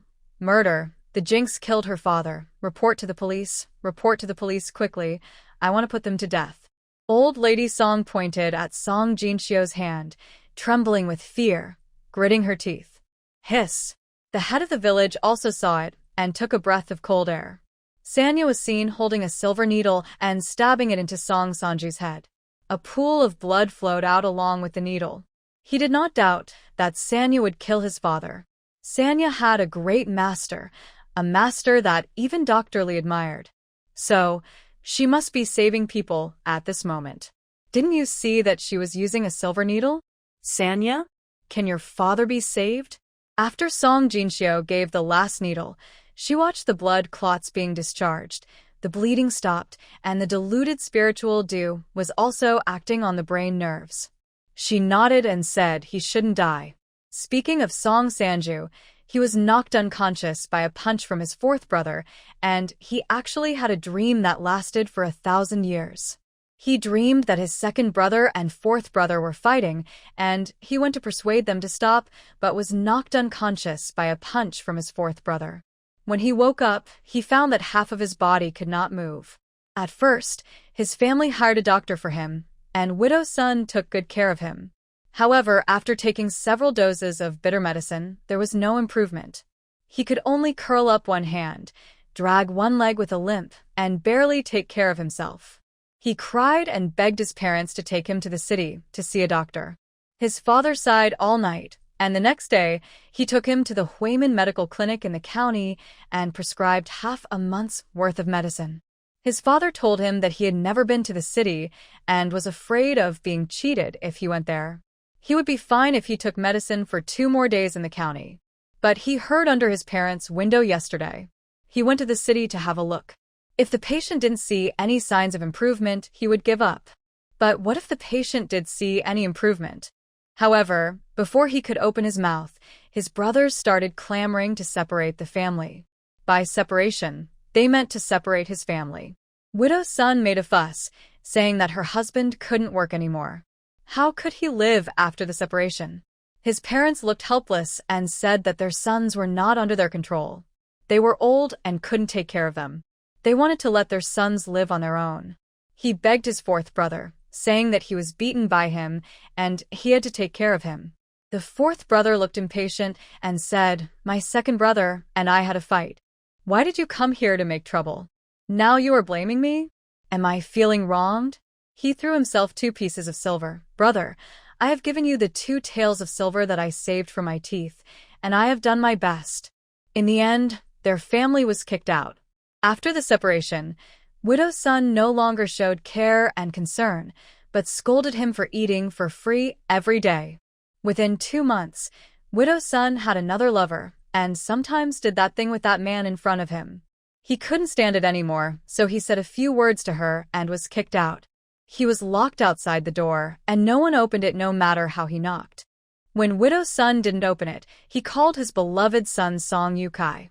The eldest son he had with Widow's son hid in the door and said to him, "Dad, don't make a fuss. My stepfather is stewing meat for me. If I open the door for you, what should I do if they don't give me meat?" It was winter, it got dark early, and the north wind was blowing. He was cold, and when he smelled the aroma of meat coming from the yard, he felt hungry and cold. Dragging one leg, he went to look for his parents, shivering. He saw that there was a light in his parents' room, but when he shouted to open the door, the light in the room went out immediately. No matter how he shouted, no one responded. He went to look for his eldest brother, but he also kept the door closed. He went to look for his fourth brother, who opened the door for him. As soon as the door opened, the heat in the room made him shiver. He held on to the door frame and wanted to step into the house to warm up, but he couldn't lift one leg. He tried to please his fourth brother with a shy smile, hoping that he would help him. But his fourth brother suddenly pushed him with disgust and said fiercely, "Did I let you in? You, your uncle, go into your sister-in-law's room. Do you still have any shame? Are you going to watch me and your sister-in-law do that?" The fourth brother was so cruel that he was pushed down by him, and he didn't feel any pain, even though his hand was broken. The fourth brother slammed the door shut, and he lay on the cold ground but couldn't stand up. After a while, he crawled out of Old Song's house and crawled towards the ancestral hall. He thought that the ancestral hall was sheltered from the wind and should be warmer. However, it was too cold, and his hands and feet had lost all feeling. When he crawled to the door of the ancestral hall, he couldn't push the door open. He wanted to call for help, but his throat could only make a hoarse sound and no one could hear him. He was desperate and knew that he would probably freeze to death that night. Just as he was crying silently in despair, the door of the ancestral hall opened, and he saw a dark shadow, leaning on a cane, walking towards him with his back to the light. He thought, could it be that the ghost has come to pick him up? I just don't know if it is the black impermanence or the white impermanence. It was not until the scarred boy who had lost half a leg dragged himself to a thatched house and drank a bowl of hot soup that he finally burst into tears. He was not celebrating his life, but because the one who saved him was his son Song Chunching, who was separated from him by him after he had driven his family out of the house. And his son had lost half a leg. 3 children squeezed into one room, wearing tattered clothes and living on porridge every day. 3 children? He asked where Sanya was. No one paid attention to him. Later he learned that Sanya hit her head and died after being unconscious for 2 days. In this way, the 3 children took him in. He drank porridge with them every day, and the children gave him whatever they ate and did not treat him harshly. However, no one said a word to him. No one, not a word. The children discussed things, saying how many days the sorghum rice could be eaten, whether the eldest brother was tired of cleaning the ancestral hall, and that little Chiosheng's pants were torn again. Whoever gave them an old pair, they had to write it down and repay Chiosheng when he grew up. He listened to their words and cried very sadly, but they just ignored him, as if he did not exist. He was just like that. After enduring the winter, he left when spring came and flowers bloomed. He left completely. He chose to leave quietly.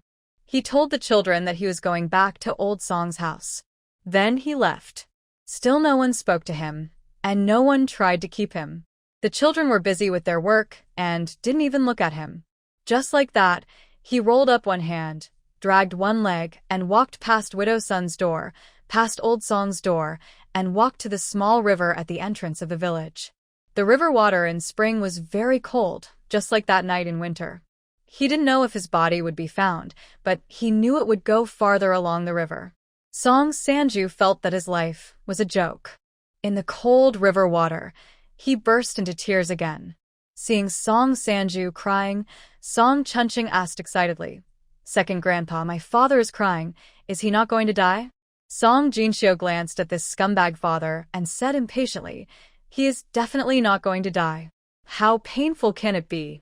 A grown man is crying, and my brother didn't even cry when you broke his leg. Humph. I despise you." Hearing the voice, Song Sanju opened his eyes suddenly and looked at them blankly. Song Jinxiu was startled and couldn't help kicking him. "What are you doing? Don't play dumb. The medical expenses are 50 taels, not a penny less." In fact, she was not sure. Although it seemed that there was no problem, the brain was too complicated. Maybe this scumbag father was really stupid because he was not connected to something. When Mrs. Song saw that her third son woke up, she was relieved. It was good that he was not dead. But before she could relax completely, she heard that it would cost 50 taels for the diagnosis. Can this dead girl treat diseases? Just her with a needle twice and she wants to extort money? She was anxious and jumped up and down. "What? 50 taels? Are you trying to extort money?" Ah? "You pierced my son's head, and I want you to pay me back." "Mom, I can't stand the pain anymore. Send me to the clinic." The severe pain made Song Siju sweat all over. He didn't know what kind of magic this woman had used. His hands felt nothing but pain. "Okay, I'll ask them to pay and send my son to the clinic." After that, she stretched out her hand to Song Chunching. "Pay me 50 taels, no, 100 taels. Pay me quickly, and I'll let you go first. Otherwise, you'll just have to wait for your death." Seeing that Song Sanju had woken up, Song Chunching naturally stood there with a gloomy face. After listening to what Old Lady Song said, he said coldly, "No. You dare not pay me back." She looked at her eldest son, but found that he was hiding behind her eldest daughter-in-law. That was it.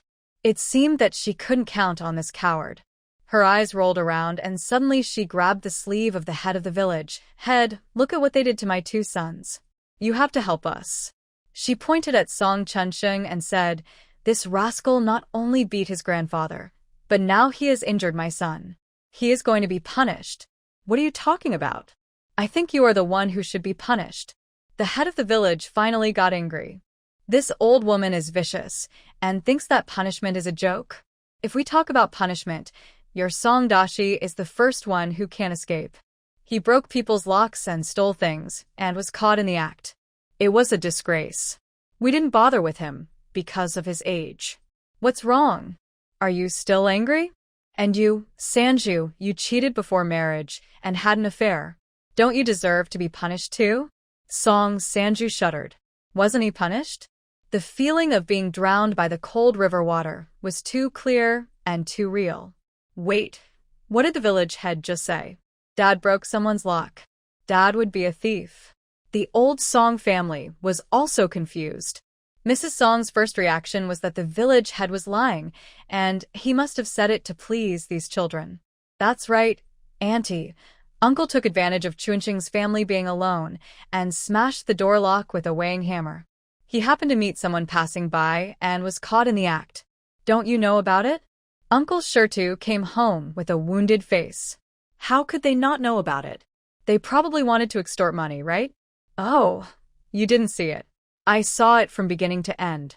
The adults of the whole family came over aggressively and beat up the children without saying a word. Why didn't I see it? I saw it clearly. They were also yelling at Chunching and the others to move out and give them the house and land. Oh, so they wanted to take the children's property for themselves. No wonder they kept saying they wanted to make people sick. I didn't expect Uncle Dashi's family to be so cruel and shameless. They really brought shame to our Song family.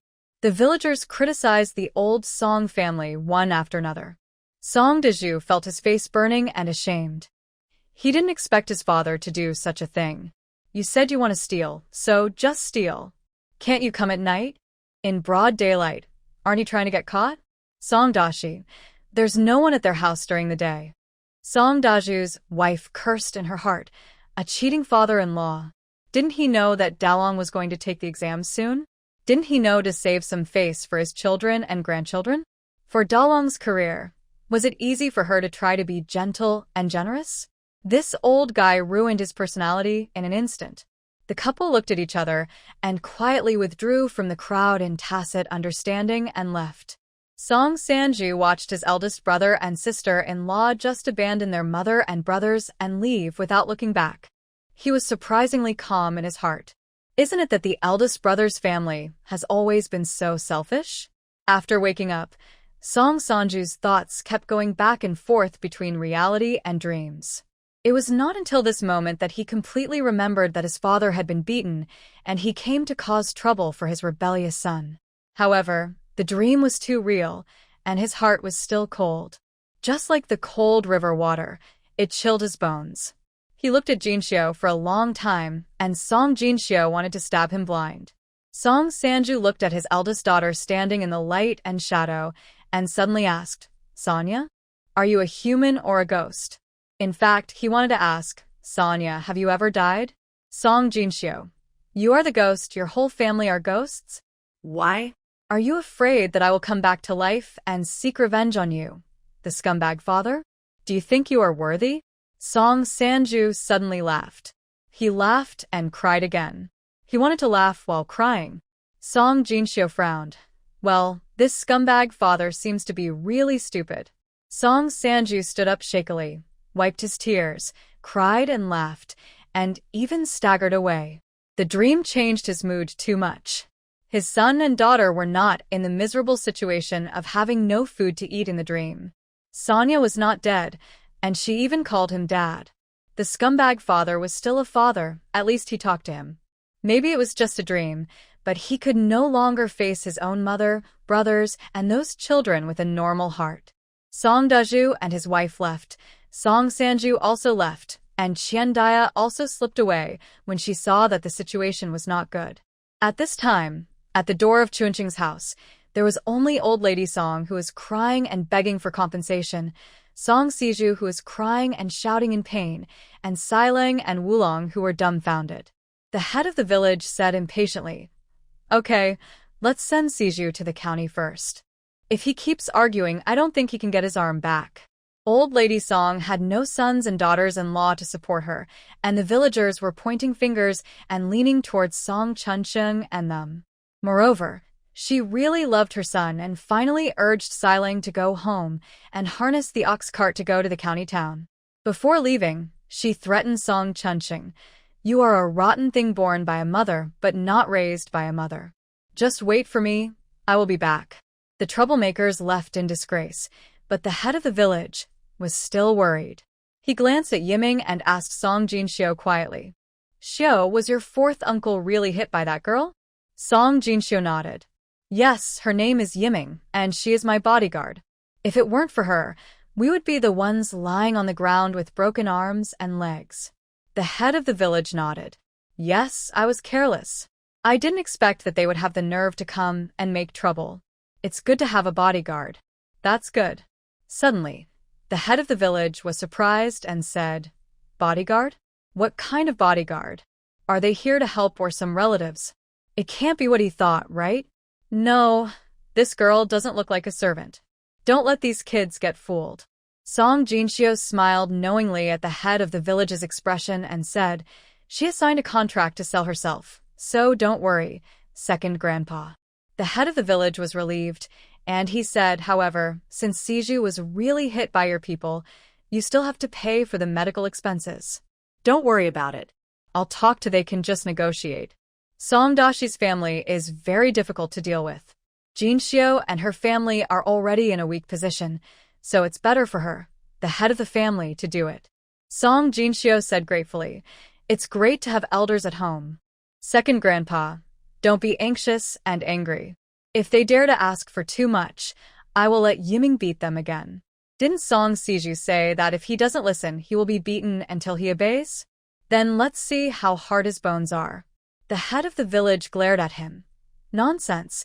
It's better to resolve enemies than to make them, and it's better to hurt a gentleman than to offend a villain. You're still too young.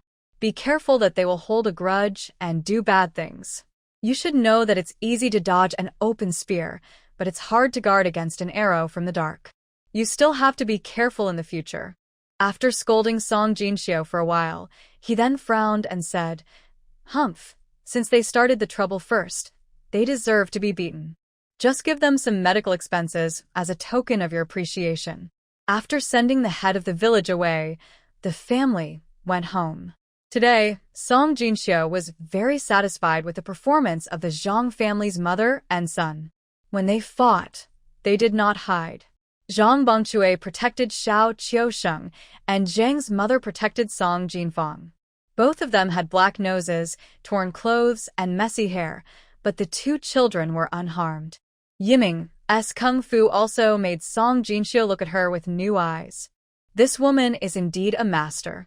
Just that one move of shooting a cow across a mountain is not something that can be practiced overnight. She must have suffered a lot.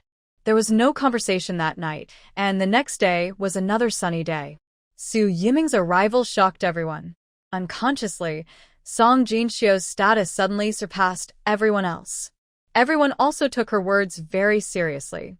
Tian Xinghua. Forget it. This girl has already used slaves, so let her be the head of the family, who made the family's money all earned by this girl. Song Chunqing. It is still the eldest sister who has the courage. She is calm in the face of Nanny Su's service. But why does he feel flustered and short of breath in front of this Nanny Su? Nanny Su must be no ordinary person, right? And Song Jinfang and Qiu Sheng were originally good children who listened to their eldest sister. Therefore, Song Jinxiu officially became the head of the family. The first decision of the head of the family is to buy people. Now there are 3 more people in the family, although these 3 people are not idle. Mother Zhang dragged her sick body, but she never stopped working, either making a skirt for Jinfang or making pants for Qiu Sheng. The mother was the same. She threw away the broom and took a dustpan. She was busy every day. Jinfang was still the hard-working little bee. The elder brother was also busy inspecting the land and distilling alcohol. Zhang Bongchui every day, she taught Xiao Qiu to read. Only Song Jinxiu did nothing, but someone served her. Of course, Yiming, who served her, was not idle either. He chopped wood and carried water. Song Jinxiu felt that this was not right. After all, they were a family. They should work together and relax together. Otherwise, it would be embarrassing, right? But she didn't want to do it. It's not that she didn't want to do it, but there were many things she couldn't do. For example, sewing clothes, holding an embroidery needle and doing handicraft stitch by stitch. She really couldn't do it. And washing clothes. Isn't it inconvenient to have a washing machine in the space? When did you hold a mallet, wood ash, bend over, and stick your out to wash clothes? She couldn't do this either. And cooking. All she knew was to put the ingredients in the pot according to the proportion, plug in the power, turn on the switch, and then eat when the time came. But this was an earthen stove. Although she tried her best, she tried to make the kitchen clean and hygienic, but when she lit the fire, it was full of smoke and fire, and she couldn't do it. What should she do? Since she couldn't do it herself, and she couldn't let her family do it, she should buy some people. Anyway, it's not illegal to buy and sell people here, so she could buy more servants and let them do all the work. In this way, their family can be idle together. She can also sleep in with peace of mind, browse the space, and go up the mountain to find herbs. But before buying people, she has to buy the vacant land in front of and behind the house first. Then build a large courtyard wall and plant flowers of all seasons in it. Then the beautiful garden she likes will be back. Song Jinxiu put a ginseng in her arms and went to see the old patriarch first. The ginseng in the space is a bit dense, and it has to be kicked out. The old patriarch looked at the fat ginseng in surprise and was incoherent. Where did you come from? Did you go to the mountains, you dead girl? Ah. There are tigers in the mountains. You can't go there.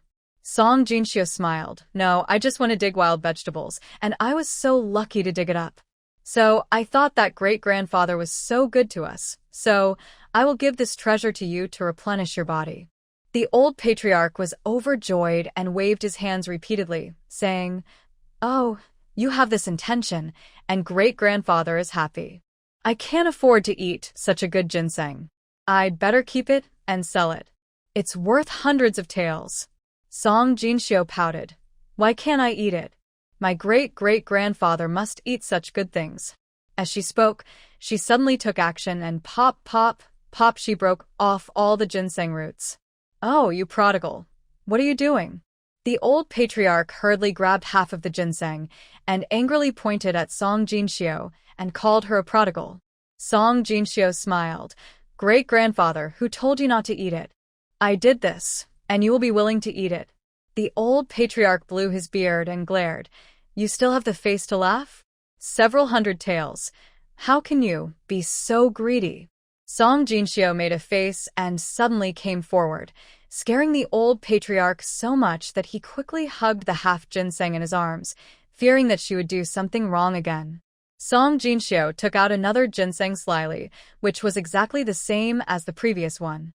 The old patriarch's eyes widened at once, and then he snatched it away again. After snatching the ginseng and locking it in the cabinet, he asked Jinxiu, "Where did you get it?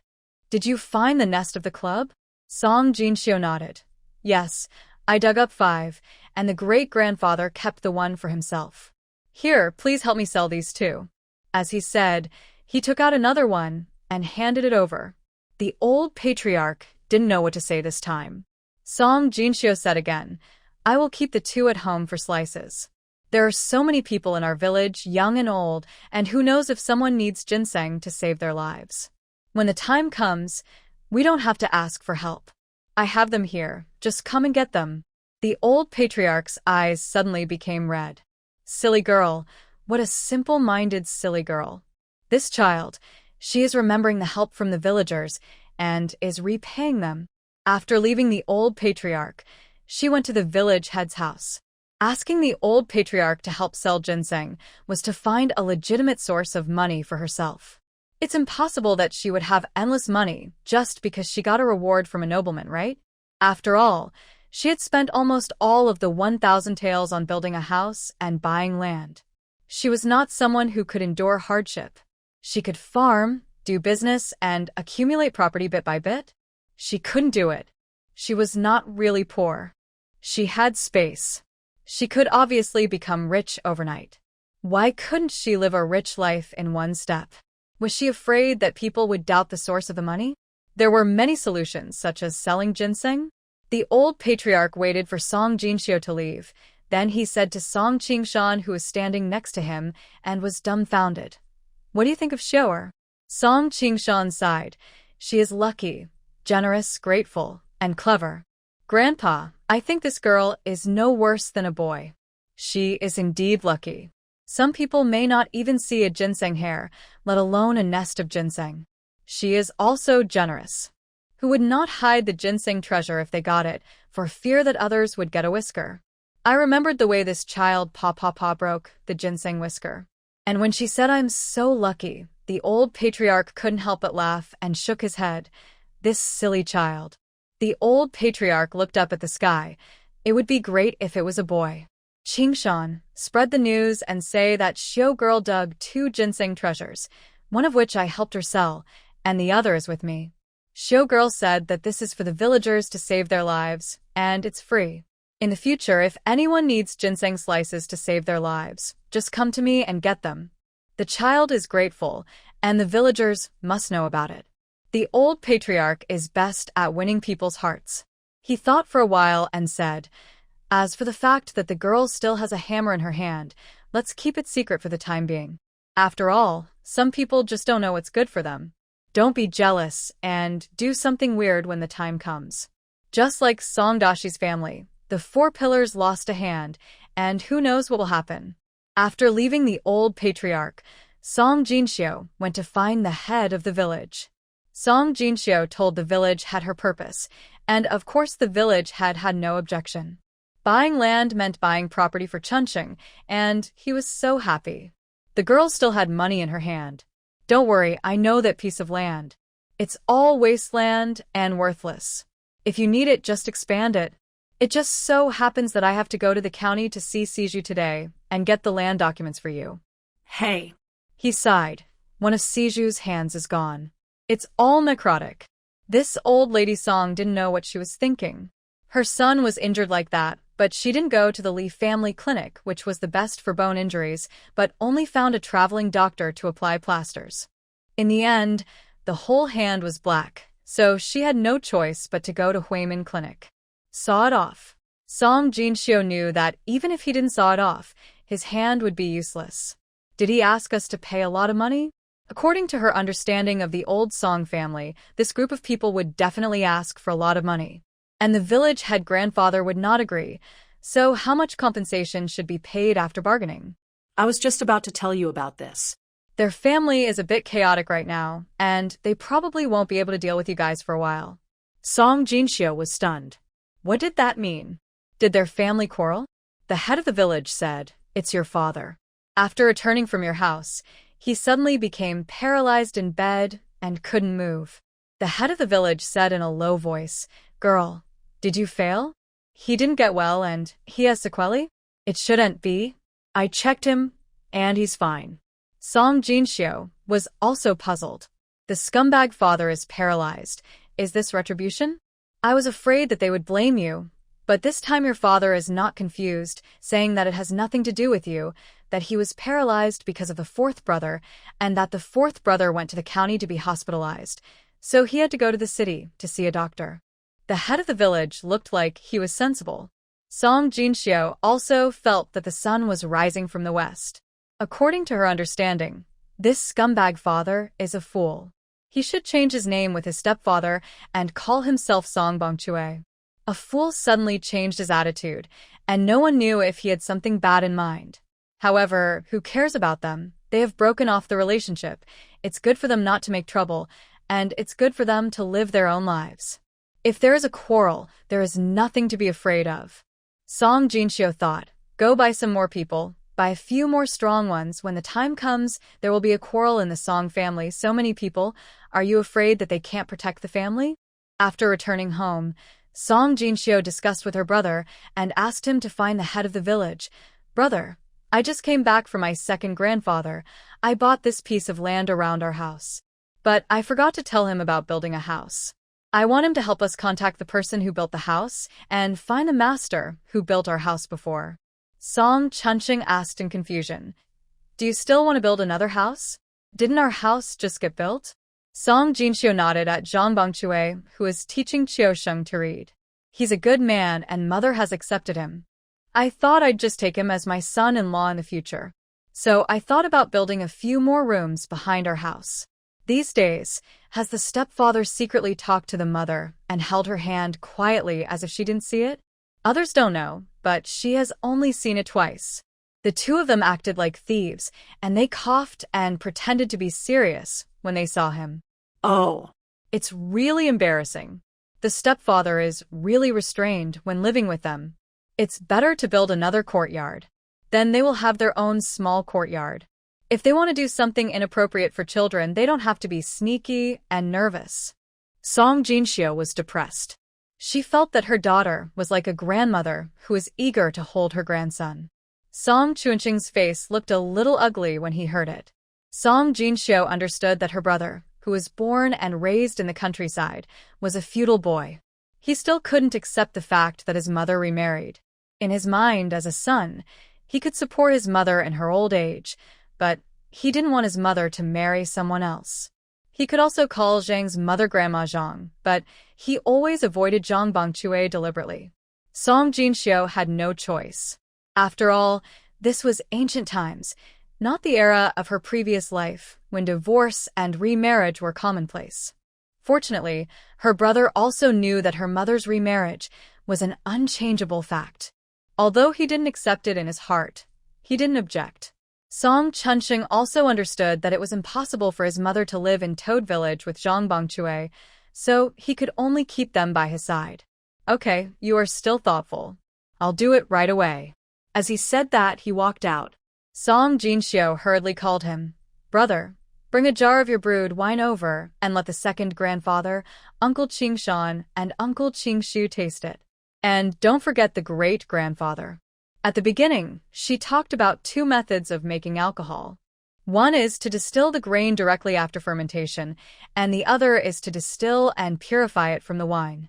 The brother fiddled with it for 2 months, but didn't make much alcohol, but made 2 jars of good wine.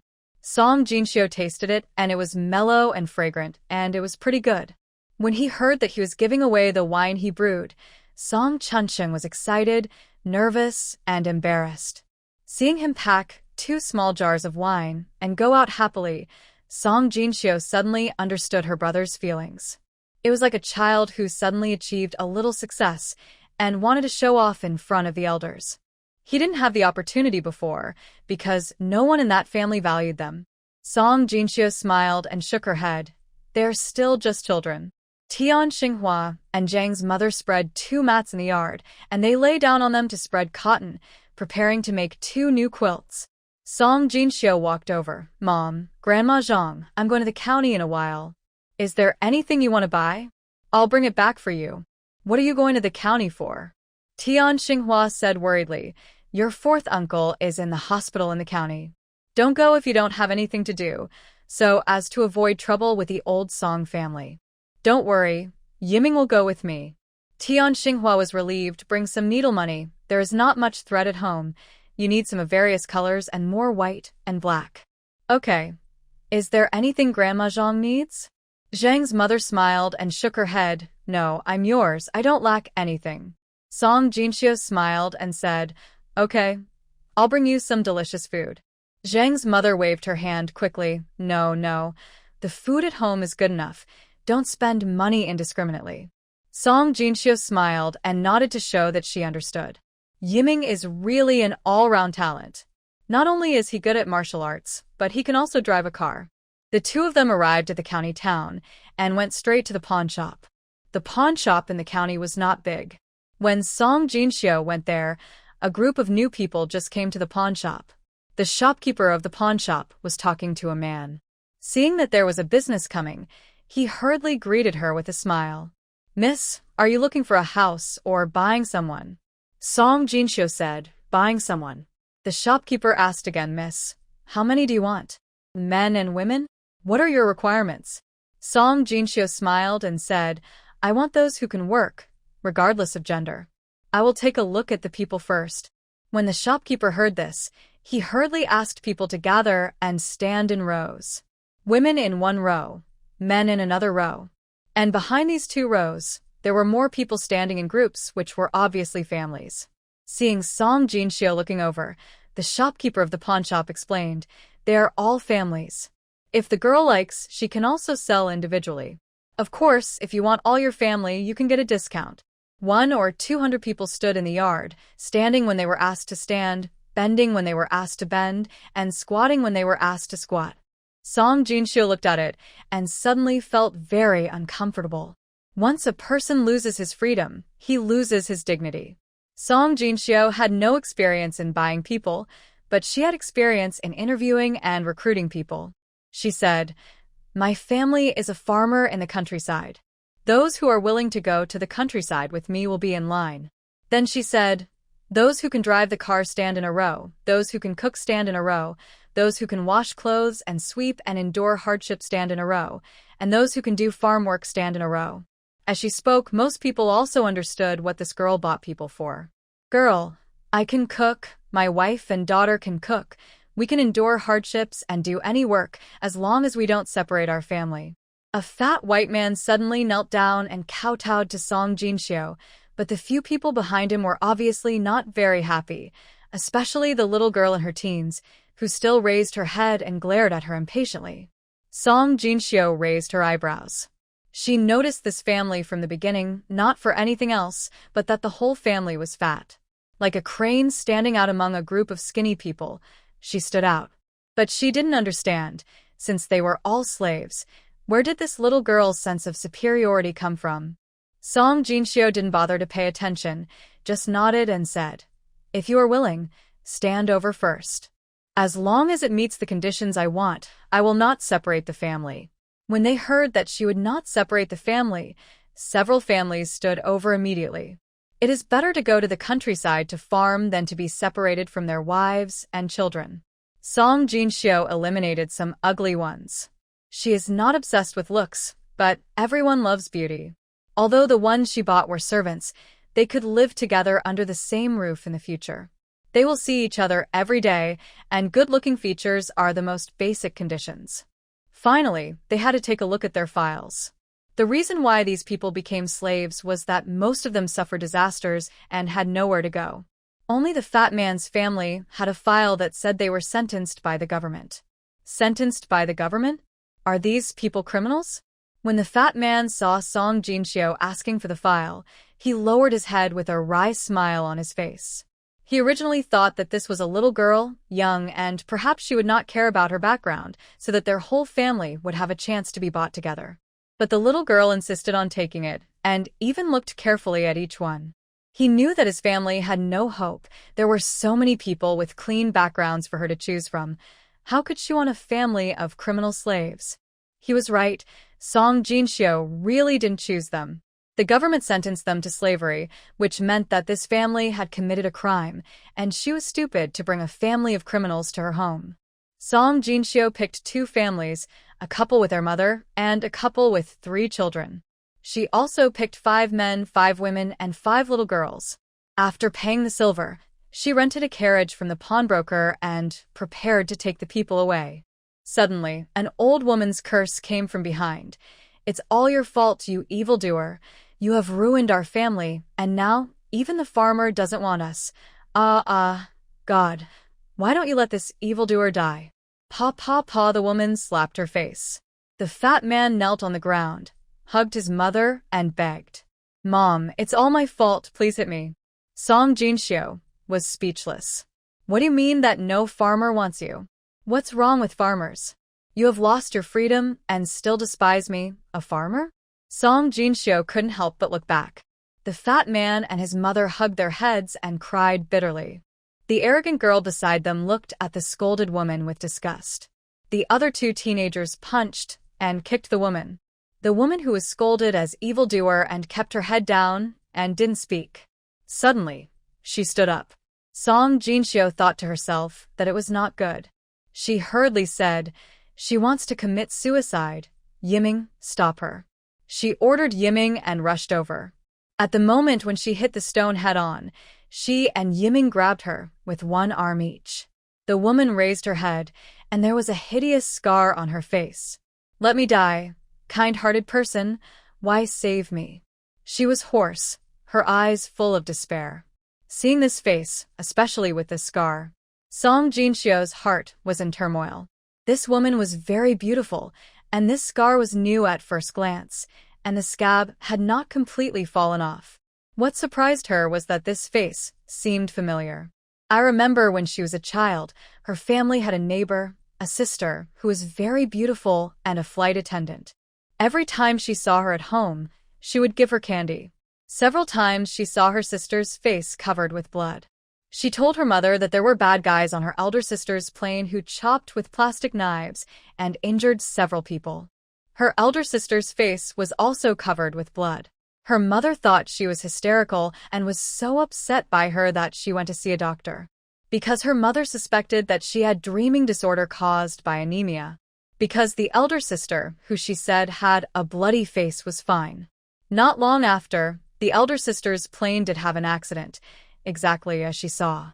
Not long after, the doctor who treated her brought an old man, who took a look at her, and then she joined a supernatural organization.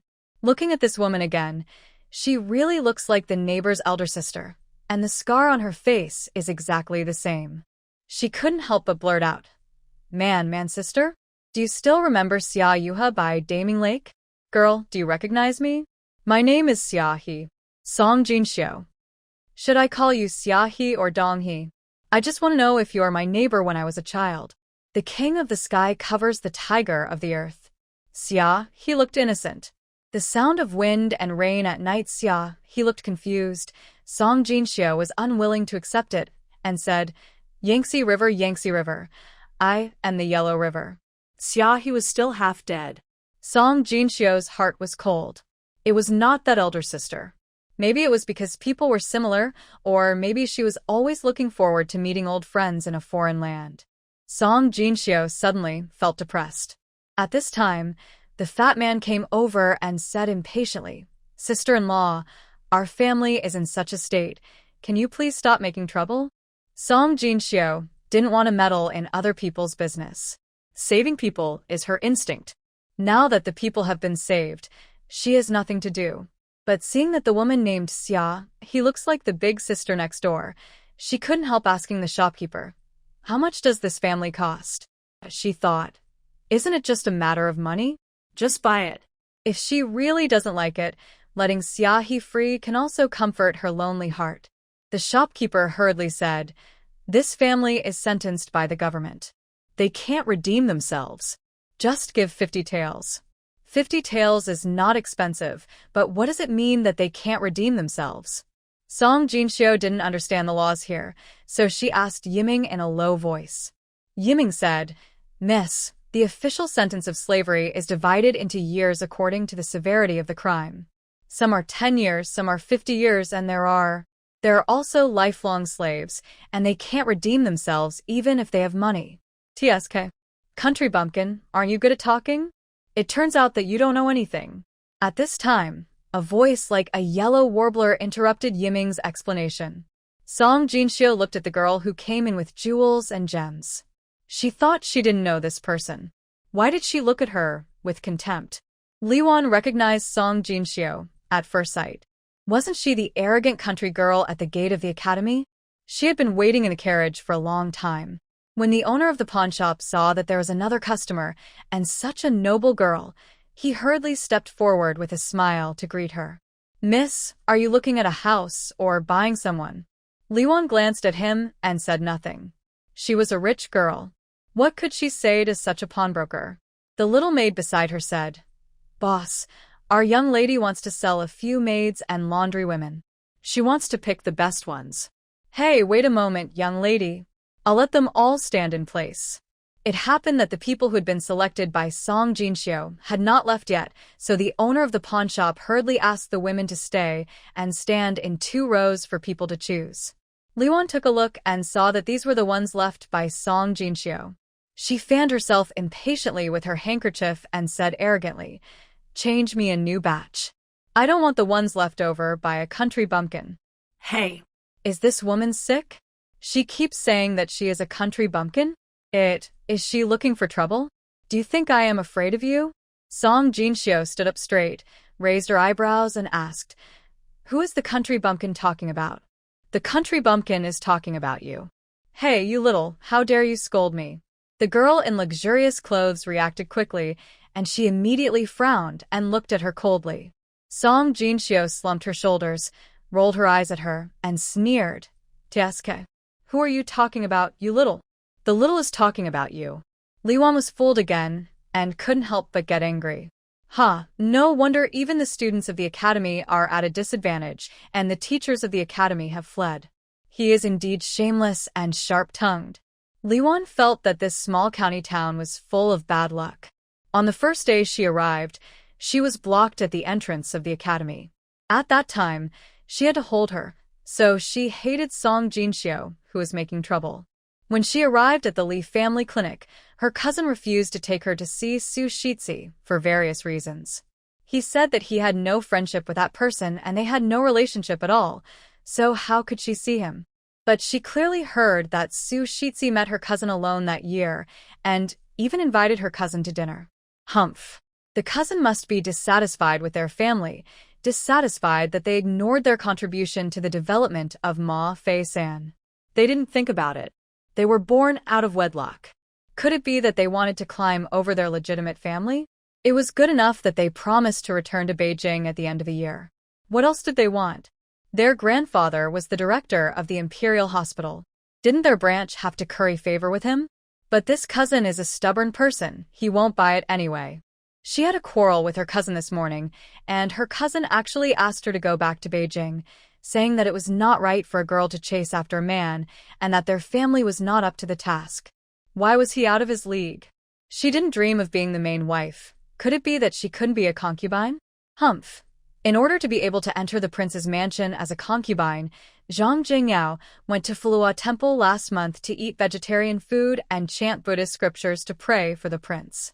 In order not to be outdone by Zhang Jingyao, she came to Luncheon County.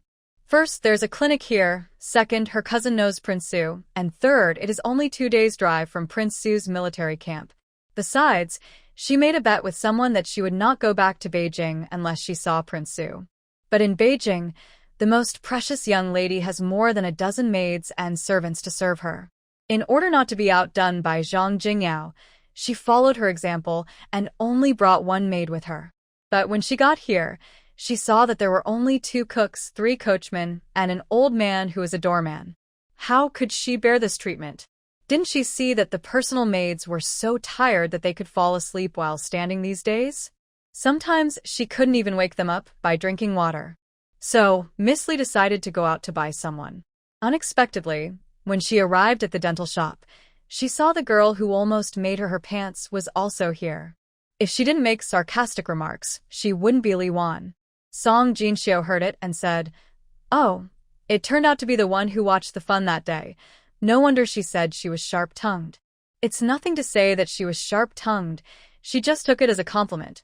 But what does it mean to be shameless? Could it be that after she left, Song Erling spread bad things about her? Otherwise, how could a daughter of a rich family who didn't know her be so outspoken? In fact, Song Jinxiu wronged Song Erling. Not long after Song Jinxiu left, Song Erling was punished by the academy to face the wall and copy the etiquette regulations of the academy. What Li Wan said was purely malicious slander against Song Jinxiu.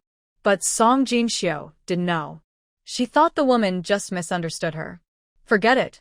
She was too lazy to explain. Why bother with a yellow-haired girl who believed everything she heard? So Song Jinxiu thought about whether to buy the whole family or just Yahi. At this moment, the arrogant little girl from the fat man's family suddenly knelt down to Li Wan. "Miss, I am willing to serve you. Miss, please buy me. My father is a chef, and my grandmother can make pea cakes. My brother can feed your horses." The old woman also quickly put on a smile and flattered. "Yes, miss, my granddaughter is right. Our family used to run a restaurant. I can make several snacks." Li Wan took a step back with a look of disgust. She looked at the owner of the pawn shop with disgust. A small county town is a small county town. Doesn't this pawn shop know how to train people? Humph, if this were in the capital, how could a servant dare to kneel down and beg? They all have to stand and wait for the master to choose. It is your blessing to be chosen, and it is your bad luck if you are not chosen. The owner of the pawnbroker knew what the noble lady meant as soon as he saw her expression. He quickly scolded, "You are new here and have no rules. Why don't you stand aside? This girl has been asking you about your price just now. Wait a while. Maybe there will be a master? I don't want to be with her. I want to serve this lady." The arrogant girl pointed at Song Jinxiu with disdain and ran to Li Wan. Her attitude was very obvious. Song Jinxiu raised her eyebrows. "You are still unwilling. Do you think I am stupid? How can I like you?" Li Wan suddenly smiled. "Well, you have good taste, Fuling. I want this family." After she finished speaking, she looked at Song Jinxiu provocatively. "Humph, country bumpkin. Look at how even the servants despise you." Seeing Song Jinxiu looking at her blankly with envy.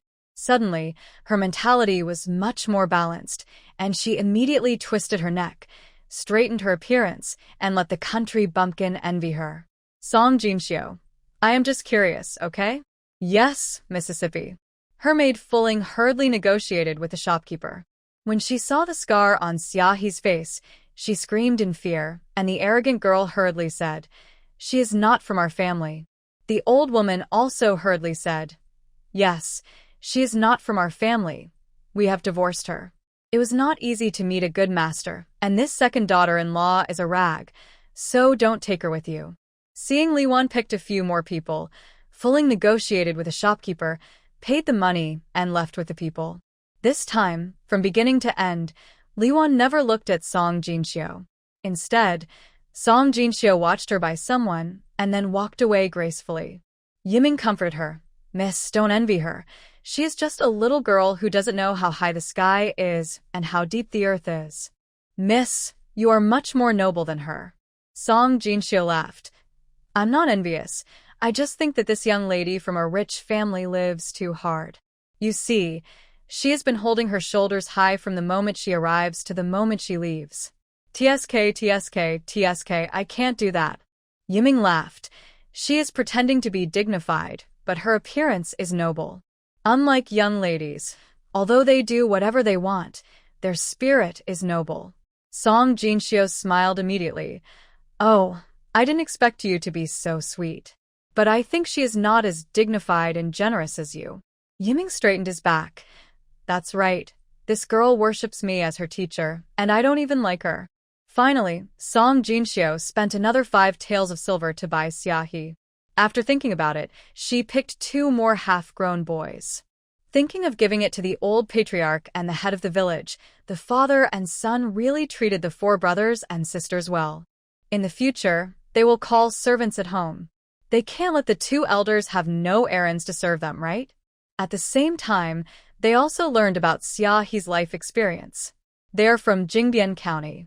Just as the little girl said, there is a small restaurant at home. The father-in-law is the shopkeeper, the eldest uncle is the chef, she and the mother-in-law, the eldest sister-in-law, and the niece are all helping in the kitchen, and the husband and 2 nephews are waiters. This is a private restaurant. Although they are not rich, their life is still rich. Originally, their life was quite peaceful. Until one day, the son of the county magistrate brought people to the restaurant for dinner, which made the whole family very happy. After all, when has their small restaurant ever entertained such a valuable guest? The family was very busy.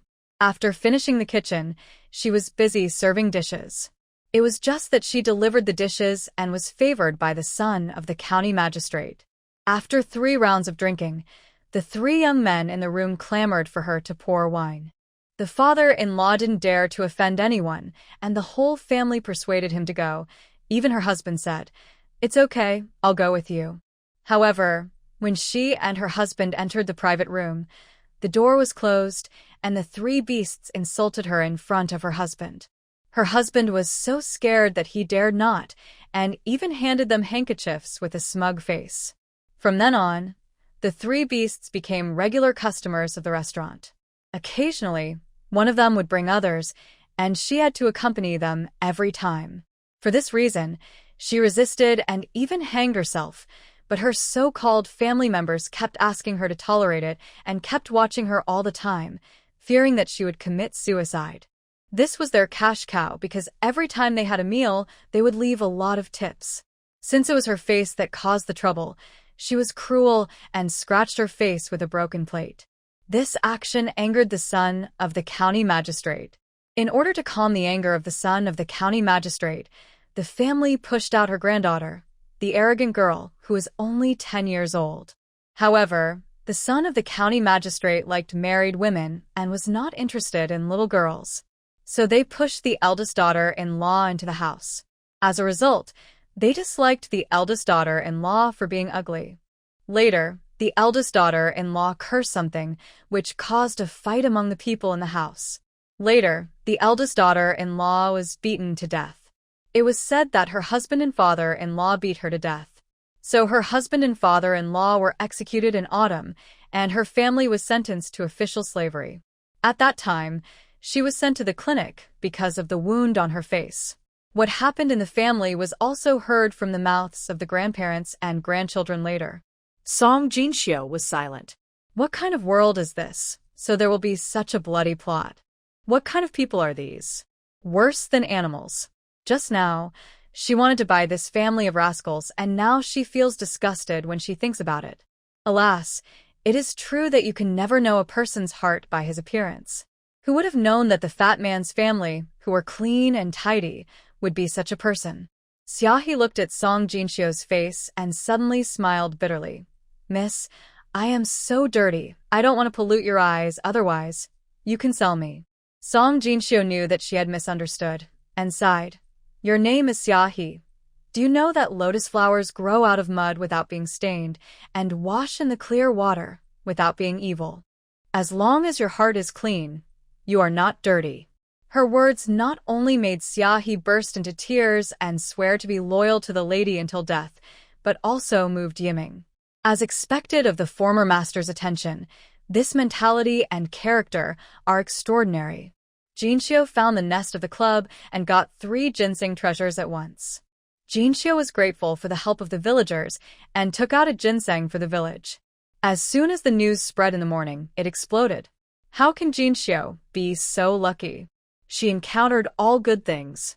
Oh, is this girl a reincarnation of a lucky star? It's okay to get a gift from a noble, but who has ever met a stupid person? You or you? Everyone sighed with emotion. Envious but not jealous, who let her generously take out a whole ginseng treasure and leave it to the village. Many people saw it today because the clan leader advised her to sell it for money as a dowry. This child actually broke off the ginseng whiskers without any hesitation.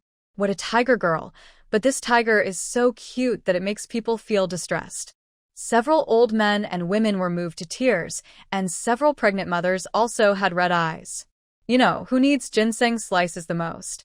Of course, it's them. When you are old, your body resistance is poor, and ginseng slices can save lives. When a pregnant woman gives birth to a baby, she puts a ginseng slice under her tongue when she is exhausted, which can save 2 lives. However, before everyone's excitement subsided, the news came in the afternoon that Chuanqing's family was going to build a house again. Is this because they have money from selling ginseng? But no matter how rich you are, a house is enough to live in. Why build so many houses? So some enthusiastic aunts and grandmas came to visit, chat with Chuanqing's mother, and talk to Chunsheng, saying, "Don't be fooled by outsiders." The outsiders are naturally Zhang Bongchui and his mother. Yes, Zhang Bongchui and his mother have lived here for many days. Why didn't they say they were leaving? Now that Chuanqing's family is building a house, is it for Zhang Bongchui and his mother? That won't do. The money belongs to the Song family. It was Xiu'er who risked her life to get it from the mountains. How can we let outsiders get away with it? Second aunt took Chunsheng and hid outside the wall, whispering, "Chunsheng, your house is big enough for you. Why build so many houses? Listen to Annie, it's better to buy more fields." Even Taitu came over and said, "Brother Chunsheng, why are you building houses? Do you really want to support your stepfather? I tell you, don't. You can't even rely on your biological father. You support a stepfather?" Fu Chuan also hurriedly said, "I tell you, brother, no matter how good the stepfather is, he can't be on the same side with us, so don't raise an enemy."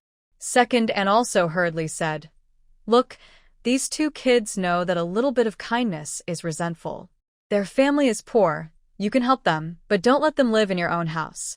Third aunt on the side also said, "Good children listen to advice. It's easier to invite a god than to send him away."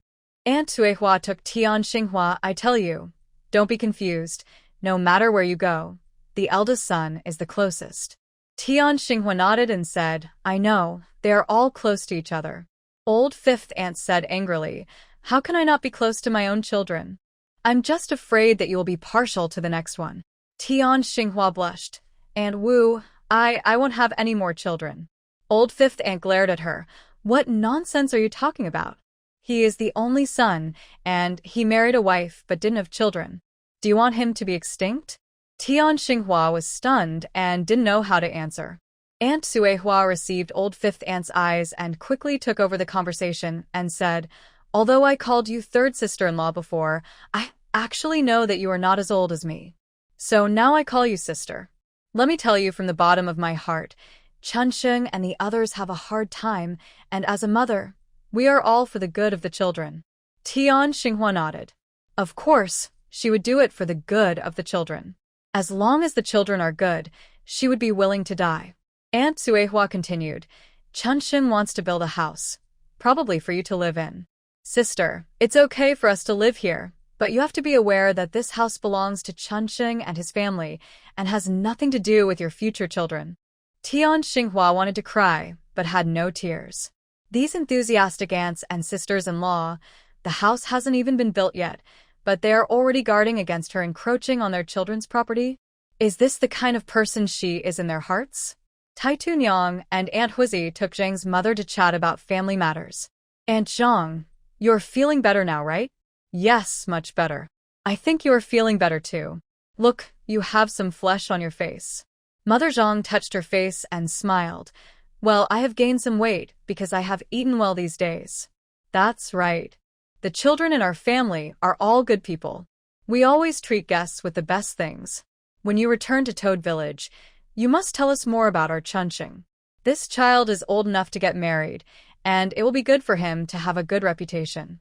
Having said that, what else did Mother Zhang not understand? People said they were guests and should go back. But she didn't know whether this was Chunqing's idea or the villagers were just so enthusiastic.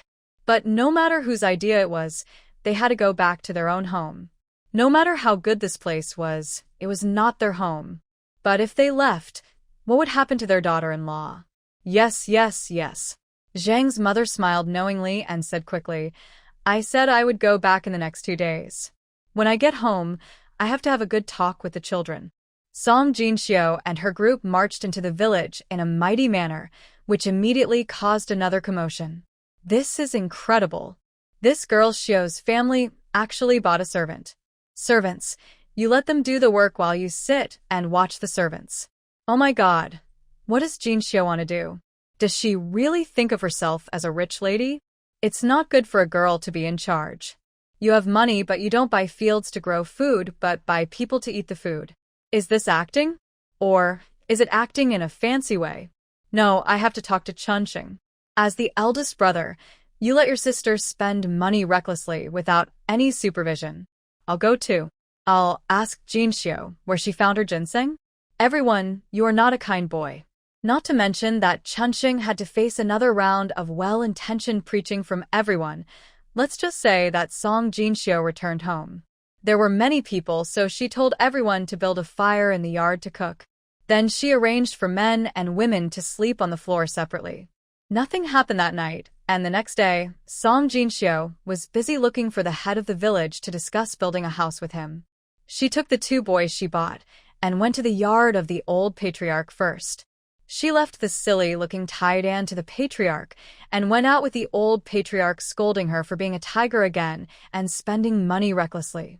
With 900 taels of money given by the old patriarch for selling ginseng in her arms, she hummed a little song and brought another boy named Kong Yazi to the head of the village's house. When she reached the door, she suddenly remembered that the head of the village's grandfather's full name was Song Kong. This wouldn't do, the names conflicted. Well, Kong Yazi, right? Can I give you another name? Kong Yazi kowtowed quickly. Please give me a name, young lady. Song Jinxiu said quickly. Hey, get up, don't kowtow when there are so many people coming and going here. She asked Kong Yazi to get up, and then she thought for a while and said, Your parents named you Kong Yazi because they hope you will be healthy and safe, so you should be called Ping'an. The village had agreed with Song Jinxiu's building a house and a big yard. In the future, this will be the family business of the brothers Chunqing and Qiusheng, so naturally, the bigger the better. As for the villagers' worry that Zhang Bongque and his mother will occupy the children's property, isn't this nonsense? Is he just a decoration as the village head? If Zhang Bongque, a rootless vagrant, can take advantage of his grandson, he will write his last name upside down. However, when he saw Ping and kneeling down to kowtow to him and saying Old Master Wanan, he couldn't help feeling guilty. Look, this girl is really kind to his second grandfather, even more thoughtful than Chunqing. But he always wants to leave more things for Chunqing and Qiusheng. He was touched. He couldn't help but say, Silly girl, save money when you have it, and save some for yourself as a dowry. However, he regretted it as soon as he said it. This girl must be reluctant to part with it. He wanted to let this girl buy some land after they built the house. Now there are 40 acres of land, but in the future, when Chunqing and Qiusheng get married, won't they have a lot of children? More people will have branches, and these fields will not be enough after the family is divided. Besides, what does it matter if the dowry is large or small? In the future, if you find a wealthy family, the man will provide you with food and drink, and you can still use the dowry money. Song Jinxiu didn't know that the head of the village loved his grandson and planned for him far-reachingly. even to several generations later. She glanced at Song Fuchuan. Brother Fuchuan, my brother has something to ask you. Song Fuchuan looked at Ping'an and felt more and more displeased. Especially the satisfied look that his grandfather gave Ping'an, which made him feel like he was about to fall out of favor. Jinxiu, what do you mean? My grandfather has me. You brought someone here because you think I'm stupid or something. Song Jinxiu rolled her eyes at him. Brother Fuchuan, you should create greater value. Why are you jealous? Song Fuchuan didn't understand. What value can I create that is more important than serving my grandfather? Song Jinxiu smiled and said, I dare not reveal this to you. You can ask my brother, and you'll know. Song Fuchuan looked at her doubtfully, then ran to find Chunqing. Asked curiously, what does Chunqing want him to do? This kid can't do anything except driving a cart. Second grandpa, why do you look down on people? Song Jinxiu protested dissatisfiedly. Don't look down on Brother Fuchuan and his friends. They are really doing serious work this time. The head of the village's wife listened to the conversation between the father and the son for a long time and finally couldn't help asking, Xiu, what serious work can your brother Fuchuan do? Song Jinxiu smiled playfully and said, Originally my brother asked me to keep it a secret and told you that I would tell you after it was done, but since second grandma asked, I will let you know first. As she said that, she moved closer to second grandma and whispered, My brother is going to open a wine-making workshop and Brother Fuchuan and Brother Taitu are working together. The head of the village's eyes lit up immediately. He drank the wine that Chunqing brought, and it was really good. In fact, when it comes to winemaking, he is very speechless. I steamed a big pot of sorghum, thinking about making wine, but the wine turned into vinegar. I didn't expect Chunqing to be able to make it. Oh. The young are really formidable. But Chunqing is a good kid. He knows how to get his brothers to work together. If these kids can really make it, their future is limitless. After chatting for a long time, Song Jinxiu finally explained her purpose. She said, Second grandpa, I'm thinking of building the house here and the wall behind at the same time. Let's use people from our village. Pay more and provide lunch at noon. How much do you think is appropriate? The head of the village asked, Do you want to tamp the earth or build it? Song Jinxiu said, Build the foundation with stones and pile blue bricks on top. It doesn't have to be too high. 3 meters is enough. The head of the village almost jumped up. He glared and said with a fierce face, What? A 3-meter blue brick wall? Do you really think you are a big landlord? Song Jinxiu nodded. Yes, I'll have to trouble second grandpa to help me see who has land to sell. I'll buy more this time. As she said that, she took out the 900 taels that she had just put in her arms, and it was not yet warm. After thinking for a while, she added another 100 taels to make it an integer. The head of the village was completely speechless. She looked at the banknotes in her hand and asked uncertainly, Will you use all this money to buy land? Song Jinxiu nodded. I'll buy all of it. There are too many people in my family now, and we won't have enough food if we don't have enough land. The headman put the banknotes in his arms without saying a word. He was afraid that she would regret it. Then he patted his chest and glared at her and said, You also know that there are too many people in your family? My family has been farmers for generations, and you are the only one who is rich. You bought so many servants at once. What's wrong? You have to wait for people to feed you when you eat? Song Jinxiu smiled and said, Second grandfather, are you jealous? I'm jealous of you, you prodigal girl. Do you know how the big landlords in Linhe village rose to power? Song Jinxiu shook her head politely. I don't know. How did his family rise to power? The headman glared and gestured exaggeratedly. That was accumulated 1 grain of rice and 1 grain of food. Even now, their family is a big landlord with more than 1,000 acres of land, and they still go to the fields to pick up crops every year? Oh, hoeing the fields in the middle of the day, every grain of rice is hard work. I understand. The head of the village looked at her and said, You are so good at talking. You should know that you can't just live for pleasure. You have to be thrifty. The head of the village sighed in his heart while muttering, Oh, it's really hard to discipline a girl when she is in charge. If Chunqing doesn't listen, he can raise his hands and kick her. But this is a girl, and she is also quirky and doesn't give in to others with her mouth. especially she likes to throw money at people. What's more annoying is that he likes her energy of throwing money at people. And if he wants to preach to this girl, he has to rack his brains to give examples and argue with reason. It's really too difficult. When he came out of the head of the village and just entered the house, he heard Zhang's mother and mother discussing that they wanted to go back to Toad Village to take a look. Song Jinxiu then said, "Grandma Zhang, do you want to go home? Then let Brother Fuchuan drive you there." Mother Zhang felt a little uncomfortable. She felt that she was being despised. "Look, Xiao girl didn't even say a word to keep her." She hurriedly said, "Oh, no need. It's only a few steps away. Your uncle and I will be home in a short while. Your mother will just stay here." She couldn't open her mouth to ask her daughter-in-law to go with her. What's the date at home? What's the date here?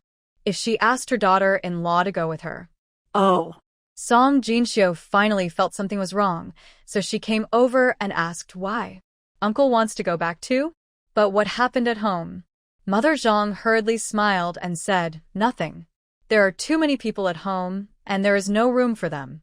Besides, we have disturbed you for so long. It's time to go back." "Oh, are you planning to live in Toad Village permanently?" Mother Zhang nodded. "Oh, that's our home. Wait for me first," Song Jinxiu said, pulling her mother into the house and asked, "What's the matter? Why are they leaving suddenly? Is it because I bought someone?" Tian Xinghua shook her head. "No, it has nothing to do with you." Song Jinxiu was puzzled. "Then, who does it have to do with?" Tian Xinghua glanced at her and then told her about the villagers coming to the door. Song Jinxiu. This is really... Song Jinxiu suspected that the aunts and ladies in the village were all led astray by the head of the village. Protective, narrow-minded, self-righteous, and nosy. Although they are suspected of interfering in other people's family affairs, it is not a suspicion, it is a fact, okay? But it is not annoying. "You said it was caused by this matter," Song Jinxiu asked. "What are you going to do, mother? Do you want to go with them, or not?" Tian Xinghua was embarrassed. "Let's go. Chunsheng hasn't found a wife yet. Xiao Qiusheng is so young. The two daughters can't be left without anyone to teach them. Don't leave. She is someone else's wife." Song Jinxiu took a look. "Forget it, let me solve it. Asking is just to show respect to the stepmother." In fact, she had already made up her mind. Song Jinxiu helped her mother to sit down, then opened the door, and said to the mother and son at the door with a serious face, "Uncle and Grandma Zhang, come in, I have something to say." Zhang Bongchue helped his mother into the house. As soon as the door was closed, Song Jinxiu immediately smiled and enthusiastically gave up her seat to Zhang's mother. "Grandma Zhang, please sit down and have some tea. Uncle, you sit down too." The mother and son looked at her suspiciously. This child changed his face so quickly and smiled with ill intentions. Why did he look like a weasel paying New Year's greetings to a chicken? Zhang Bongchue glanced at his wife nervously. What did this child want to do? He didn't want them to divorce, did he? He wiped the cold sweat from his forehead and said expressionlessly, "Well, Jinxiu, if you have something to say, just say it." Song Jinxiu clapped her hands. "Uncle is still straightforward. I'll say it straight away, right?" When Zhang's mother saw this scene, she couldn't help but close her eyes. It seemed that her daughter-in-law was going to fly away, and her son was going to be extinct. Song Jinxiu said, "I want to set up a school in the village and ask Uncle to be a teacher. Do you think it's feasible?" As a teacher?" the mother and son said in surprise. Yes. "You see, my mother can't leave us. You see, my little brother is so young, and it's pitiful for a child without a mother. So, Uncle, can you teach in Songjia village?"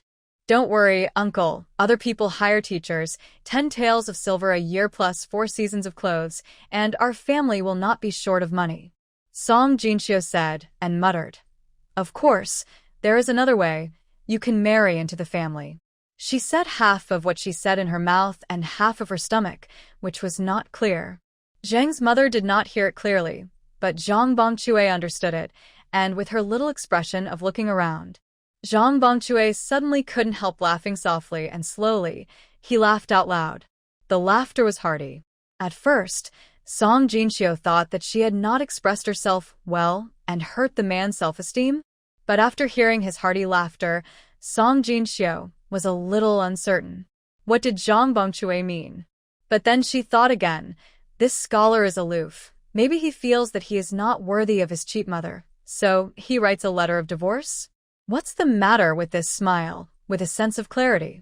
Zhang Bongchui smiled and raised his hand to point at her and said, Your narrow-mindedness is written on your face. Huh? Is it so obvious? Song Jinxio rubbed her face quickly and then looked at him seriously. Zhang Bongchui smiled and said, I am not a scholar who is ignorant of the world. I have long lost those scholarly spirits. Then he said seriously, Uncle understands what you mean. You are afraid that we will not be ashamed to continue living here. They really were ashamed, so they thought about leaving today. He said, people need face, trees need bark. But face is earned by oneself, not given by others. These days I have also thought about the matter between your mother and me. Song Jinxio sat up straight, indicating that she was all ears. Considering my current predicament, it is a blessing from God that I can marry your mother. Although she is remarried, she is indeed a good woman. We have been together for almost a year. I can't say that we met too late, but I have fallen in love with her over time, and I am pleased with her. Why does this man say anything in front of the children? Tian Xinghua blushed and lowered her head to find in the ground. Song Jinxio, who had eaten a mouthful of dog food, tried to keep a straight face. I want to live a good life with her. You are her children, so I will be generous and treat you as my own children. Since I consider myself an elder, I have to consider you. I also know the past of you children. You are lucky. It is fortunate to become rich overnight, but becoming rich overnight is most likely to arouse jealousy. You are going to build such a big yard and a house. I am afraid you will have to buy more land, right? Song Jinxio nodded. Zhang Bongchui said, So, we can't do anything big anymore. Let's skip the school. At least, live a peaceful life in the next year. As for me, I have been teaching Qiu Sheng to read recently. I also recalled what I learned in the past and found that I can still remember 70% or 80% of it. Although I am already 28 years old, I still want to review it and strive for the title of scholar. So, I am afraid it is not possible to marry into the wife's family. Marrying into the wife's family would be regarded as lowering the social class of men, thereby affecting the qualifications for taking the imperial examinations, so he could not marry into the wife's family. He smiled and said, if you can pass the imperial examination again, you kids will be able to stand up straight, and I will be able to hold my head high. Looking at her stepfather's bright smile, Song Jinxio's first impression was, this man is only 28? He is not even older than herself in her previous life? Why do I suddenly feel like I am looking at the boy next door? At the age of 28, in her previous life, he was a big boy, and there are infinite possibilities waiting for him in the future. Song Jinxio couldn't help but look at her mother. Mom, how old are you? Tian Xinghua choked and sighed. I'm old. I'm 33 this year. Song Jinxio. They're all in their prime, but these two look old. She thought they were in their 40s or 50s. Especially her mother, with gray hair. Although her hair has darkened a lot these days by drinking Bodhi leaves and water, she actually wore a navy blue dress today. Song Jinxio shouted to the outside. Ingchun. Ingchun was the newly bought maid. There were 5 maids. All of them were 12 or 13 years old. Song Jinxio named them Ingchun, Shijin, Yulan, Zijing, and Bitao. These maids were serving in the yard, and they had not yet been assigned tasks. Ingchun pushed the door open and Song Jinxio said, Move the cloth I bought to mother's room. Yes, Ingchun went out, and soon several maids and old women carried 7 or 8 colorful fine cotton cloths in. Tian Xinghua asked in confusion, How do you use so much cloth? Song Jinxio smiled and said, These are all bought for mother. After that, she said to Zhang's mother, Grandma Zhang is good at sewing. You dress up my mother and make 2 more bright clothes so that she won't be outdone by my uncle.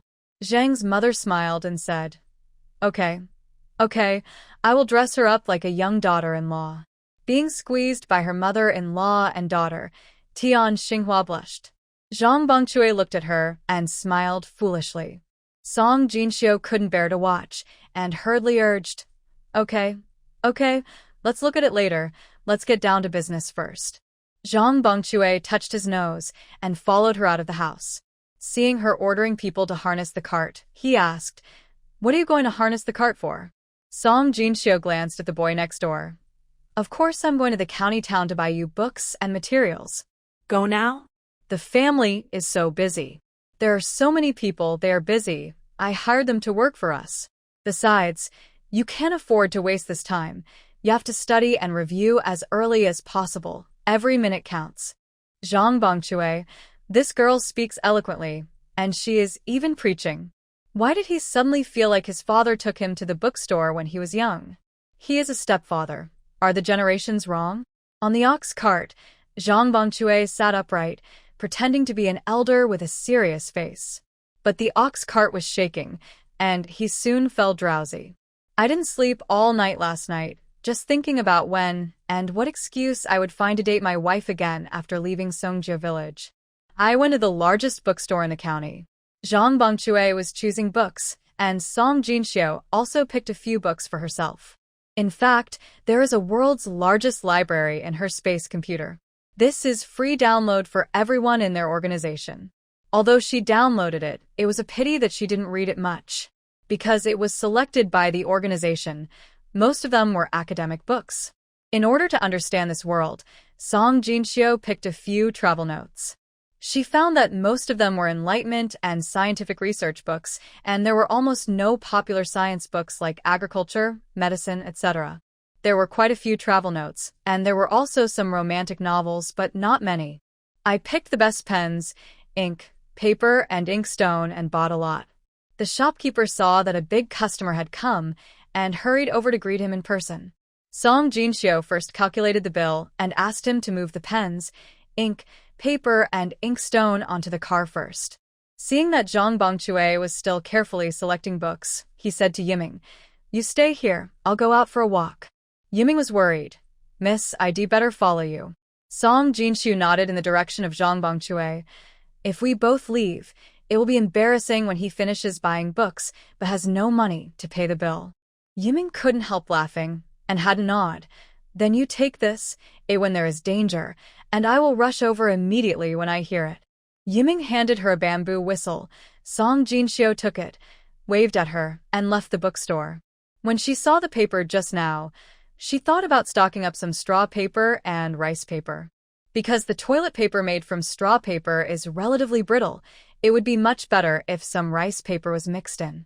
Of course, the ones she used were naturally the best, all made from rice paper and very tough. But it was not the same for her family. If she took out such good toilet paper, I'm afraid they would be scared and dare not go to the toilet. First go buy a basket as a cover.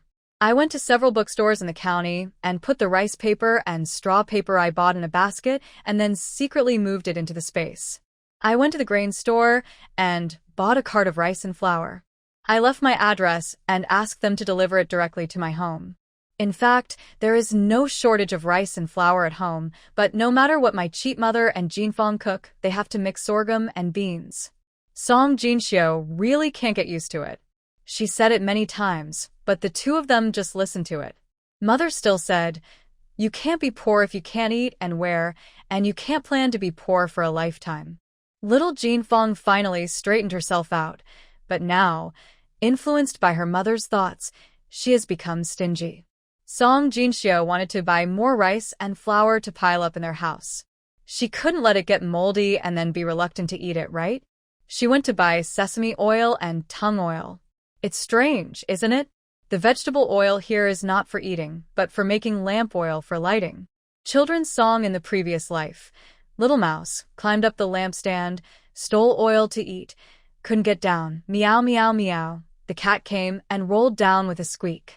She never understood why mice eat kerosene, but now she knows that the lamp oil used by ancient people was not kerosene, but vegetable oil. If she sees someone using sesame oil as lamp oil now, she would want to steal it and eat it. Even lamp oil, not everyone can afford it. Because the output of vegetable oil is very low, it is a luxury product, and only rich people buy it to make lamp oil. Candles? That is used by even richer families. For example, Song Jinshyo now sells candles. As for Sanya in the past, she worked at sunrise and rested at sunset. No lighting is needed. This is how ordinary people live. If lighting is really needed at night, there are so many trees on the mountain. Pine, cypress, walnut, all can be made into torches, and it doesn't cost money. After coming here for so many days, Song Jinshyo has also gained some knowledge of this world. In fact, people here still know how to eat oil, but they rarely eat vegetable oil. It is said that, of course, the original owner heard it from storytellers when he was a child. It is said that the emperor knows how to eat. In spring, lamb and suckling pig are fried with beef fat, pheasant and dried fish are fried with dog oil in summer, calf and deer are fried with lard in autumn, and fresh fish and wild geese are fried with mutton oil in winter. They also eat animal oil, but the emperor can tell the 4 seasons when eating. But Song Jinshyo is not an emperor. What she wants most now is cold cucumber salad with sesame oil. She asked the owner of the oil cellar, and the owner said that sesame oil is more expensive. There is no sesame oil in the county, but there may be some in the prefecture. Or you can try your luck at the clinic. Song Jinshyo was speechless. You have to go to the clinic to buy sesame oil. Yes, sesame oil has the effects of moisturizing, detoxifying, relieving pain, and reducing swelling. It is indeed a medicinal material for treating sores, ulcers, scabies, skin cracks, and other symptoms. Never mind who made her love it. So she carried the basket and walked to the nearby Huimin Medical Clinic. Little sister, you came to the county? You haven't come to see me recently. Following the voice, she saw Dr. Li walking over with a warm face. Song Jinshyo was helpless. She had told her many times not to call her little sister, but he changed his words and came back in less than 3 minutes. Why are you here? Isn't this Huimin Medical Clinic? Song Jinshyo took a look, and it was indeed Huimin Medical Clinic. Dr. Li said in a bored tone, I came out for a stroll. Little sister, what are you doing? Why don't you come and play with me? Song Jinshyo said with a smile, You are a busy person. I don't want to disturb you. Besides, you run a clinic and have people come often. Are you asking for trouble? Hee, that's not what I meant. Little sister, I want to go into the mountains to collect herbs. It will take a while. I want to stay at your house, okay? His life has been in dire straits recently. He is overwhelmed. If he doesn't come out to hide for 2 days, he feels like he is going crazy. The cousin of the Beijing family, a rich lady, is shameless and insists on meeting the Su Shitzi. How can she have the face to ask him to introduce her? How can he have the face? When he was 12 years old, the young master summoned him. It was not because his medical talent had just emerged and he won the first place in the medicine identification competition that the prince took a fancy to him and wanted him to work under him. He went back after dinner. Wasn't it because he offended a kid named Yiming and got kicked into trouble by him? That's why the prince asked someone to keep him for dinner and steam his clothes. He thought that the prince didn't mention taking him in later. It must be related to Yiming. What kind of friendship is this? And last time, he didn't help him. If they really go to the military camp to harass the prince, a beating is the lightest punishment. Maybe they will send him to the front line as a military doctor. He won't go. How dangerous is fighting? Isn't it better to live peacefully in the back? He was annoyed by the eldest lady today, so he sneaked out to relax. At this time, he saw Song Jinshyo, and suddenly a plan came to his mind. Going into the mountains to find herbs, isn't this also a necessary task for every doctor? That's it. Little nun, are you here alone? No, what's wrong? I want to go into the mountains to collect herbs. Can I take a ride? Song Jinshyo nodded and suddenly asked, thinking of something. Do you know a teacher from Kunshin Academy? Kunshin Academy? My grandfather knows the dean of the academy. You want a brother to enter Kunshin Academy? No problem. My grandfather can definitely help. Dr. Li patted his chest. Song Jinshyo did not hide anything and said, I have a relative who settled as a refugee. I don't know what kind of certificate is needed to participate in the autumn examination. If you know him, please help introduce him. We will go and ask for advice. Although Zhang Bengchue said that his scholar's certificate of origin could no longer be found, Song Jinxiu suspected that the person he asked was not sincere. After all, they only paid 3 taels of silver, and they were not very familiar with each other. It was hard to say whether the other party would go to the county government to ask. Not to mention anything else, if they wanted to go to the county government to check information now, the county government might not let them in even if they paid 3 taels of silver. After all, if you have no power, no influence, and no connections, you have to report to the higher authorities to get into the county government. It's easy to see the king of, but it's hard to deal with the little devils. 3 or 2 taels are not enough. So Song Jinxiu wanted to go to Zhang Bengchue's hometown to have a look.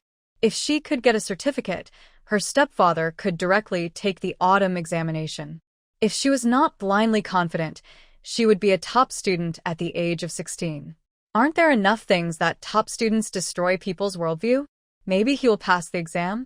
Thinking of this, Song Jinxiu asked again, "Do you know where the agency in the county is?" Under the guidance of Dr. Li, Song Jinxiu entered the agency. She told him the purpose of her visit and the address of Zhang Bengchue's hometown. He repeated the news he got from Zhang's mother and then asked, "I wonder how much it costs for a trip?" The head of the agency thought for a while and said, "It takes 7 or 8 days for a fast horse to go back and forth, at least 15 taels. It will cost at least 7 or 8 taels to go to the government office to make arrangements and issue certificates." Song Jinxiu nodded, took out 30 taels of silver and said, "Okay, you arrange for someone to set off as soon as possible. Don't be stingy with the money and make arrangements for everything that needs to be made. I need the scholar's certificate and the good citizen certificates of the past 3 generations. If the matter is done, I will reward you another 50 taels." With the heavy reward, the second in command of the agency personally went out, and Song Jinxiu watched him leave on horseback before leaving. When they arrived at the bookstore, Zhang Bengchue had already bought the books and was moving them onto the car. Song Jinxiu glanced at Yiming, and Yiming nodded, indicating that the money had been paid. Yiming smiled and said, "The master also bought a copybook for the young master, 151, which he paid for himself." Song Jinxiu smiled and nodded. Zhang Bengchue blushed and lowered his head. When he discussed with his wife in the morning about returning to Toad Village, his wife insisted on giving him 1 or 2 taels of silver. In fact, the money he spent now was also earned by Jinxiu. Song Jinxiu did not tell her that she asked the agency to go back to Zhang Bengchue's hometown to get the certificate. She was afraid that it would affect Zhang Bengchue's mood for review. Besides, it was not certain whether the matter would succeed. On the way back, Dr. Li glanced at Yiming from time to time. When Yiming glared at him, he lowered his head and pretended to be indifferent. When Yiming talked to Song Jinxiu, he looked at her furtively. Yiming was really annoyed and couldn't help but kicked him off the ox cart.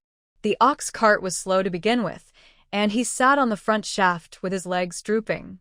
After being kicked off by Yiming, he ran forward a few steps due to inertia, then turned back and glared at Yiming. "You kicked me again."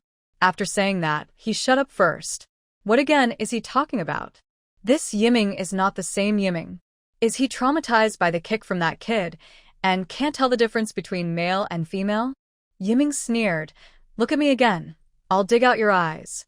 Dr. Li shuddered. This expression, this tone. He pointed at Yiming with a trembling finger. You. Song Jinxiu asked. "What? Do you know each other?" Do you mean no? Dr. Li, yes. Song Jinxiu. Yiming glanced at Dr. Li lightly. "Little Li, do you know me?" Dr. Li shuddered. "Little Li?" Listen, the tone is exactly the same. But when he saw Yiming's murderous look, he shook his head quickly. "No, I don't know him. Isn't this the first time we meet?" Ha ha. He finally understood that this man didn't want him to know him. No, this man is a woman? And she is the personal nanny of the little nun? The more Dr. Li thought about it, the more frightened he became, and his eyes changed when he looked at Song Jinxiu. This little nun is worthy of being the descendant of the old woman of Gigu, and she actually talked and laughed with Ming Yanluo. However, just halfway through, a medicine boy from the clinic chased after him. "Dr. Li, you should go back soon. The eldest lady went to the clinic to make trouble and Dr. Lee was furious. Dr. Lee held his forehead with his hand. Women are really troublesome. Can't they just be quiet? Song Jinxiu. Yiming, what did you say? Dr. Lee was startled. He forgot that there were two women here. Women are as fierce as tigers, and he can't afford to mess with these two women. He jumped out of the car quickly and waved his hand, saying, "I'm not talking about you two, I'm talking about my cousin." Dr. Lee and the medicine boy left, and Yiming said, "It is said that this kid is a genius in studying medicine, but was later suppressed by his family and exiled to Kunshan County by his family." Song Jinxiu. If geniuses are not cultivated and suppressed, the Lee family will not be far from bankruptcy. Yiming smiled and said, "Master is right." Their family is now supported by a fifth-ranked judge in the Imperial Hospital, but the old guy is also at the age of retiring and can't hold on for a few more years. Because the family was going to build a house and put up a courtyard wall, it was too noisy with people coming and going, so Song Jinxiu went to find the old patriarch again. "You want the kid from the Zhang family to move to my place to study? Do you think so highly of him?" Hearing this girl say that Zhang Bongchui passed the imperial examination at the age of 16, why didn't he believe it? Could this girl be deceived by that person? Song Jinxiu thought to herself, "I can still tell the difference between a top student and a poor student. Great-grandfather, I let him live with you for selfish reasons." The old clan leader looked at her. What do you mean?" Song Jinxiu said, "I have sent someone to his hometown to get a certificate. If the certificate of a scholar is brought back, I will prepare to let him take the imperial examination. If the investigation shows that what he said is false, this man will have to be reconsidered." Although she said so, Song Jinxiu actually believed it. Song Jinxiu had seen Zhang Bongchui's writings and listened to his explanations to his younger brother. He was indeed a learned man, at least better than Song Dalong. The old clan leader nodded. "Well, you did the right thing. Let's investigate it first. Great-grandfather, I just want you to help investigate him. You have a sharp eye. If he is worthy of our training, then he will be the vanguard officer of our Songjia village to change the family. Later, when Brother Fuxing and others come up, they will also have a helper, right?"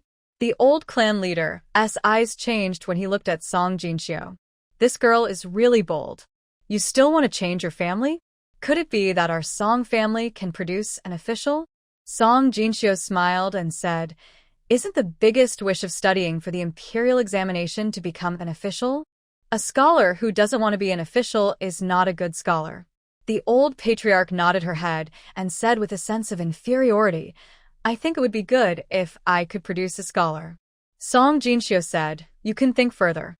Besides, it's easier to get things done with someone in the government. If nothing else, we have to try our best to be able to ride a big carriage in the future." Speaking of carriages, Song Jinxiu was depressed. She didn't know what the rules were here. There were also identity restrictions on buying horses. Scholars, farmers, merchants, and artisans. Only when there were scholars in the family, their Song family was qualified to raise horses. After arranging the hammer, the family began to get busy. Digging foundations, tamping earth, taking stones, pulling bricks, cutting wood, weaving thorn fences. The whole Songjia village became busy. The head of the village said that strong laborers would earn 25 coins a day, and women and half-grown children could also come to work, earning 15 coins a day. A meal is provided at noon. The head of the village also said that this is what everyone deserves, and there is no favor involved. You can earn money by working hard, and it is much higher than the salary in the county. There is no pressure of favor. Everyone rushed to help. Everyone knows that the debt of favor is the hardest to repay. Just look at Chuanqing's family. The money raised by everyone has not been spent, and he still has to pay it back with ginseng. So anyone with self-esteem is afraid of debts of favor. But everyone also understands that with such a high salary, is it possible to say that there is no favor involved? When the master craftsman who built the house saw the drawings given by Song Jinxiu, he recalled the chief engineer who was working elsewhere overnight. The Song family is going to build a large courtyard with 3 entrances, a cross courtyard, and a large garden. This big project must be led by the chief engineer. Uncle Qingshan and Uncle Qingshu negotiated all matters with the engineering team. Song Jinxiu sent 2 men from the 2 couples she bought to run errands for them. Song Chunsheng led Song Fuchuan and Taitu to build the courtyard wall. Mother, Zhang's mother, and Xiao Jinfang led the servants to prepare lunch.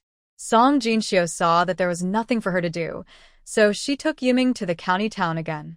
Last time, because she met Dr. Li, she forgot to buy sesame oil. The ox cart swayed and passed by the door of the old Song family. Song Jinxiu looked at Song Sanju, who was lying on the ground at the door in a sloppy manner and basking in the sun. Her brows frowned. Is this scumbag father really paralyzed? Stop the car. Huh. Yiming stopped the ox cart. Song Jinxiu jumped down with the help of the frame, walked to Song Sanju, and used her power to look at his eyes carefully. She wondered if her half-baked acupuncture skills hurt his nerves. However, after a long time of observation, she found nothing abnormal. There was not even a blocked capillary in his brain, and it was fine. But how did he become paralyzed? Looking at the dirt on him, did he crawl out with his hands? And this face, how long has it not been washed? Song Sanju's scalp tingled when he was looked at by his eldest daughter, and he felt ashamed. He felt that he was about to succumb, and suddenly a bowl of water appeared in front of him. Was it for him to drink? Song Sanju suddenly felt a little scared. In his dream, the children were like this, saying nothing. They gave him drink and food, just so quietly and like beating a drum, which made him feel guilty. He forced himself to calm down and asked in a hoarse voice, "Is this water?" Song Jinxiu glanced at him. "It's honey water. Drink it. It won't poison you." Song Sanju felt warm in his heart, picked up the bowl, and drank it in one breath. Song Jinxiu snatched the bowl and left. He didn't want to look at it anymore. Song Jinxiu gave him water soaked in Bodhi leaves. After all, this scumbag father became paralyzed after she treated him. The Bodhi tree can create the world and is the source of vitality. The water soaked in its leaves is naturally good. But whether he can cure his scumbag father is up to fate. Looking at the back of his eldest daughter, leaving gracefully, Song Sanju's eyes were filled with tears. Thank God, his eldest daughter is still alive. If she is alive, will those children hate him less? Just like this child, she is still willing to talk to him. She still cares about him and gives him water. It's great. He has been pretending to be paralyzed these days. Not to mention, with the experience of half paralysis in the dream, he pretended quite well. In the past, he paid special attention to his image and would never crawl on the ground. But with the experience in the dream, he felt as if he was really paralyzed, his dignity was gone. He couldn't walk, and he could only crawl. He just wanted to see if he would end up like in the dream if he was really paralyzed. Don't say it, it really is. Song Sanju hung his head and could not help laughing softly. Hearing that he was paralyzed, his father invited a traveling doctor to come and take a look. After examining for a long time, the traveling doctor said that he had cerebral palsy and there was no cure. Her parents, eldest brother, and the second brother who came back after hearing the news, suddenly became excited, as if they had been injected with chicken blood. They all said that they would take him to report to the police. They said that it was Chunsheng who beat him. Chunsheng should be exiled and put in a pig cage for beating his own father. They also said that they should pay for the fourth brother's injury, and even if they had to give the land and the house, it would not be enough, and the 2 cheap girls would have to be sold to pay for it. It was obviously the fourth brother who beat her, and the fourth brother was beaten by a woman. What does it have to do with the few children? At best, they would ask the woman for compensation, but the premise is that the fourth brother was the one who started it.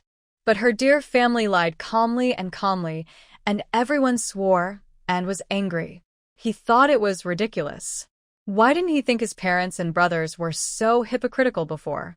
Are they so ugly just to blackmail people? And they used him, their own father, to blackmail their own son. What did they think of them? Is there a second case of this in the world? Song Sanju even suspected that he was still in a dream and hadn't woken up. This dream was too terrible. So, he picked up the bowl of water on the table and smashed it on his head. The pain made him fall into despair. This was actually true. He told them, "I was beaten by my fourth brother. If anyone wrongly accused Chunching and others, he would hit his head and die in front of that person." So the family said he was crazy, so crazy that he didn't recognize his relatives. He was abandoned by his parents. He was given several doses of medicine in the dream, but the reality was worse than the dream. His parents didn't buy him a single straw. Dear widow son, she served him food at first, but when she heard that there was no cure, she immediately wanted to pack up and leave. He admired the speed at which widow son changed her expression. One moment, her eyes were full of heartache and tenderness, and the next second, she was cold and stern, keeping people at a distance. How can a person change her expression so quickly and freely? He once again looked at his dear widow son with a new eye. Dad glared at him. How dare a widow divorce her husband? Did they think that the Song family was vegetarians? Mother blocked the door with a broom and said that if you want to remarry, you must take your husband with you. What's the matter? Your husband is paralyzed, and you want to leave him to us old couple? No way. Dear widow son said that it is not easy for me to raise children. If I don't take care of the paralyzed man and don't let me leave, I will go on strike. They quarreled for 2 days and pushed him around like a plague god. The eldest brother couldn't stand it anymore and said to his parents, "Let's divide the family. Live our own lives." How can she not care about the third brother? He knew that the eldest brother was afraid that widow son would leave and rely on him. So he had been waiting these days, waiting for his fourth brother to be discharged from the clinic and come home to see how his parents would divide the family. How would they kick him, a paralytic, out of the house? Song Jinxiu went to Huimin Clinic, and they did have sesame oil, but when they heard that she was going to eat it, they turned their faces and refused to sell it to her. He said to her face, "We also got it with great difficulty. Many medicines need to be mixed with sesame oil to be effective. You should buy it somewhere else."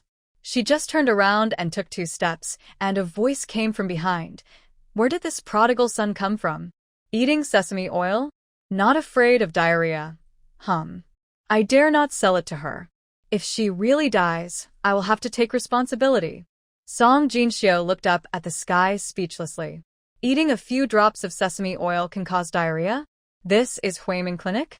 Alarmist. But she figured it out immediately. The staple food of the common people here is mostly sorghum, and the dishes are mainly pickled vegetables. Even the old Song family had steamed bread, pickled vegetables, and sorghum porridge every day. Sorghum is astringent by nature, so even if there are wild vegetables and green vegetables, they are used to mix with rice, or steamed with vegetables and steamed buns. At most, they can be mixed with salt and eaten with relish. Cooking with oil? I really don't remember. Occasionally, they eat meat, but they stew the meat and vegetables in one pot. They fry meatballs with lard once, but that is only during the Chinese New Year. Songjia village is still a relatively wealthy village, and the old Song family is one of the best in the village. The rich families are like this, and ordinary families rarely see oil. If these people let her eat sesame oil, her stomach will not accept it, so won't she have diarrhea? Moreover, the doctors here treat patients with constipation with sesame oil, honey, and croton. No wonder the medicine boy was afraid that she would die of diarrhea. Thinking of this, Song Jinxiu's mentality was immediately balanced. I didn't see Dr. Li in the Li family clinic. I heard that he sent his cousin back to Beijing. Dr. Li met her in person.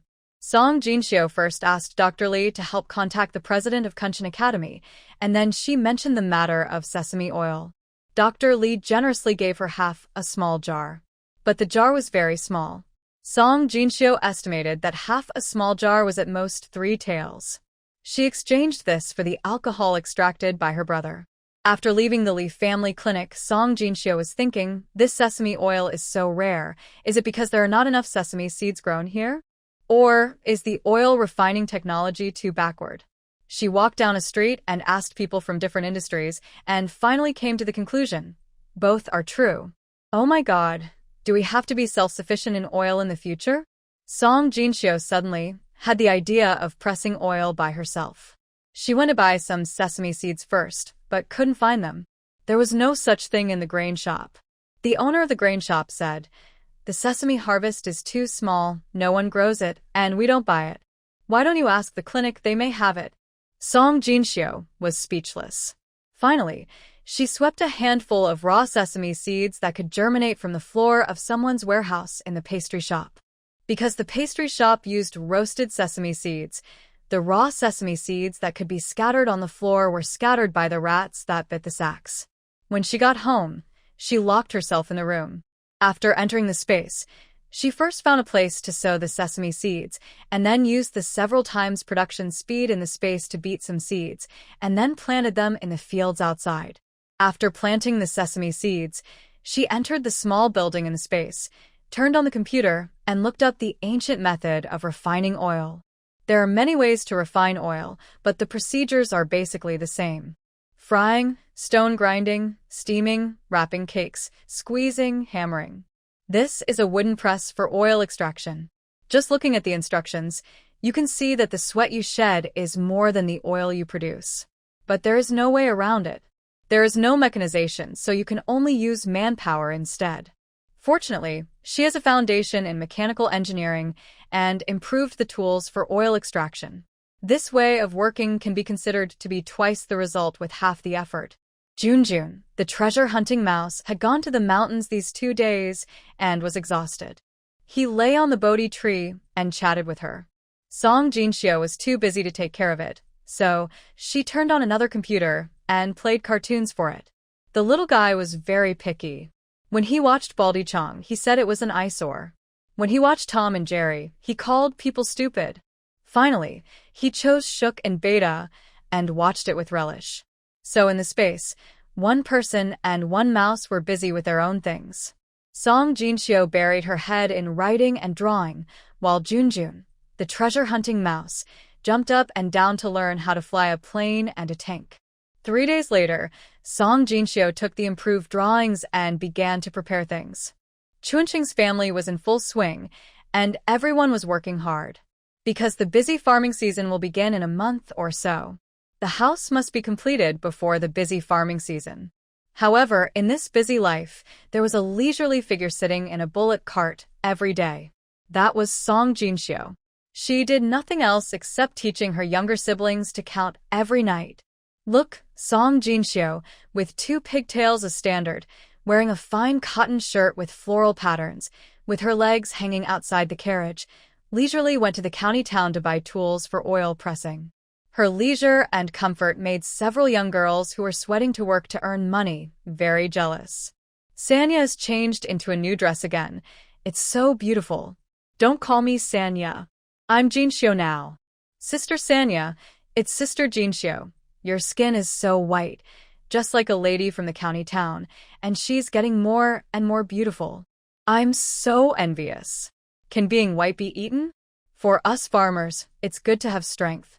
The village beauty Guiji was compared to her and felt very uncomfortable. TSK. That's right, being beautiful can't be eaten. There are many girls who are also jealous. Sanya is so lazy. Jin Fong and Qiu Sheng are busy working. How dare she go out to the market? Humph. Let's see who will marry a lazy woman in the future. Song Shulin's wheat ears were jealous. Although their family and the uncle's family are relatives, their lives are very different. When the family was divided, the uncle was the eldest son and got most of the family property. Later, my grandfather and uncle went to work for the county clerk's family. My grandfather was injured and went home with a lot of debts, while the great-grandfather bought land when he earned money. So the gap between the two families widened. Although the great-grandfather's family is rich, Sanya and her sister are the same as her. They have to get up early and go to the mountains to pick pig grass every day. At that time, the food and clothing of the sisters were not as good as hers, and the 3 of them often went into the mountains together. Since when did these 2 sisters stop playing with me? Oh, by the way, since they were kicked out of the house. A friend who was not as good as her suddenly became better than her and ignored her. This was unacceptable. If Jinxiu knew what she was thinking, she would still ignore her. She was not the original owner, and now she moved to the east end of the village. If they didn't come to play with her, she would not remember these little sisters. Besides, she was busy every day, not as idle as they saw. She didn't have time to care about these junior high school students. But my Sui didn't know that Jinxiu had changed her mind. She just felt that the little girl who used to beg for food from her with a smug face suddenly became rich and turned her face away. She glanced at Xiangye and Xiangxiao, who were working. She curled her lips and said, "Sister Xiangye, you two are busy here, but Sanya doesn't do any work. It's really outrageous." Xiangye and Xiangxiao are the granddaughters of the head of the village. When the house was not built, Song Jinxiu slept in the room of these two sisters. Xiangye glanced at the ox cart going away. Did she think she couldn't see it? Mais uivas chialos. She wanted to instigate her to go against Jinxiu, but that was impossible. Humph. You were cousins before, and now we are cousins. Why are you jealous and instigating? Grandpa said that Jinxiu is a woman of great ambition and is not something that can be easily accepted. Now that they are her cousins, and it is good for her to be her own family. Isn't that better? She smiled and said, "Yes, she is blessed, and we can't compare to her. Let's work hard and earn money." Although she also envied Song Jinxiu, they were her own family now, so she had to speak for Jinxiu, right? Besides, she came to help with the mission, and Grandpa said that these people were paid on a daily basis. Brother Chunxing paid such a high salary, and his family's money didn't fall from the sky. She had to remind people here that they couldn't just waste their time and not work, and it was not okay to just waste time and earn money. Xiang Sao threw away the work in her hands and said, "I quit. I'm going to the county with Jinxiu. I have to see what she does every day when she goes to the market." She smiled playfully and said to everyone, "Who will go with me? Let's be spies?" Everyone shook their heads, and even my Sui was busy waving his hands. "Isn't this nonsense? Don't you want the 15 cents a day? Go and follow Song Jinxiu? Aren't you afraid of getting beaten when you go home? Are you really bored? Life is not going as you wish, and jealousy can only be suppressed in the bottom of your heart." Xiang Sao snorted, "Humph. If you don't go, I'll go by myself." She didn't make any money working here, she was just helping out. Grandpa said that anyone can make this money, but her family can't. Although they are all from the same clan, there are different degrees of closeness. They're from the same family, so they can't ask for money. As for the filial piety of Chunxing and Jinxiu, that's another matter. So Xiang Sao trotted home, changed into a pair of cloth shoes, and followed Song Jinxiu's ox cart. She had to see what Song Jinxiu, who was praised by her grandfather as a flower, was doing. The ox cart was swaying. Song Jinxiu was humming a little tune, looking at the endless swaying green wheat waves, and suddenly she was in a good mood. So the little tune became Yugong moving the mountains. It's not a strange story to tell, and it's not a joke to talk about. Look up and there's a sky beyond the sky. Walk down and there's a flat plain under your feet. Xiang Sao, who was following behind with difficulty, was depressed when she heard it.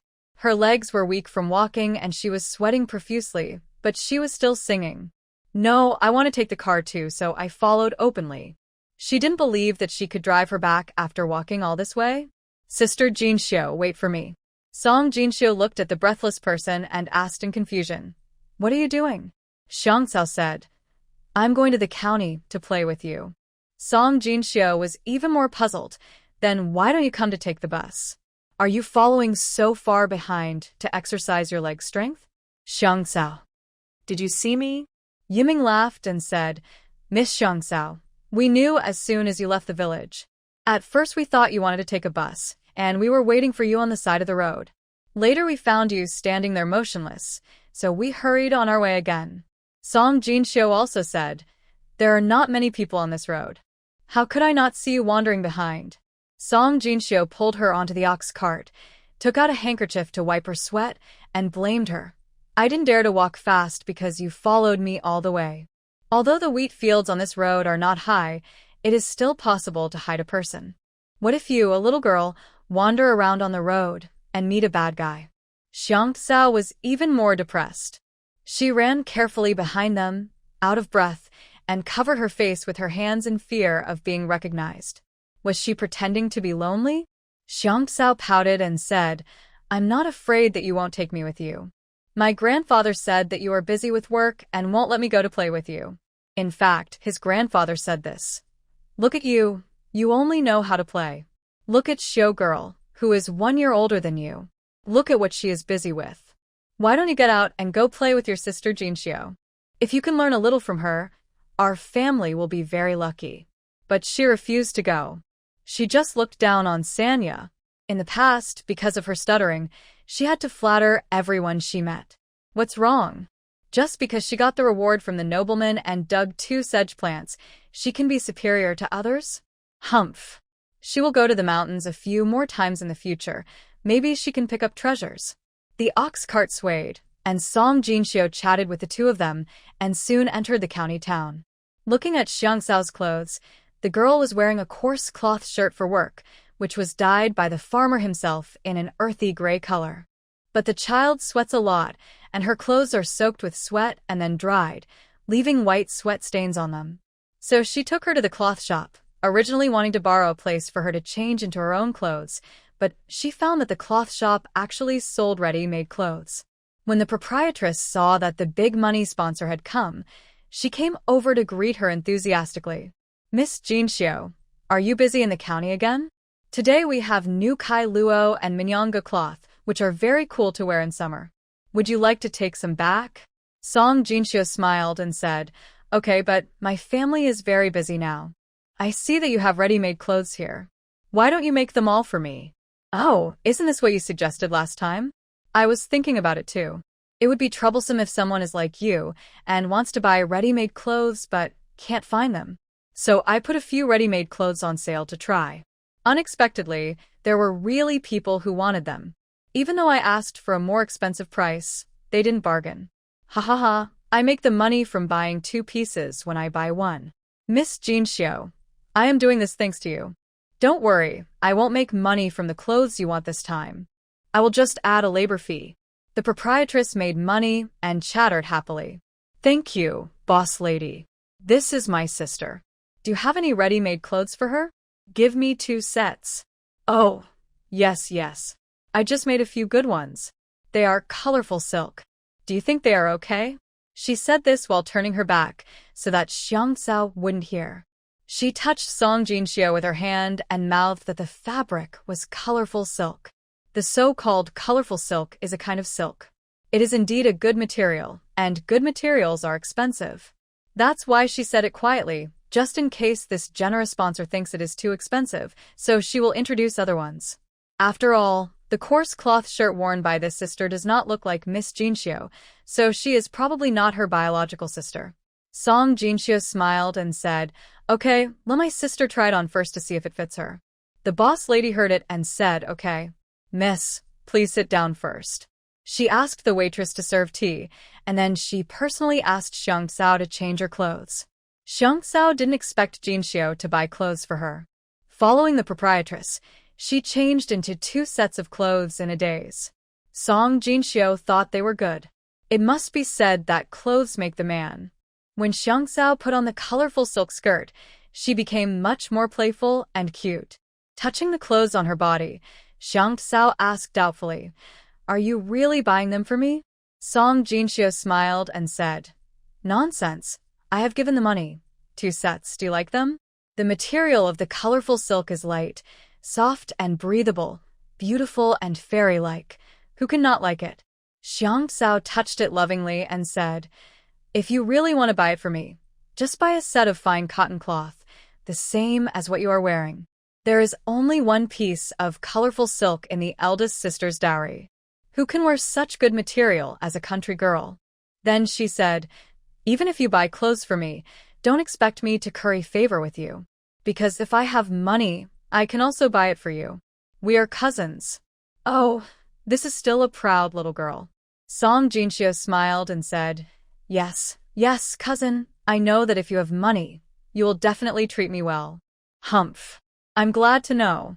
Xiang Xiao said, pointing to a set of fine cotton shirts hanging on the wall and said, That one, I want that one. Song Jinxiu smiled and nodded, Okay. She signaled the proprietress to pack up both sets of clothes. Song Jinxiu is not short of money. Seeing a child she likes, she buys 2 sets of clothes for her own happiness. Third sister? At this moment, a shrill voice came. Song Jinshyo turned around and saw Song Siya running over with an exaggerated look on her face, pulling her sleeve and grinning. Song Jinshyo paused for half a second, not understanding what happened. Third sister, you came to the county? I missed you so much. Third sister, you bought new clothes for Xiangsao. Buy one for me too. I am your real cousin. The little girl blinked her starry eyes and twisted her sleeves in her hands. Song Jinshyo suddenly felt a chill. She pulled out her sleeves calmly, took 2 steps back, and asked, "Why are you here?" "I came here with my eldest sister." Third sister, I also won the colorful silk dress that Xiangsao is wearing. Madam, why don't you give me one to try? Xiangsao was so envious of the dress that Sanya tried on just now. Song Jinshyo looked towards the door. Song Dia frowned, looking at this cousin with complicated eyes.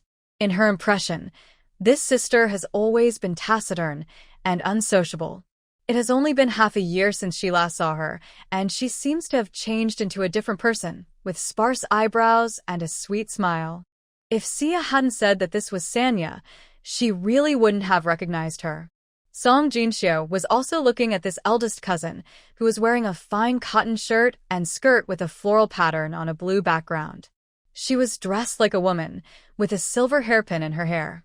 The old Song family had peach blossom eyes, fair skin, tightly knitted eyebrows, and 2 deep vertical lines between her eyebrows, like the female dean of the college. In her impression, the original owner was very afraid of this eldest sister. Because she is the eldest granddaughter, she always feels superior to others. Perhaps it is true that a dragon gives birth to a dragon, a phoenix gives birth to a phoenix, and a mouse's son will dig holes. Song Dia and Song Dalong are like their parents, selfish, arrogant, hypocritical, and pretentious. They always think that they are the eldest son, like the prince. Song Dia didn't like the look in Song Jinshyo's eyes. She said with a sullen face, "Third sister, 4th uncle is hospitalized in Huimin Medical Clinic. You are in the county town. Why don't you go to visit him?" What? Song Jinshyo wondered if she was hallucinating. Why should I go to visit? We. Song Jinshyo put her palm up, put it on her chest, and pushed it back and forth twice. We are no longer engaged. Don't say you don't know. And. Song Jinshyo smiled. I had someone break Song Siju's hand. Why should I go to visit him? Does Sister Dia want me to go and see a fool of myself? Song Dia took a step back and said with disgust, How come you have become so cruel? I'm cruel? Song Jinshyo stepped forward. Then let me ask you, when they wanted to sell me to an old man to be buried with him, why didn't you say they were cruel? Song Dia glared at her dissatisfiedly. What old man to be buried with him? Zhao Yuanwei is still alive and well now. You will have good food and drink if you marry into the old man's family, and you can also add some money to the family. It's the best of both worlds. Why do you say it's cruel? She showed a hint of disgust. You're still looking for death, and you've even made Chunxing rebel. Your family has raised you so much. Why can't you make a little sacrifice? Finally, he said shamelessly, Our family is doing well. Aren't you happy? It's really like a summer insect talking about ice. Song Jinshyo felt that her 3 views were overturned. She looked at Song Dia and asked only one question. Are you also marrying an old man? Song Dia looked at her in surprise. How is it possible? I am the granddaughter, so I must marry a rich man. Can you compare with me? I have a younger brother who is a scholar, so how can I marry a poor man? Do you understand the concept of marrying a rich man? So, since you can marry a rich man, we have to exchange our lives for money? We are all descendants of a Song family, so why are we treated so differently just because of who came first or who came later? We were all born by our mothers and raised by our parents, so what if you have 2 more eyes than me? It is not scary for a person to be high and mighty, but it is scary for him to sacrifice others and enjoy it with a clear conscience. Song Jinshyo no longer wanted to talk to this person. She was afraid that she would not be able to hold back and would break this person's brain. This person obviously has a problem with his thinking. No, the whole Song family has a problem with their thinking. selfish and ruthless. Song Jinxiu shouted inside. Xiang Sao, are you done changing? Oh, it's done. Xiang Sao jumped out and smiled sweetly at Song Dia. Sister Dia, I heard that you've been married for less than half a year and your brother-in-law has taken a concubine. So, this is what it means to be well-matched? When Song Dia heard her say that her husband took a concubine, her face suddenly turned pale. She was on guard against everything, but had the news of her husband taking a concubine spread to Songjia village? Xiang Sao was still giggling, as if she didn't see her expression, and asked curiously, and did Delang pass the exam to become a scholar? When did he pass the exam? Why didn't I hear about it? Yiming couldn't help grinning. This little girl had been listening in the back hall for a long time. Was she here to find trouble for her cousin? Song Jinxiu was in no mood to respond to Xiang Sao's defense. She was really disgusted by Song Dia. Yiming, pay the money and let's go. Yes, miss. Song Dia was stunned. She looked at Yiming and felt annoyed. This girl actually uses servants? She, the legitimate granddaughter, doesn't use servants, so why should she? Third sister. Wait for me. I haven't tried it on yet. Song Sia was in a hurry. She put on one set of clothes and held two sets in her arms. She looked at the other set on the chair and didn't care whether it was suitable or not. She held it in her arms and went out. But she couldn't let Sanya leave, otherwise who would pay for these clothes? Song Jinxiu didn't bother to pay attention to her. What does it have to do with me whether you try it on or not? She took Xiang Sao and left. She felt unlucky to stay with the two sisters for a while longer. Stop. Song Dia scolded coldly. Bah. Who do you think you are? Song Jinxiu didn't stop. Song Dia strode forward. I told you to stop and pay the money before leaving. Oh my god. Song Jinxiu sneered. Did I give you face? You gossip. Get out of the way. Although she didn't understand what gossip meant, it was definitely not a good thing. Song Dia felt that Sanya was going to rebel, pointing at her. You. How dare you talk to me like that? Song Jinxiu looked at her with disgust. What do you mean by you? You are still so self-righteous? What a thing. Song Dia couldn't believe it. What was the look in this girl's eyes? How dare she? You. Xiang Sao looked concerned. Sister Dia, are you stuttering? This is a disease and needs treatment. Song Dia glared at her. If this person was not the granddaughter of the head of the village, she would have slapped him in the face. She stretched out her hand to block his way. Vanilla waved her hands and pushed away Song Dia's hands. Get out of the way. Don't act like my cousin. Also, your cousin buys clothes, shouldn't you, her cousin, pay for it? Look at the new clothes my cousin bought for me. Aren't they beautiful? Vanilla twisted her body as she spoke, looking at Song Sia, who was still picking up her skirt, with a provocative look. Seeing the little girl's quirky look, Song Jinxiu finally felt relieved and said to Yiming, Whoever doesn't have eyes anymore, take off all your clothes and throw them out. Yes, Mississippi. Yiming stepped forward and was about to pull Song Dia's skirt belt, and Song Dia quickly took a step back. What a joke, let alone taking off all her clothes and throwing them out. Even if her belt was loose, she would undress in the street. Her reputation would be ruined. What a vicious girl. Song Dia's lips trembled with anger. Third sister, my clothes. Song Sia was about to chase out with her clothes in her arms, but was stopped by the proprietress. Girl, no one cares about you. Why are you claiming to be a relative? I thought you were really Miss Jinxiu's sister? Humph. She didn't even serve the girl. Yes, she was trying on clothes and she came in and said she was her cousin, urging her to get her clothes quickly, pointing at this and that. Unexpectedly, this one was a fake. Although the proprietress despised, angry, and unhappy. But businessmen make money by being kind, she still smiled and said, Among the things this girl is wearing and holding, only this one is 5 taels per set, and the rest are 10 taels per set, a total of 35 taels. Would you like to pay with a banknote or cash? What? 35 taels? Song Sia was dumbfounded. Big sister, don't leave, big sister. Song Dia didn't even turn her head. Not leaving? Spending 35 taels to buy you clothes? Don't say I don't have it, even if I did.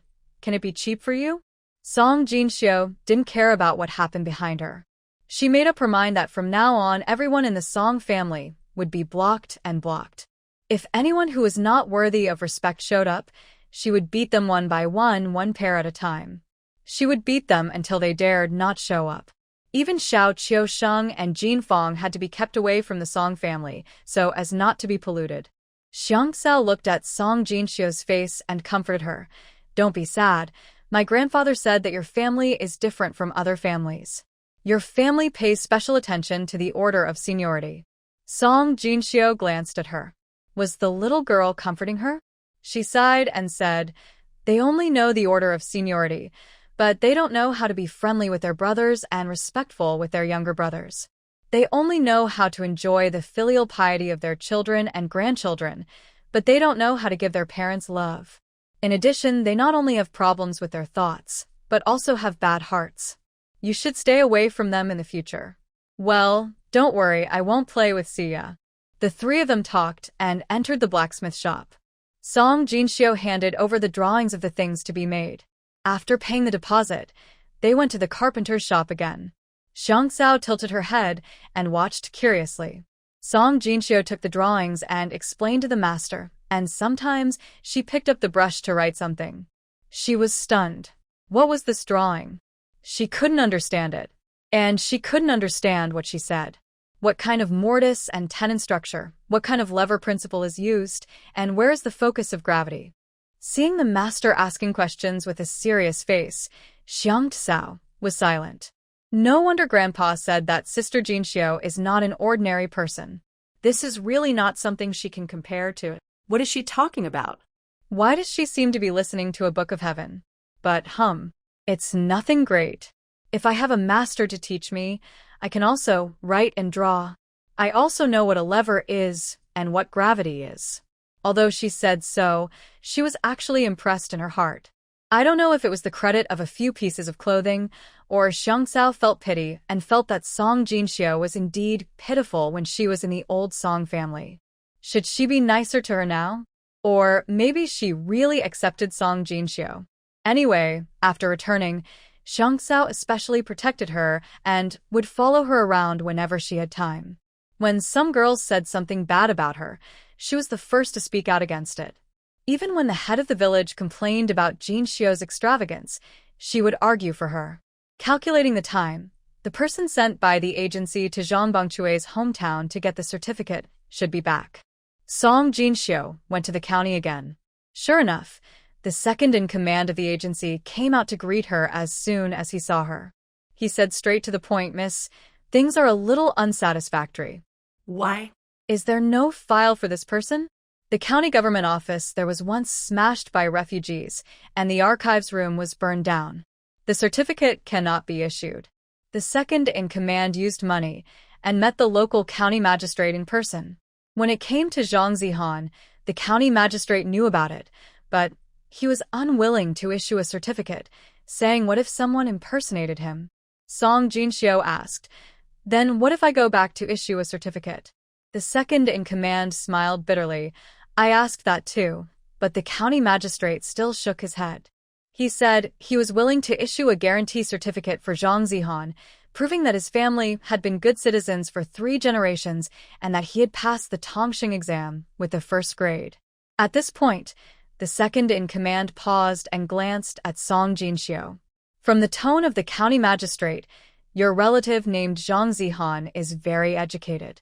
Song Jinxiu raised an eyebrow. He knows that Zhang Zihan is a scholar, but he is unwilling to issue a scholar certificate, but he is very willing to issue a student certificate and a 3-generation good citizen certificate. There must be a reason. Is there something you can't tell? The second in command immediately said admiringly, The girl is smart. There is indeed a reason. It turned out that the second in command also felt it was strange, so he spent money to find out from the clerk that 6 years ago there was an incident of impersonation of a scholar. Song Jinxiu frowned. Impersonation? This is deceiving the emperor, a serious crime. Yes, later the incident was discovered, and it turned out that there was more than one person who impersonated, and a county magistrate died because of it. Now the new county magistrate has re-sorted the files, and those that were blocked have been filed, and those that were not will not be recognized. As he said, the second-in-command handed the certificate he had obtained to Song Jinxiu. Song Jinxiu saw the guarantee of the county magistrate, the letter of introduction from the clerk, and the certificate presented by the Zhang family clan. Song Jinxiu took the certificate of the Zhang family clan and asked, "Have all the people in their clan returned to their hometown?" The second-in-command smiled and said, "It's not that I didn't get the scholar certificate, and I felt sorry for the 30 taels of silver given by the girl, so I found Zhangjia village." There were only 2 families left in Zhangjia village. The clan leader was a 20-year-old young man. He said that he was the clan leader now because he had the clan seal. When he heard that Zhang Zihan was not dead, he immediately issued a certificate. Song Jinxiu frowned when she saw the bloody seal on the certificate. The second-in-command smiled and said, "Haha, it's chicken blood. That place is so poor that there is not even ink." Song Jinxiu fulfilled his promise and gave another 50 taels. Although he didn't bring the scholar certificate, the second-in-command did try his best. Since Zhang Bengcue had to take the scholar exam, Song Jinxiu didn't plan to say it now that someone went to his hometown to get the certificate. After all, it is important for the examinee to be emotionally stable. There is strength in numbers, and more firewood means more flames. When the house was put up, the courtyard wall was basically completed. The big workers still stayed to help, while the small workers settled their wages and went home after finishing the work. Seeing Jin Fong and Xia Kaixing paying their wages in a formal manner according to the records in the work record book, Song Jinxiu smiled. While no one noticed her, Song Jinxiu secretly followed the treasure-hunting mouse Junjun up the mountain. Both children had learned arithmetic from her, and it was time for them to practice. Only by applying what they learned can they work harder. 1 person and 1 mouse crossed the mountains and ridges, and it was naturally another day of harvest.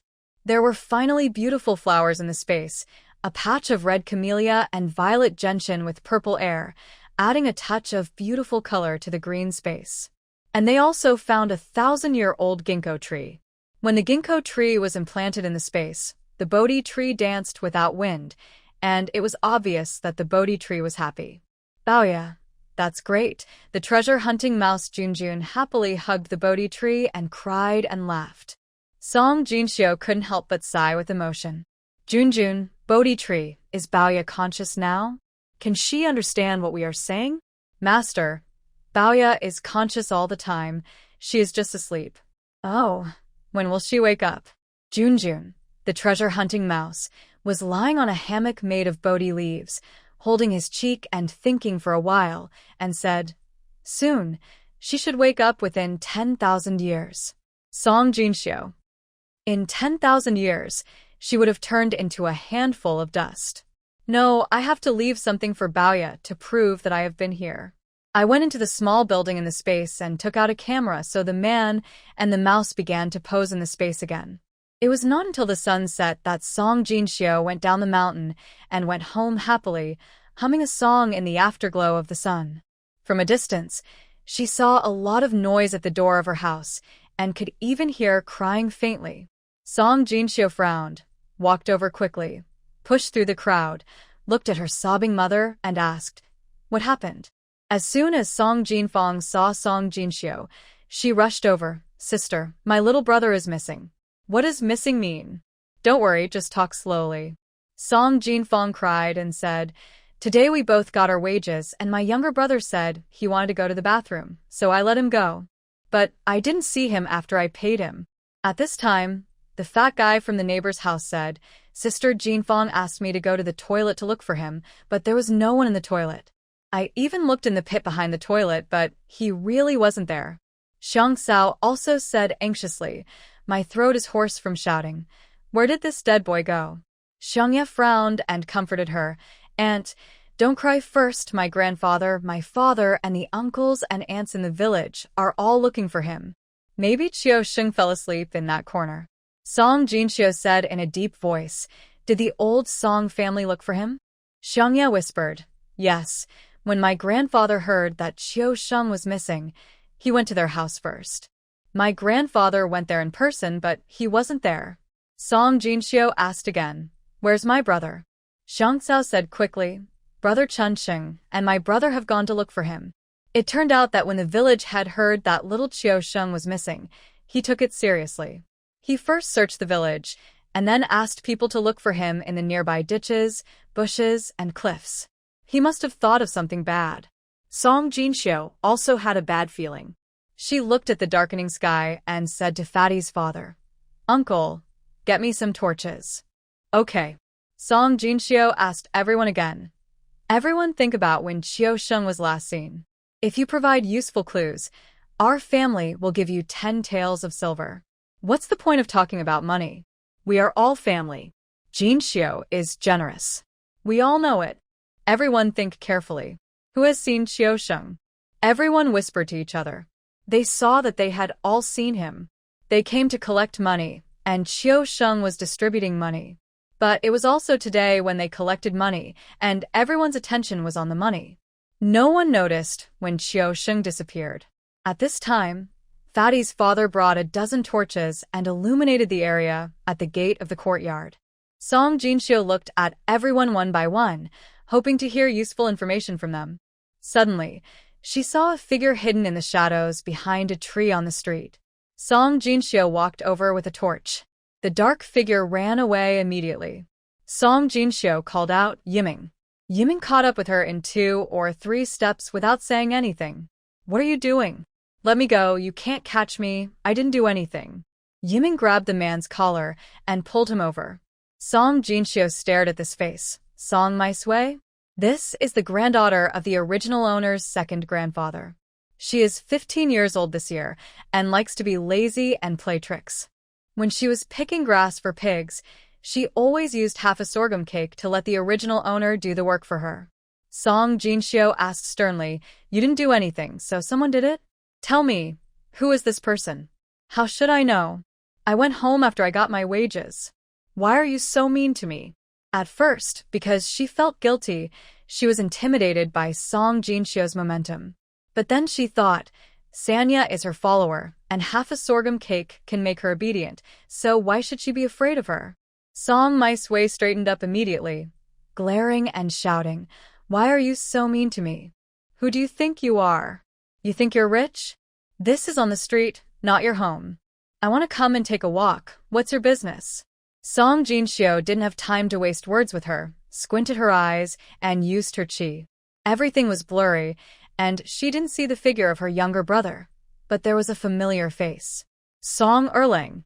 Song Jinxiu's voice was suddenly sharp. Tell me, was it Song Erlang who did it? Maisui's eyes widened suddenly. You. Song Jinxiu's eyes were like knives. How should I know it was true? Song Maisui covered her mouth in horror. She wondered if her mumbling was heard by Song Jinxiu. Song Jinxiu snorted coldly. Don't say. Humph, Yiming hit me. Yiming punched her on the shoulder without saying a word. With her shoulder was dislocated. My arm. Song Maisui hugged her arm and cried. Still not talking? Yiming. Yiming threw another punch without saying anything. With the other arm was also dislocated. Song Sanya, what are you doing? At this time, Song Maisui's parents rushed over. Song Shulin saw his daughter's arms hanging down and crying with snot and tears. Song Shulin was so distressed. He was a little afraid of his uncle and aunt, but he was not afraid of a yellow-haired girl who was no longer related to him. Song Shulin roared and rushed towards Song Jinxiu with great momentum. You ungrateful, ignorant thing, you dare to hit my daughter. I will punish you. In the hearts of the old Song family, she was an ungrateful person. I thought this uncle was better than the old Song family, but I didn't expect that he also thought so in his heart. Song Jinxiu didn't move at all. Yiming stepped aside and grabbed the back of his collar and threw him back. Song Shulin sat on the ground with a sharp pain in his tailbone. Song Shulin's wife also rushed to her daughter. Mom, she hit me. My arms can't move. Wow. Song Maisui was hugged by her mother and cried loudly. Maisui's mother's eyes turned red with heartache, and she pointed at Song Jinxiu and cursed. You are such an ungrateful rascal. When your cowardly mother was driven away, I saved half a sorghum cake every day and asked your sister my sway to bring it to you. You didn't remember it and you even beat her, huh? And your brother was in the hospital. I saved a little money with great effort and was reluctant to spend it, and I gave you 180 coins. Did I feed the 180 coins to the dogs? Xiang Sao behind her sneered. Oh, Auntie, my sister Jinxiu ate the cake from your family, but you can ask Sister My Sway. Did she eat the cake for free? She exchanged it for a basket of pig grass. And did my sister Jinxiu take your 180 coins? At this time, Xiangya also said, no, 180 coins. I personally gave it back to you, Auntie. I also gave 5 eggs to each family, out of gratitude. Song Jinxiu didn't know until then that second grandpa had secretly done so much for them before. 5 eggs for each family. I'm afraid second grandma would have to save them for half a year, right? These are good things. She will remember them in her heart. Song Jinxiu's eyes are deep. In the past, I didn't care because I was too lazy to care. Isn't it good to live my own life? Why bother with these insignificant people? In addition, she has not forgotten the help she received. A drop of water should be repaid with a spring. She understands. Isn't she always thinking of a way? But whoever dares to touch her family, I don't care if you have done me a favor or not. If you get angry, I don't mind killing people. My Sway's mother took a step back at her sharp eyes, but when she saw her daughter's drooping arms, her anger rose again. You are grateful for helping with the work. What's wrong with that? Do you want to eat for free? And our 180 coins. Just because you didn't ask for it doesn't mean we didn't give it to you. If we gave it to you, you should be grateful and repay the favor. You don't repay the favor and even beat people. You are repaying kindness with enmity and have no conscience. Song Jinxiu snorted coldly. I will repay the favor, but if I have enmity, don't even think about escaping. Humph, if you want to repay a favor, you have to see if I'm in a good mood. She stepped forward and stared at Song My Sway. Will you tell me? In fact, even if she didn't tell him, Song Jinxiu had guessed that her younger brother's disappearance was probably related to Song Erlang. But she still wanted to ask clearly, because she was afraid that if it wasn't the case, she would have chosen the wrong direction and wasted time, and then it would be even harder to find her younger brother. Seeing that My Sway was still crying, and even crying and staring at her, did her parents come and feel confident? Song Jinxiu had lost her patience. Yiming, if she doesn't tell me, scratch her face. Yes, Mississippi Yiming took out a dagger and pretended to cut My Sway's face. No. My Sway's mother stood in front of her daughter. Song Jinxiu winked, Yiming nodded, and deliberately shook his hand, and the dagger went along My Sway's mother's ear and cut towards My Sway's forehead. Amid the exclamations of the mother and daughter, 2 strands of hair of the mother and daughter fell lightly to the ground. Yiming, I'm sorry, miss, I missed. Song Jinxiu said calmly. It's okay, cut again. Use more strength. If the person dies, it's my fault. Yes, miss. Yiming swung the dagger fiercely. Under the torch, the dagger flashed with cold light, with the sound of wind. It was a killer move at first glance. Don't kill me, I said. It was Erlang who took Qiusheng away. It was Erlang. It has nothing to do with me. I just sent a message. It turned out to be Song Erlang. Song Erlang has always been resentful, but he just couldn't find a chance to retaliate. It happened that he came back today and found that Song Chunqing's family had built a house again. What a big yard, so many rooms, blue brick tile house, stone base, and 3-meter blue brick wall. Why? Why can a rootless and leafless fool who is divorced have such overwhelming wealth? Jealousy made him crazy. He hid behind a tree on the street. If his eyes could spit fire, he really wanted to burn this place down.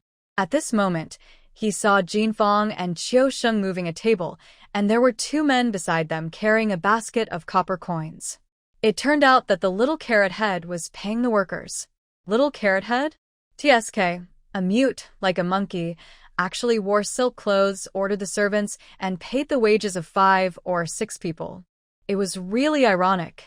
In his memory, he was always locked in Qiusheng's silent appearance in the past, and he was unwilling to accept their current changes. He hid in the shadows, gnashing his teeth with hatred.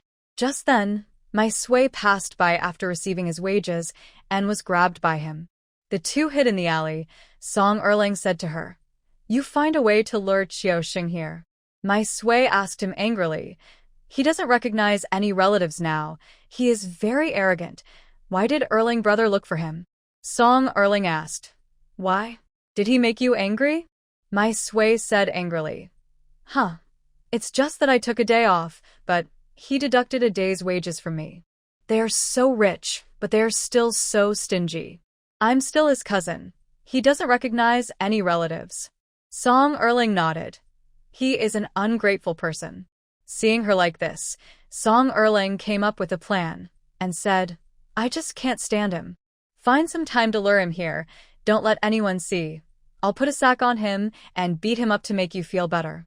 Song My Sui was very excited when he heard this and said quickly, "Brother Erling, there's nothing good about beating little Qiusheng. How about you put Sanya in a sack and beat her up?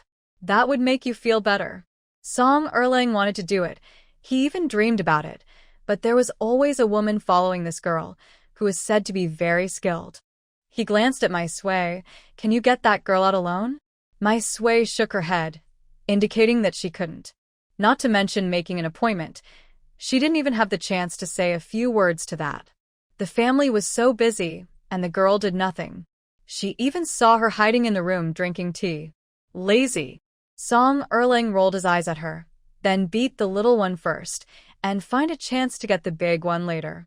So Song My Sui went back, and while Qiusheng was in the toilet, he lied to him that there was a puppy in the alley.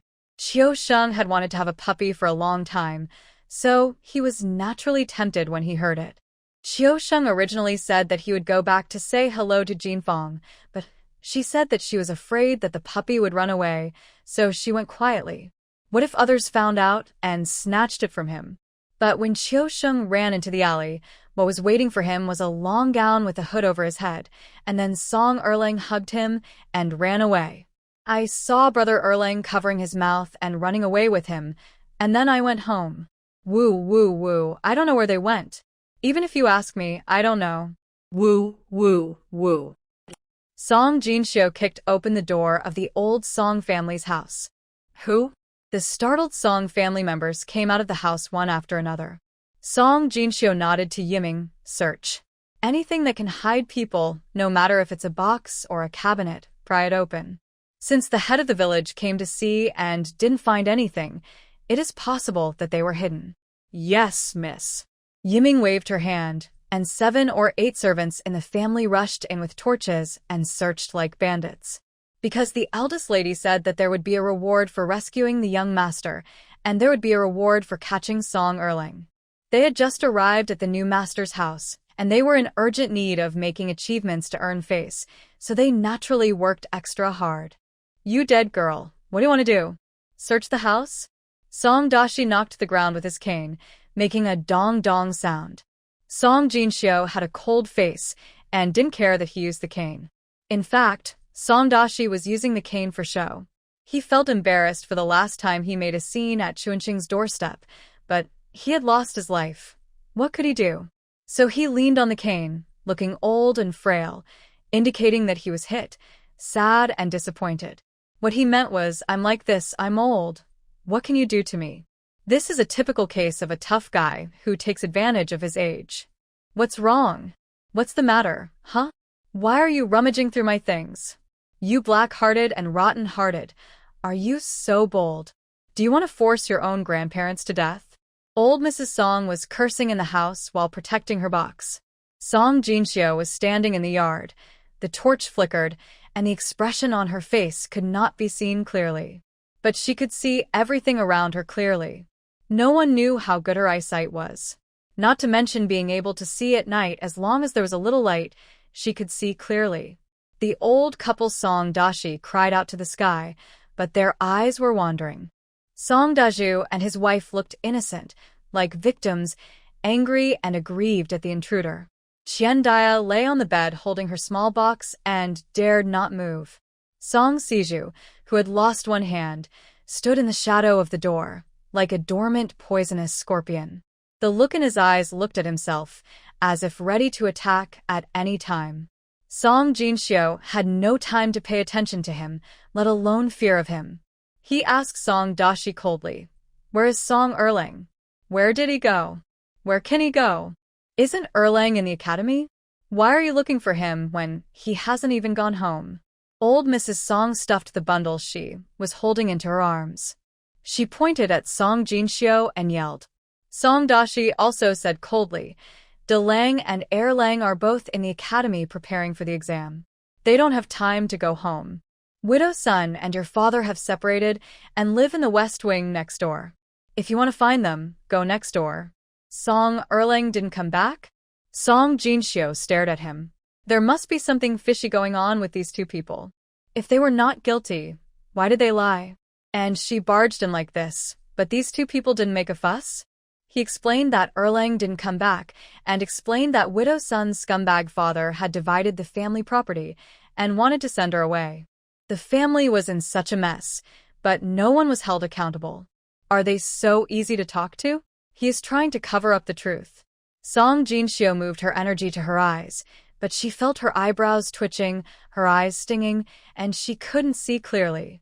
She knew that she had used her supernatural powers when she went up the mountain today.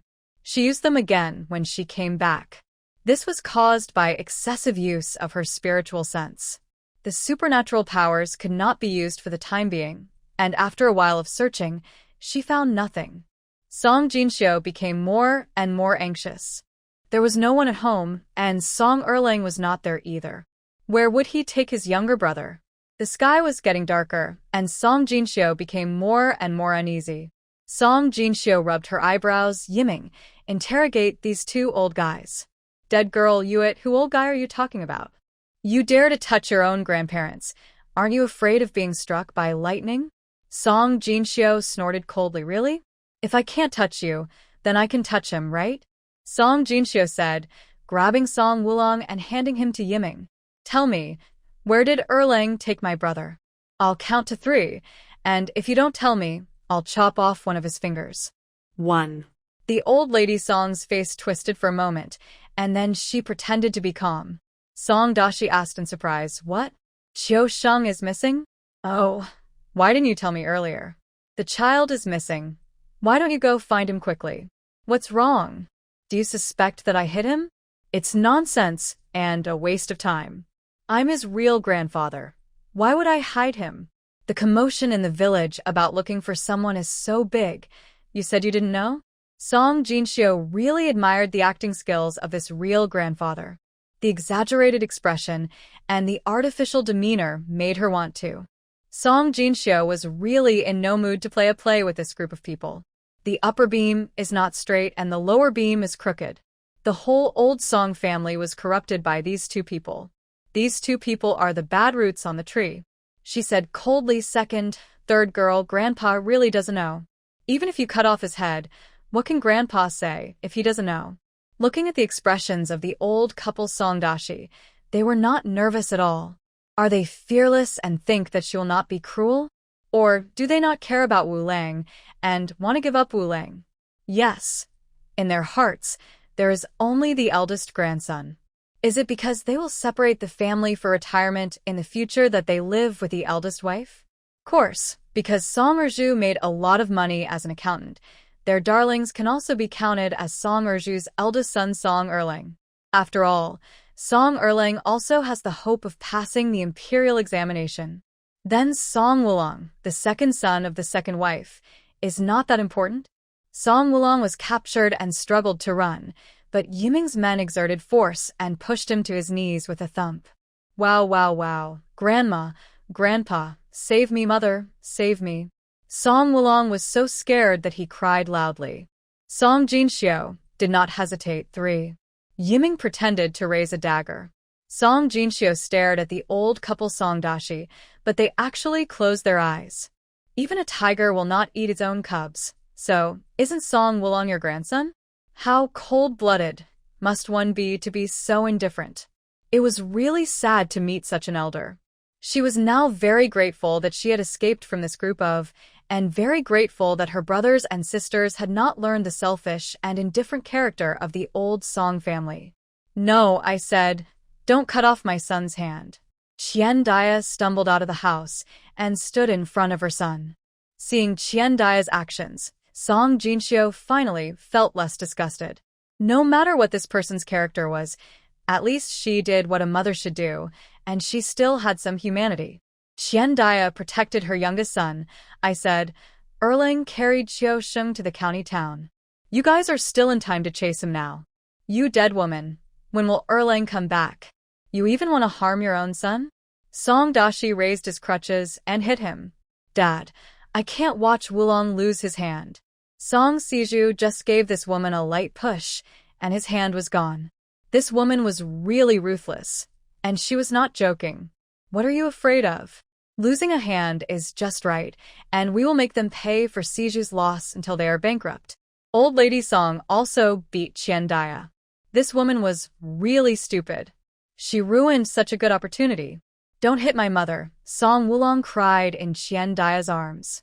"You are the ones who planned to sell Xiao Sheng. Why did you hit my mother?" Children's words should be believed. Song Jinxiu glanced at them coldly. "You'd better pray that my brother is okay. Otherwise I will make you never have peace." Song Jinxiu turned around and said to the servants when she stepped out of the old Song family's door, "Smash the old Song family for me. Don't leave a single bowl." Yes, there was another burst of cursing behind her. Song Jinxiu didn't even turn her head. "Dare to touch my family is like touching the dragon's reverse scale." Since Song Erling took his younger brother to sell him, she could only chase and find him. Yiming said, "I'll go and harness the ox cart." Song Jinxiu shook her head. "The ox cart is too slow. Let's run." Fatty's father hurriedly said, "Handle the donkey cart. Donkeys run faster." "I have one at home, I'll go now." The donkey cart was indeed faster than the ox cart, but Song Jinxiu was still anxious. If only there was a motorcycle. No, a horse would be fine. There had never been a moment when she had such a strong expectation as this moment, hoping that her stepfather could stand out and become an official. If there was an official at home, she would buy a Fergana horse to raise. Fatty's father drove the cart, Yiming, and there were two men bought from the family, Zinc and Calcium. Zinc and Calcium were two of the 5 men bought by Song Jinxiu. The oldest of the 5 was in his 40s, and the youngest was 37 or 38. They were all strong laborers. Song Jinxiu named them, from oldest to youngest, Latte, Calcium, Zinc, Selenium, and Bronze. Not far from the donkey cart leaving the village, Aunt Suehua's voice came from behind. Aunt Suehua called from behind, "Jinxiu, wait a minute. Wait for me." Song Jinxiu frowned. She wanted to fly to the county town. Why was Aunt Suehua making trouble now? However, Pangotzi's father had already stopped the donkey cart. Aunt Suehua was panting and said while running, "Widow Ma, I saw, Erling, carrying something to the direction of the old cemetery." The old cemetery is the ancestral tomb of the Song family. Aunt Suehua panted and said, "From what Widow Ma said, Erling might be carrying Xiao Sheng." Song Jinxiu jumped off the car and asked, "Where is Aunt Ma?" Aunt Suehua pointed behind her. "Yes, at my house." Xiao Sheng was missing, and the whole village was looking for him. Widow Ma naturally knew about it. Widow Ma was in her 30s, childless, and lived alone. She had her period these 2 days and was resting at home. Hearing that Chuanqing's family would receive wages today, she drank a bowl of brown sugar water at home before going out. Because she lived in the back street, she took a shortcut, so she passed by the alley next to Old Song's house. Then she saw Song Erling carrying a sack and walking west. She was curious and stopped to look for a while. Seeing that he was heading to the old cemetery, she didn't think much about it. After all, it's hard to guarantee that no one's family will have any problems. When something happens, it's common to ask for the blessing of ancestors. Even she was upset and couldn't think straight, so she would get a pot of wine and go to the grave of her dead husband to talk. By the way, burn some paper money for him. Let him eat and drink well over there. Don't miss her, and don't come back to find her. She still wanted to live a few more years. So she thought Erlang was carrying things to worship his ancestors. She also thought that Erlang was about to take the exam for a scholar, and she had to bless him to pass the exam, so she had to burn more paper money. After all, the ancestors also need money to take care of things, right? Now that she heard that Qiu Sheng was kidnapped by Song Erlang, she realized something was wrong. Song Jinxiu frowned. The ancestral tomb of the Song family is backed by mountains and faces the water, with a road in front leading to the distance. It is an excellent feng shui treasure land. But since the Tongshui River is to the south of the old cemetery, it is not close to the county town from the old cemetery. How could Song Erlang go from here? She suddenly remembered that Brother Fuxing once said that Song Erlang wanted to put his younger brother in a sack and throw him into the river. Song Jinxiu couldn't help but feel cold under her feet. Without thinking too much, she ran towards the Tongshui River in the direction of the old cemetery. Yiming chased after her. She ran so fast that the torches had gone out long ago. There was no moon tonight, and the stars were dotted.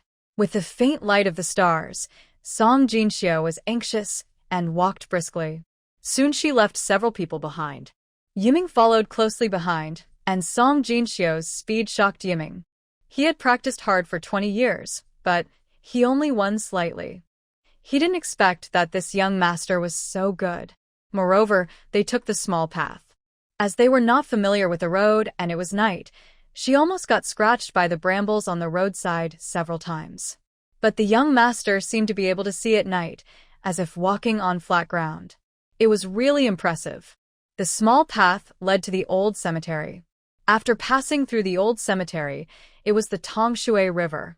The road to the old cemetery was even more difficult to walk. Clusters of tombs were scattered in an orderly manner. In front of the tombs, semicircles were artificially built with stones.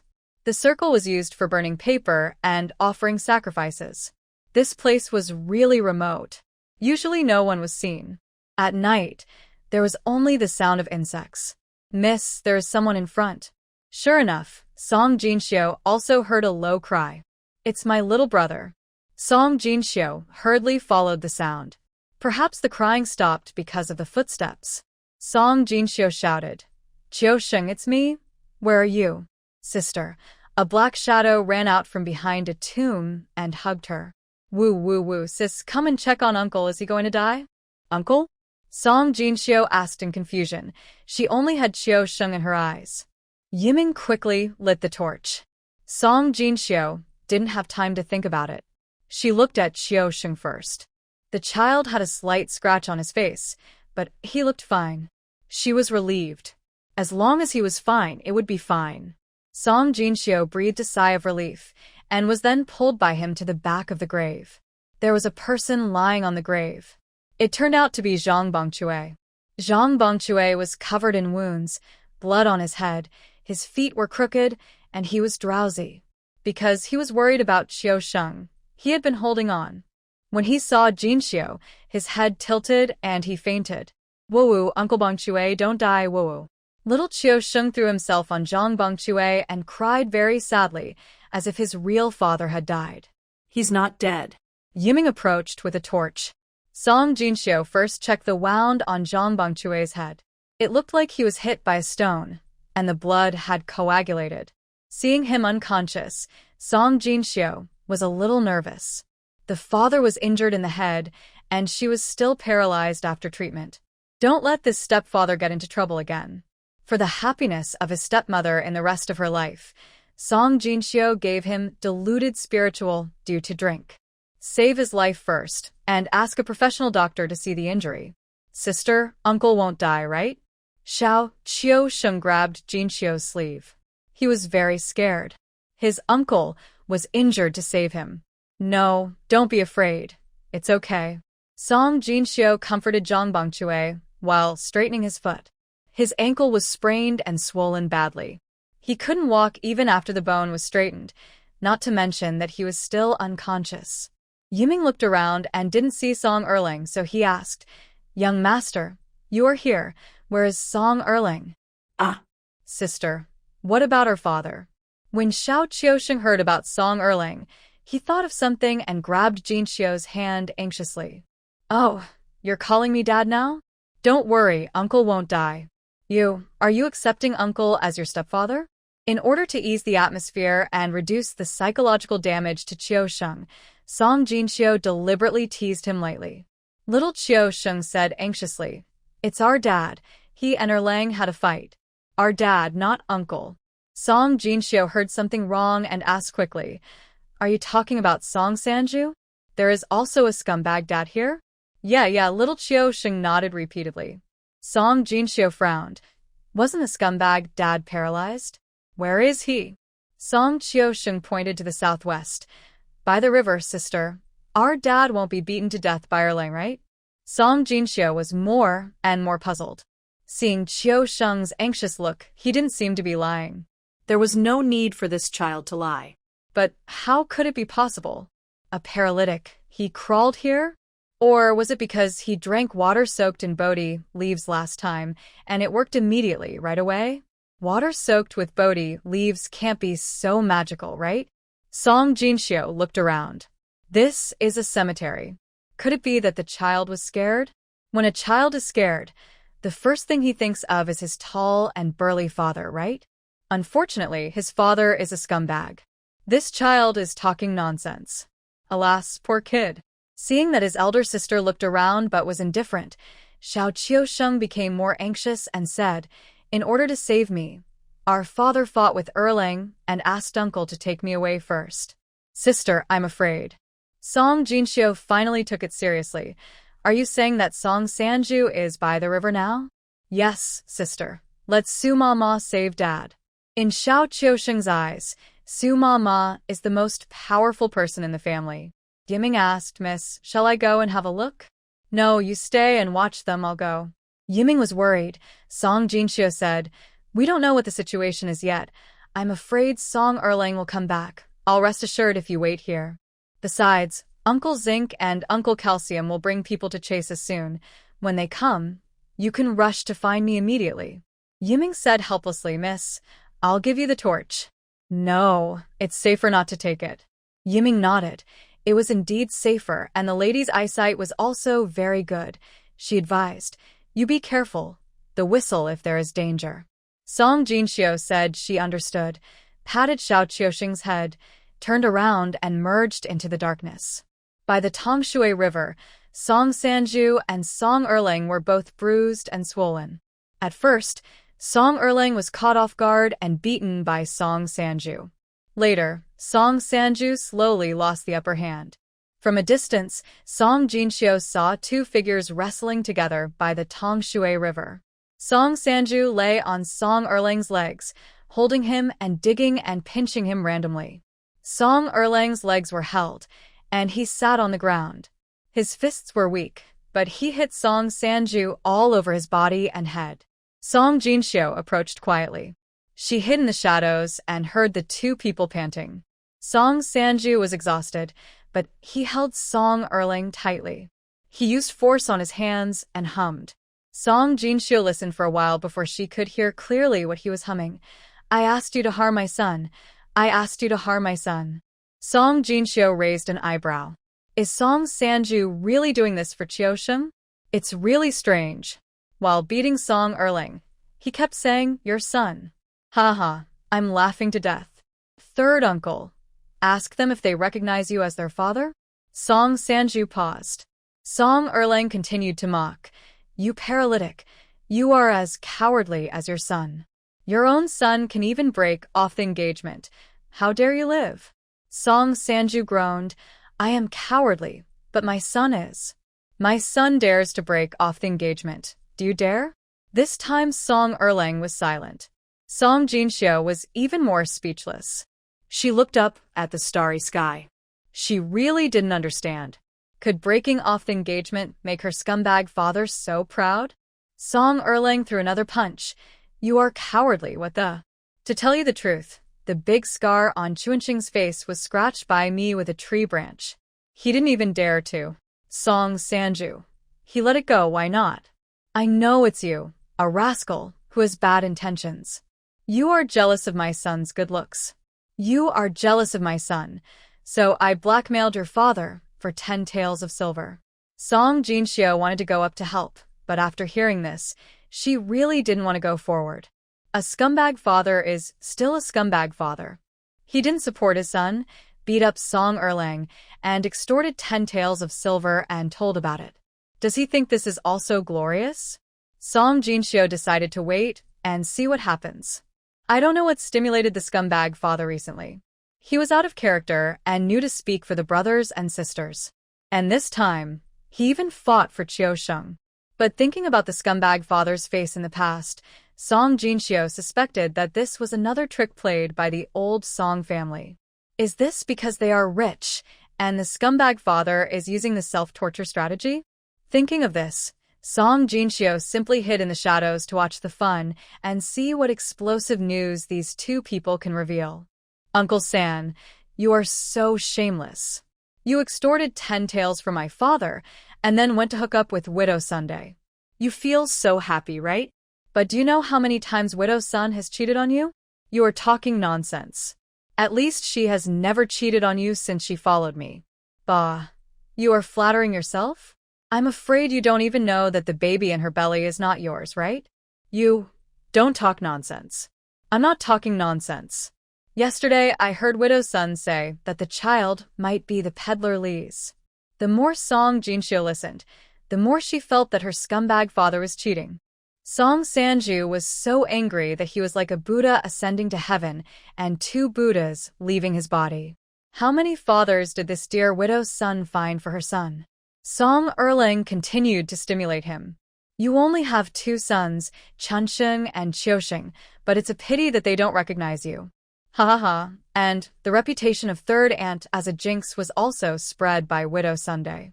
You are fooled, you fool. Song Sanju roared. You are talking nonsense. I heard it from the witch with my own ears, and I also saw the witch burning whirlwind incense with my own eyes. Why don't you say you are stupid? The witch is my aunt, and she is best at burning whirlwind incense. Widow's son went to see my aunt, and I was there at the time. I heard everything they discussed clearly. It was my idea to say that third aunt was a jinx because she always disliked me for Chunsheng. Evil creature. I will kill you. Song Sanju was so irritated that his eyes were red. Although Song Erlang was strong, he ran so far with the sack on his shoulder and fought for so long. Now he was weak even when he threw a punch. But the words he said were still vicious. Are you angry? You are destined to raise a child for others. As for your own son, if I can't drown him this time, I will have a next time. Sooner or later, he will die in my hands. I will make sure you have no descendants. Song Jinxio sneered. Do you think I will give you this chance? She entered the space under the cover of night. She began to configure the 10-day powder in the space. The so-called 10-day powder is a toxin that destroys human brain cells, also known as the soul-eating powder. Once poisoned, it will take at most 10 days before you become demented. Because the poison is too vicious, she only knows the formula but has never made it. However, Song Erlang has completely her off. It's better for this man to be stupid. Is your father no match for your cousin? Not to mention fighting, he will be to death. Treasure-hunting Rat Junjun watched the battle between the uncle and nephew outside and explained it to Song Jinxio with relish. Seeing Song Jinxio fiddling with the medicine bottle, he asked in confusion, If you don't watch the fun, what are you busy with? Song Jinxio didn't even raise her head. I synthesized the medicine for Song Erlang. Doesn't he want to have no descendants? I'll send him on his way first. The treasure-hunting mouse Junjun jumped onto her shoulder and said excitedly, This is great. Don't do anything. Give me the medicine. I'll let him eat it, and he won't even notice it. Song Jinxio said, No need. I said I'll send him on his way. I have to say goodbye to him. Don't touch the medicine. There is no antidote at the moment. Upon hearing this, the treasure-hunting mouse Junjun jumped aside. It is not immune to all poisons now. Without the golden elixir, its body is only a little better than that of an ordinary chipmunk. Song Sanju felt that he was really a big joke. Maybe he regained some strength by lying down. He suddenly hugged Song Erlang and rolled into the river. Okay, then I'll drown you first. Song Sanju got angry and rolled around holding Song Erlang, like a crocodile hunting. Song Sanju exerted force suddenly, scaring Song Erling. Seeing that his uncle was willing to fall into the water to pull him up, he became afraid. Song Erling climbed to the shore and kicked with his feet.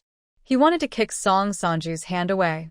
Song Sanju was really determined to die with Song Erling. He was so depressed. Whether in dreams or in reality, he felt that he had become a big joke and felt that life was worse than death. He dared not recognize his respected parents and elder brother, and his beloved widow son, who he held in his heart, destroyed his 3 views. His children regarded him as a scourge. He would rather die than live. One was ready to die and the other was struggling to death. The 2 rolled around on the riverbank. His clothes were soaked by the river water, but he just couldn't fall down. Song Jinxiu saw the scene when she came out of the space, and she wondered if she should go over to help. As long as she gave a gentle push, the 2 people wouldn't have to suffer so much. At this moment, shouts were heard in the distance, and a flame was getting closer and closer. Song Erling saw that it was not good, and it must be that rascal went back to get reinforcements. So he struggled more and more violently, thinking that as long as he left here, he would never admit to catching Song Qiusheng. As long as he didn't admit it, the brat and the outsider couldn't do anything to him. As for Song Sanju, let him die. Song Erling couldn't help but feel evil. He had the intention to kill. Song Sanju had not had 3 meals a day for the past few days, and after the fight, he was so hungry that he felt dizzy and his strength was getting weaker and weaker. Song Erling exerted force and kicked him into the river. Song Jinxiu curled her lips, thinking that her scumbag father was really useless. Where did the ruthlessness he had in kicking his brother go? Although Song Sanju no longer had the strength to pull him, he still held on to Song Erling's trouser legs tightly. Seeing that he was about to slide into the river, Song Erling was quick-witted and quickly untied his belt. Song Jinxiu looked at him and wondered what he was trying to do. Was he trying to survive by cutting off his tail like a gecko? If he wanted to take off his pants to escape, he had to see if his sister agreed. Song Jinxiu was ready to give him a ride. This bad guy, drowning would be a good thing for him. But before she could do anything, she saw her scumbag father suddenly raised his head and opened his mouth. He bit Song Erling's big toe. Ah! Plop! With a cry of pain from Song Erling, the 2 rolled into the river together, splashing water. Song Jinxiu couldn't help but twitch her lips. That's right. This is a scumbag father. He should be ruthless when he is ruthless. But didn't the scumbag father overact this self-torture trick? Fighting for Qiusheng's life. Why does it feel so unreal? At this time, everyone arrived one after another, and the banks of the Tongshui River were brightly lit for a while. Watching the 2 people floating in the river. Seeing the people who came over go into the water to save people. Song Jinxiu had a blank expression. Sister, where is Daddy? Where is Daddy? Little Qiusheng ran over with his short legs and looked around. Seeing little Qiusheng's anxious look, Song Jinxiu sighed and said, "He fell into the river. Don't worry. He'll be rescued." Many people in Songjia village can swim, including Song Erling and Song Sanju. Song Jinxiu didn't know that if they wanted to drown them, they had to knock them unconscious and tie big stones on their bodies. Or they could commit suicide like in Song Sanju's dream. The 2 were finally rescued. Song Chunsheng and the head of the village also came. Looking at Song Erling lying on the ground pretending to be dead, Song Chunsheng didn't drop the stone in his hand in the end. "Brother, can't you do it?" Song Chunsheng shook his head. "I can't get involved in a murder case. My uncle has to take the imperial examination, and Qiusheng has to go to school. Our family is no longer the same as before, and we have to consider our reputation." Song Jinxiu smiled and whispered, "Don't worry. To deal with someone, you can't just use knives and guns. You can also shoot hidden arrows." Song Chunsheng nodded. "You rewrite, he can put Qiusheng in a sack, and I can put him in a sack too." Song Jinxiu smiled coldly. "Well, he will get his comeuppance." Song Erling was by the head of the village and was told that he would be punished according to the clan rules in the ancestral hall. This guy was listless and half dead. But Song Jinxiu understood that the clan would not take his life. But Song Jinxiu didn't want to keep him. She squatted down, carefully opened the bottle of Shuri San that she had just prepared, then pinched Song Erlang's chin and poured it in. Thanks to her previous experience of feeding her brother medicine, she didn't give him a chance to react. Song Erlang only felt a pain in his throat, as if he had eaten chili peppers. You. Song Erlang was surprised to find that he could not speak. Song Jinxiu smiled and said, "Don't be afraid. I just think you can't stay, so I fed you some poison, Shuri-san. You will have a headache occasionally in the first 2 days, but it will be gone on the 3rd day. Oh, by the way, I also mixed some mute medicine." Song Erlang was horrified. He looked at Song Jinxiu in fear and thought she was scaring him. But the next second, he covered his head and rolled on the ground. The Tongshui River under the stars was dotted with stars, as if the sky and water were connected. Song Erlang felt a splitting headache. He wanted to open his mouth to call for help, but his throat was ruined and he couldn't make a sound. How dare she poison? From Song Jinxiu's eyes, he saw the undisguised murderous intent. Song Erlang was scared and suddenly his body was hot, and he actually peed his pants. A burst of smell came, and everyone looked at him like a dead fish, his head on the ground with his mouth open.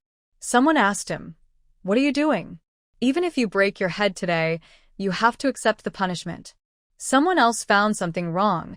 "He looks like he is possessed by evil spirits." "What do you mean by possessed by evil spirits?" "I think it's the ancestors who appeared and punished him." Song Jinxiu stopped looking at Song Erlang. Although this man's fate was his own fault, she still felt a little uncomfortable. It was too vicious to make people stupid. It would be better to kill him directly. But her family has not yet killed someone and can get away with it. Once the truth comes out, it will be a life for a life. According to the ancient law, Song Erlang was sentenced to 3 years at most for attempted murder. So she didn't regret poisoning Song Erlang. Song Jinxiu gritted her teeth. Forget it. The poison had been given anyway. Why should she be so hypocritical? If anyone touches her family again in the future, she doesn't mind poisoning again. Song Jinxiu rubbed her cheeks to relax herself. Song Jinxiu did everything here quietly. Everyone thought that Song Erlang's abnormal behavior was the ancestors appearing to punish him. After all, the old cemetery is the habitat of the ancestors, and the ancestors are watching behind them. Song Erlang has a vicious mind and harmed his cousin. It would be unreasonable for the ancestors not to punish him, right? Song Sanju was carried by someone. His eyes were dull, and he looked like he had lost all desire to live. Xiao Qiusheng tiptoed over, pulled his clothes, and cried, "Dad, don't die." With just these words, Song Sanju's eyes lit up. He looked at Xiao Qiusheng and asked in a low voice, "Do you still recognize your father?" "Xiao Qiusheng, I recognize you? Aren't you my father? I haven't seen you for just a few days, and you don't recognize me? I am Qiusheng." Although the two of them said recognize in a different way, they were chatting enthusiastically. Song Chunsheng looked at this father with complicated eyes. Although he was in a mess, he looked much more pleasing to the eye. He asked with concern, "Are you okay?" Song Sanju was immediately excited. "Okay, very fine, don't worry, son." Who is worried about you? Song Jinxiu really couldn't bear to watch. "It's really bright with a little sunshine. Brother, Qiusheng, let's go home. Uncle is still injured." "What are you doing? Isn't it natural for a father to save his son? He did what he should do, so why are you so moved and reluctant to let him go?" "Brother, too, forgot your legs? If it weren't for me, you wouldn't know when you died, and now you are soft-hearted and care about him?" Xiao Qiusheng was saved today, and he was not the only one who contributed greatly. Wasn't there also a stepfather? She had not forgotten the ruthless, shadowless kick of her scumbag father when she first came here, and the fact that her scumbag father blackmailed Song Erju for 10 taels of silver. At that time, he didn't stand up for his brother and only cared about his own happiness. Now he has become a good person? I don't believe you. Xiao Qiusheng was saved today. It was really a coincidence, and it was also his fate. It turned out that Song Sanju was separated from the family and was waiting to catch the widow's son sure enough, Within 2 days, the lover of the widow's son in the dream appeared. Because Song Sanju was paralyzed, the two did not avoid him at all. And the widow's son was pregnant. Song Sanju originally wanted to divorce the widow's son after she gave birth to a child. After all, he was alone now and Song Yukai didn't love him, so he couldn't count on him. He didn't have the face to count on Chuanqing's 4 children. He just thought about the one in the widow's son's belly and kept it for his retirement. However, he heard widow's son and her mistress saying that Song Yukai and widow's son were both pregnant with her mistress's children. It turned out that the two had been having an affair for a long time. The reason why she married him was because he was easy to control. Song Sanju was so excited when he heard this. He finally couldn't pretend anymore and looked for something handy in the yard. He wanted to kill the adulterous couple. However, at this moment, the voices came from the old Song family next door. It turned out that his parents were telling Erling to go and come back quickly. They said that no matter how much money, he should sell it far away. He would only be able to vent his anger as long as a few ungrateful people had a hard time. Song Sanju knew that the ungrateful people mentioned by his parents were Chunqing and his family.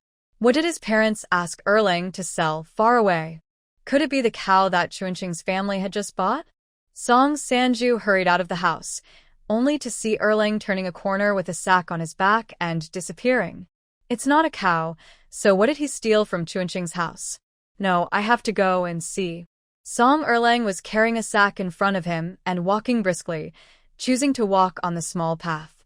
Song Sanju had been pretending to be paralyzed at home, and his shoes had fallen off because of crawling.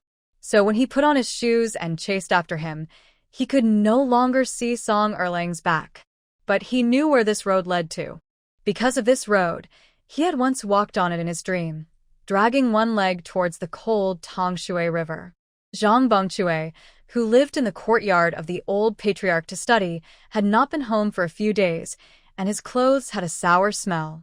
So he said hello to the old patriarch and prepared to go home to take a look. The old patriarch lived in the west end of the village, and the Song family ancestral hall was not far away.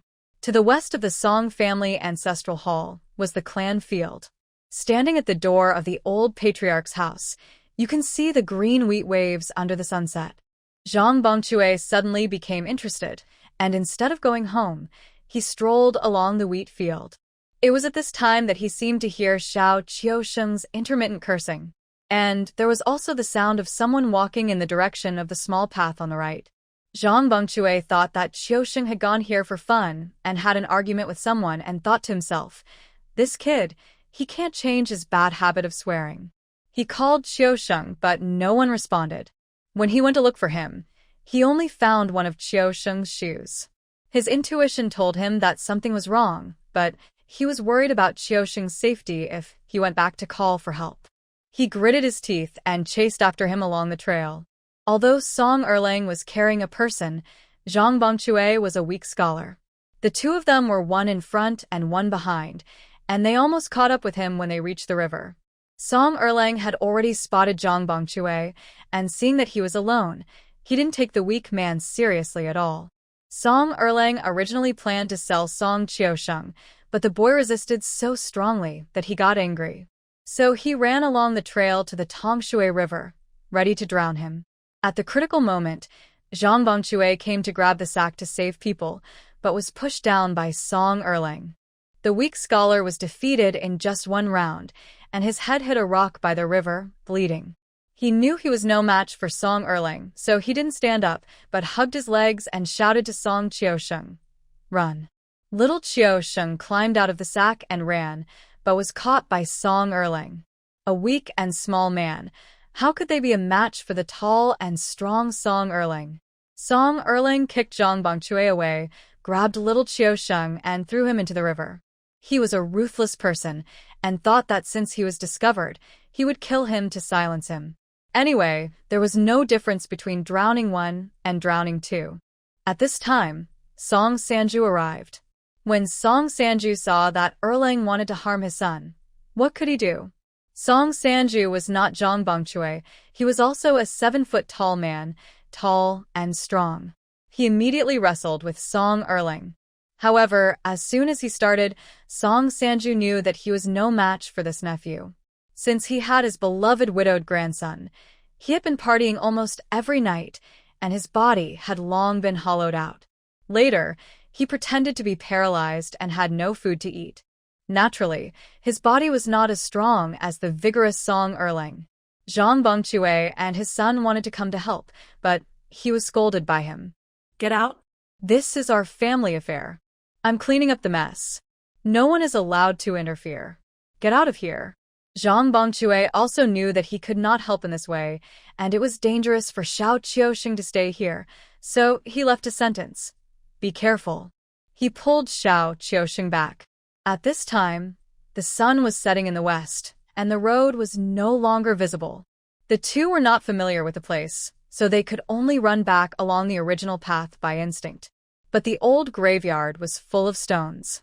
The weak scholar Zhang Bongchue kicked a stone and sprained his ankle. He couldn't walk with his ankle sprained, and his head was dizzy because of excessive blood loss. He was worried about letting Qiuxing leave alone, and he was also worried about keeping him here. It was at this time that Song Jinxiu and others came. At this time, the old Song family, which had been smashed and destroyed by Song Jinxiu's orders, was silent. Song Daju, who came back from inquiring about the news, had a sullen face. Erlang wanted to drown Qiuxing and was caught in the act. This time the matter has become a big deal. Dad, how will this end? Old Mrs. Song was tired of scolding, and at this time, she wiped the corner of her mouth and said fiercely, she deserved to be drowned. If I had known that the dead girl was so vicious, I would have drowned her too. Her wardrobe was broken. There was a big hole in the bottom of her pot, and her bowl became a pile of waste. Song Siju showed a sinister smile on his face. What's the big deal about the death of one person? It would be better if all of them died. Because the bed was also smashed by the servants of the Song family. Song Dashi sat on a pile of wooden shelves, lowering his head to smoke a pipe. Ever since his house was smashed, he has been thinking about one thing. That is, the children now are no longer the same as before. He cannot shake them. Sanya's sharp eyes and cold words can smash his house with a wave of her hand, and he can't stop it and is powerless. Even Siju, who has always loved to fight and be aggressive, has become gloomy and timid because of the loss of a hand. He squatted in the corner and didn't even dare to raise his head. Sanya's great change made him go from being furious to reflecting now. After most of his life, he thought he was wise. Those who act will fail, and those who hold on will lose.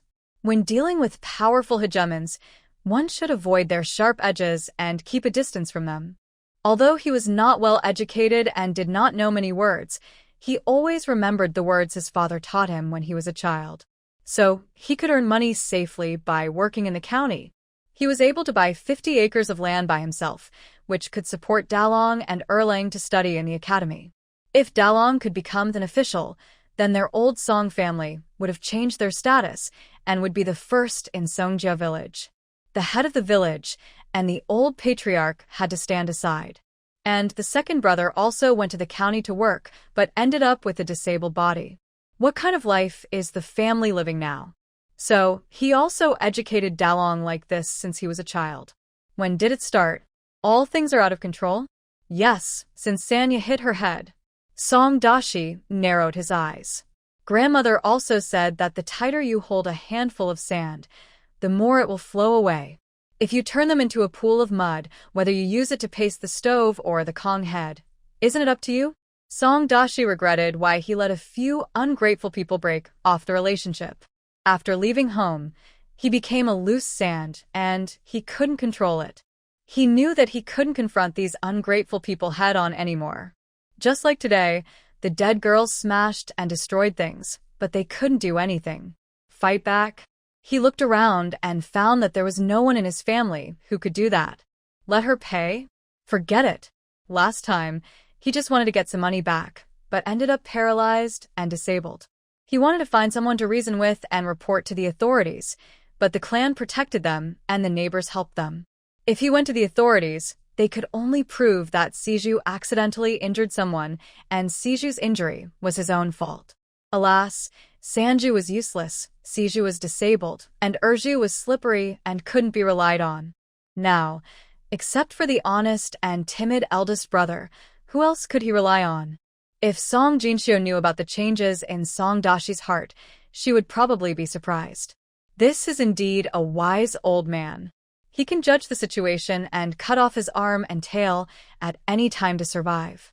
Unfortunately, he was wrong from the beginning. A brave man cuts off his arm or tail to survive, but it depends on who you cut off.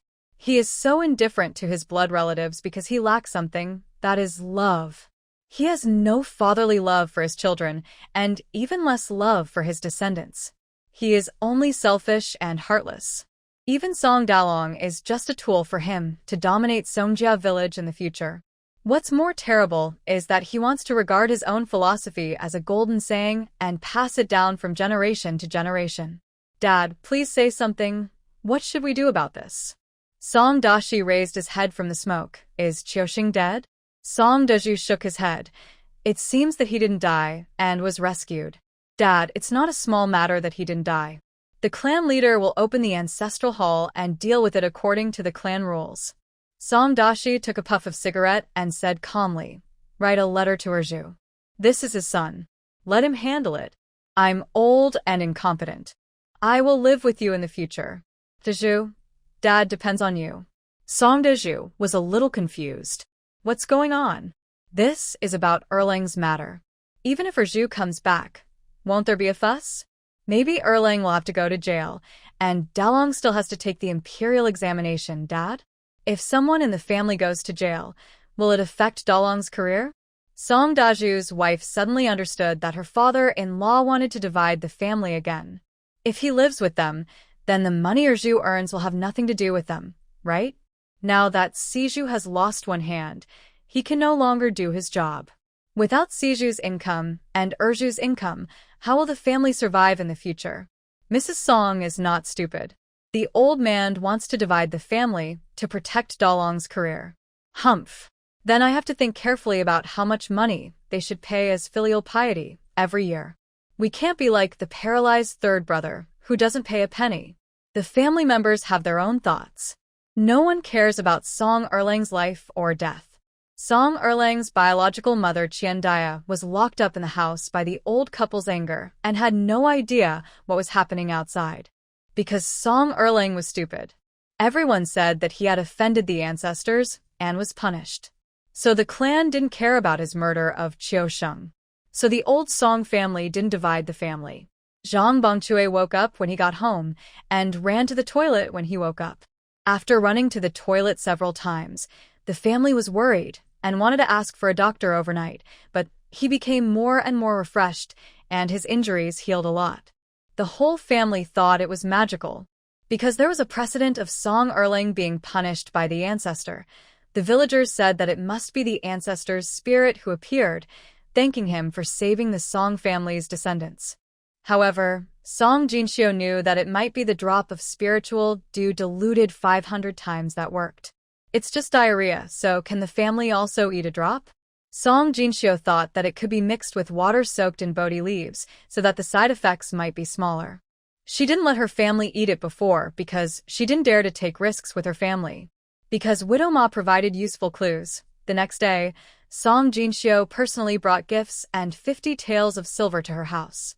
Widow Ma said she didn't want any silver at all, and only said that if she really wanted to give it, she could convert it into food and give her food rations every month.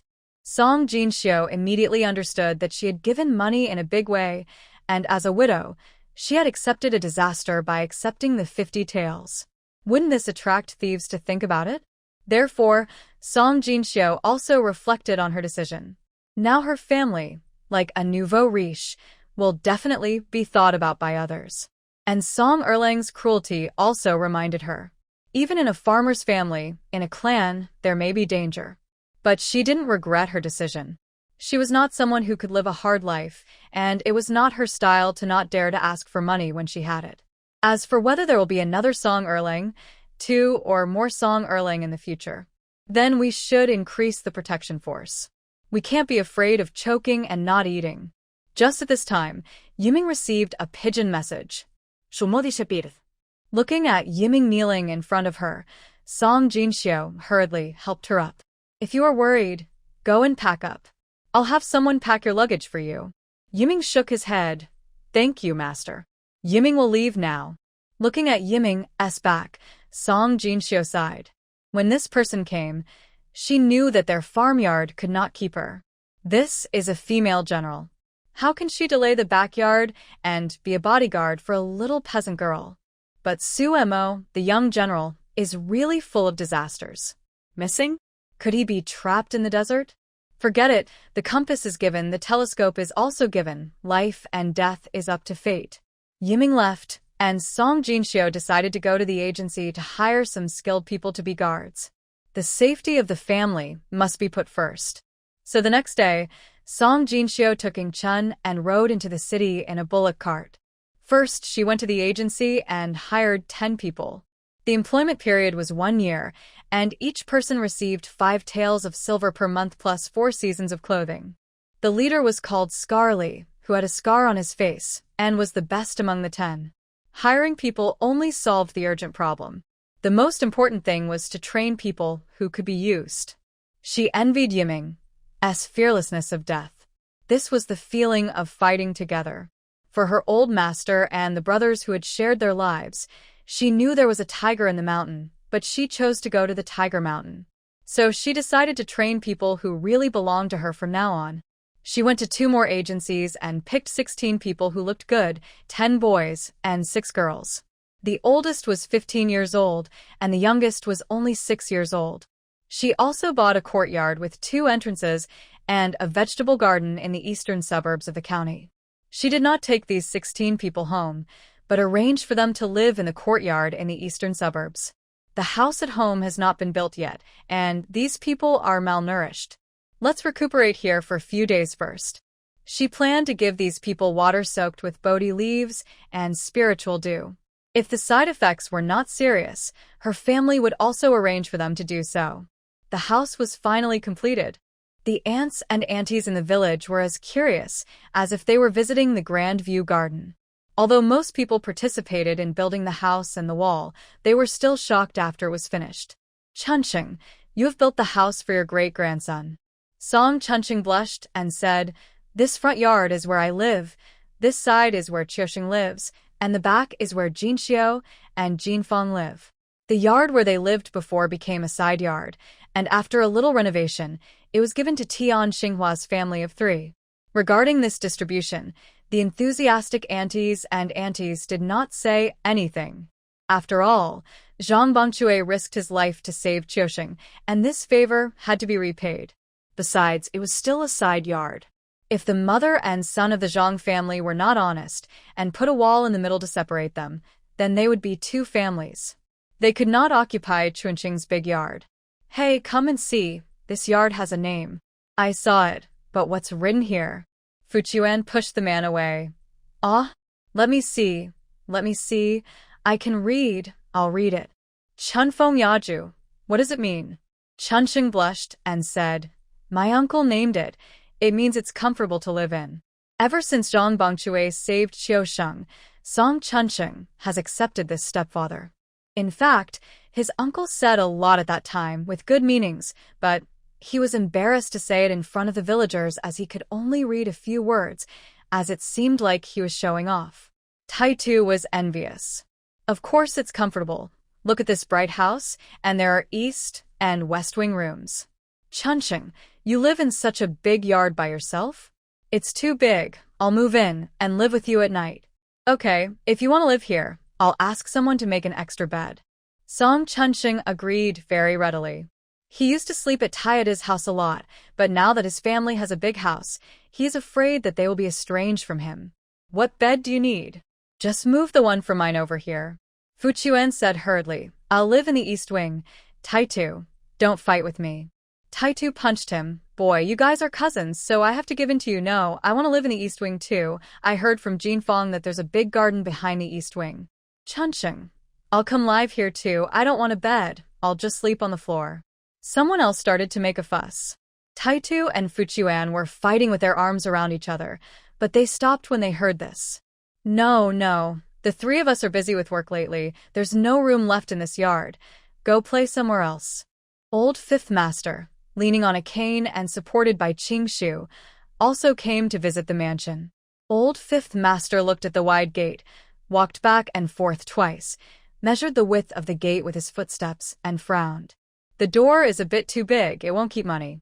Qingshu, didn't you ask a feng shui master to take a look before building the house? Qingshu explained hurriedly. The door is a bit too big because Xiao girl said she would buy a big car in the future and a wider door would be more convenient for the car.